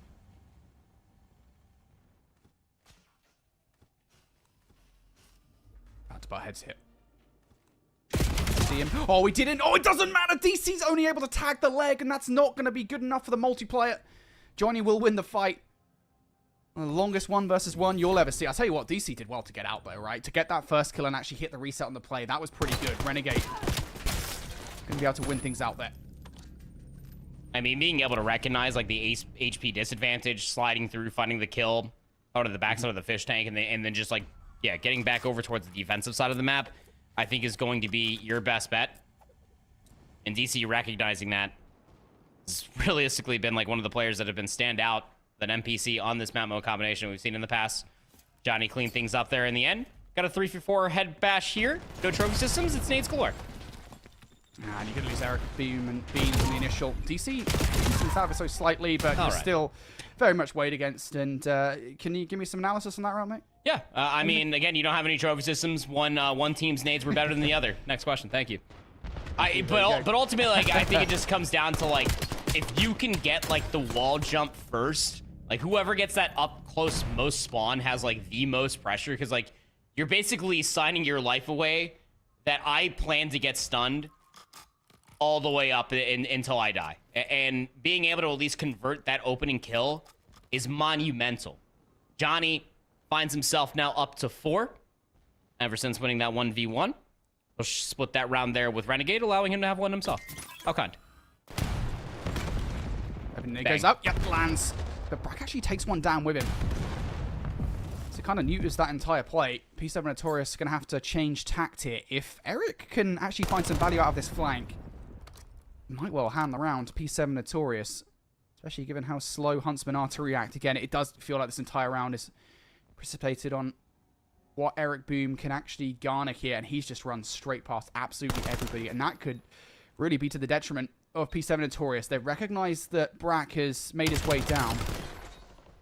Wow. Beans will find him. That's really unfortunate. And now you're in a 2 versus 3. Again, I think the fact that Eric Boom's run past these players is the biggest issue. However, they're finding the kills regardless. It all just comes down to Johnny now in a 1 versus 3. Those shots will reveal his position. He's done for. I mean, if I'm Renegade like that, I'm sitting there putting my controller in my lap, wiping the sweat off my palms. I'm like, he's challenging that?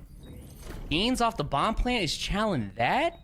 Like, there was so much trust in that post plant. Obviously, we had the pleasure of having the minimap and the X-ray and all the fun stuff, but like, I mean, there was some individual 1v1s that they were waiting for the pinch to come around to the backside all the way through mid for Huntsman on the retake. Eric playing on the island, expecting somebody to try to escape back through the defensive side of the map, get back their side of the map, but like, I think the Huntsmen were just kind of shell-shocked on how they were even going to try to break that in the first place. Beans gets the ace. He's on 4 in a row coming in towards this round. And the Huntsmen, they're going to 4-player hit over towards B. They're going to leave Swooty behind. Might have a sniper or an AR just overwatching it. But here's the ultimate call. Johnny with the Hellstorm missile. Running for the doors, boys. It's a 4v4 retake. Lovely kill on this one. Going to burn some time with the clock as well, using it. Probably about 5 to 10 seconds. Really frustrating for P7 Notorious. Can you find one from the play as well? Yeah, forces P7 Notorious out and towards the open. DC just trade things out a little bit, though. Important to note, look at Swooty on the minimap here. He's very far out of the play, making sure he's watching the middle of the map. That could work for Huntsman or could well work all the way against them. Especially now Brack tagged up. There's the smoke down for the retake. Swooty needs to get involved in the play, and I think the timing is probably going to work out for him. Eric Boom's going to find one. Brack on the trade. Trades things out, and now it comes down to that late flank from Swooty. This is going to be difficult to read. With 15 seconds left, all Swiddy needs to do is peek the bomb, and there's no time for the defuse anymore. Eric's just jumped it. Surely, Swiddy. Oh, he didn't check it! Wait, Swiddy's not checking. Swiddy's not checking. Swiddy, no! What is that? Oh my goodness. I mean, like, prime up all the short chokes. I don't know how he went unseen. His legs are not as long as the rest of his teammates. You're not seeing that. And Swiddy doesn't fully slide around the corner, completely just gives away the idea. Just like, he could also be on it. He's probably on the flank playing for the trade. Oh, that's gotta sting for the Huntsmen. They played that so wonderfully with the Hellstorm. It comes up in a L, and now we're tied up 3 apiece. Swiddy played it well. So until that final 1 versus 1, right? I mean, that late flank call was pretty much perfect. It's not something that P7 Notorious are supposed to have a response to. Oh, goodness. How about that for a cat amongst the pigeons? This has totally reset everything. P7 Notorious here. I'm going to bang out back towards A. Are they going to expect player towards the left? It's going to be a difficult read. Regardless of what happens, Beans getting pressure for the middle of the map would be nice. And P7 Notorious, they do not want to throw what they've been given away here. They don't want to lose that first blood. It has to happen eventually, though, and it does. It's Eric who loses it over by B. And it is going to be hit towards B as well. Despite the fact that DC's taken some shots over by A, it is still technically a 2 versus 2 over the BW site. Beans wants to try and bring this down to a 2 versus 1. Flanking play also now being made by Brack, who doesn't even need to get involved. We'll put a couple of shots in towards DC, but for whatever player it is by the bomb site, it's round over regardless. Beans for the 1 versus 4, not going to happen. Huntsman, they stabilized after that last round. Yeah, I mean, that's very close to the round 1 that we saw from P7 Notorious, where they're trying to split the map, get some ruckus being thrown over towards the club. Not like it's already been through enough for crying out loud, but like still. Just doesn't work. I mean, the Huntsmen just like hold steady. They wash the crosses. They trust and run the play that their sole defender over by B wins the initial gunfight versus Snoopy, and he just backs down over by the head glitch. He gets assistance over by their side of the bomb as well, just to play cutoff. And as you were talking about, like the flank doesn't even really become a real issue because by then you already lost numbers. Huntsmen get their 4th. Snade. Gonna get cut off by a trophy system. Eric has firm control up front. The mid-cut Renegade does not catch good timing. It's numbers for P7 Notorious. Oh, and the follow-up on towards Swiddy as well. Now just down to Renegade and Brack. How about this? This is very difficult to get back into now because you've already used a fair amount of your util on the initial exit. Bean just has to hold straight on this one. He's technically 1 versus 2. Never mind. Yeah, I mean, you've already got the first one pretty cleanly. There's very fews out of this one. Yeah, please, give him the ace. There it is, Beans, for another ace in this search and destroy. Just brilliant play. Yeah, it's that one trophy system, right? You go back a couple rounds ago, you get the head bash over by A, and you get that trophy system down to the backside of the pillar. That nade gets eaten, all the stuns, so it allows Eric to get front pressure here over by Red. And then soon after, you just have to be able to watch the cut. Like, the only thing that's going to blow up that play is a late flank coming through from mid. And I say late, I mean, it was like 20 seconds into the round, but it is Plaza at the end of the day for crying out loud. So, yeah, I mean, Renegade, as it may be, needed to win the 1v1, did not. It allows Beans to continuously play the nerdy position. He goes up to 10-5 with another ace. Hang out straight towards this one again. Getting the reset on the play. Okay, starts things off strong. It's actually Swiddy, I believe, that managed to get that frag. Stuns out. You know there's people over here. Semtex is going to fly past them. I think if that landed, maybe Swiddy would have had a little peek on those players. Take a 1-for-1 if you can, but it's okay. Got numbers now. P7 Notorious stuck pre-aiming and hoping for some kind of over-aggressive play. I just don't know if Huntsmen are going to give it to him. W capture out of our observers. Hello, sweetie. Oh, this is just like someone put a cup up against the wall and see if you can hear each other talk.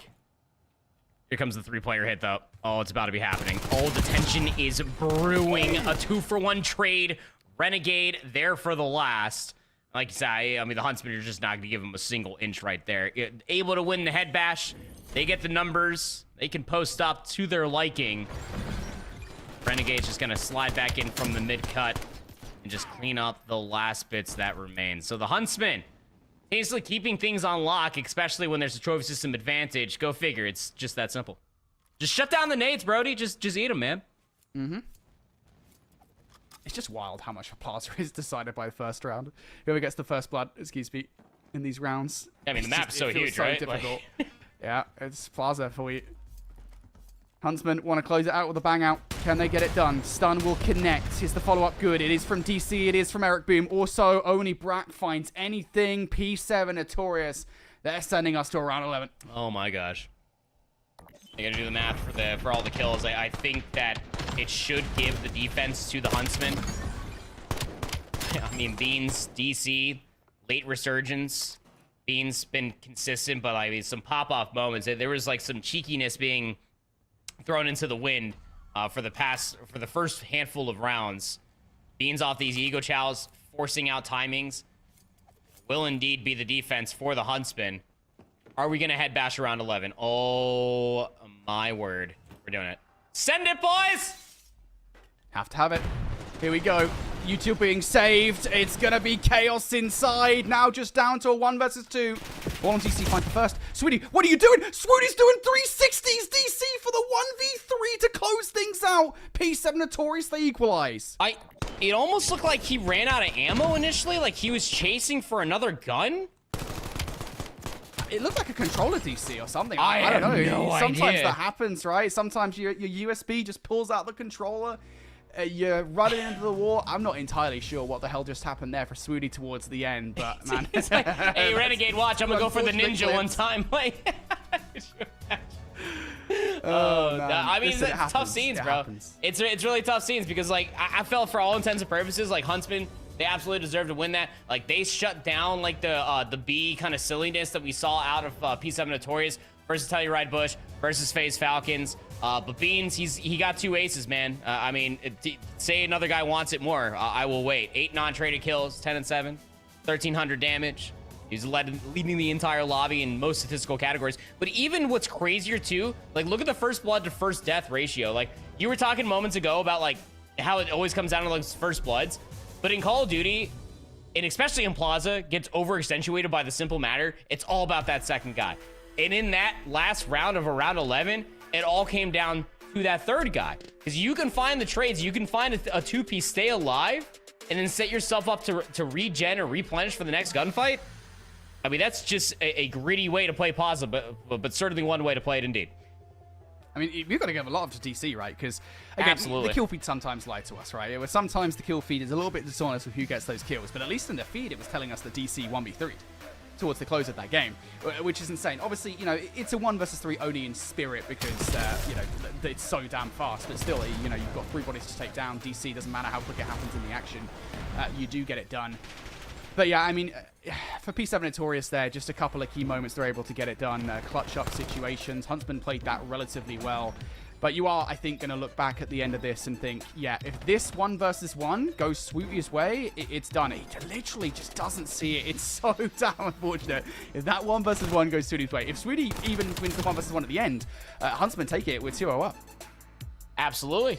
I mean, the Huntsmen were 1 head bash away from actually closing this out, if you think about it. Going back-to-back head bashes, and lost both of them. 1 via the ace from Beans, and then 1 versus the 1v3 coming through from DC. Yeah, it was DC there to be able to find. Here's that final clip one more time. I'll be able to see it. Stuns come through, nades. Johnny Renegade able to find 3. It is DC. Yeah, NPC. And still to this moment in time, I think maybe Swooty forgot his operator shoes. Maybe that's exactly what happened. But we're guaranteed to see the Scar Hardpoint, Scar Overload, a guaranteed banger in a swing map mode combination. And this series, I mean, even on paper, is extremely competitive. Maybe for all the wrong reasons. There was at one point where it was like a 100-point lead in the Colossus Hardpoint. That finishes 250 to 229. We had a 2-round lead for the Huntsmen on Plaza Search. That ends in a round 11 and a 2-round swing for P7 Notorious. So, I don't know. All bets are off the table. Pages are ripped out of my notebook, Brody. I don't know what's going to happen next. Listen, a biased caster, I don't even care at this point. I just want to see the series go for as long as humanly possible, right? Because the more maps that we get between these two amazing teams, the better it is for you guys at home and the better it is for us to actually get the chance to cast it. So, yeah, I want to see more P7 Notorious versus Huntsmen, and that's going to guarantee us a Scar hardpoint. Before we get there, though, we are going to go to the Overload. And given how the series has gone so far, proper, I don't know where to call this, honestly, at this point. I mean, for both of these teams, they've surprised us so much this last season. P7 Notorious maybe less so, just because we kind of expected them to come in with the way that they were playing. In Birmingham, even with you know, Snoopy on the roster, we kind of expected them to do pretty much the same thing they have done, and they've done that. But for Huntsmen, they have absolutely surprised us. So I wouldn't be surprised if we see more of that here as we get into this Scar. Yeah, my biggest fear coming into the Scar Overload, going up against FaZe Falcons in that last matchup for groups, this was the map number 3, and FaZe Falcons just destroyed, and I mean unceremoniously annihilated P7 Notorious. It was 8-1, I'm pretty sure it was. I'll put it up. Yeah, 8-1. It was not exactly close, if you're catching my drift. I mean, that was the first time that they were losing maps. That was the first time that they lost a series. Otherwise, they would also be undefeated. They've been playing a lot of Den, Brody. So going into this Scar, I think you're, again, starting to ask the questions of what we were missing as far as that map 1 is concerned. Like, you just can't come in flat versus this Huntsman roster. Especially knowing the pace that you're going to be getting, the flexibility from all 4 of these players could have an NPC at any point in time, battling for shot control. I think you're mostly looking at like Snoopy to continuously get lost on the map with his own NPC, for Beans to continue to be as accurate as he has been as far as the series is concerned. And then you could have a recipe for success, because it's exactly what Huntsmen were able to find out for themselves the majority of this series. You just got to be able to match that. Well, this has been a high-paced series so far. The SMGs feel like they've ruled the world in these maps, kind of par for the course with Colossus and FaZe. Maybe things will slow things up as we get into this double Scar for maps number 3 and maps number 4. We do, though, we're going to go to a quick break. On the other side of this break, we've got Scar for you guys at home here in our upper bracket final.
Alrighty, folks, we're not going to make you wait any longer. It's time to jump into the SCAR overload here between Huntsmen and P7 Notorious. It was a bit of a wild search and destroy.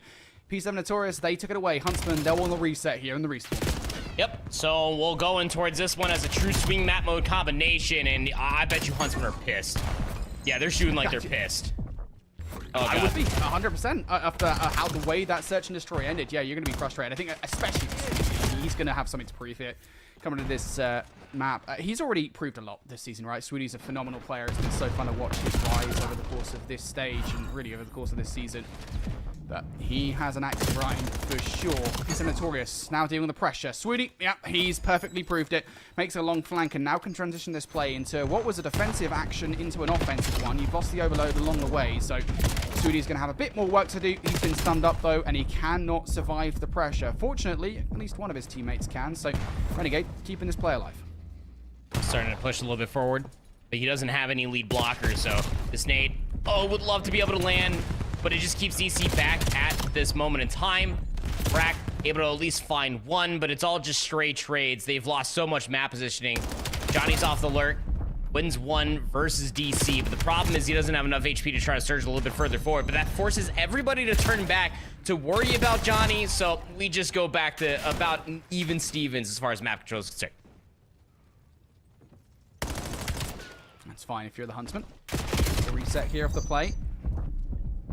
P7 Notorious going to grab that overload, get the hell out of dodge. Of course, you don't have the numbers just yet coming off the respawn. Huntsman going to get all the pieces in position to not just attack this overload on the play, but also get yourself in a position for an overload of your own. And they've got that exactly going all the way in their favor. Swootie's going to bring that overload back, and I'm kind of surprised that he's gone this long of a route. He did have teammates pushed forward. Might well hurt them if Swootie isn't able to make this play. Wrapping behind, Eric reads it pretty much perfectly. Eric's not able to produce the third though, so that's the overload. It's a bit dodgy, but they get it through. Yep, able to at least get that first score there up on the board. Next device is going to be spotting up over by P3. Not a whole lot of map positioning coming through for P7 Notorious. The transition from Huntsman looking good.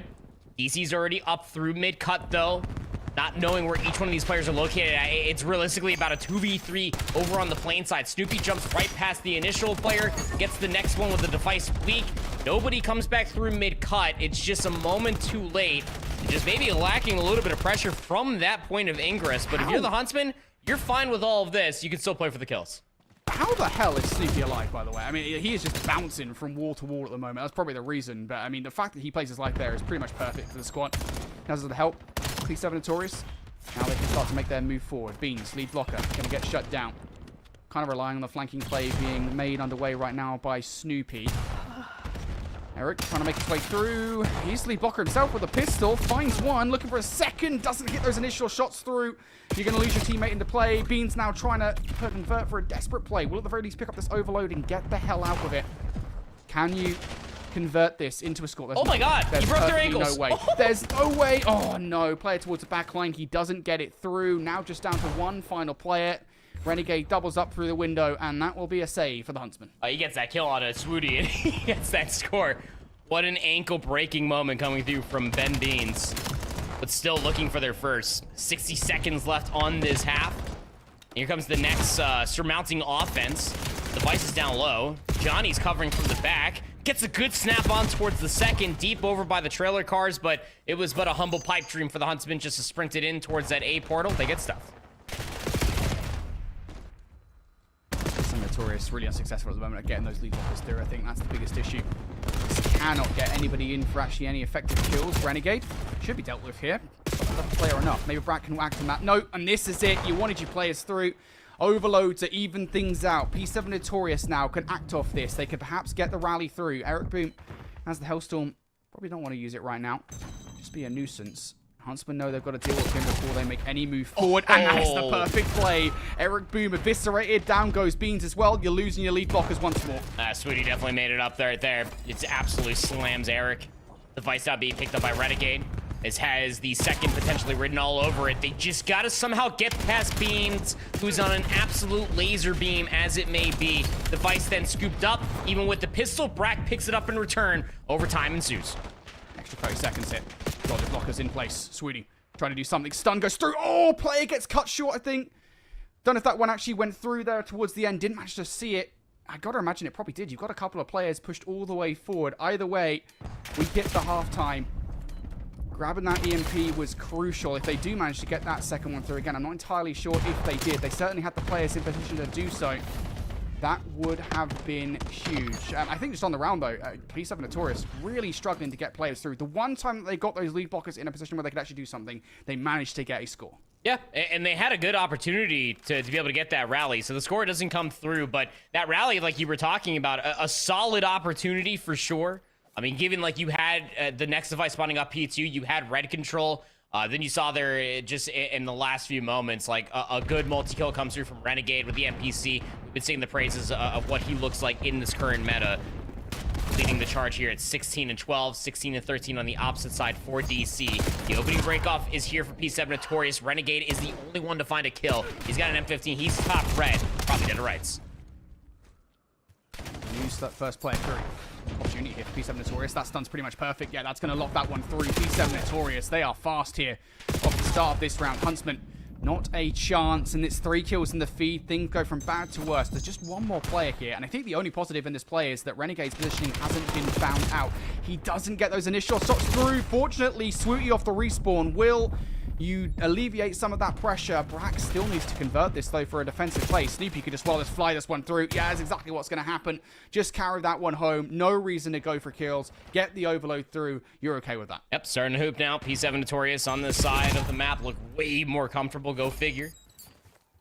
Next device spawns up over by P2. Beans already playing cutoff. My God, we swapped at the most perfect time for the absolute snap that is Beans. 4 in a row. He's got players all the way over to the backside of this spawn. Eric Boom cleans up 2 of them. The next device is P1.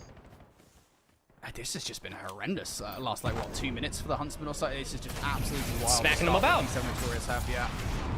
Just consistent pressure going down, and the minute they lose that pressure, they're going to bring the Hellstorm missile in to regain the real estate, forcing all 3 players towards top green. Do they have the follow-up is the question. Yeah, they didn't expect Eric to be in the position that he's in. Eric can now get the wrap through. They have to watch out for him. Eric going to have to convert for at least 1. Does so. Swings out for the second. Does so, but there isn't the follow-up. Players have already been dealt with on the overload. For the first time in this half, Huntsmen have something to say. The fact that he still finds 2 means that there's no mid-map cut pressure for the Huntsmen off of what should be an attempt. Snoopy just walks up and grabs the device. He's just gonna score it.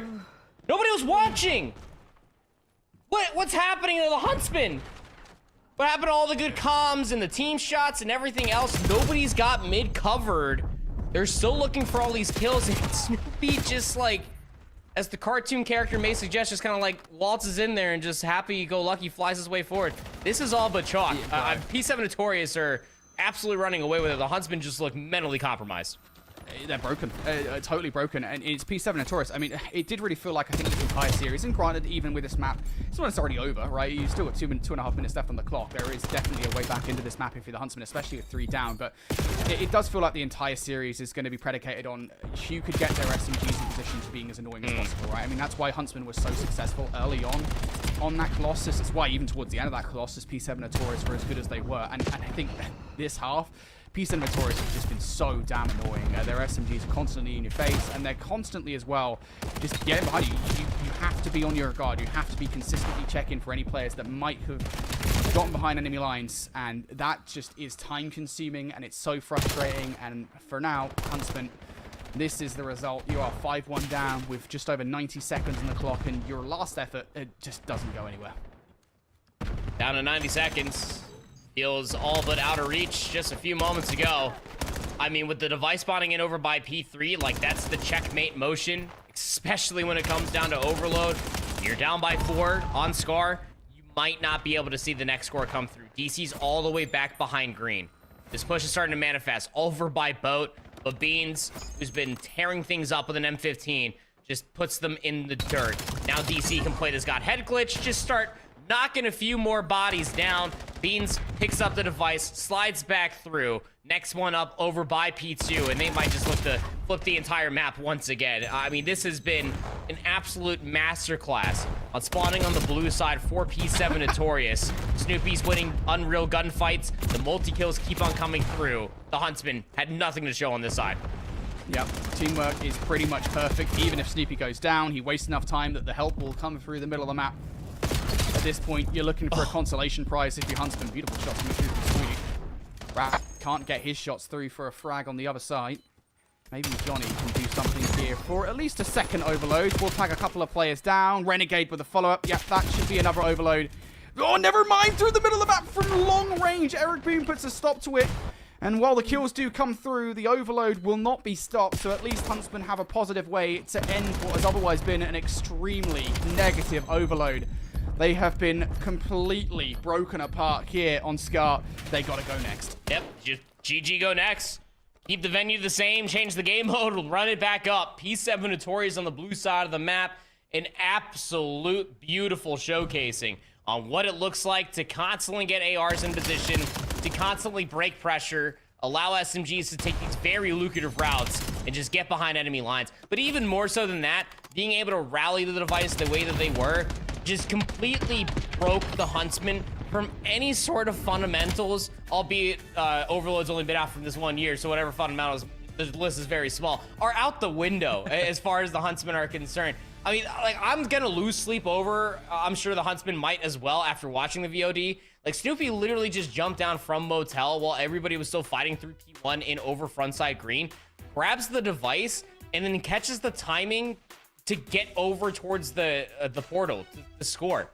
Like, it should never be that easy at this level of play, and I think the Huntsmen are just gonna have to try to laugh this one off and just look towards the rest of the series. 60 kills between the AR lineup. Add 7,600 damage to boast all of that, and 43 of those eliminations between the 60 were non-traded. I mean, come on, dude. I think that tells a story as well, right? Because, you know, if the ARs are the ones popping off here, right, you know that they're going to be the ones in the positions basically just pre-aiming you as you're coming off the spawn. It's a situation not that dissimilar to what we saw earlier on today, right, with FaZe Falcons and Stallions, where it's just like, you know, FaZe Falcons just constantly up in the face of the Stallions, and Stallions just could not deal with the third and the fourth man, constantly a nuisance. And so much of your attention is pretty much consistently on, all right, we have to get that third and fourth player out of top green, because if we don't, we're going to continue to be in the blender. And at no point did it really feel like Huntsmen were able to deal with that third and fourth player from P7 Notorious. They were just consistently getting the kills off the spawn. Huntsmen were in this kind of vicious cycle of, right, let's try and get the player outside of green. Oh god, we can't get the player out of green. Oh, we're gonna have to do it again. Oh god, we're dead out of green.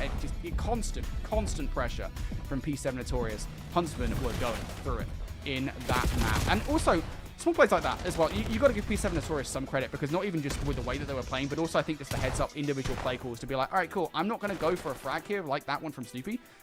I'm going to grab the overload because it's the right thing to do in the situation. And I think it speaks to the evolution of a player like Snoopy, where, you know, back in Modern Warfare 2 during Snoopy's debut season, we might not have seen Snoopy go for that. Yeah, very objective oriented. I would say that much. I think that's something he could definitely pick away from playing with like Purge, like one of like the more objective minded SMGs that we've seen come through the Challenger circuit as well. But even more so than that, like, right, I mean, in the world that we live in, you have to be able to execute on a lot of these mistakes that the enemy team is giving you. And that is just as much as a praise for P7 Notorious as it is as much as a wagging my finger as far as Huntsmen to allow all those mishaps to even happen in the first place.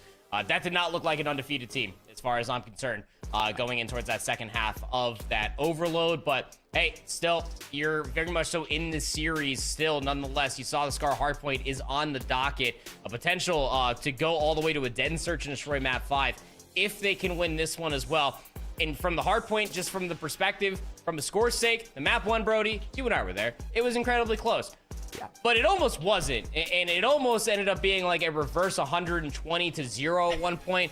From a Colossus perspective, it's staying on Scar, so you expect the NPCs to very much to still be in play, but you gotta hope that they can slow down this pressure and all the momentum train that the ARs of P7N are putting together.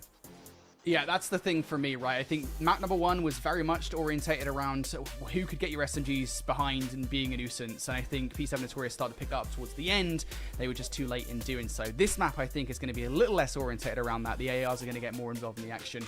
And so maybe we will see an equalization here. We're just hoping we get a game 5, guys, all right? Bias casters or not. This would be awesome to see go the distance to a game 5. Will it, though, is the question. You're going to have to wait for that answer. We're going to take a quick break. On the other side of this one, we got another Scar for you. We'll see you in a moment.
Welcome everybody here to Call of Duty Challengers Elite. Once again, we are 3 maps deep into our bracket final between Huntsmen and P7 Notorious. P7 Notorious kind of just broke serve in a way. We had a really close series up to this point. That Scar overload, anything but.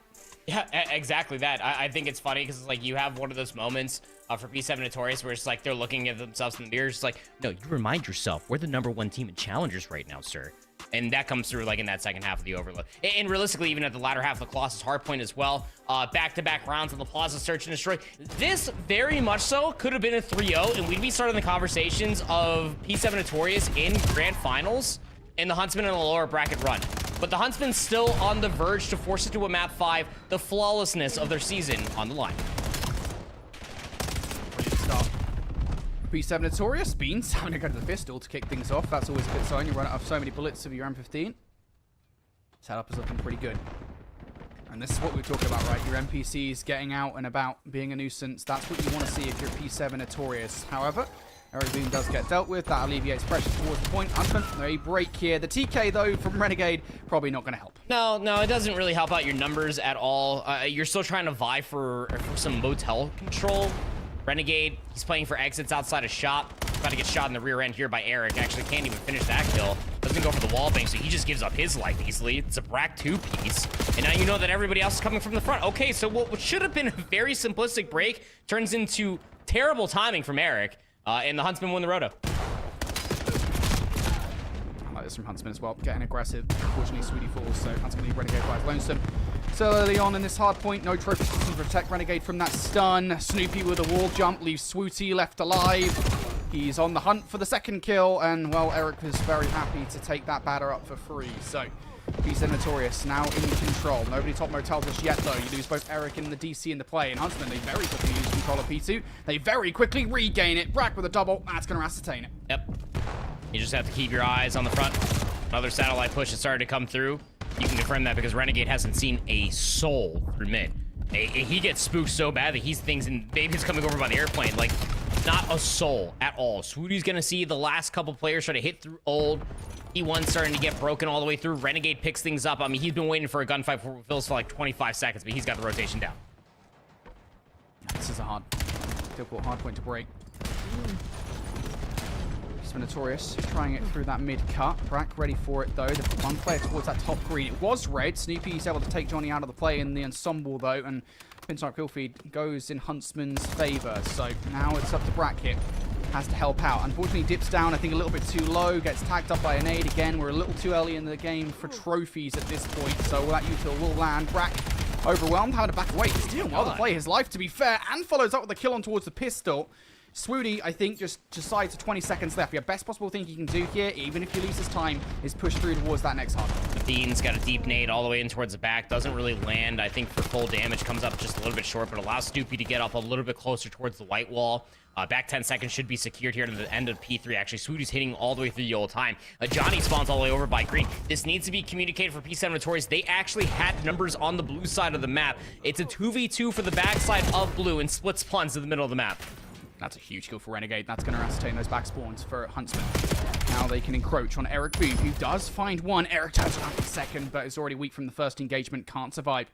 Snoopy was thinking about trying to flip those back spawns out. Can't do it. P7 Notorious, little singular on the initial push. That's okay, though. If Snoopy's one of those single players, Beans follows up. That's the 4 down. That's the spawn flip. Hey, look at the positioning from DC on the map. He's playing P1. That forces everybody to spawn over by red. Beans picking things up over by satellite. Got shots into Brack there for the second. DC's playing cutoff. Gets absolutely put down. So now you got to focus up towards the front. 20 seconds remain. P7 Notorious. Got to win away the gunfights. Otherwise, they get trapped in the back. 3 versus 2. Overwhelmed. Renegade, yeah, you'll take those trades all day long. So Huntsman, good for it. Of course, it is worth saying as well, despite the fact that Snoopy is trying to influence those spawns on the rotation, P7 Notorious will spawn in towards old anyway. So Snoopy, the objective kind of changes here. Do as much damage as you can, soften things up a little bit, and yeah, that's a very good amount of softening. DC comes through with a nade. Door open now. P7 Notorious to surge through the front of this hard point, and it's kills going in their way. Huntsman get broken very damn quickly here. Renegade, good effort on the flank, and it doesn't really do that much. He'll take a 1-on-1. Oh, Eric tried tracking down Brack, knew that mid-cut was going to be the next point of ingress, and I mean, DC and Beans have been bumping each other forward to try to get themselves over towards this plane heady. It's just been through mid-cut continuously. There's Brack again, even with the pistol, gets the elimination from mid-cut. Snoopy spawns in towards the back, so trying to put too much focus in towards the mid, the kills come in the back, and well, that's where the flank starts to come all the way through. Now we're down to 20 seconds in the first set. P7 Notorious looking good to at least hold it and not keep it contested. Yeah, you just tell how these guys are fighting over 10 seconds of time, how important that is, how much of a kind of back and forth affair this has been thus far. Every single hard point, it feels like Huntsmen are in for 10 seconds. P7 Notorious surge through for 3, they're in for 10 seconds. Huntsmen surge through for 3, they're in for 10 seconds. It has been so quick here on Scar. Reset back towards P1. Beans trying to hold towards the middle of the map. He's got help from the teammates. Wrapping back through, and it's a perfect read coming through for Renegade, but unfortunately we'll have to hit the reload, and Eric Boom should be able to take him down. The problem for Eric, doesn't have any help, has to translate positioning, and again, the lack of help means that he can't really do it. So Huntsman looking to break back through. They've got the numbers. Yeah, just a little individualistic right there for the opening 30 seconds or so. See the crossfires being set up by Huntsman. Johnny gets good damage into Eric as the second man. Trades more starting to come through. A flank being developed from Swooty all the way to the backside of White Wall, and people are going to get shot in the rear, and that's going to influence Eric to spawn all the way over by Green. Beans trying to get an over towards the shed. It's going to force a very awkward spawn out from Swooty. Renegade has the idea that somebody was up top, but just didn't have the timing. So Eric finds the kill, top motel. Johnny's stuck down low. He gets dealt with as well. And P7 Notorious from those awkward spawns actually maintain presence on the satellite side. Couple kills through. 30 for Huntsman. This is the big break. You're already down by 30 points. The biggest lead for either of these two teams so far. You get this back 40 seconds, and it is everything. It's the game in your favor. P7 Notorious, they know it. Love this position from Johnny.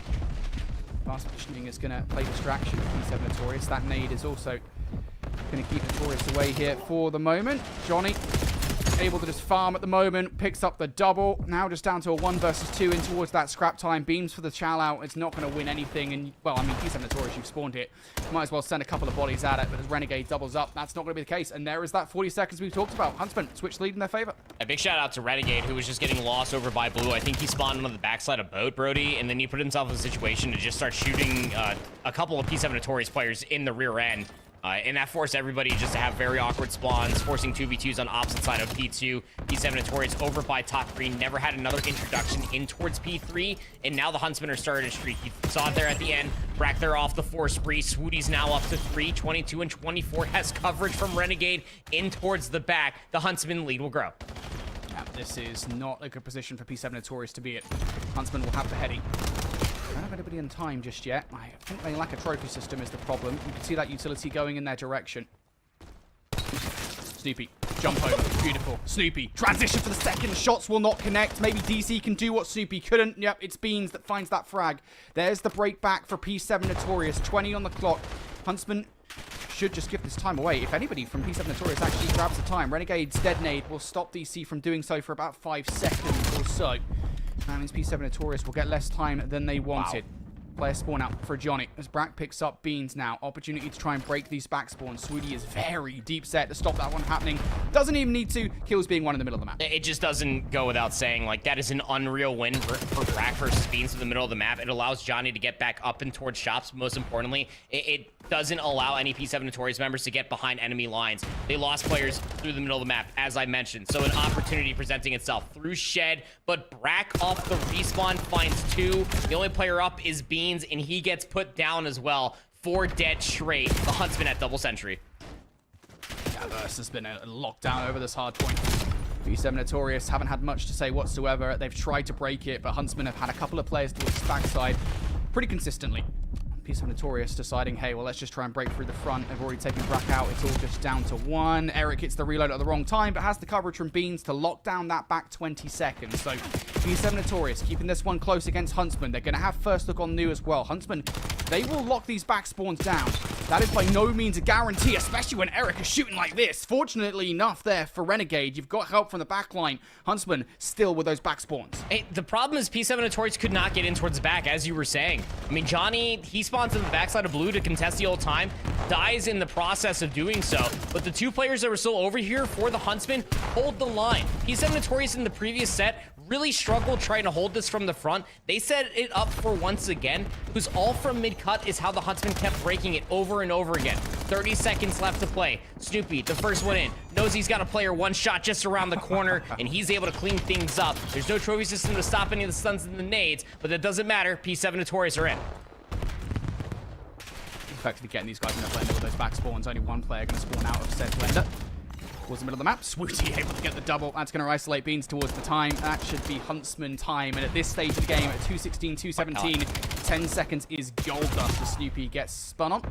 DC not able to do anything there. So yeah, 5-point game here as we go into our final set. Every single second counts and every single two-piece counts as well. Huntsman, they've got the setup. At 225, 216, gotta not only get top red control, maintain the presence for the rotation. You cannot allow the Huntsman to turn P1 into a money hill. Eric booms first. Where's the help coming from? There's no shop control. It's 4 dead in the feed. The Huntsman can close here.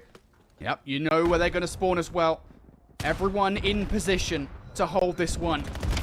Got Renegade about as deep set as you can possibly get. Beautiful nade from Beans, though. That's going to have to force Swooty back in towards the hard point. If you want this time, it's going to be a 3 versus 1 around. Swooty doesn't care. He's going to pick up 2 of those players. Looking for number 3. Swooty takes it. And somebody else from Huntsman just needs to grab that time. That's probably going to be all she wrote unless somebody can jump in. Not even going to bother. Huntsman, they extend the series. Forcing it to a den search. Map number 5. Wouldn't have it any other way. The number 1 team, the Birmingham champions, fighting off against the undefeated Series 3 team from their group, the Huntsmen, going to a map 5. Nobody saw it coming except everybody. Absolute insane scenes. I mean, being able to win the 2 hard points the way that they did, just from sheer fundamentals alone, being able to set up some very easy gunfight wins, but you're thinking about sticky spawns to the backside of P5. The way that P3 was kind of played out in that second set, Brody, I think it was the most harmonious thing to be able to talk about how good the Huntsman's macro really is, because you could fight for the time continuously at the end of P2.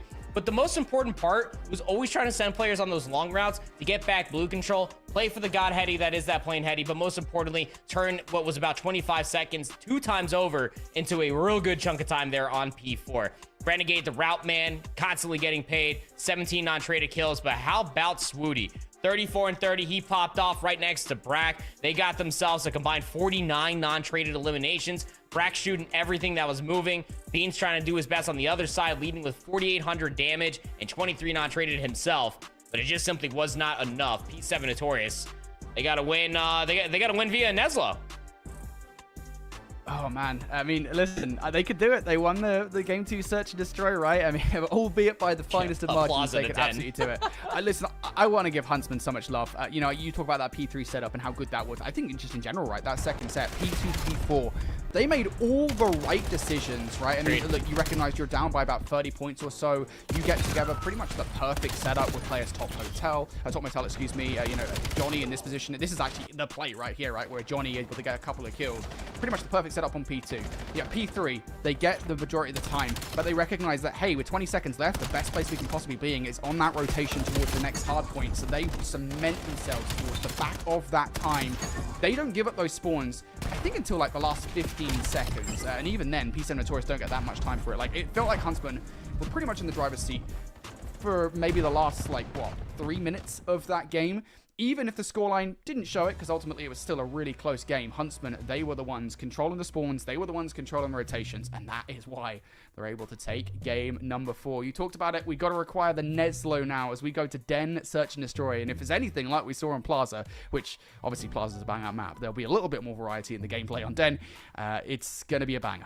Yeah, quite the doozy this one's about to be. I mean, both these two teams do have experience playing on this map mode combination throughout the entirety of this elite so far. I mean, it's Den Search and Destroy. I've been playing it all year long. If you don't know what's going on here, honestly, this is probably your first time watching competitive Call of Duty, so I'll go ahead and let you know. It's one of those things that a lot more focus over towards the rooftop has really been coming through. We've been seeing the parent team to the Huntsmen, the Optic Squad there up at the CDL, constantly getting away with like those that post plant over top of the window sill to be able to actually jump up top of Broken, to be able to see down. Very annoying post plant to try to decipher from. We've seen the Huntsmen find a lot of success with that. We've also seen P7 Notorious just find a lot of success off of their quick plants over by the opposite bomb site over by P3. But I think most importantly, what could end up being the biggest difference maker is going to be the wild card, and that is Beans with the sniper rifle, or realistically anybody on the map with the sniper rifle. I mean, that could unearth a lot of different plans and catch a lot of people off guard. The momentum killer, as it may be, that has been the Huntsman's vibe throughout the majority of this entire best of 5 series. It's just to try to gel together and just out macro their opponent with the gunnies that they have on their shoulder. Man, we cannot wait for this Den Search and Destroy. Again, you have to remind everybody the stakes here of how important this just single snapper search and destroy is. It doesn't guarantee Huntsmen if they win this one.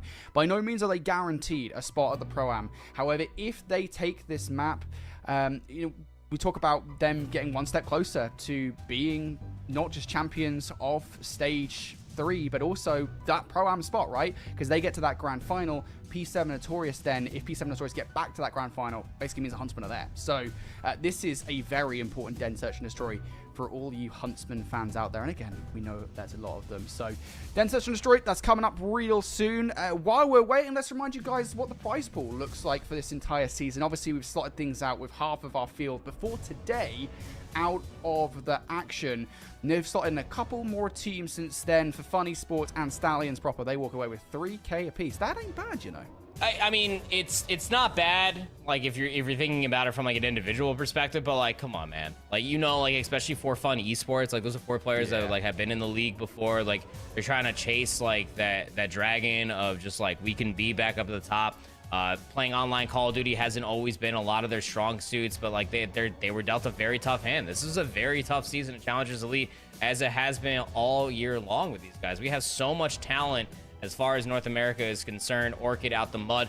Bittersweet. Think about the names on Bittersweet with, like, RCD's Fellow as well as Asim. Like, they didn't even make it a playoffs, for crying out loud. Yeah. And then the rookies for Torn Esports. Like, shout out to Colin Seymour. He did tweet this earlier. Like, we're living in such a good time when it comes down to Challengers Elite, both EMEA and North America. We are actually seeing, like, that turning point of a new generation of getting, like, some new age players coming through. Yep. Like TK here in North America, like, just shaking things up. Also seeing an EMEA earlier with the OMIT team over there.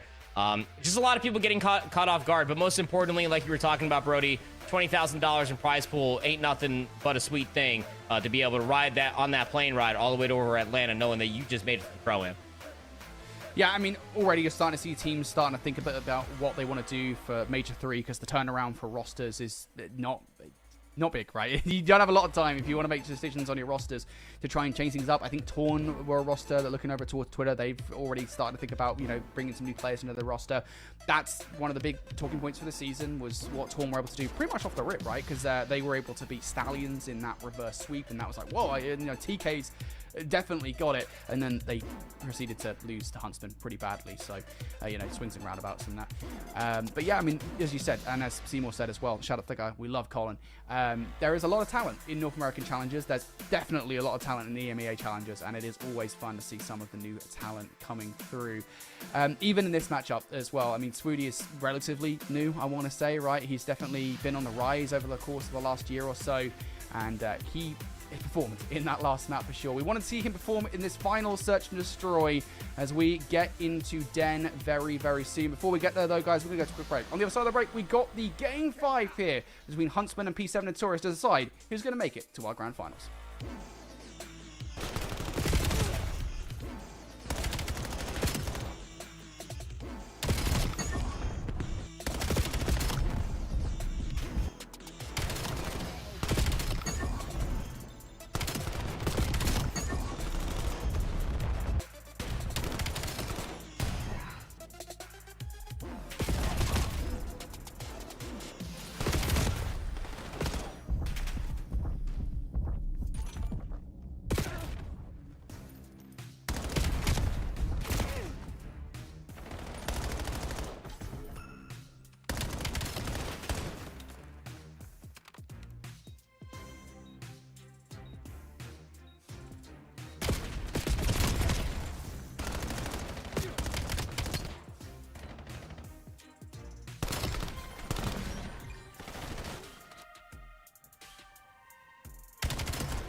Alrighty, guys. It is time for Game 5 between P7 Notorious and Huntsmen.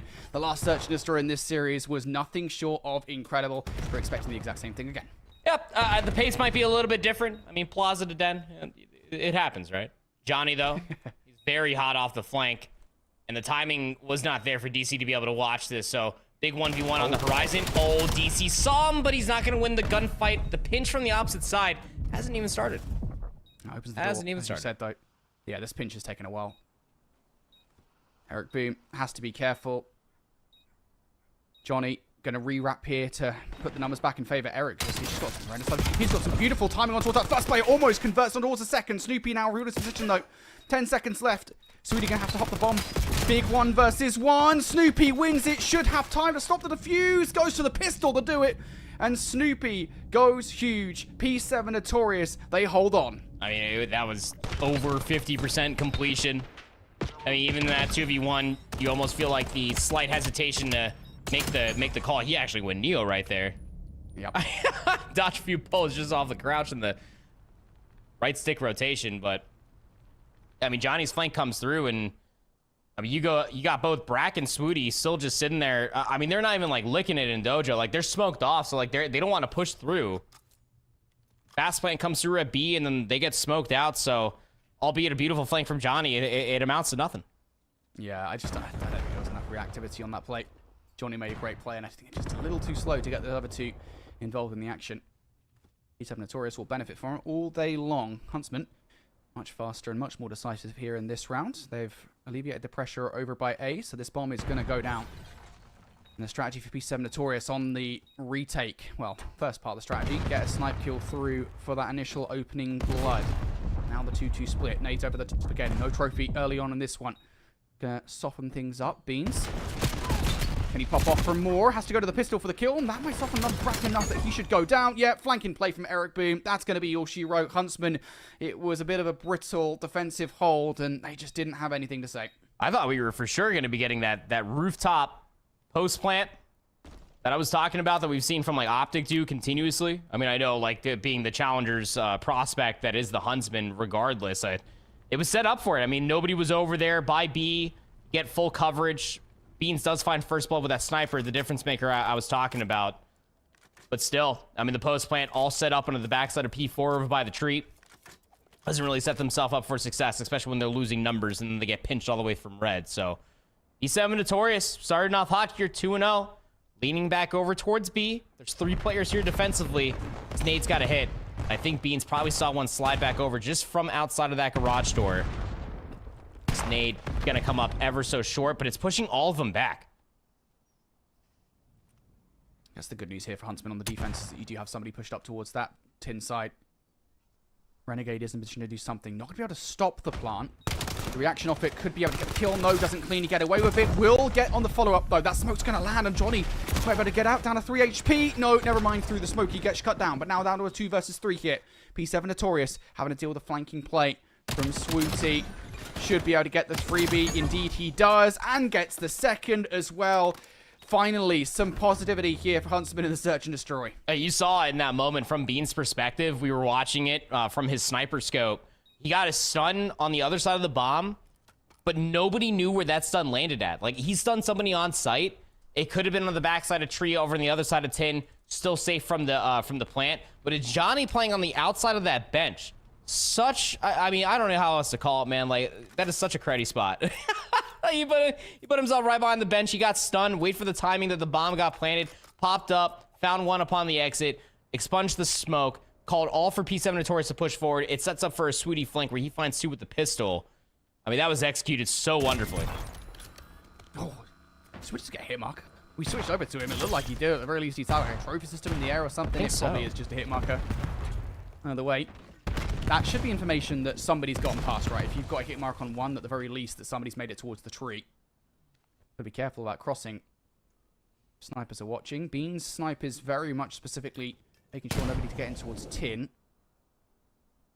P7 Notorious okay with this. Huntsmen aren't able to get through, and they're going to make a quick decision. Yep, let's just change tact here, go towards A. It's the right call. Nobody's home. So much utility expunged there from all 8 players in the lobby. You imagine that it's probably late nades may not be a bountiful, but here comes that post plant. Nobody's inside of the broken hallway. It's mostly going to be set up from inside. Going to have Brack over in that position. They got to watch the flank. There's 2 players there. Yeah, this is a adaptation coming through from Huntsmen. Last time around, they lost that first blood to Beans. This time, they're not giving him anything for free. Beans is going to have to earn it. And you've got kills on the other side. And you now know Beans is the last one left alive. Oh! Beans, he's clipped him. First couple of kills through, I thought, yeah, the last player left alive is Beans.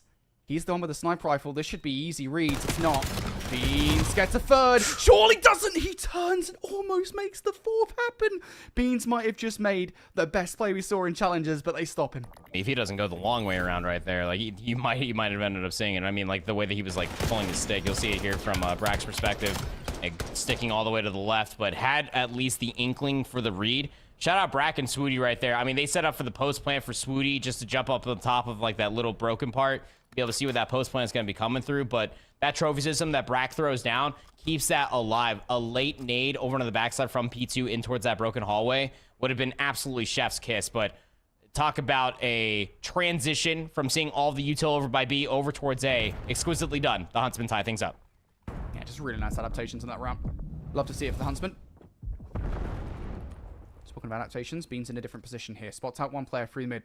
Does he know how much pressure is actually being added into the mid map by Huntsmen is the question, because you've only actually seen one player in the play. What do you glean from that? It makes P7 Notorious feel a little bit more uncertain about this push in towards A. They've still got to exhaust a lot of time and a lot of energy clearing space. Especially with Huntsmen getting players in the positions that they are. They still haven't done enough. Here we go, finally. This rock should now go down. It's planted for that little jump spot. And Eric's going to get stunned on transition over towards P4. Still wins the initial? Huh? Squeeze me? Now you got to move across. Oh. Spots out the gun. Oh, whiffs. Goes to the pistol. Has the help from the players, though. Got to be careful of that tiles flank. You're not even going to get flanked by it. And the player that did try it goes down. It's a perfect cold. And again, I mean, you're almost shooting his hand. It's so unfortunate. Yeah, it's like, you know, you kind of put yourself a little bit in that situation. Like, oh god, I've just totally failed that one gunfight. It's okay though, because you got teammates. Yeah, it's again just like the pressure and the power that is this post plant, backed up by a trophy. Like if you don't find any early damage, like think about what you see. Like you barely see like foreheads just like sliding in and out from that one windowsill just outside of tiles, just jumping over top. Nameplates galore. Crossfire is a plentiful. And the moment that you're able to decipher that nobody's on the flank, everybody's hitting from the front. Yeah, it's all just GG's. P7 Notorious giving Huntsmen a taste of their own medicine. It's the last time that we saw the offense for the Huntsmen come over towards B. They pivoted over towards A. There's not going to be that much more util that P7 Notorious are throwing on the side. The lucky secret of this round for the defense is going to be Eric. Back being watched by DC through the middle of the map. They're not going to be able to get that bomb down until Eric's out of it. Patiently.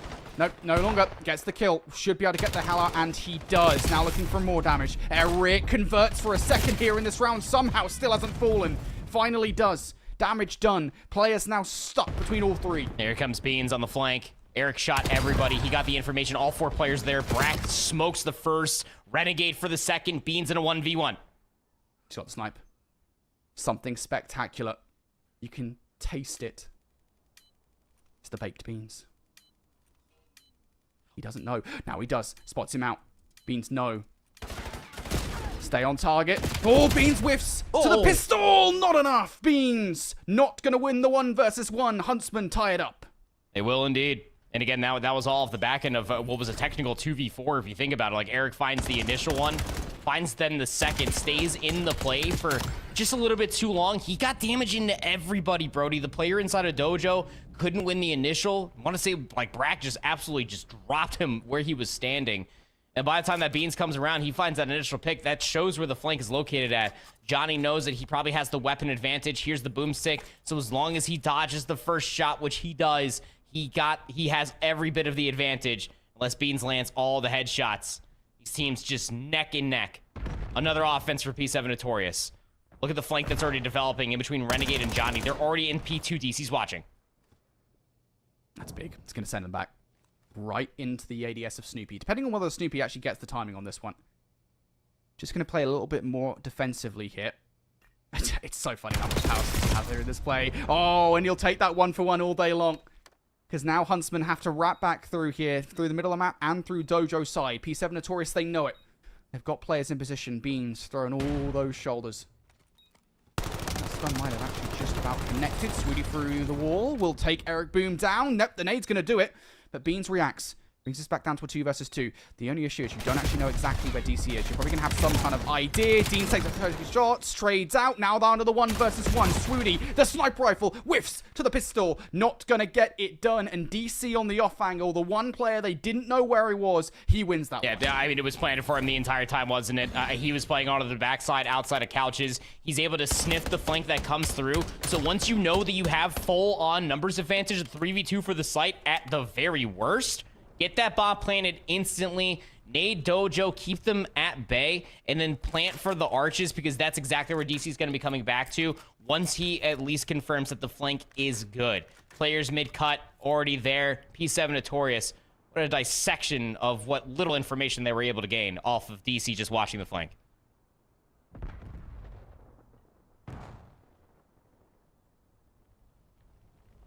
Huntsmen want to equalize. They've done a great job at meeting the expectations so far in this S&D. If they're quick with it, they should have a freebie by A. Just got to make sure that they aren't caught out by Eric through red. Bomb's going to go down here. Again, this should go down. It's all about what the post-plant setup looks like. Johnny's in a really annoying position. Yeah, playing just outside of lights. Going 1-for-1 is perfectly fine. This post-plant isn't exactly a strong one if that trophy system gets shot out, I'll be honest. It's all about delaying the hit. That nade's going to do a little bit more to do so. Again, 5 seconds burn off the clock. There goes that trophy, she said. Brack, big gunfight, perfect headshots. 2 versus 3.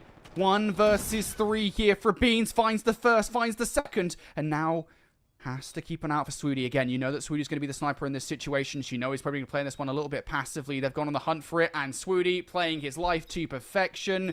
No check coming through for Eric Boom. Just needs to get the pistol kill. Doesn't even matter that you get burned on because you've done your job to perfection. We go 4-4. Yeah, I mean, again, it's that same post point, right? Even with the trophy system being taken care of, you're hoping for maybe a late nade once that trophy system gets taken away. P7 Notorious didn't have any of that late util, let alone a frag grenade to get in on the outside of that roof shingle area. Swooty having the sniper rifle again, just playing it to a fine tee this time. Getting his get back versus what Eric Boom did to him on that plaza, popping that bomb. Feels like forever ago we were there. But still, Eric did just about everything right besides just blitzing where the sniper could have potentially been. Tied up into round number 9. The bomb carried by Beans on an island through bricks. Scary situation. But there's some pressure being manifested via Eric Boom and Snoopy over by the rooftops. 2 players defensively for the Huntsmen on both bomb sites. Yeah, this does feel a little bit more of a committal towards A on the defense, right? Yeah. Huntsmen have pushed much deeper into it. Reliant on Brack getting something here. Beans has put the sniper away. Yeah, figured with him having the bomb in hand. So it's a 4 versus 2 by A. Huntsmen want to reinforce those numbers. They're transitioning Brack towards the site, or Studi towards the site, I should say. Excuse me. Renegade finds that first kill elsewhere. So now all of this pressure from P7 Notorious. Eric Boom smokes long, runs right past the player. It's so unfortunate. And now they've got the numbers here. Huntsmen bring this down to a 2 versus 2. Renegade going to pick up 1. 1 versus 1. Not going to win it. P7 Notorious, despite not having the numbers, they're able to break the site regardless. I mean, they lose that first blood gunfight. Johnny finds that all the way over by P3. So if you're thinking about it, like, you still have a 3v3 on this side of the bomb. So it's, again, like, being able to dissect by proxy where the numbers may lie on both sides, which is such a snap decision that has to be made. Snoopy on for that ace, by the way. He gets up to 11-6. This guy's been snapping. He was looking twisted at the beginning of that round. But it could be pushed to around 11. The Huntsmen on the offense. P7 Notorious, the majority of their numbers over by B. They might be looking for a fast flank. If there's one thing Huntsmen have been successful at, it's these post-A plants. Absolutely. P7 Notorious haven't really found a way to break it. It's whether Huntsmen really give Beans anything, I think is the key thing to me. Go back towards that roundabout, what was it, 1 or 2, something like that, where Huntsmen got the bomb down and just peaked a little bit too much, allowed the retake to happen. That's the question for me. Bomb is being planted from a multitude of angles that Huntsmen could potentially protect it from. Renegade goes out.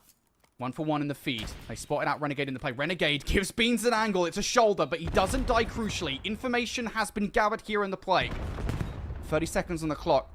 P7 Notorious going to need to up the ante all the while here. It's a long flank for Brack through the middle of the map. Will they regret it is the question. No, they won't. Brack comes through, blows it up. Huntsmen send us to a Game 5, Round 11. It's 10 search and destroy, man. I mean, you get that first blood on the Beans over by P3.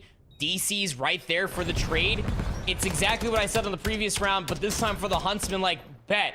So we have ourselves a 3v2 at the worst on this side of the bomb. So yeah, throw the bomb down, plant it for wherever possible, and well, and you see, I like to cast my lights off. Thanks for outing me. Jeez. I feel like I'm the only one that doesn't. Yeah, no, I like the dark, man. I am but I'm a humble man that likes to live in the dark. 12-7 out of Snoopy, round 11. And it's gonna be a little head bash moment over towards B. Smoke's gonna come through. Beans might meet it with a stun. That should keep them honest. A lot of util being sent out by round for Piece of Notorious again. Burning time of the clock. Eric gets tagged on the snipe. Does get away. Smoke will dissipate. Bean's not going to find anything. Huntsmen are like, yeah, now we're out of it. They've got a taste for what P7 Notorious were laying down. They didn't like it. It is a straight wrap towards A, and just like previously, proper, nobody's home. Nobody is here at all. It's going to have to be a 4v4 retake. I mean, you got DC that's back dragon, throwing some shoulders on this pillar. Trophy systems here inside of the site. Bomb's going to be planted in that same exact spot that we just previously saw. The difference in between that round and now in 11. Watch that flank. Snoopy and Eric. They got to hit it fast. SMG's on the flank. This is a setup we've seen previously. This is taking so much time that it might actually become so readable. I mean, Sweetie's watching it. It kind of feels like so much of this down to Sweetie. Or Brack, excuse me, watching it. Beans on the entry. There it is. Brack going to open things up. It's actually Sweetie, excuse me, finding that kill. Either way, doesn't matter. 1-for-1 they go. DC's getting involved. He's getting faster with it. Can't line them up. It's all just down to Beans with a pistol. Finds the first. He can't find the second. And Huntsman, one step closer to the Pro-Am. Guaranteed top two. Just one more series required. Brack and Swooty holding down that chat key as well, letting them know y'all may have won Birmingham, a very different roster at that time. So were they. They come in towards this one, deal that very tough hand. It had to have been a Neslo coming through, at least for P7 Notorious. They fought back valiantly. I'll still stand by with saying they had a really good opportunity for this to be a 3-0, given how the end of that map one did start. But talk about methodical as far as that S&D is concerned. That's that same round 3 offense that we saw out from the Huntsmen, where they show presence over towards P3. They get that smoke grenade out. That stun comes through from Beans. He tags up a multitude of players. They're like, no worries. We're just going to go ahead and back up over towards the other bomb site where you probably have lack in numbers. And wouldn't you know it, because of the very long flank, Swooty's watching with a sniper rifle, the bomb planted for that side as well. He gets such quick numbers with already 15 seconds exhausted from the post plant. Combined 20 kills between him and Johnny. I mean, it has been a masterful class coming through from Swooty and Johnny, Renegade, Brack, any player from the Huntsmen having an absolute time and a half in any one of these maps as far as I'm concerned.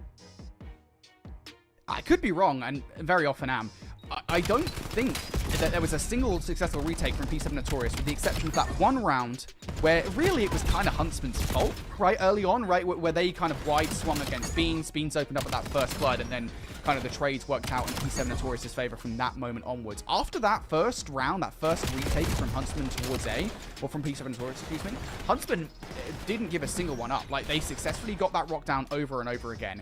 And they successfully held it over and over again. And I have to say, I think part of the reason for that is because more effectively than not, P7 Notorious is kind of in a 3 versus 4, because Beans is so stuck to the sniper rifle and the defensive play that the Huntsmen know, well, it kind of feels like you're in an effective 4 versus 3, because Beans is never really going to be in the play. They never changed that on that A side.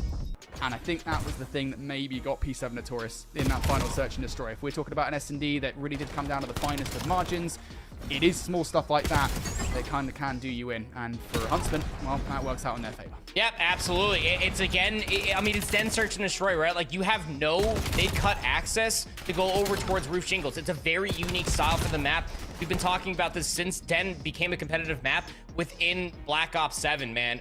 Like, if you can quickly decipher that with the pace that you can set in Black Ops 7 to be able to get that immediate numbers and information, whether it's utility being thrown over. I mean, these guys are cracked out of their mind, so I'm sure that they're probably seeing just like, okay, that's 3 frag grenades, so we know that there's at least 3 players that are over here, and then they just completely wrap back over towards rooftops. Like, yeah, that's 4 offenses at least where the bomb gets planted with numbers advantage 10 seconds into the bomb being planted. So absolute insanity being a showcase here for the Huntsmen. Dead and Search and Destroy, their wheelhouse, as it may be, their offensive attempts, man, just so methodical. Yeah. I'm gonna have to go back and just nerd out about this by myself in the dark. Yep, absolutely. It's going to be a fun time for sure, and I think the Huntsmen are going to enjoy watching that back as well. They win 3-2, and that puts them in that grand final. Again, we're going to keep on reminding you folks about the context of getting into that grand final. It puts them one step closer to winning that spot at the Pro-Am. Of course, I mean, it is all about winning Stage 3 ultimately, but they want to get to the Pro-Am, especially, I think, given the story of the Huntsmen, where they were at previously to Stage 3.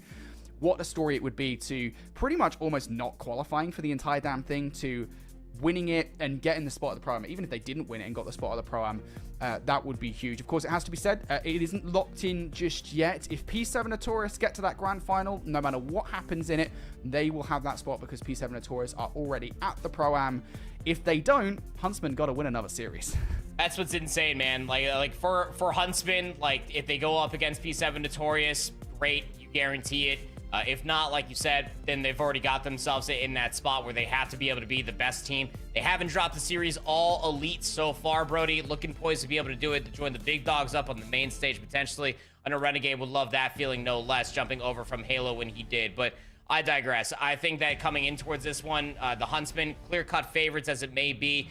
But just like Study said last week, man, finishing second place, that's just a bittersweet moment. You know what these players want. They want that prize pool, want all the pro points. Most importantly, they want to go to the Pro-Am knowing that they are the best North American team.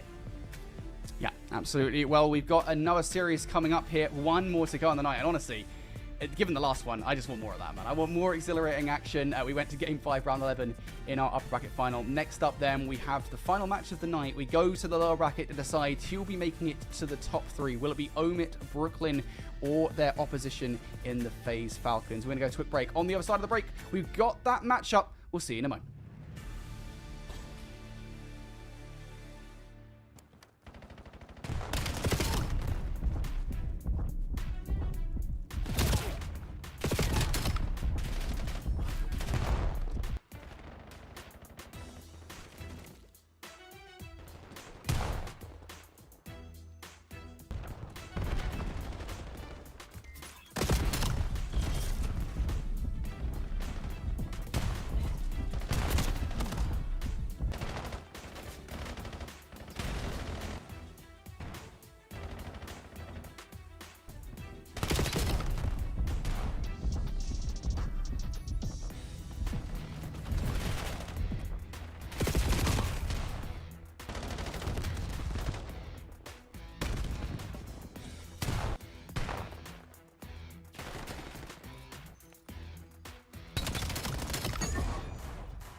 Welcome back, everybody, here to Call of Duty Challengers Elite for the final time tonight. We have one more matchup, and we're going to the losers bracket to knock out one more team and solidify our top 3 here in North America. I'm Infinity, that's Proper, and we just had an incredible matchup. Honestly, I think we needed a 5-minute break just for ourselves. And now we're going to have yet another one. Let's start talking about it then. We're going to the lower bracket. We've got FaZe Falcons over Brooklyn. Here is our map set for this. We're starting things off and then. And these two teams did face against each other. They were in the same group as far as the regular season for this series is concerned. There's only a single reprise as far as that best of 5 is concerned, and that is the map 5. It is the Fringe. Den Search and Destroy was vetoed the previous time. Scar Hardpoint, I believe, was not. But the Colossus is the biggest change for OMIT, actually getting rid of that one. They ended up actually losing that map 1 at the time, 250 to 195. So we start off the Den, which on the day we saw FaZe Falcons put the Stallions in the dirt, 250 to 135. On the other side, OMIT Brooklyn 1 versus 4 Fun Esports, 250 to 141. So pretty much what I'm saying is about to be a good one. It should be a good one, just like the series we saw earlier on for both of these teams. This is the lower bracket, so it's a battle for survival. Out of the top 3, FaZe Falcons looking for another matchup against P7 Notorious. It's been a good start to them, this hard point for them for sure. 3 kills in the feed though for OMIT Brooklyn, and all of a sudden, finally, OMIT Brooklyn find themselves on the board now. FaZe Falcons are going to try and battle through all, but as Nox falls, that's not going to happen. Trying to at least push through. You know, FaZe Falcons would love to have it. Nobody on the deep route, but still player number 8. QK actually spawns in towards the back. That's going to be communicated. Paul spawns all the way over by Dojo. So much more pressure for Standy to pop off inside the time. He finds the back too. Now we'll make it a hole from the front. Yeah.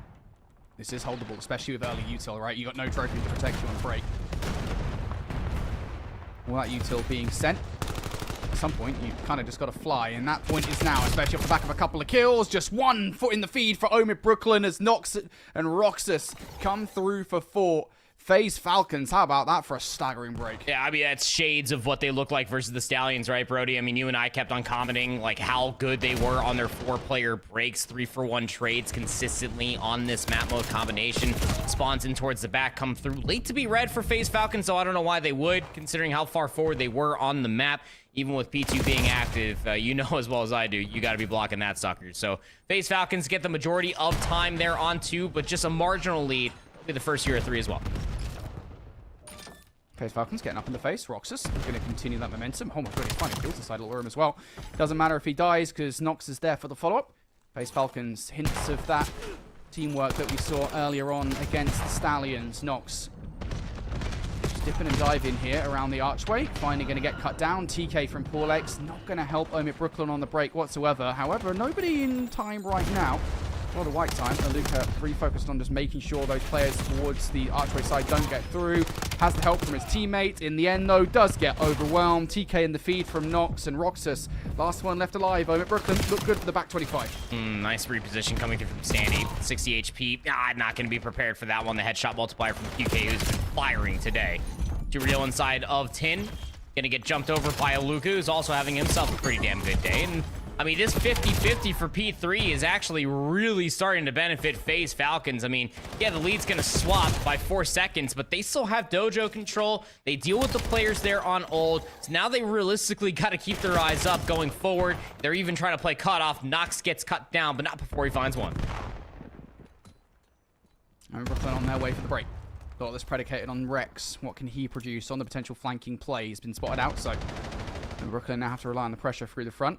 It's dastardly heady.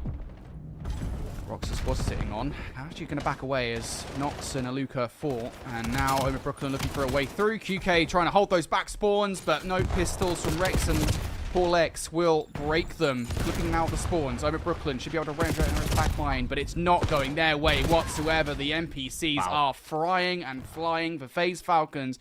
Brilliant break and hold from them. It's so much utility. They had like 3 Semtexes there at the exit from Dragon going into P4. And just because of that, you saw from Rex, he was 100 HP. Black Jacket or not, like, you're not challenging that. So FaZe Falcons, what a turn of events there at the end. They got themselves a majority of time on P4. And Nox is 15-9, by the way. Paul X almost lost that one versus Aluka, but still, FaZe Falcons continuing on right where they left off. Their team shots are incredible. FaZe Falcons winning the trades at the moment. Forlex trying to have the final say. Oh my god, the transition on towards that second gunfight almost beams QK.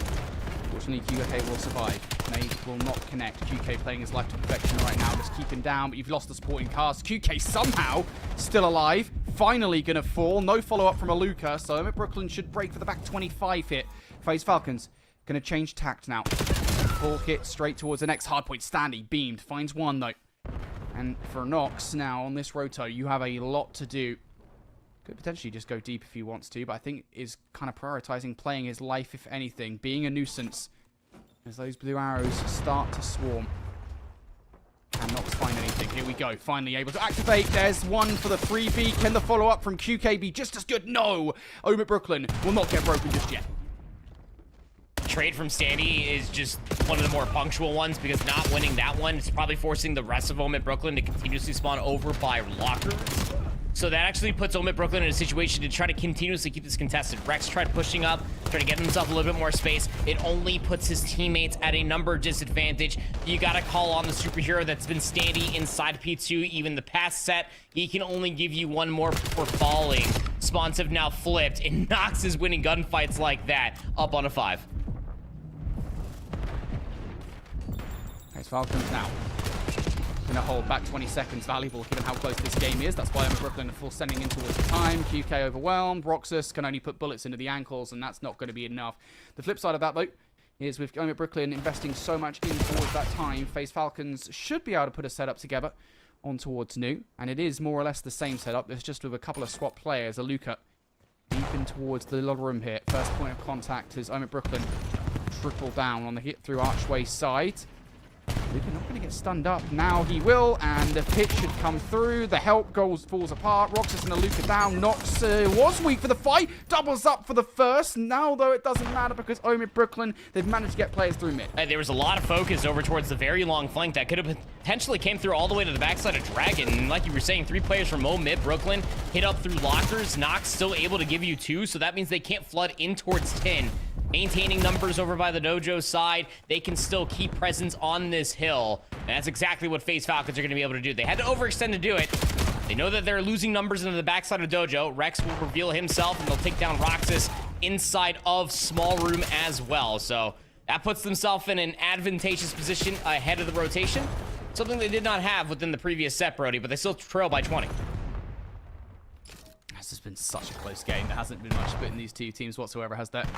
OMIT Brooklyn now looking to gain the lead once more. Got to stay on the hill, though, if you want to actually take the lead. A little bit uncertain, I think. OMIT Brooklyn here on the defense. Yeah, there's a bit of timing going on as players looking away, as they get hit from behind. FaZe Falcons, they'll take that freebie all day long. OMIT Brooklyn, they want to resurge back into the hard point, but there's not much you can do when a player flies down on you, and a vertical gunfight is not ever nice. Extra bullets in the body now. FaZe Falcons, they are starting to soar. 4 dead, unanswered 8 spree between Nox. QK just gets taken off of his 3. Looked like almost like a miscommunication there at the beginning of P4, didn't I? I mean, like, Standy slid forward. Maybe he thought someone said bump. He had to double back, and he got shot in the ass. So, like, that's not exactly what you like to see whatsoever if you're an OMIT Brooklyn fan. FaZe Falcons, they're about to be over 200 points.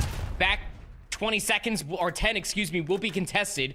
We'll find that 2-piece upon the exit, but the FaZe Falcons are eating finger looking good at this point, man. Like, you got about a 40-point lead going back towards the center of the map. You've effectively broken every single setup that OMIT Brooklyn have attempted to give you on all 4 hills in the previous set.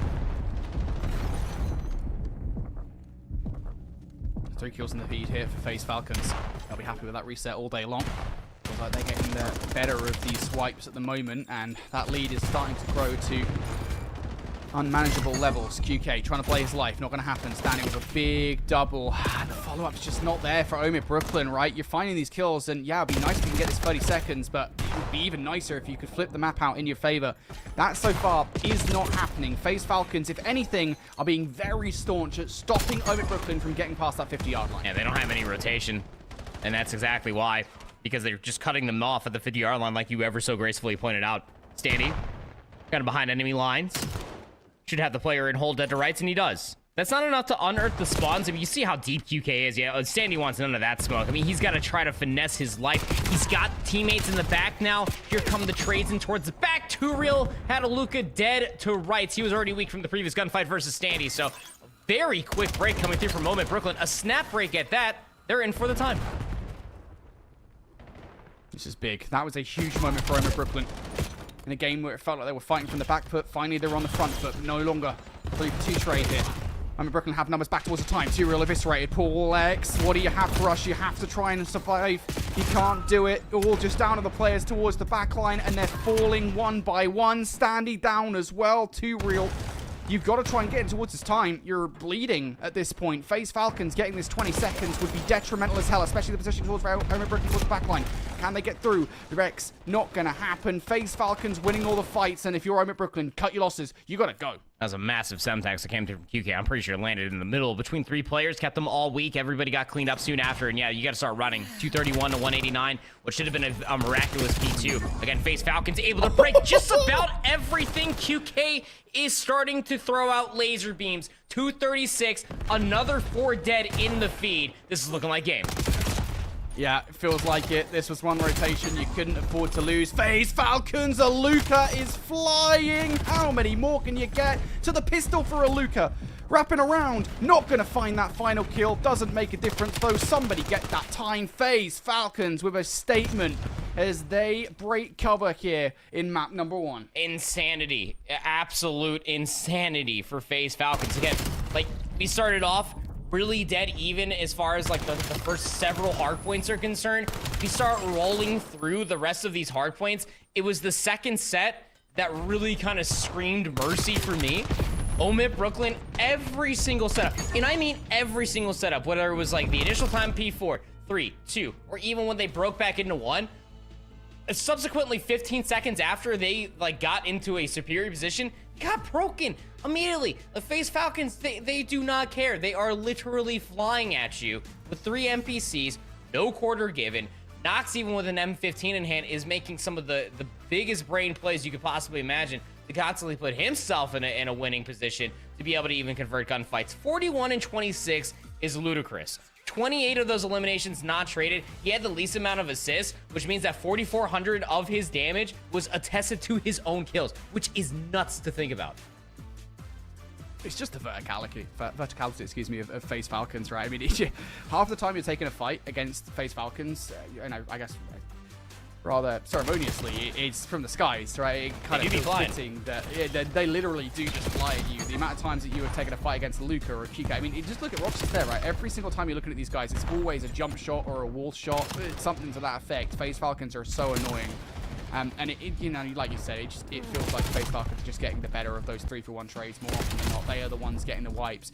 And yet, still, I feel like OMITBrooklyn deserve a little bit of credit because they were, for the most part, even though they were flagging in that game, were hanging on, right? I mean, they were almost always down by 30 or 40 points. I think really the thing for me is you get towards that final rotation, and it's one of those questions you kind of have to ask yourself, right? Because you're OMITBrooklyn, you're sunk back towards the back of those P2 spawns. You can't really afford to give up 20 seconds easily, and yet you kind of also have to balance that with we need to rotate, because if we don't rotate, you're going to lose this rotation.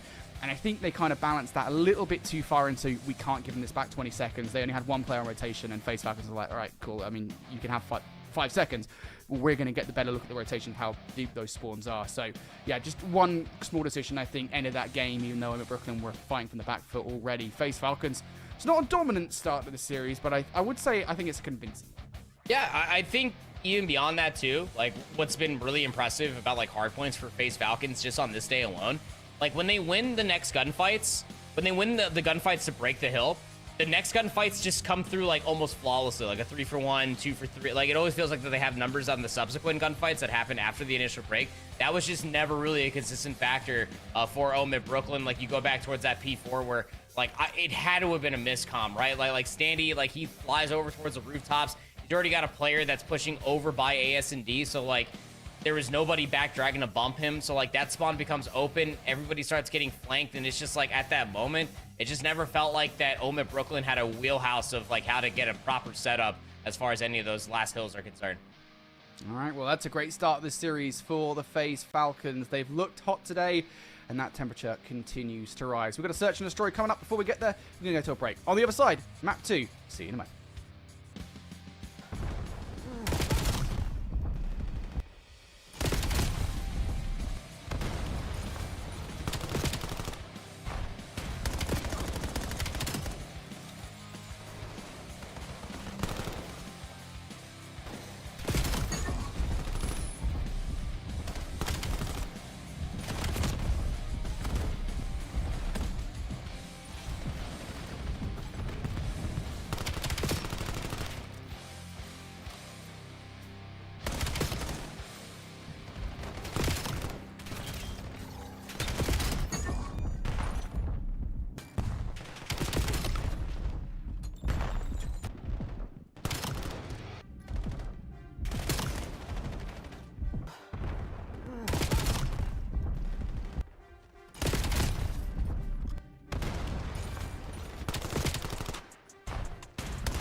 Alrighty, folks, welcome back here. Game number 2, we're kicking things off. FaZe Falcons, they had an excellent start to this losers bracket matchup. OMIT Brooklyn got to bounce back. Yep.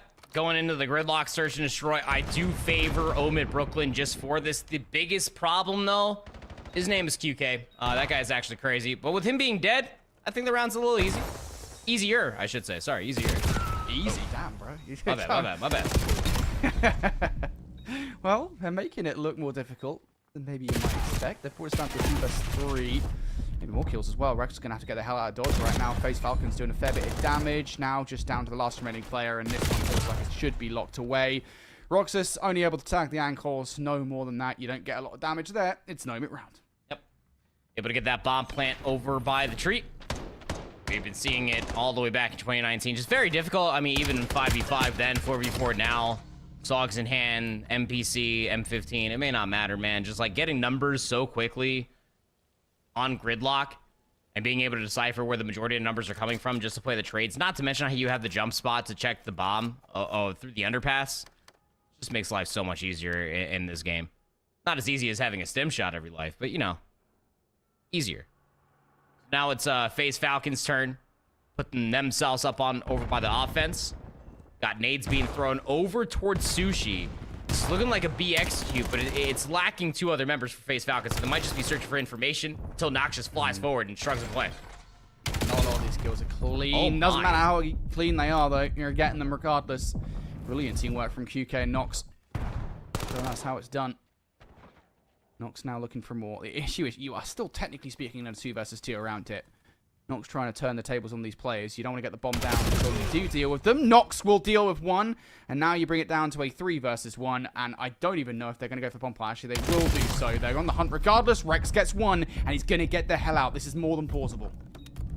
Got an M15, chance to reload, reset the next gunfight. Bomb post plan is mostly set up inside of ice cream, so Rex, he thinks it's in Sushi. Shoulder already being thrown, information to given. Yeah, I know what you got to do with this for other shoulders now.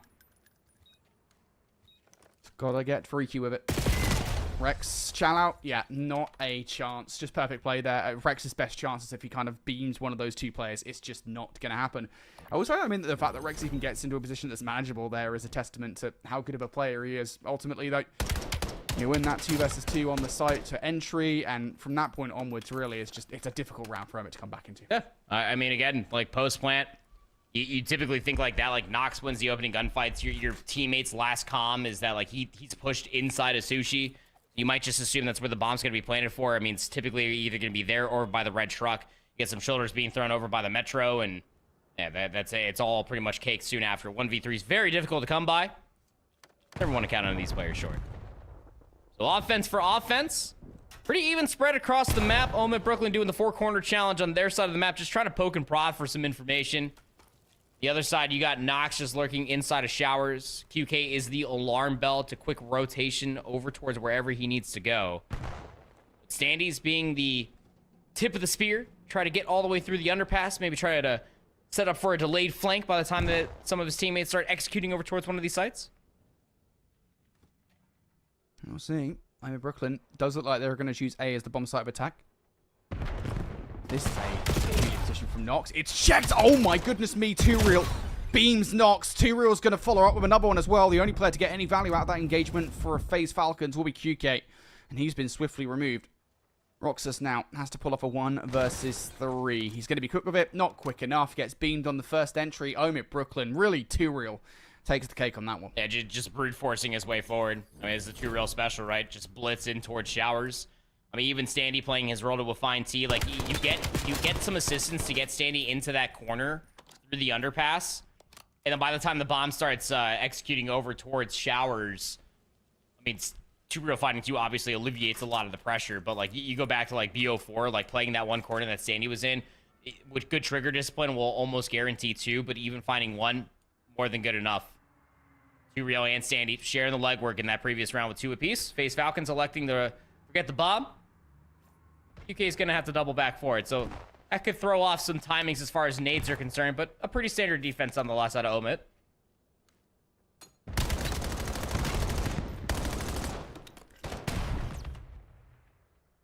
FaZe Falcons. Going to put those initial shots in. Now I'm going to have to back away. And the problem is with this retake, or this wraparound, excuse me, is that OMIT Brooklyn have numbers over here. T-Real, big in that last round. No, can he get away clean with the first engagement? That's tough backup though. It's T-Real and Rex versus the world. X now coming for the fun as well, and the fun don't stop for T-Real. He's already found his first kill here, on the hunt for more. T-Real tags up. It's team shots to get it done. FaZe Falcons have run headfirst into a brick wall. T-Real for more damage. Now 1 versus 1, flanked through the middle of the map, and it comes through in favor of OMIT Brooklyn, but it looked dicey there for a sec. Yeah, I mean, Brendan doesn't get the Hellstorm missile, but like you even pointed it out, because of that push was so delayed. You already had so many OMIT Brooklyn players like pushed up into showers past tree. T-Real was playing the off angle by the time that they threw themselves in there. Like Roxas is mid map, and he's not really in a position to try to play cutoff. He's playing right smack dab in the center. He can't push all the way through, and by the time that he tries to run away, he gets counterflanked by Standy. So good dissection of the round coming through. T-Real up to 7-3 through 4 rounds. Casual.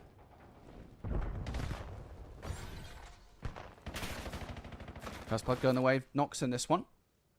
It's a big one for FaZe Falcons to try and even the odds here on this map. Oh, that's huge though. Roxas just gets beamed. Headshot multiplier goes Burt. And now off the back of it, you're going to get the bomb plant as well. If FaZe Falcons are quick with this one though, you might be able to pull off the 3 versus 2. Again, it's all dependent on how quick they are. And it is going to be fast. Smoke going down. Might cover the exit. Beautiful nade from Rex though. And now all of the pace out of this play. The punch is gone. You're kind of left stranded. QK and Nox keeping an eye on their backs. Notorious is going for it. He's absolutely just going for it. Doesn't see it. Nox takes out his own teammate. That could not be worse for Nox. And he doesn't find any value as well. I mean, that round just completely fell apart despite that first blood for FaZe Falcons. Yeah, absolutely. I mean, Nox with a sniper rifle. Typically, you see that in QK's hands here on Gridlock on the defense. Goes to the hands of Nox, and I mean, he had to expunge at least like maybe 5-6 seconds to be able to come find a weapon to be able to make that 2v odd situation even more viable. By the time you gave T-Real all of that space, the smoke was already shrouded. Nade covers. There's nobody pushing through into tree. So just get all of their showers control. Obviously, the TK only helps things out that much more. Standy's up to 4 in a row, still on his second life. 5 rounds deep, and this is realistically been all OMIT Brooklyn. So FaZe Falcons trying to get the flow state back together. It's a 4-man hit to be. This worked out so well for FaZe Falcons. Last time around, it won't this time. Standing with the car bomb. Completely halts things. FaZe Falcons, they were kind of relying on the old faithful, the round that they won to begin with, to get them into the search and destroy again, and it just hasn't gone their way. Yeah, car bomb goes off, the dead body's like slid right in front of you into the metro, and like you sit there like, oh shoot guys, like what do we do now? Roxas is trying to alleviate some of that pressure. The problem is it's not really timed. God. I mean, Standy still goes 1 for 1. Sees the second player, so that means that T-Real can then pounce. The late flank not there at all, and just FaZe Falcons. I mean, I don't want to say that they're lost, but like their inability to gain quick information converted into a numbers advantage is non-existent. I think it's just everything after that first engagement as well, right? I mean, if the reaction is there, right? Roxas is in the middle of the map. They're like, okay, cool. I'll way back into this round if it's a Roxas can find some value in mid-map, maybe divert some attention away from the site, open the door for the rest of the players, right? It's just all about kind of divide and conquer around the site itself, and Roxas just cannot do anything. I think at the very least, he's not prepared to set any pace to do anything. FaZe Falcons, every single time, it feels like they might have something on the cards, some kind of response, some ace up their sleeve. Nope. OMIT Brooklyn saying no. It's been an incredible S&D from them. Look at this play from FaZe Falcons. Look how quickly it's been read, though. Paul X with the first blood, and for all the pressure that FaZe Falcons have built up through the middle of the map, it means nada. Nope. The bomb play, I mean, you had both Paul and Dylan playing a high-low just to make sure that Sandy can get that bomb play. He's going to play the corner. T-Real's about to get a free kill here in a second. Oh, Roxas thinks of it. Spidey sense is absolutely tingling, but it's just wasted about 15 seconds before he rejoins us. Yeah, it's time. It's time. It's Hey, how are ya? Luca's got no reason to spec Spandy in that situation. Go 1 for 1. Doesn't even the odds. Roxas slides out towards Arcade. Not going to happen. Rex doubles up. That's the search and destroy. OMIT Brooklyn. How about that for a clean response? FaZe Falcons might have looked tidy in hardpoint here in search and destroy. They look lost. Just a little bit. I mean, like, this is even like shades of what we saw in their matchup versus For Fun Esports. It was the map 2 then, Brody, and they did lose it 3-6. And it's like, it's not for a lack of trying. It just feels like their bag of tricks on Gridlock, like around QK being able to pull out the sniper, the M15, even the NPC, like what we saw on Fringe earlier. Like, that's just not as there as it is on Gridlock, a map that has been created back in 5v5 around all these different corners that you have to be meticulously playing around and checking, because if you're not, chances of you having numbers are very slim to none. 9 and 3 out of 2 real. He finds 3 first bloods. A lot of that B offense and incursions over by the showers. There's blood all over the walls because of this young man.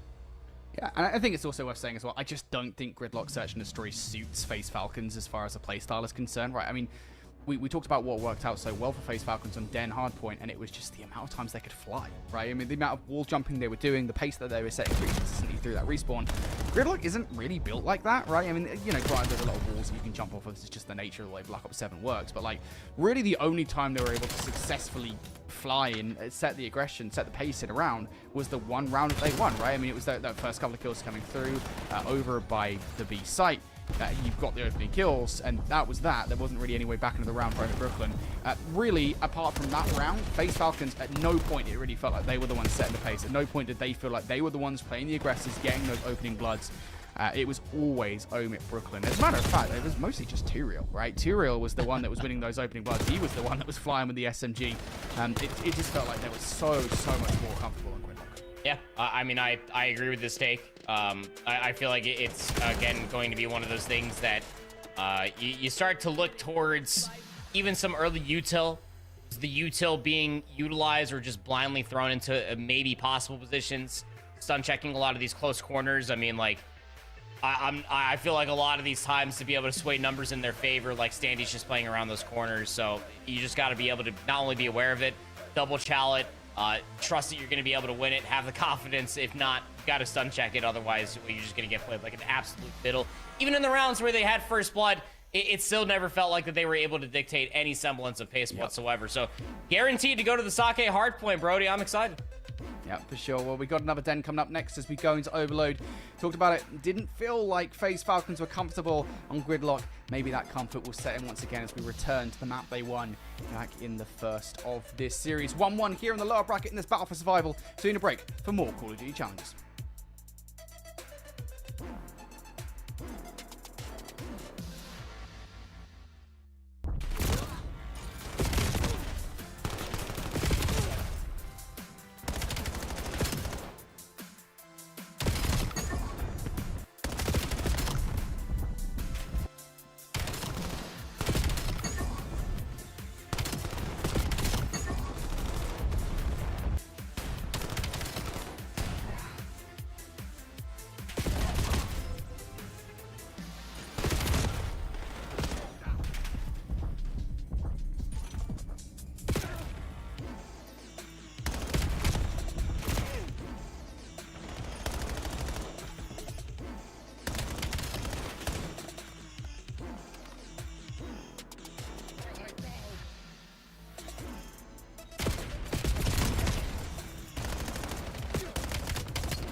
Alrighty, folks, time then. Back to Den we go. This was a successful map for FaZe Falcons back in the first map of this series.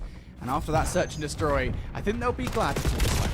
Yeah, again, Den, as far as a venue is concerned, has been very, very kind for FaZe Falcons. I mean, you even go back to Overload, the way that they were hooping on the Stallions is a sight to behold for itself. So you put those two together, it's a very simplistic recipe. You can imagine for success of the FaZe Falcons. Take a swing map mode combination.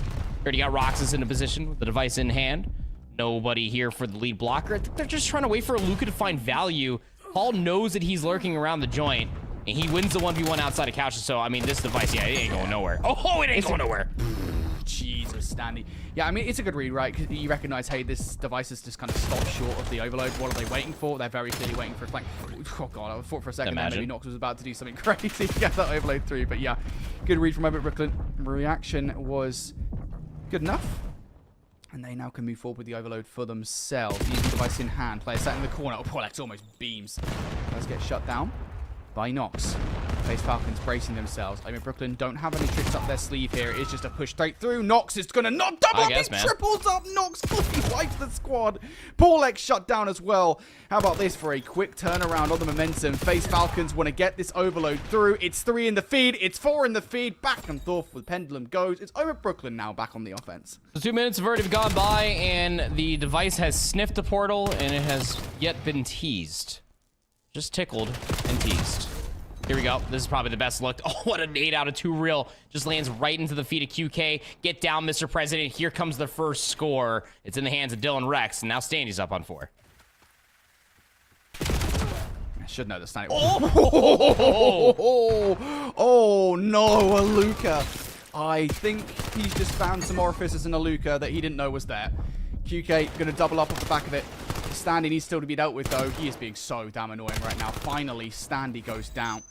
Clearing the pressure out of FaZe Falcons. QK, how many? No, nothing. Nox, can you get anything? Pre-firing to the pistol. No, God. Everything that could go wrong for FaZe Falcons here on this push is going wrong. Now they're going to try and put Rex on the flank here. OMIT Brooklyn catches one. Should get caught off guard by Nox off the spawn, but not before Rex finds the double, and he survives as well. That is a pretty much perfect play.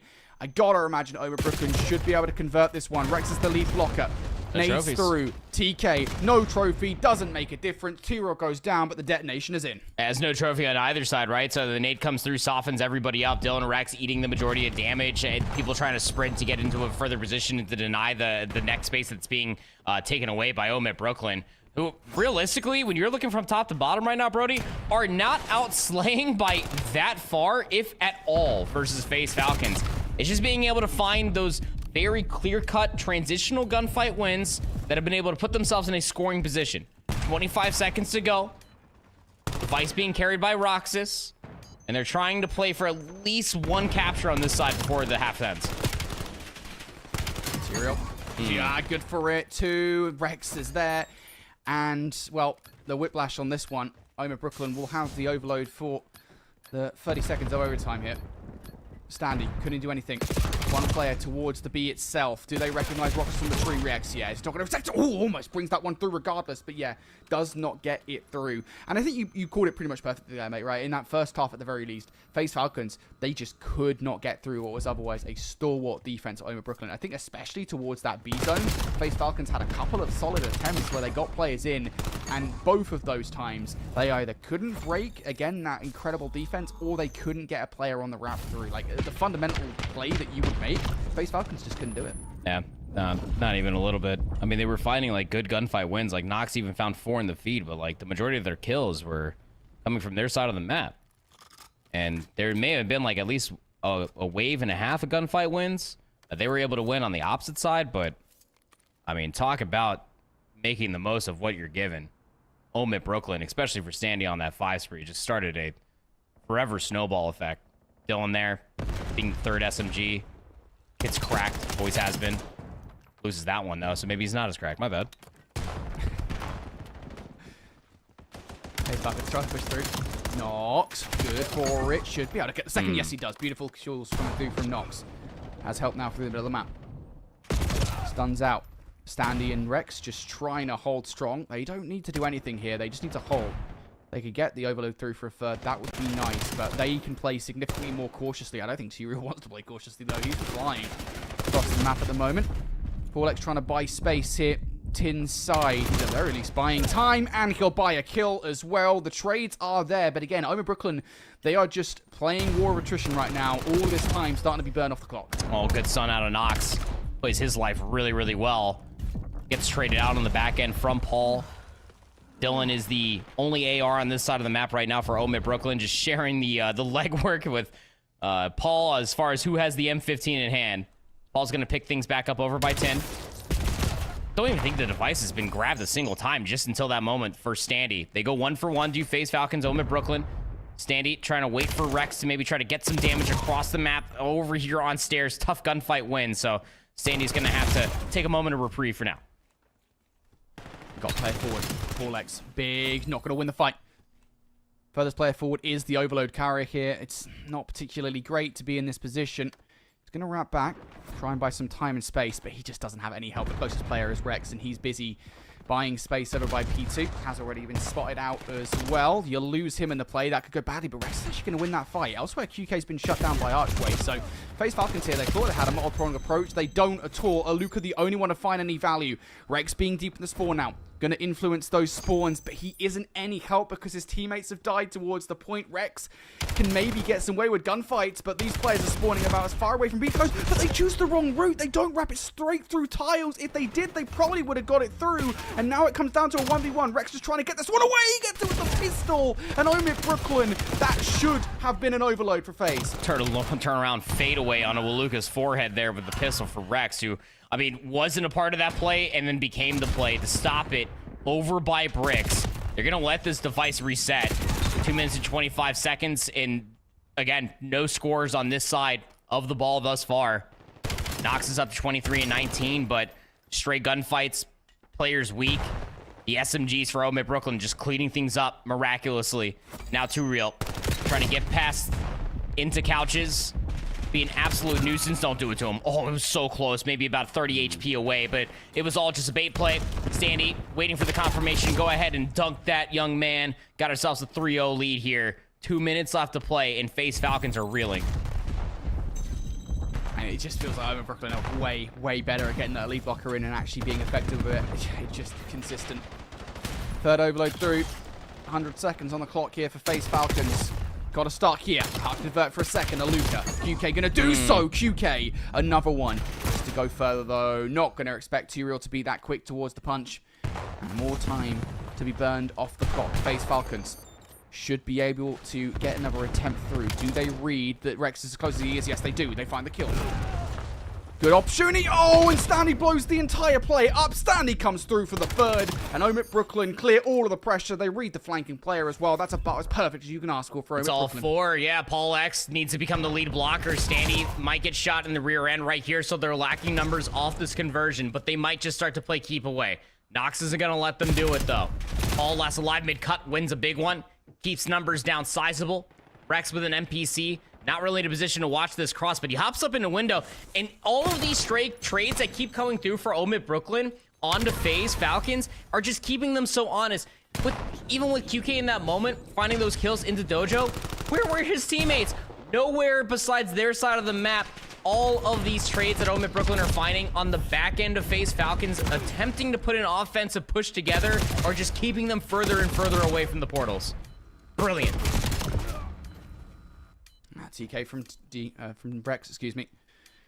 Gonna have to change tact a little bit. OMIT Brooklyn looking for the last 15 seconds. Doesn't really matter whether they get this through or not. Them holding the EMP has solidified the victory. Nothing that FaZe Falcons can do here will change their fate. 3 down in the feed, but it's all but a small pad to the stats. And what was not a good map for them. Now on the back foot, they'll get the overload. They will not get any further with it when Standy's playing like that. OMIT Brooklyn, it's a swing game. It's a big one.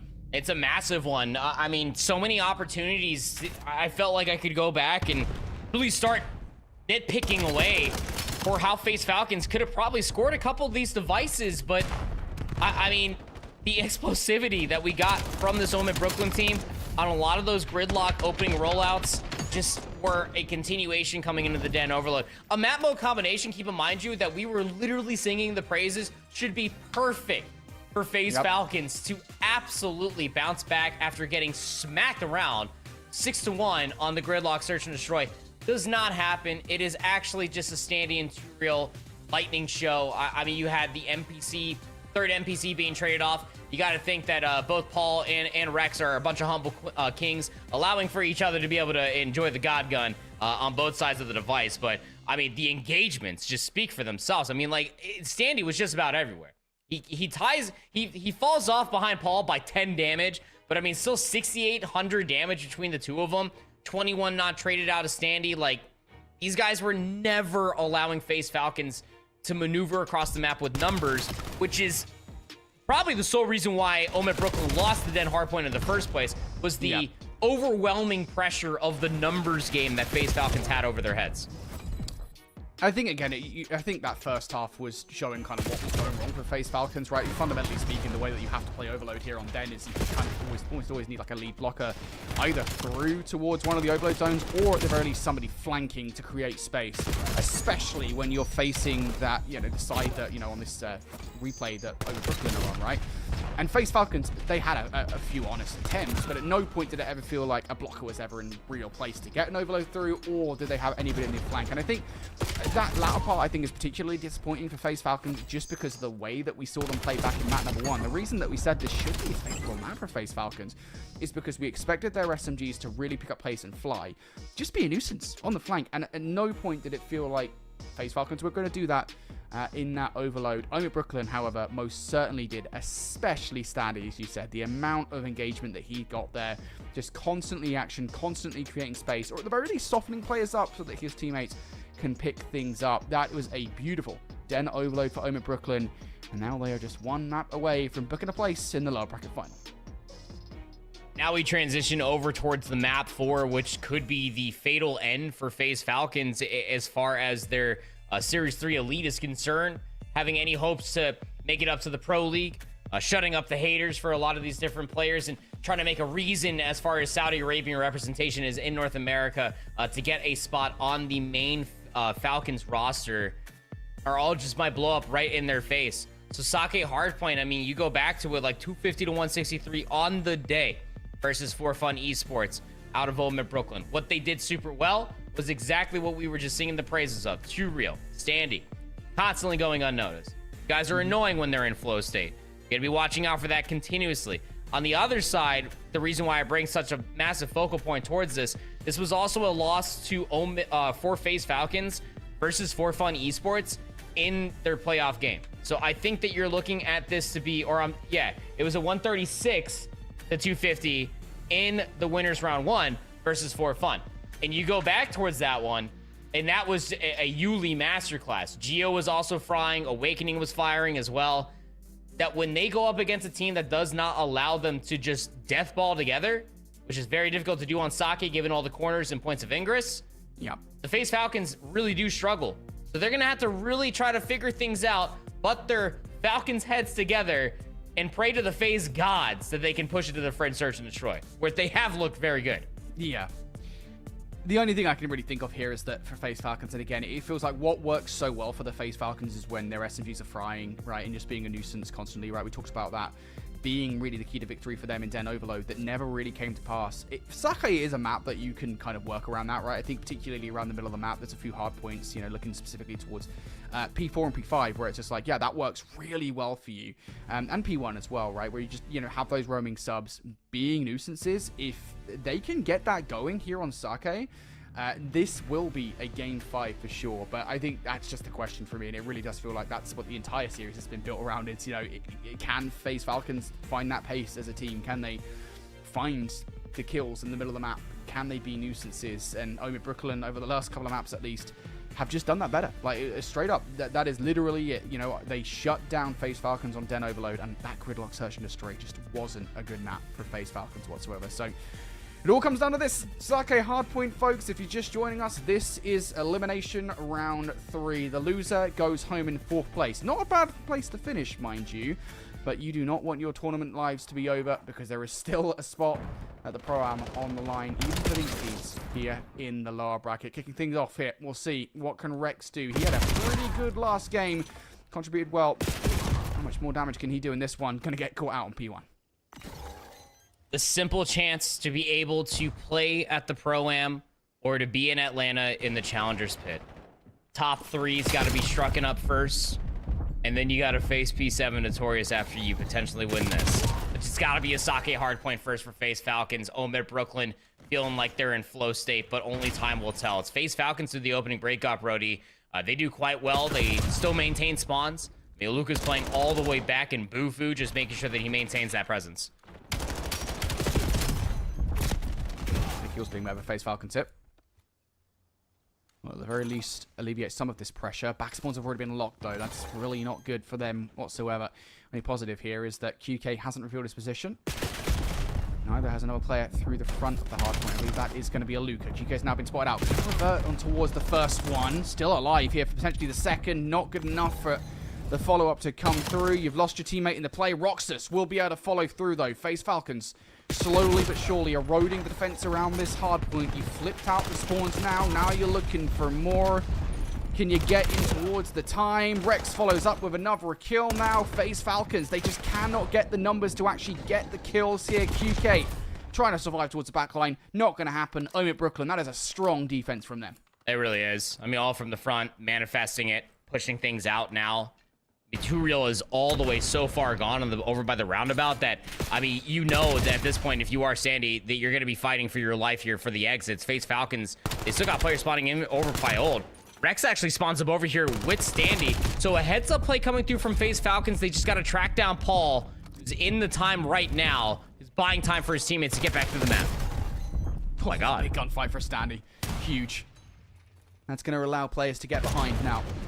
Still haven't dealt the present from the middle of the map, and QK goes massive, beautiful nade. Yeah, you take yourself out of the play as well. QK didn't check for him. He didn't check the corner. Somehow Stanley's still alive.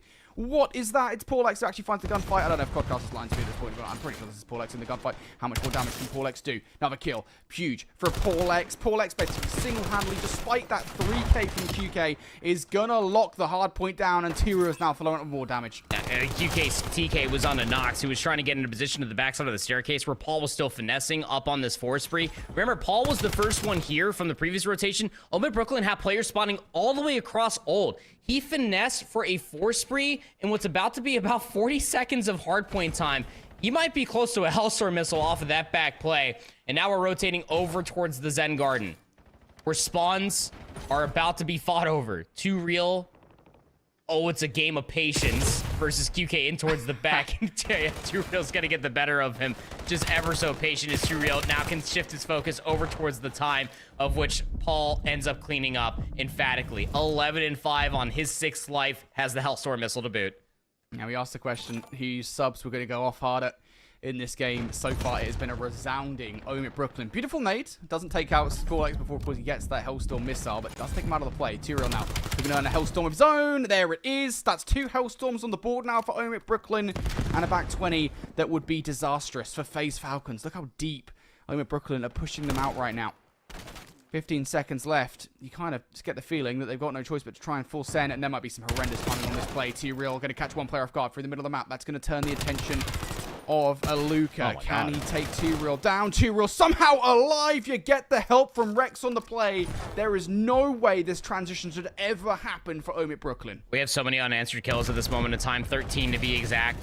Rotation already being won. You had depot spawns right there. Finally, you get one player to break the mold. It's QK, but Standy's now up on a 4 spree. Are we about to have 3 Hellstorm missiles on the side of OMIT Brooklyn? Paul's got one. Too Real just dies. He already had one. Standy might just be the next one up. He's on a 6 spree. If he just sniffs the ever so slightest bit of hardpoint time, he would get it, but he gets cut down along the way. It's Roxas and Nox to start knocking down the door, but it might just be a moment too late as far as this set is concerned, man. So it's terrifying to think. You've got 3 Hellstorm missiles going in towards the second set, and you're trailing by about 70. Yikes. How about that? For the deck being stacked against you, as you said, there's just so much utility for OMIT Brooklyn now. Look, you're never over to the fat lady singing that, but I don't think there's much singing at the moment. She's warming up, man. To be honest. She is warming up for sure. OMIT Brooklyn are in for a ride here. 70-point advantage continues to grow. And as we hit the second set, there are so many get-out-of-jail-free cards they've got in a play set. But OMIT Brooklyn, see, what can they do here as we get back towards P1? FaZe Falcons really starting to get something going, and that flank is red like a book. Rex will double up for the kills. Rex will find more. I don't think that was actually Rex. I think it was going to be another player in the field. I think it was 2real that finds those 3 kills. Doesn't make a difference, though. Who does it? As long as OMIT Brooklyn are finding it. FaZe Falcons on their first entrance just swatted away like flies. Nope. Smack down. I mean, you can see why it's OMIT Brooklyn's map pick here on the map 4. They couldn't have drawn up this best of 5 even better, but FaZe Falcons still have ample time to try to play upset. A lot of routes being taken all the way through P4 and trying to be pinched over by the bar. I mean, QK finds value over by the bar, sure, but like, you're pinching for about 15 seconds. Gotta win this rotation over towards Noob. Paul's already trying to fight for the back spawns over by the exhibit.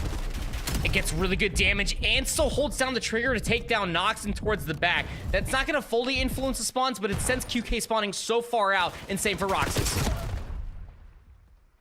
Kills coming through. FaZe Falcons now starting to encroach. They couldn't break this previously. Can they this time? Aluka. Big gunfight. You're in a 2 versus 1 here against Standy. Standy's already found another kill. There's no way. Finally, Standy goes down. He's been so pesky this entire matchup. Just trying to take him out is good enough, but the problem is there's more players through the front to contend with every single time. It feels like FaZe Falcons have done something. There's always more players who OMIT Brooklyn contend with. Even now, QK towards the backline. He finds a couple of kills. He locks these spawns down for FaZe Falcons. It's still OMIT Brooklyn in control, and it's still them finding the kills. As I say that, a couple come through for FaZe Falcons, and that's a back 20 that will go their way. Hey, you're okay with this, though. I mean, from 2 to 3 on the previous rotation, it was all off of Paulax's heroics going on that 4 spree, being able to get that Hellstorm missile. So now you just have to play cutoff through the middle of the map. Yeah, Standy understands the assignment so wonderfully. 2real's also doing the same thing just outside of the middle of the map. And once he gets the confirmation, okay, nobody's coming this way, don't get past the 50-yard line. Do not give up those roundabout spawns. Just so well-disciplined is this OMIT Brooklyn team at this moment in time. This is going to be difficult to break for FaZe Falcons. I'm going to try it. First couple of kills already through. Nox trying around the flank. Not going to happen. Now these Roxas a bit high and dry here through the front. Going to have to change his tact a little bit. Has help on the other side. Makes Standy weak towards the back staircase. Going to get that freebie or elsewhere. Players starting to go down. And that's a huge break through the front for FaZe Falcons. 25 seconds at this point, if you're FaZe, is everything you can ask for and more. But this is where that leader's advantage that we always talk about proper, that's going to start to come into play. OMIT Brooklyn, they have so many ways to close out this hard point. Yep, the fat lady has currently stopped her vocal warm-ups, but still trailing by 86 points. You're going over towards this P4, which, like, yeah, I was about to say, even if you break it, like, you got 3 Hellstorm missiles to bring it right back. So why just call it in right now and just keep them all trapped in towards the back? QK gets exploded. All the information, everybody's flying through display in towards Shrine. So get your irons up, boys. This is where the flood's coming from. Yep, a couple of kills for Standy. You gotta go. You can't get this time away. A little wrap around for Rex. You'll take a 1-for-1. Paul X now just pre-firing into the window. He's gonna get pulled down. Weakened up here. Should be a kill for Roxas, and it will be. Traded out though, as OMIT Brooklyn continue to replenish their resources towards the backline. Technically speaking, you get the tick over. So FaZe Falcons, they do need to contest, and they are just getting beamed down at the moment. QK's putting shots in, down to 15 HP. Can't survive the fight. FaZe Falcons spawning in Narnia, and they might be done. OMIT Brooklyn are getting every single kill required. A killing spree to close out the map. The touch through the window, I think, does come through here. So we will see another map. We will see another rotation, excuse me. And Nox will actually win it. So holding on by a thread right now, FaZe Falcons. And Nox has to do everything perfectly. QK's also winning gunfights in towards the display. Here comes the second of 3rd Hellstorm missiles for Paul X. You don't have all the cover in the world besides the inner parts of the building. And that'll put them to rest. OMIT Brooklyn just put FaZe Falcons in the absolute Japanese dirt that is sake. I mean, it wasn't even kind. I'm sure that Paul and Dylan, I mean, you can see them talking to the game chat, like they're saying GGs. These guys are really nice to each other, right? Like it's all just like competitiveness. Like they're just like, yo, you guys played really well, man. Like, hey, GGs. See you in Atlanta. I'm sure that's exactly what is being said right now. That's what Dylan sounds like, actually. Okay. Yeah. You know what? Actually, I believe it. You're a good impression person, mate. So I totally believe that's how that would work out for sure. Yeah, I mean, listen, it's a competitive game, right? At this level, this means so much for both of these teams. And for OMIT Brooklyn, for the team, obviously, for them, obviously a new team coming into this season, for them to be working out right now means more than anything. For the organization, we talked about it already. For OMIT Brooklyn, this has not been the best season. We love that organization. OMIT have done so much with challenges, and they are a storied organization with challenges. Things are working out for them over in EMEA. Things are also working out for them over here in North America as well. What a time to be an OMIT fan. An absolute great time to be an OMIT fan. I mean, we already know that one's guaranteed to be going into top 2. They're already in winners finals of the OMNiOir team that's over there. But, you know, OMIT Brooklyn on the other side, trying to get back towards that pedestal to be a top challengers team and prospect with the names that they have on this roster. Shame on you, Luca. Now you got an 0-30. Dylan Rex, though, everybody just playing out their role wonderfully. But, dude, Standy in this game, dude.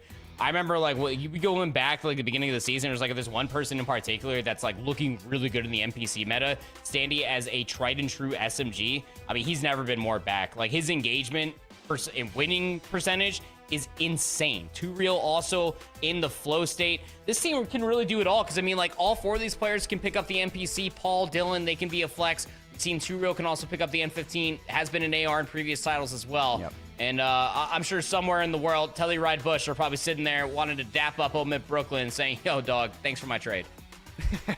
Yeah, FaZe Falcons being kind of the villains of this season to a certain extent for some fans out there. They are done in 4th place. So we don't get the answer to see whether the rematch between FaZe Falcons and P7 Notorious would go FaZe Falcons' way. Instead, it will be OMIT Brooklyn that play P7 Notorious. But, I mean, what a start this game was for OMIT Brooklyn. I think we kind of asked the question right at the gate, right? It was like, right, who's going to pick up the pace? Are FaZe Falcons going to be able to do what they were doing back in that Den hard point? And the answer was just almost immediately no. They got absorbed. And I think, honestly, it kind of felt like it was already done when those 3 Hellstorms were earned from OMIT Brooklyn at the end of the first set. Because as soon as that happens, right, it's kind of like one of those things that's lingering over your head throughout the entire season. It's like, at some point, OMIT Brooklyn, even if FaZe Falcons get back in the game, are going to be bringing those down. And it was that point right there where the game was already pretty much over. OMIT Brooklyn could just bring those Hellstorms down willy-nilly. I don't know if the 3rd Hellstorm even came down, right? No, it did not. Definitely, no. Yeah, I was going to say, I didn't think it did. It would have been OMIT Brooklyn just had so many ways to close out that series as soon as those 3 Hellstorms were around. Yeah, it would have been Sandy's 3rd Hellstorm missile. Wait, no, it did come down. Yeah, that was the final one. So we got Paul's, we got 2 Reals, and then we saw Standy's there at the end. So all 3 Hellstorm missiles were expunged at different points in time. I think that's just really good high-level Call of Duty. And I think even, like, more so, just, like, how good this OMIT Brooklyn team did look in this series, methodically, mechanically, other words, buzz phrases. I know I'm scratching all the right itches for you, Brody. Yep. They won this in the veto process, like when you're looking back at it as well. They're just to be able to plan the Sake map 4, be able to plan that you're gonna host map 5 just in case, like, absolute brilliant stuff. So as the bracket currently plays out, man, like, we got ourselves our top 3. OMIT Brooklyn be facing off against P7 Notorious, and then the winner of that goes on to face the Huntsmen. But the fun twist about tomorrow, that if it is P7 Notorious in that grand finals, the Huntsmen already guarantee that they're going to the Pro-Am. If it's OMIT Brooklyn, then only one can go between them and Huntsmen to the Pro-Am. There's only one spot available in North America is what I'm saying. P7 Notorious already got one. Dang it. It kind of feels like the world against P7 Notorious, right? Yeah, Really OMIT Brooklyn obviously want to beat P7 Notorious because that's how they keep their hopes alive. Huntsmen, they want P7 Notorious to get through to that grand final. So, man, yeah, there's going to be a lot of fans pulling for a lot of teams. And, of course, all of this is very important for future seeding. We've still got one whole stage of Challengers Elite left to go. We've still got another LAN after Atlanta. And then, of course, that sweet, sweet dollar bill jewel, 20,000 to first place. Whoever takes it all home. Got a $4,000 best of 5 to start things off tomorrow. Again, the conclusion of Series 3 of the Elite, and then followed by that $10,000 game of a best of 7 to be able to see not only who is the Series 3 winner of Challengers Elite, but also going to be that team going in towards the Pro-Am. Brody, it has been a fantastic season, man. I've been so blessed to be able to do this with you one more time, my guy. So it's been able to see like all these storylines come into fruition. We got Wily Vets still getting cracked as all get out. We got some Saudi Arabian representation putting other teams in the absolute dirt. But I mean, it's just been a fantastic season to be able to see all the way through, to be able to see who's going to be top 3. You best believe my ass is glued to my seat tomorrow night to be able to see the end of it. Yeah, for sure. Look, listen, if one thing hasn't changed since the last time you and I got to cast Challengers Elite, is that the North American Challengers is wild. It's so fun to watch. We had some banger series today, and we know that Elite Season 3 is going to close out tomorrow with some even more banger matchups. So if you want to see who will close out as the winners of Challengers Elite Season 3 in North America and who will snag that Pro Am spot, make sure you tune in tomorrow for the final matches. From myself and Proper, thank you so much, everybody, for watching tonight here in North America. We'll see you tomorrow for more Call of Duty Challengers Elite.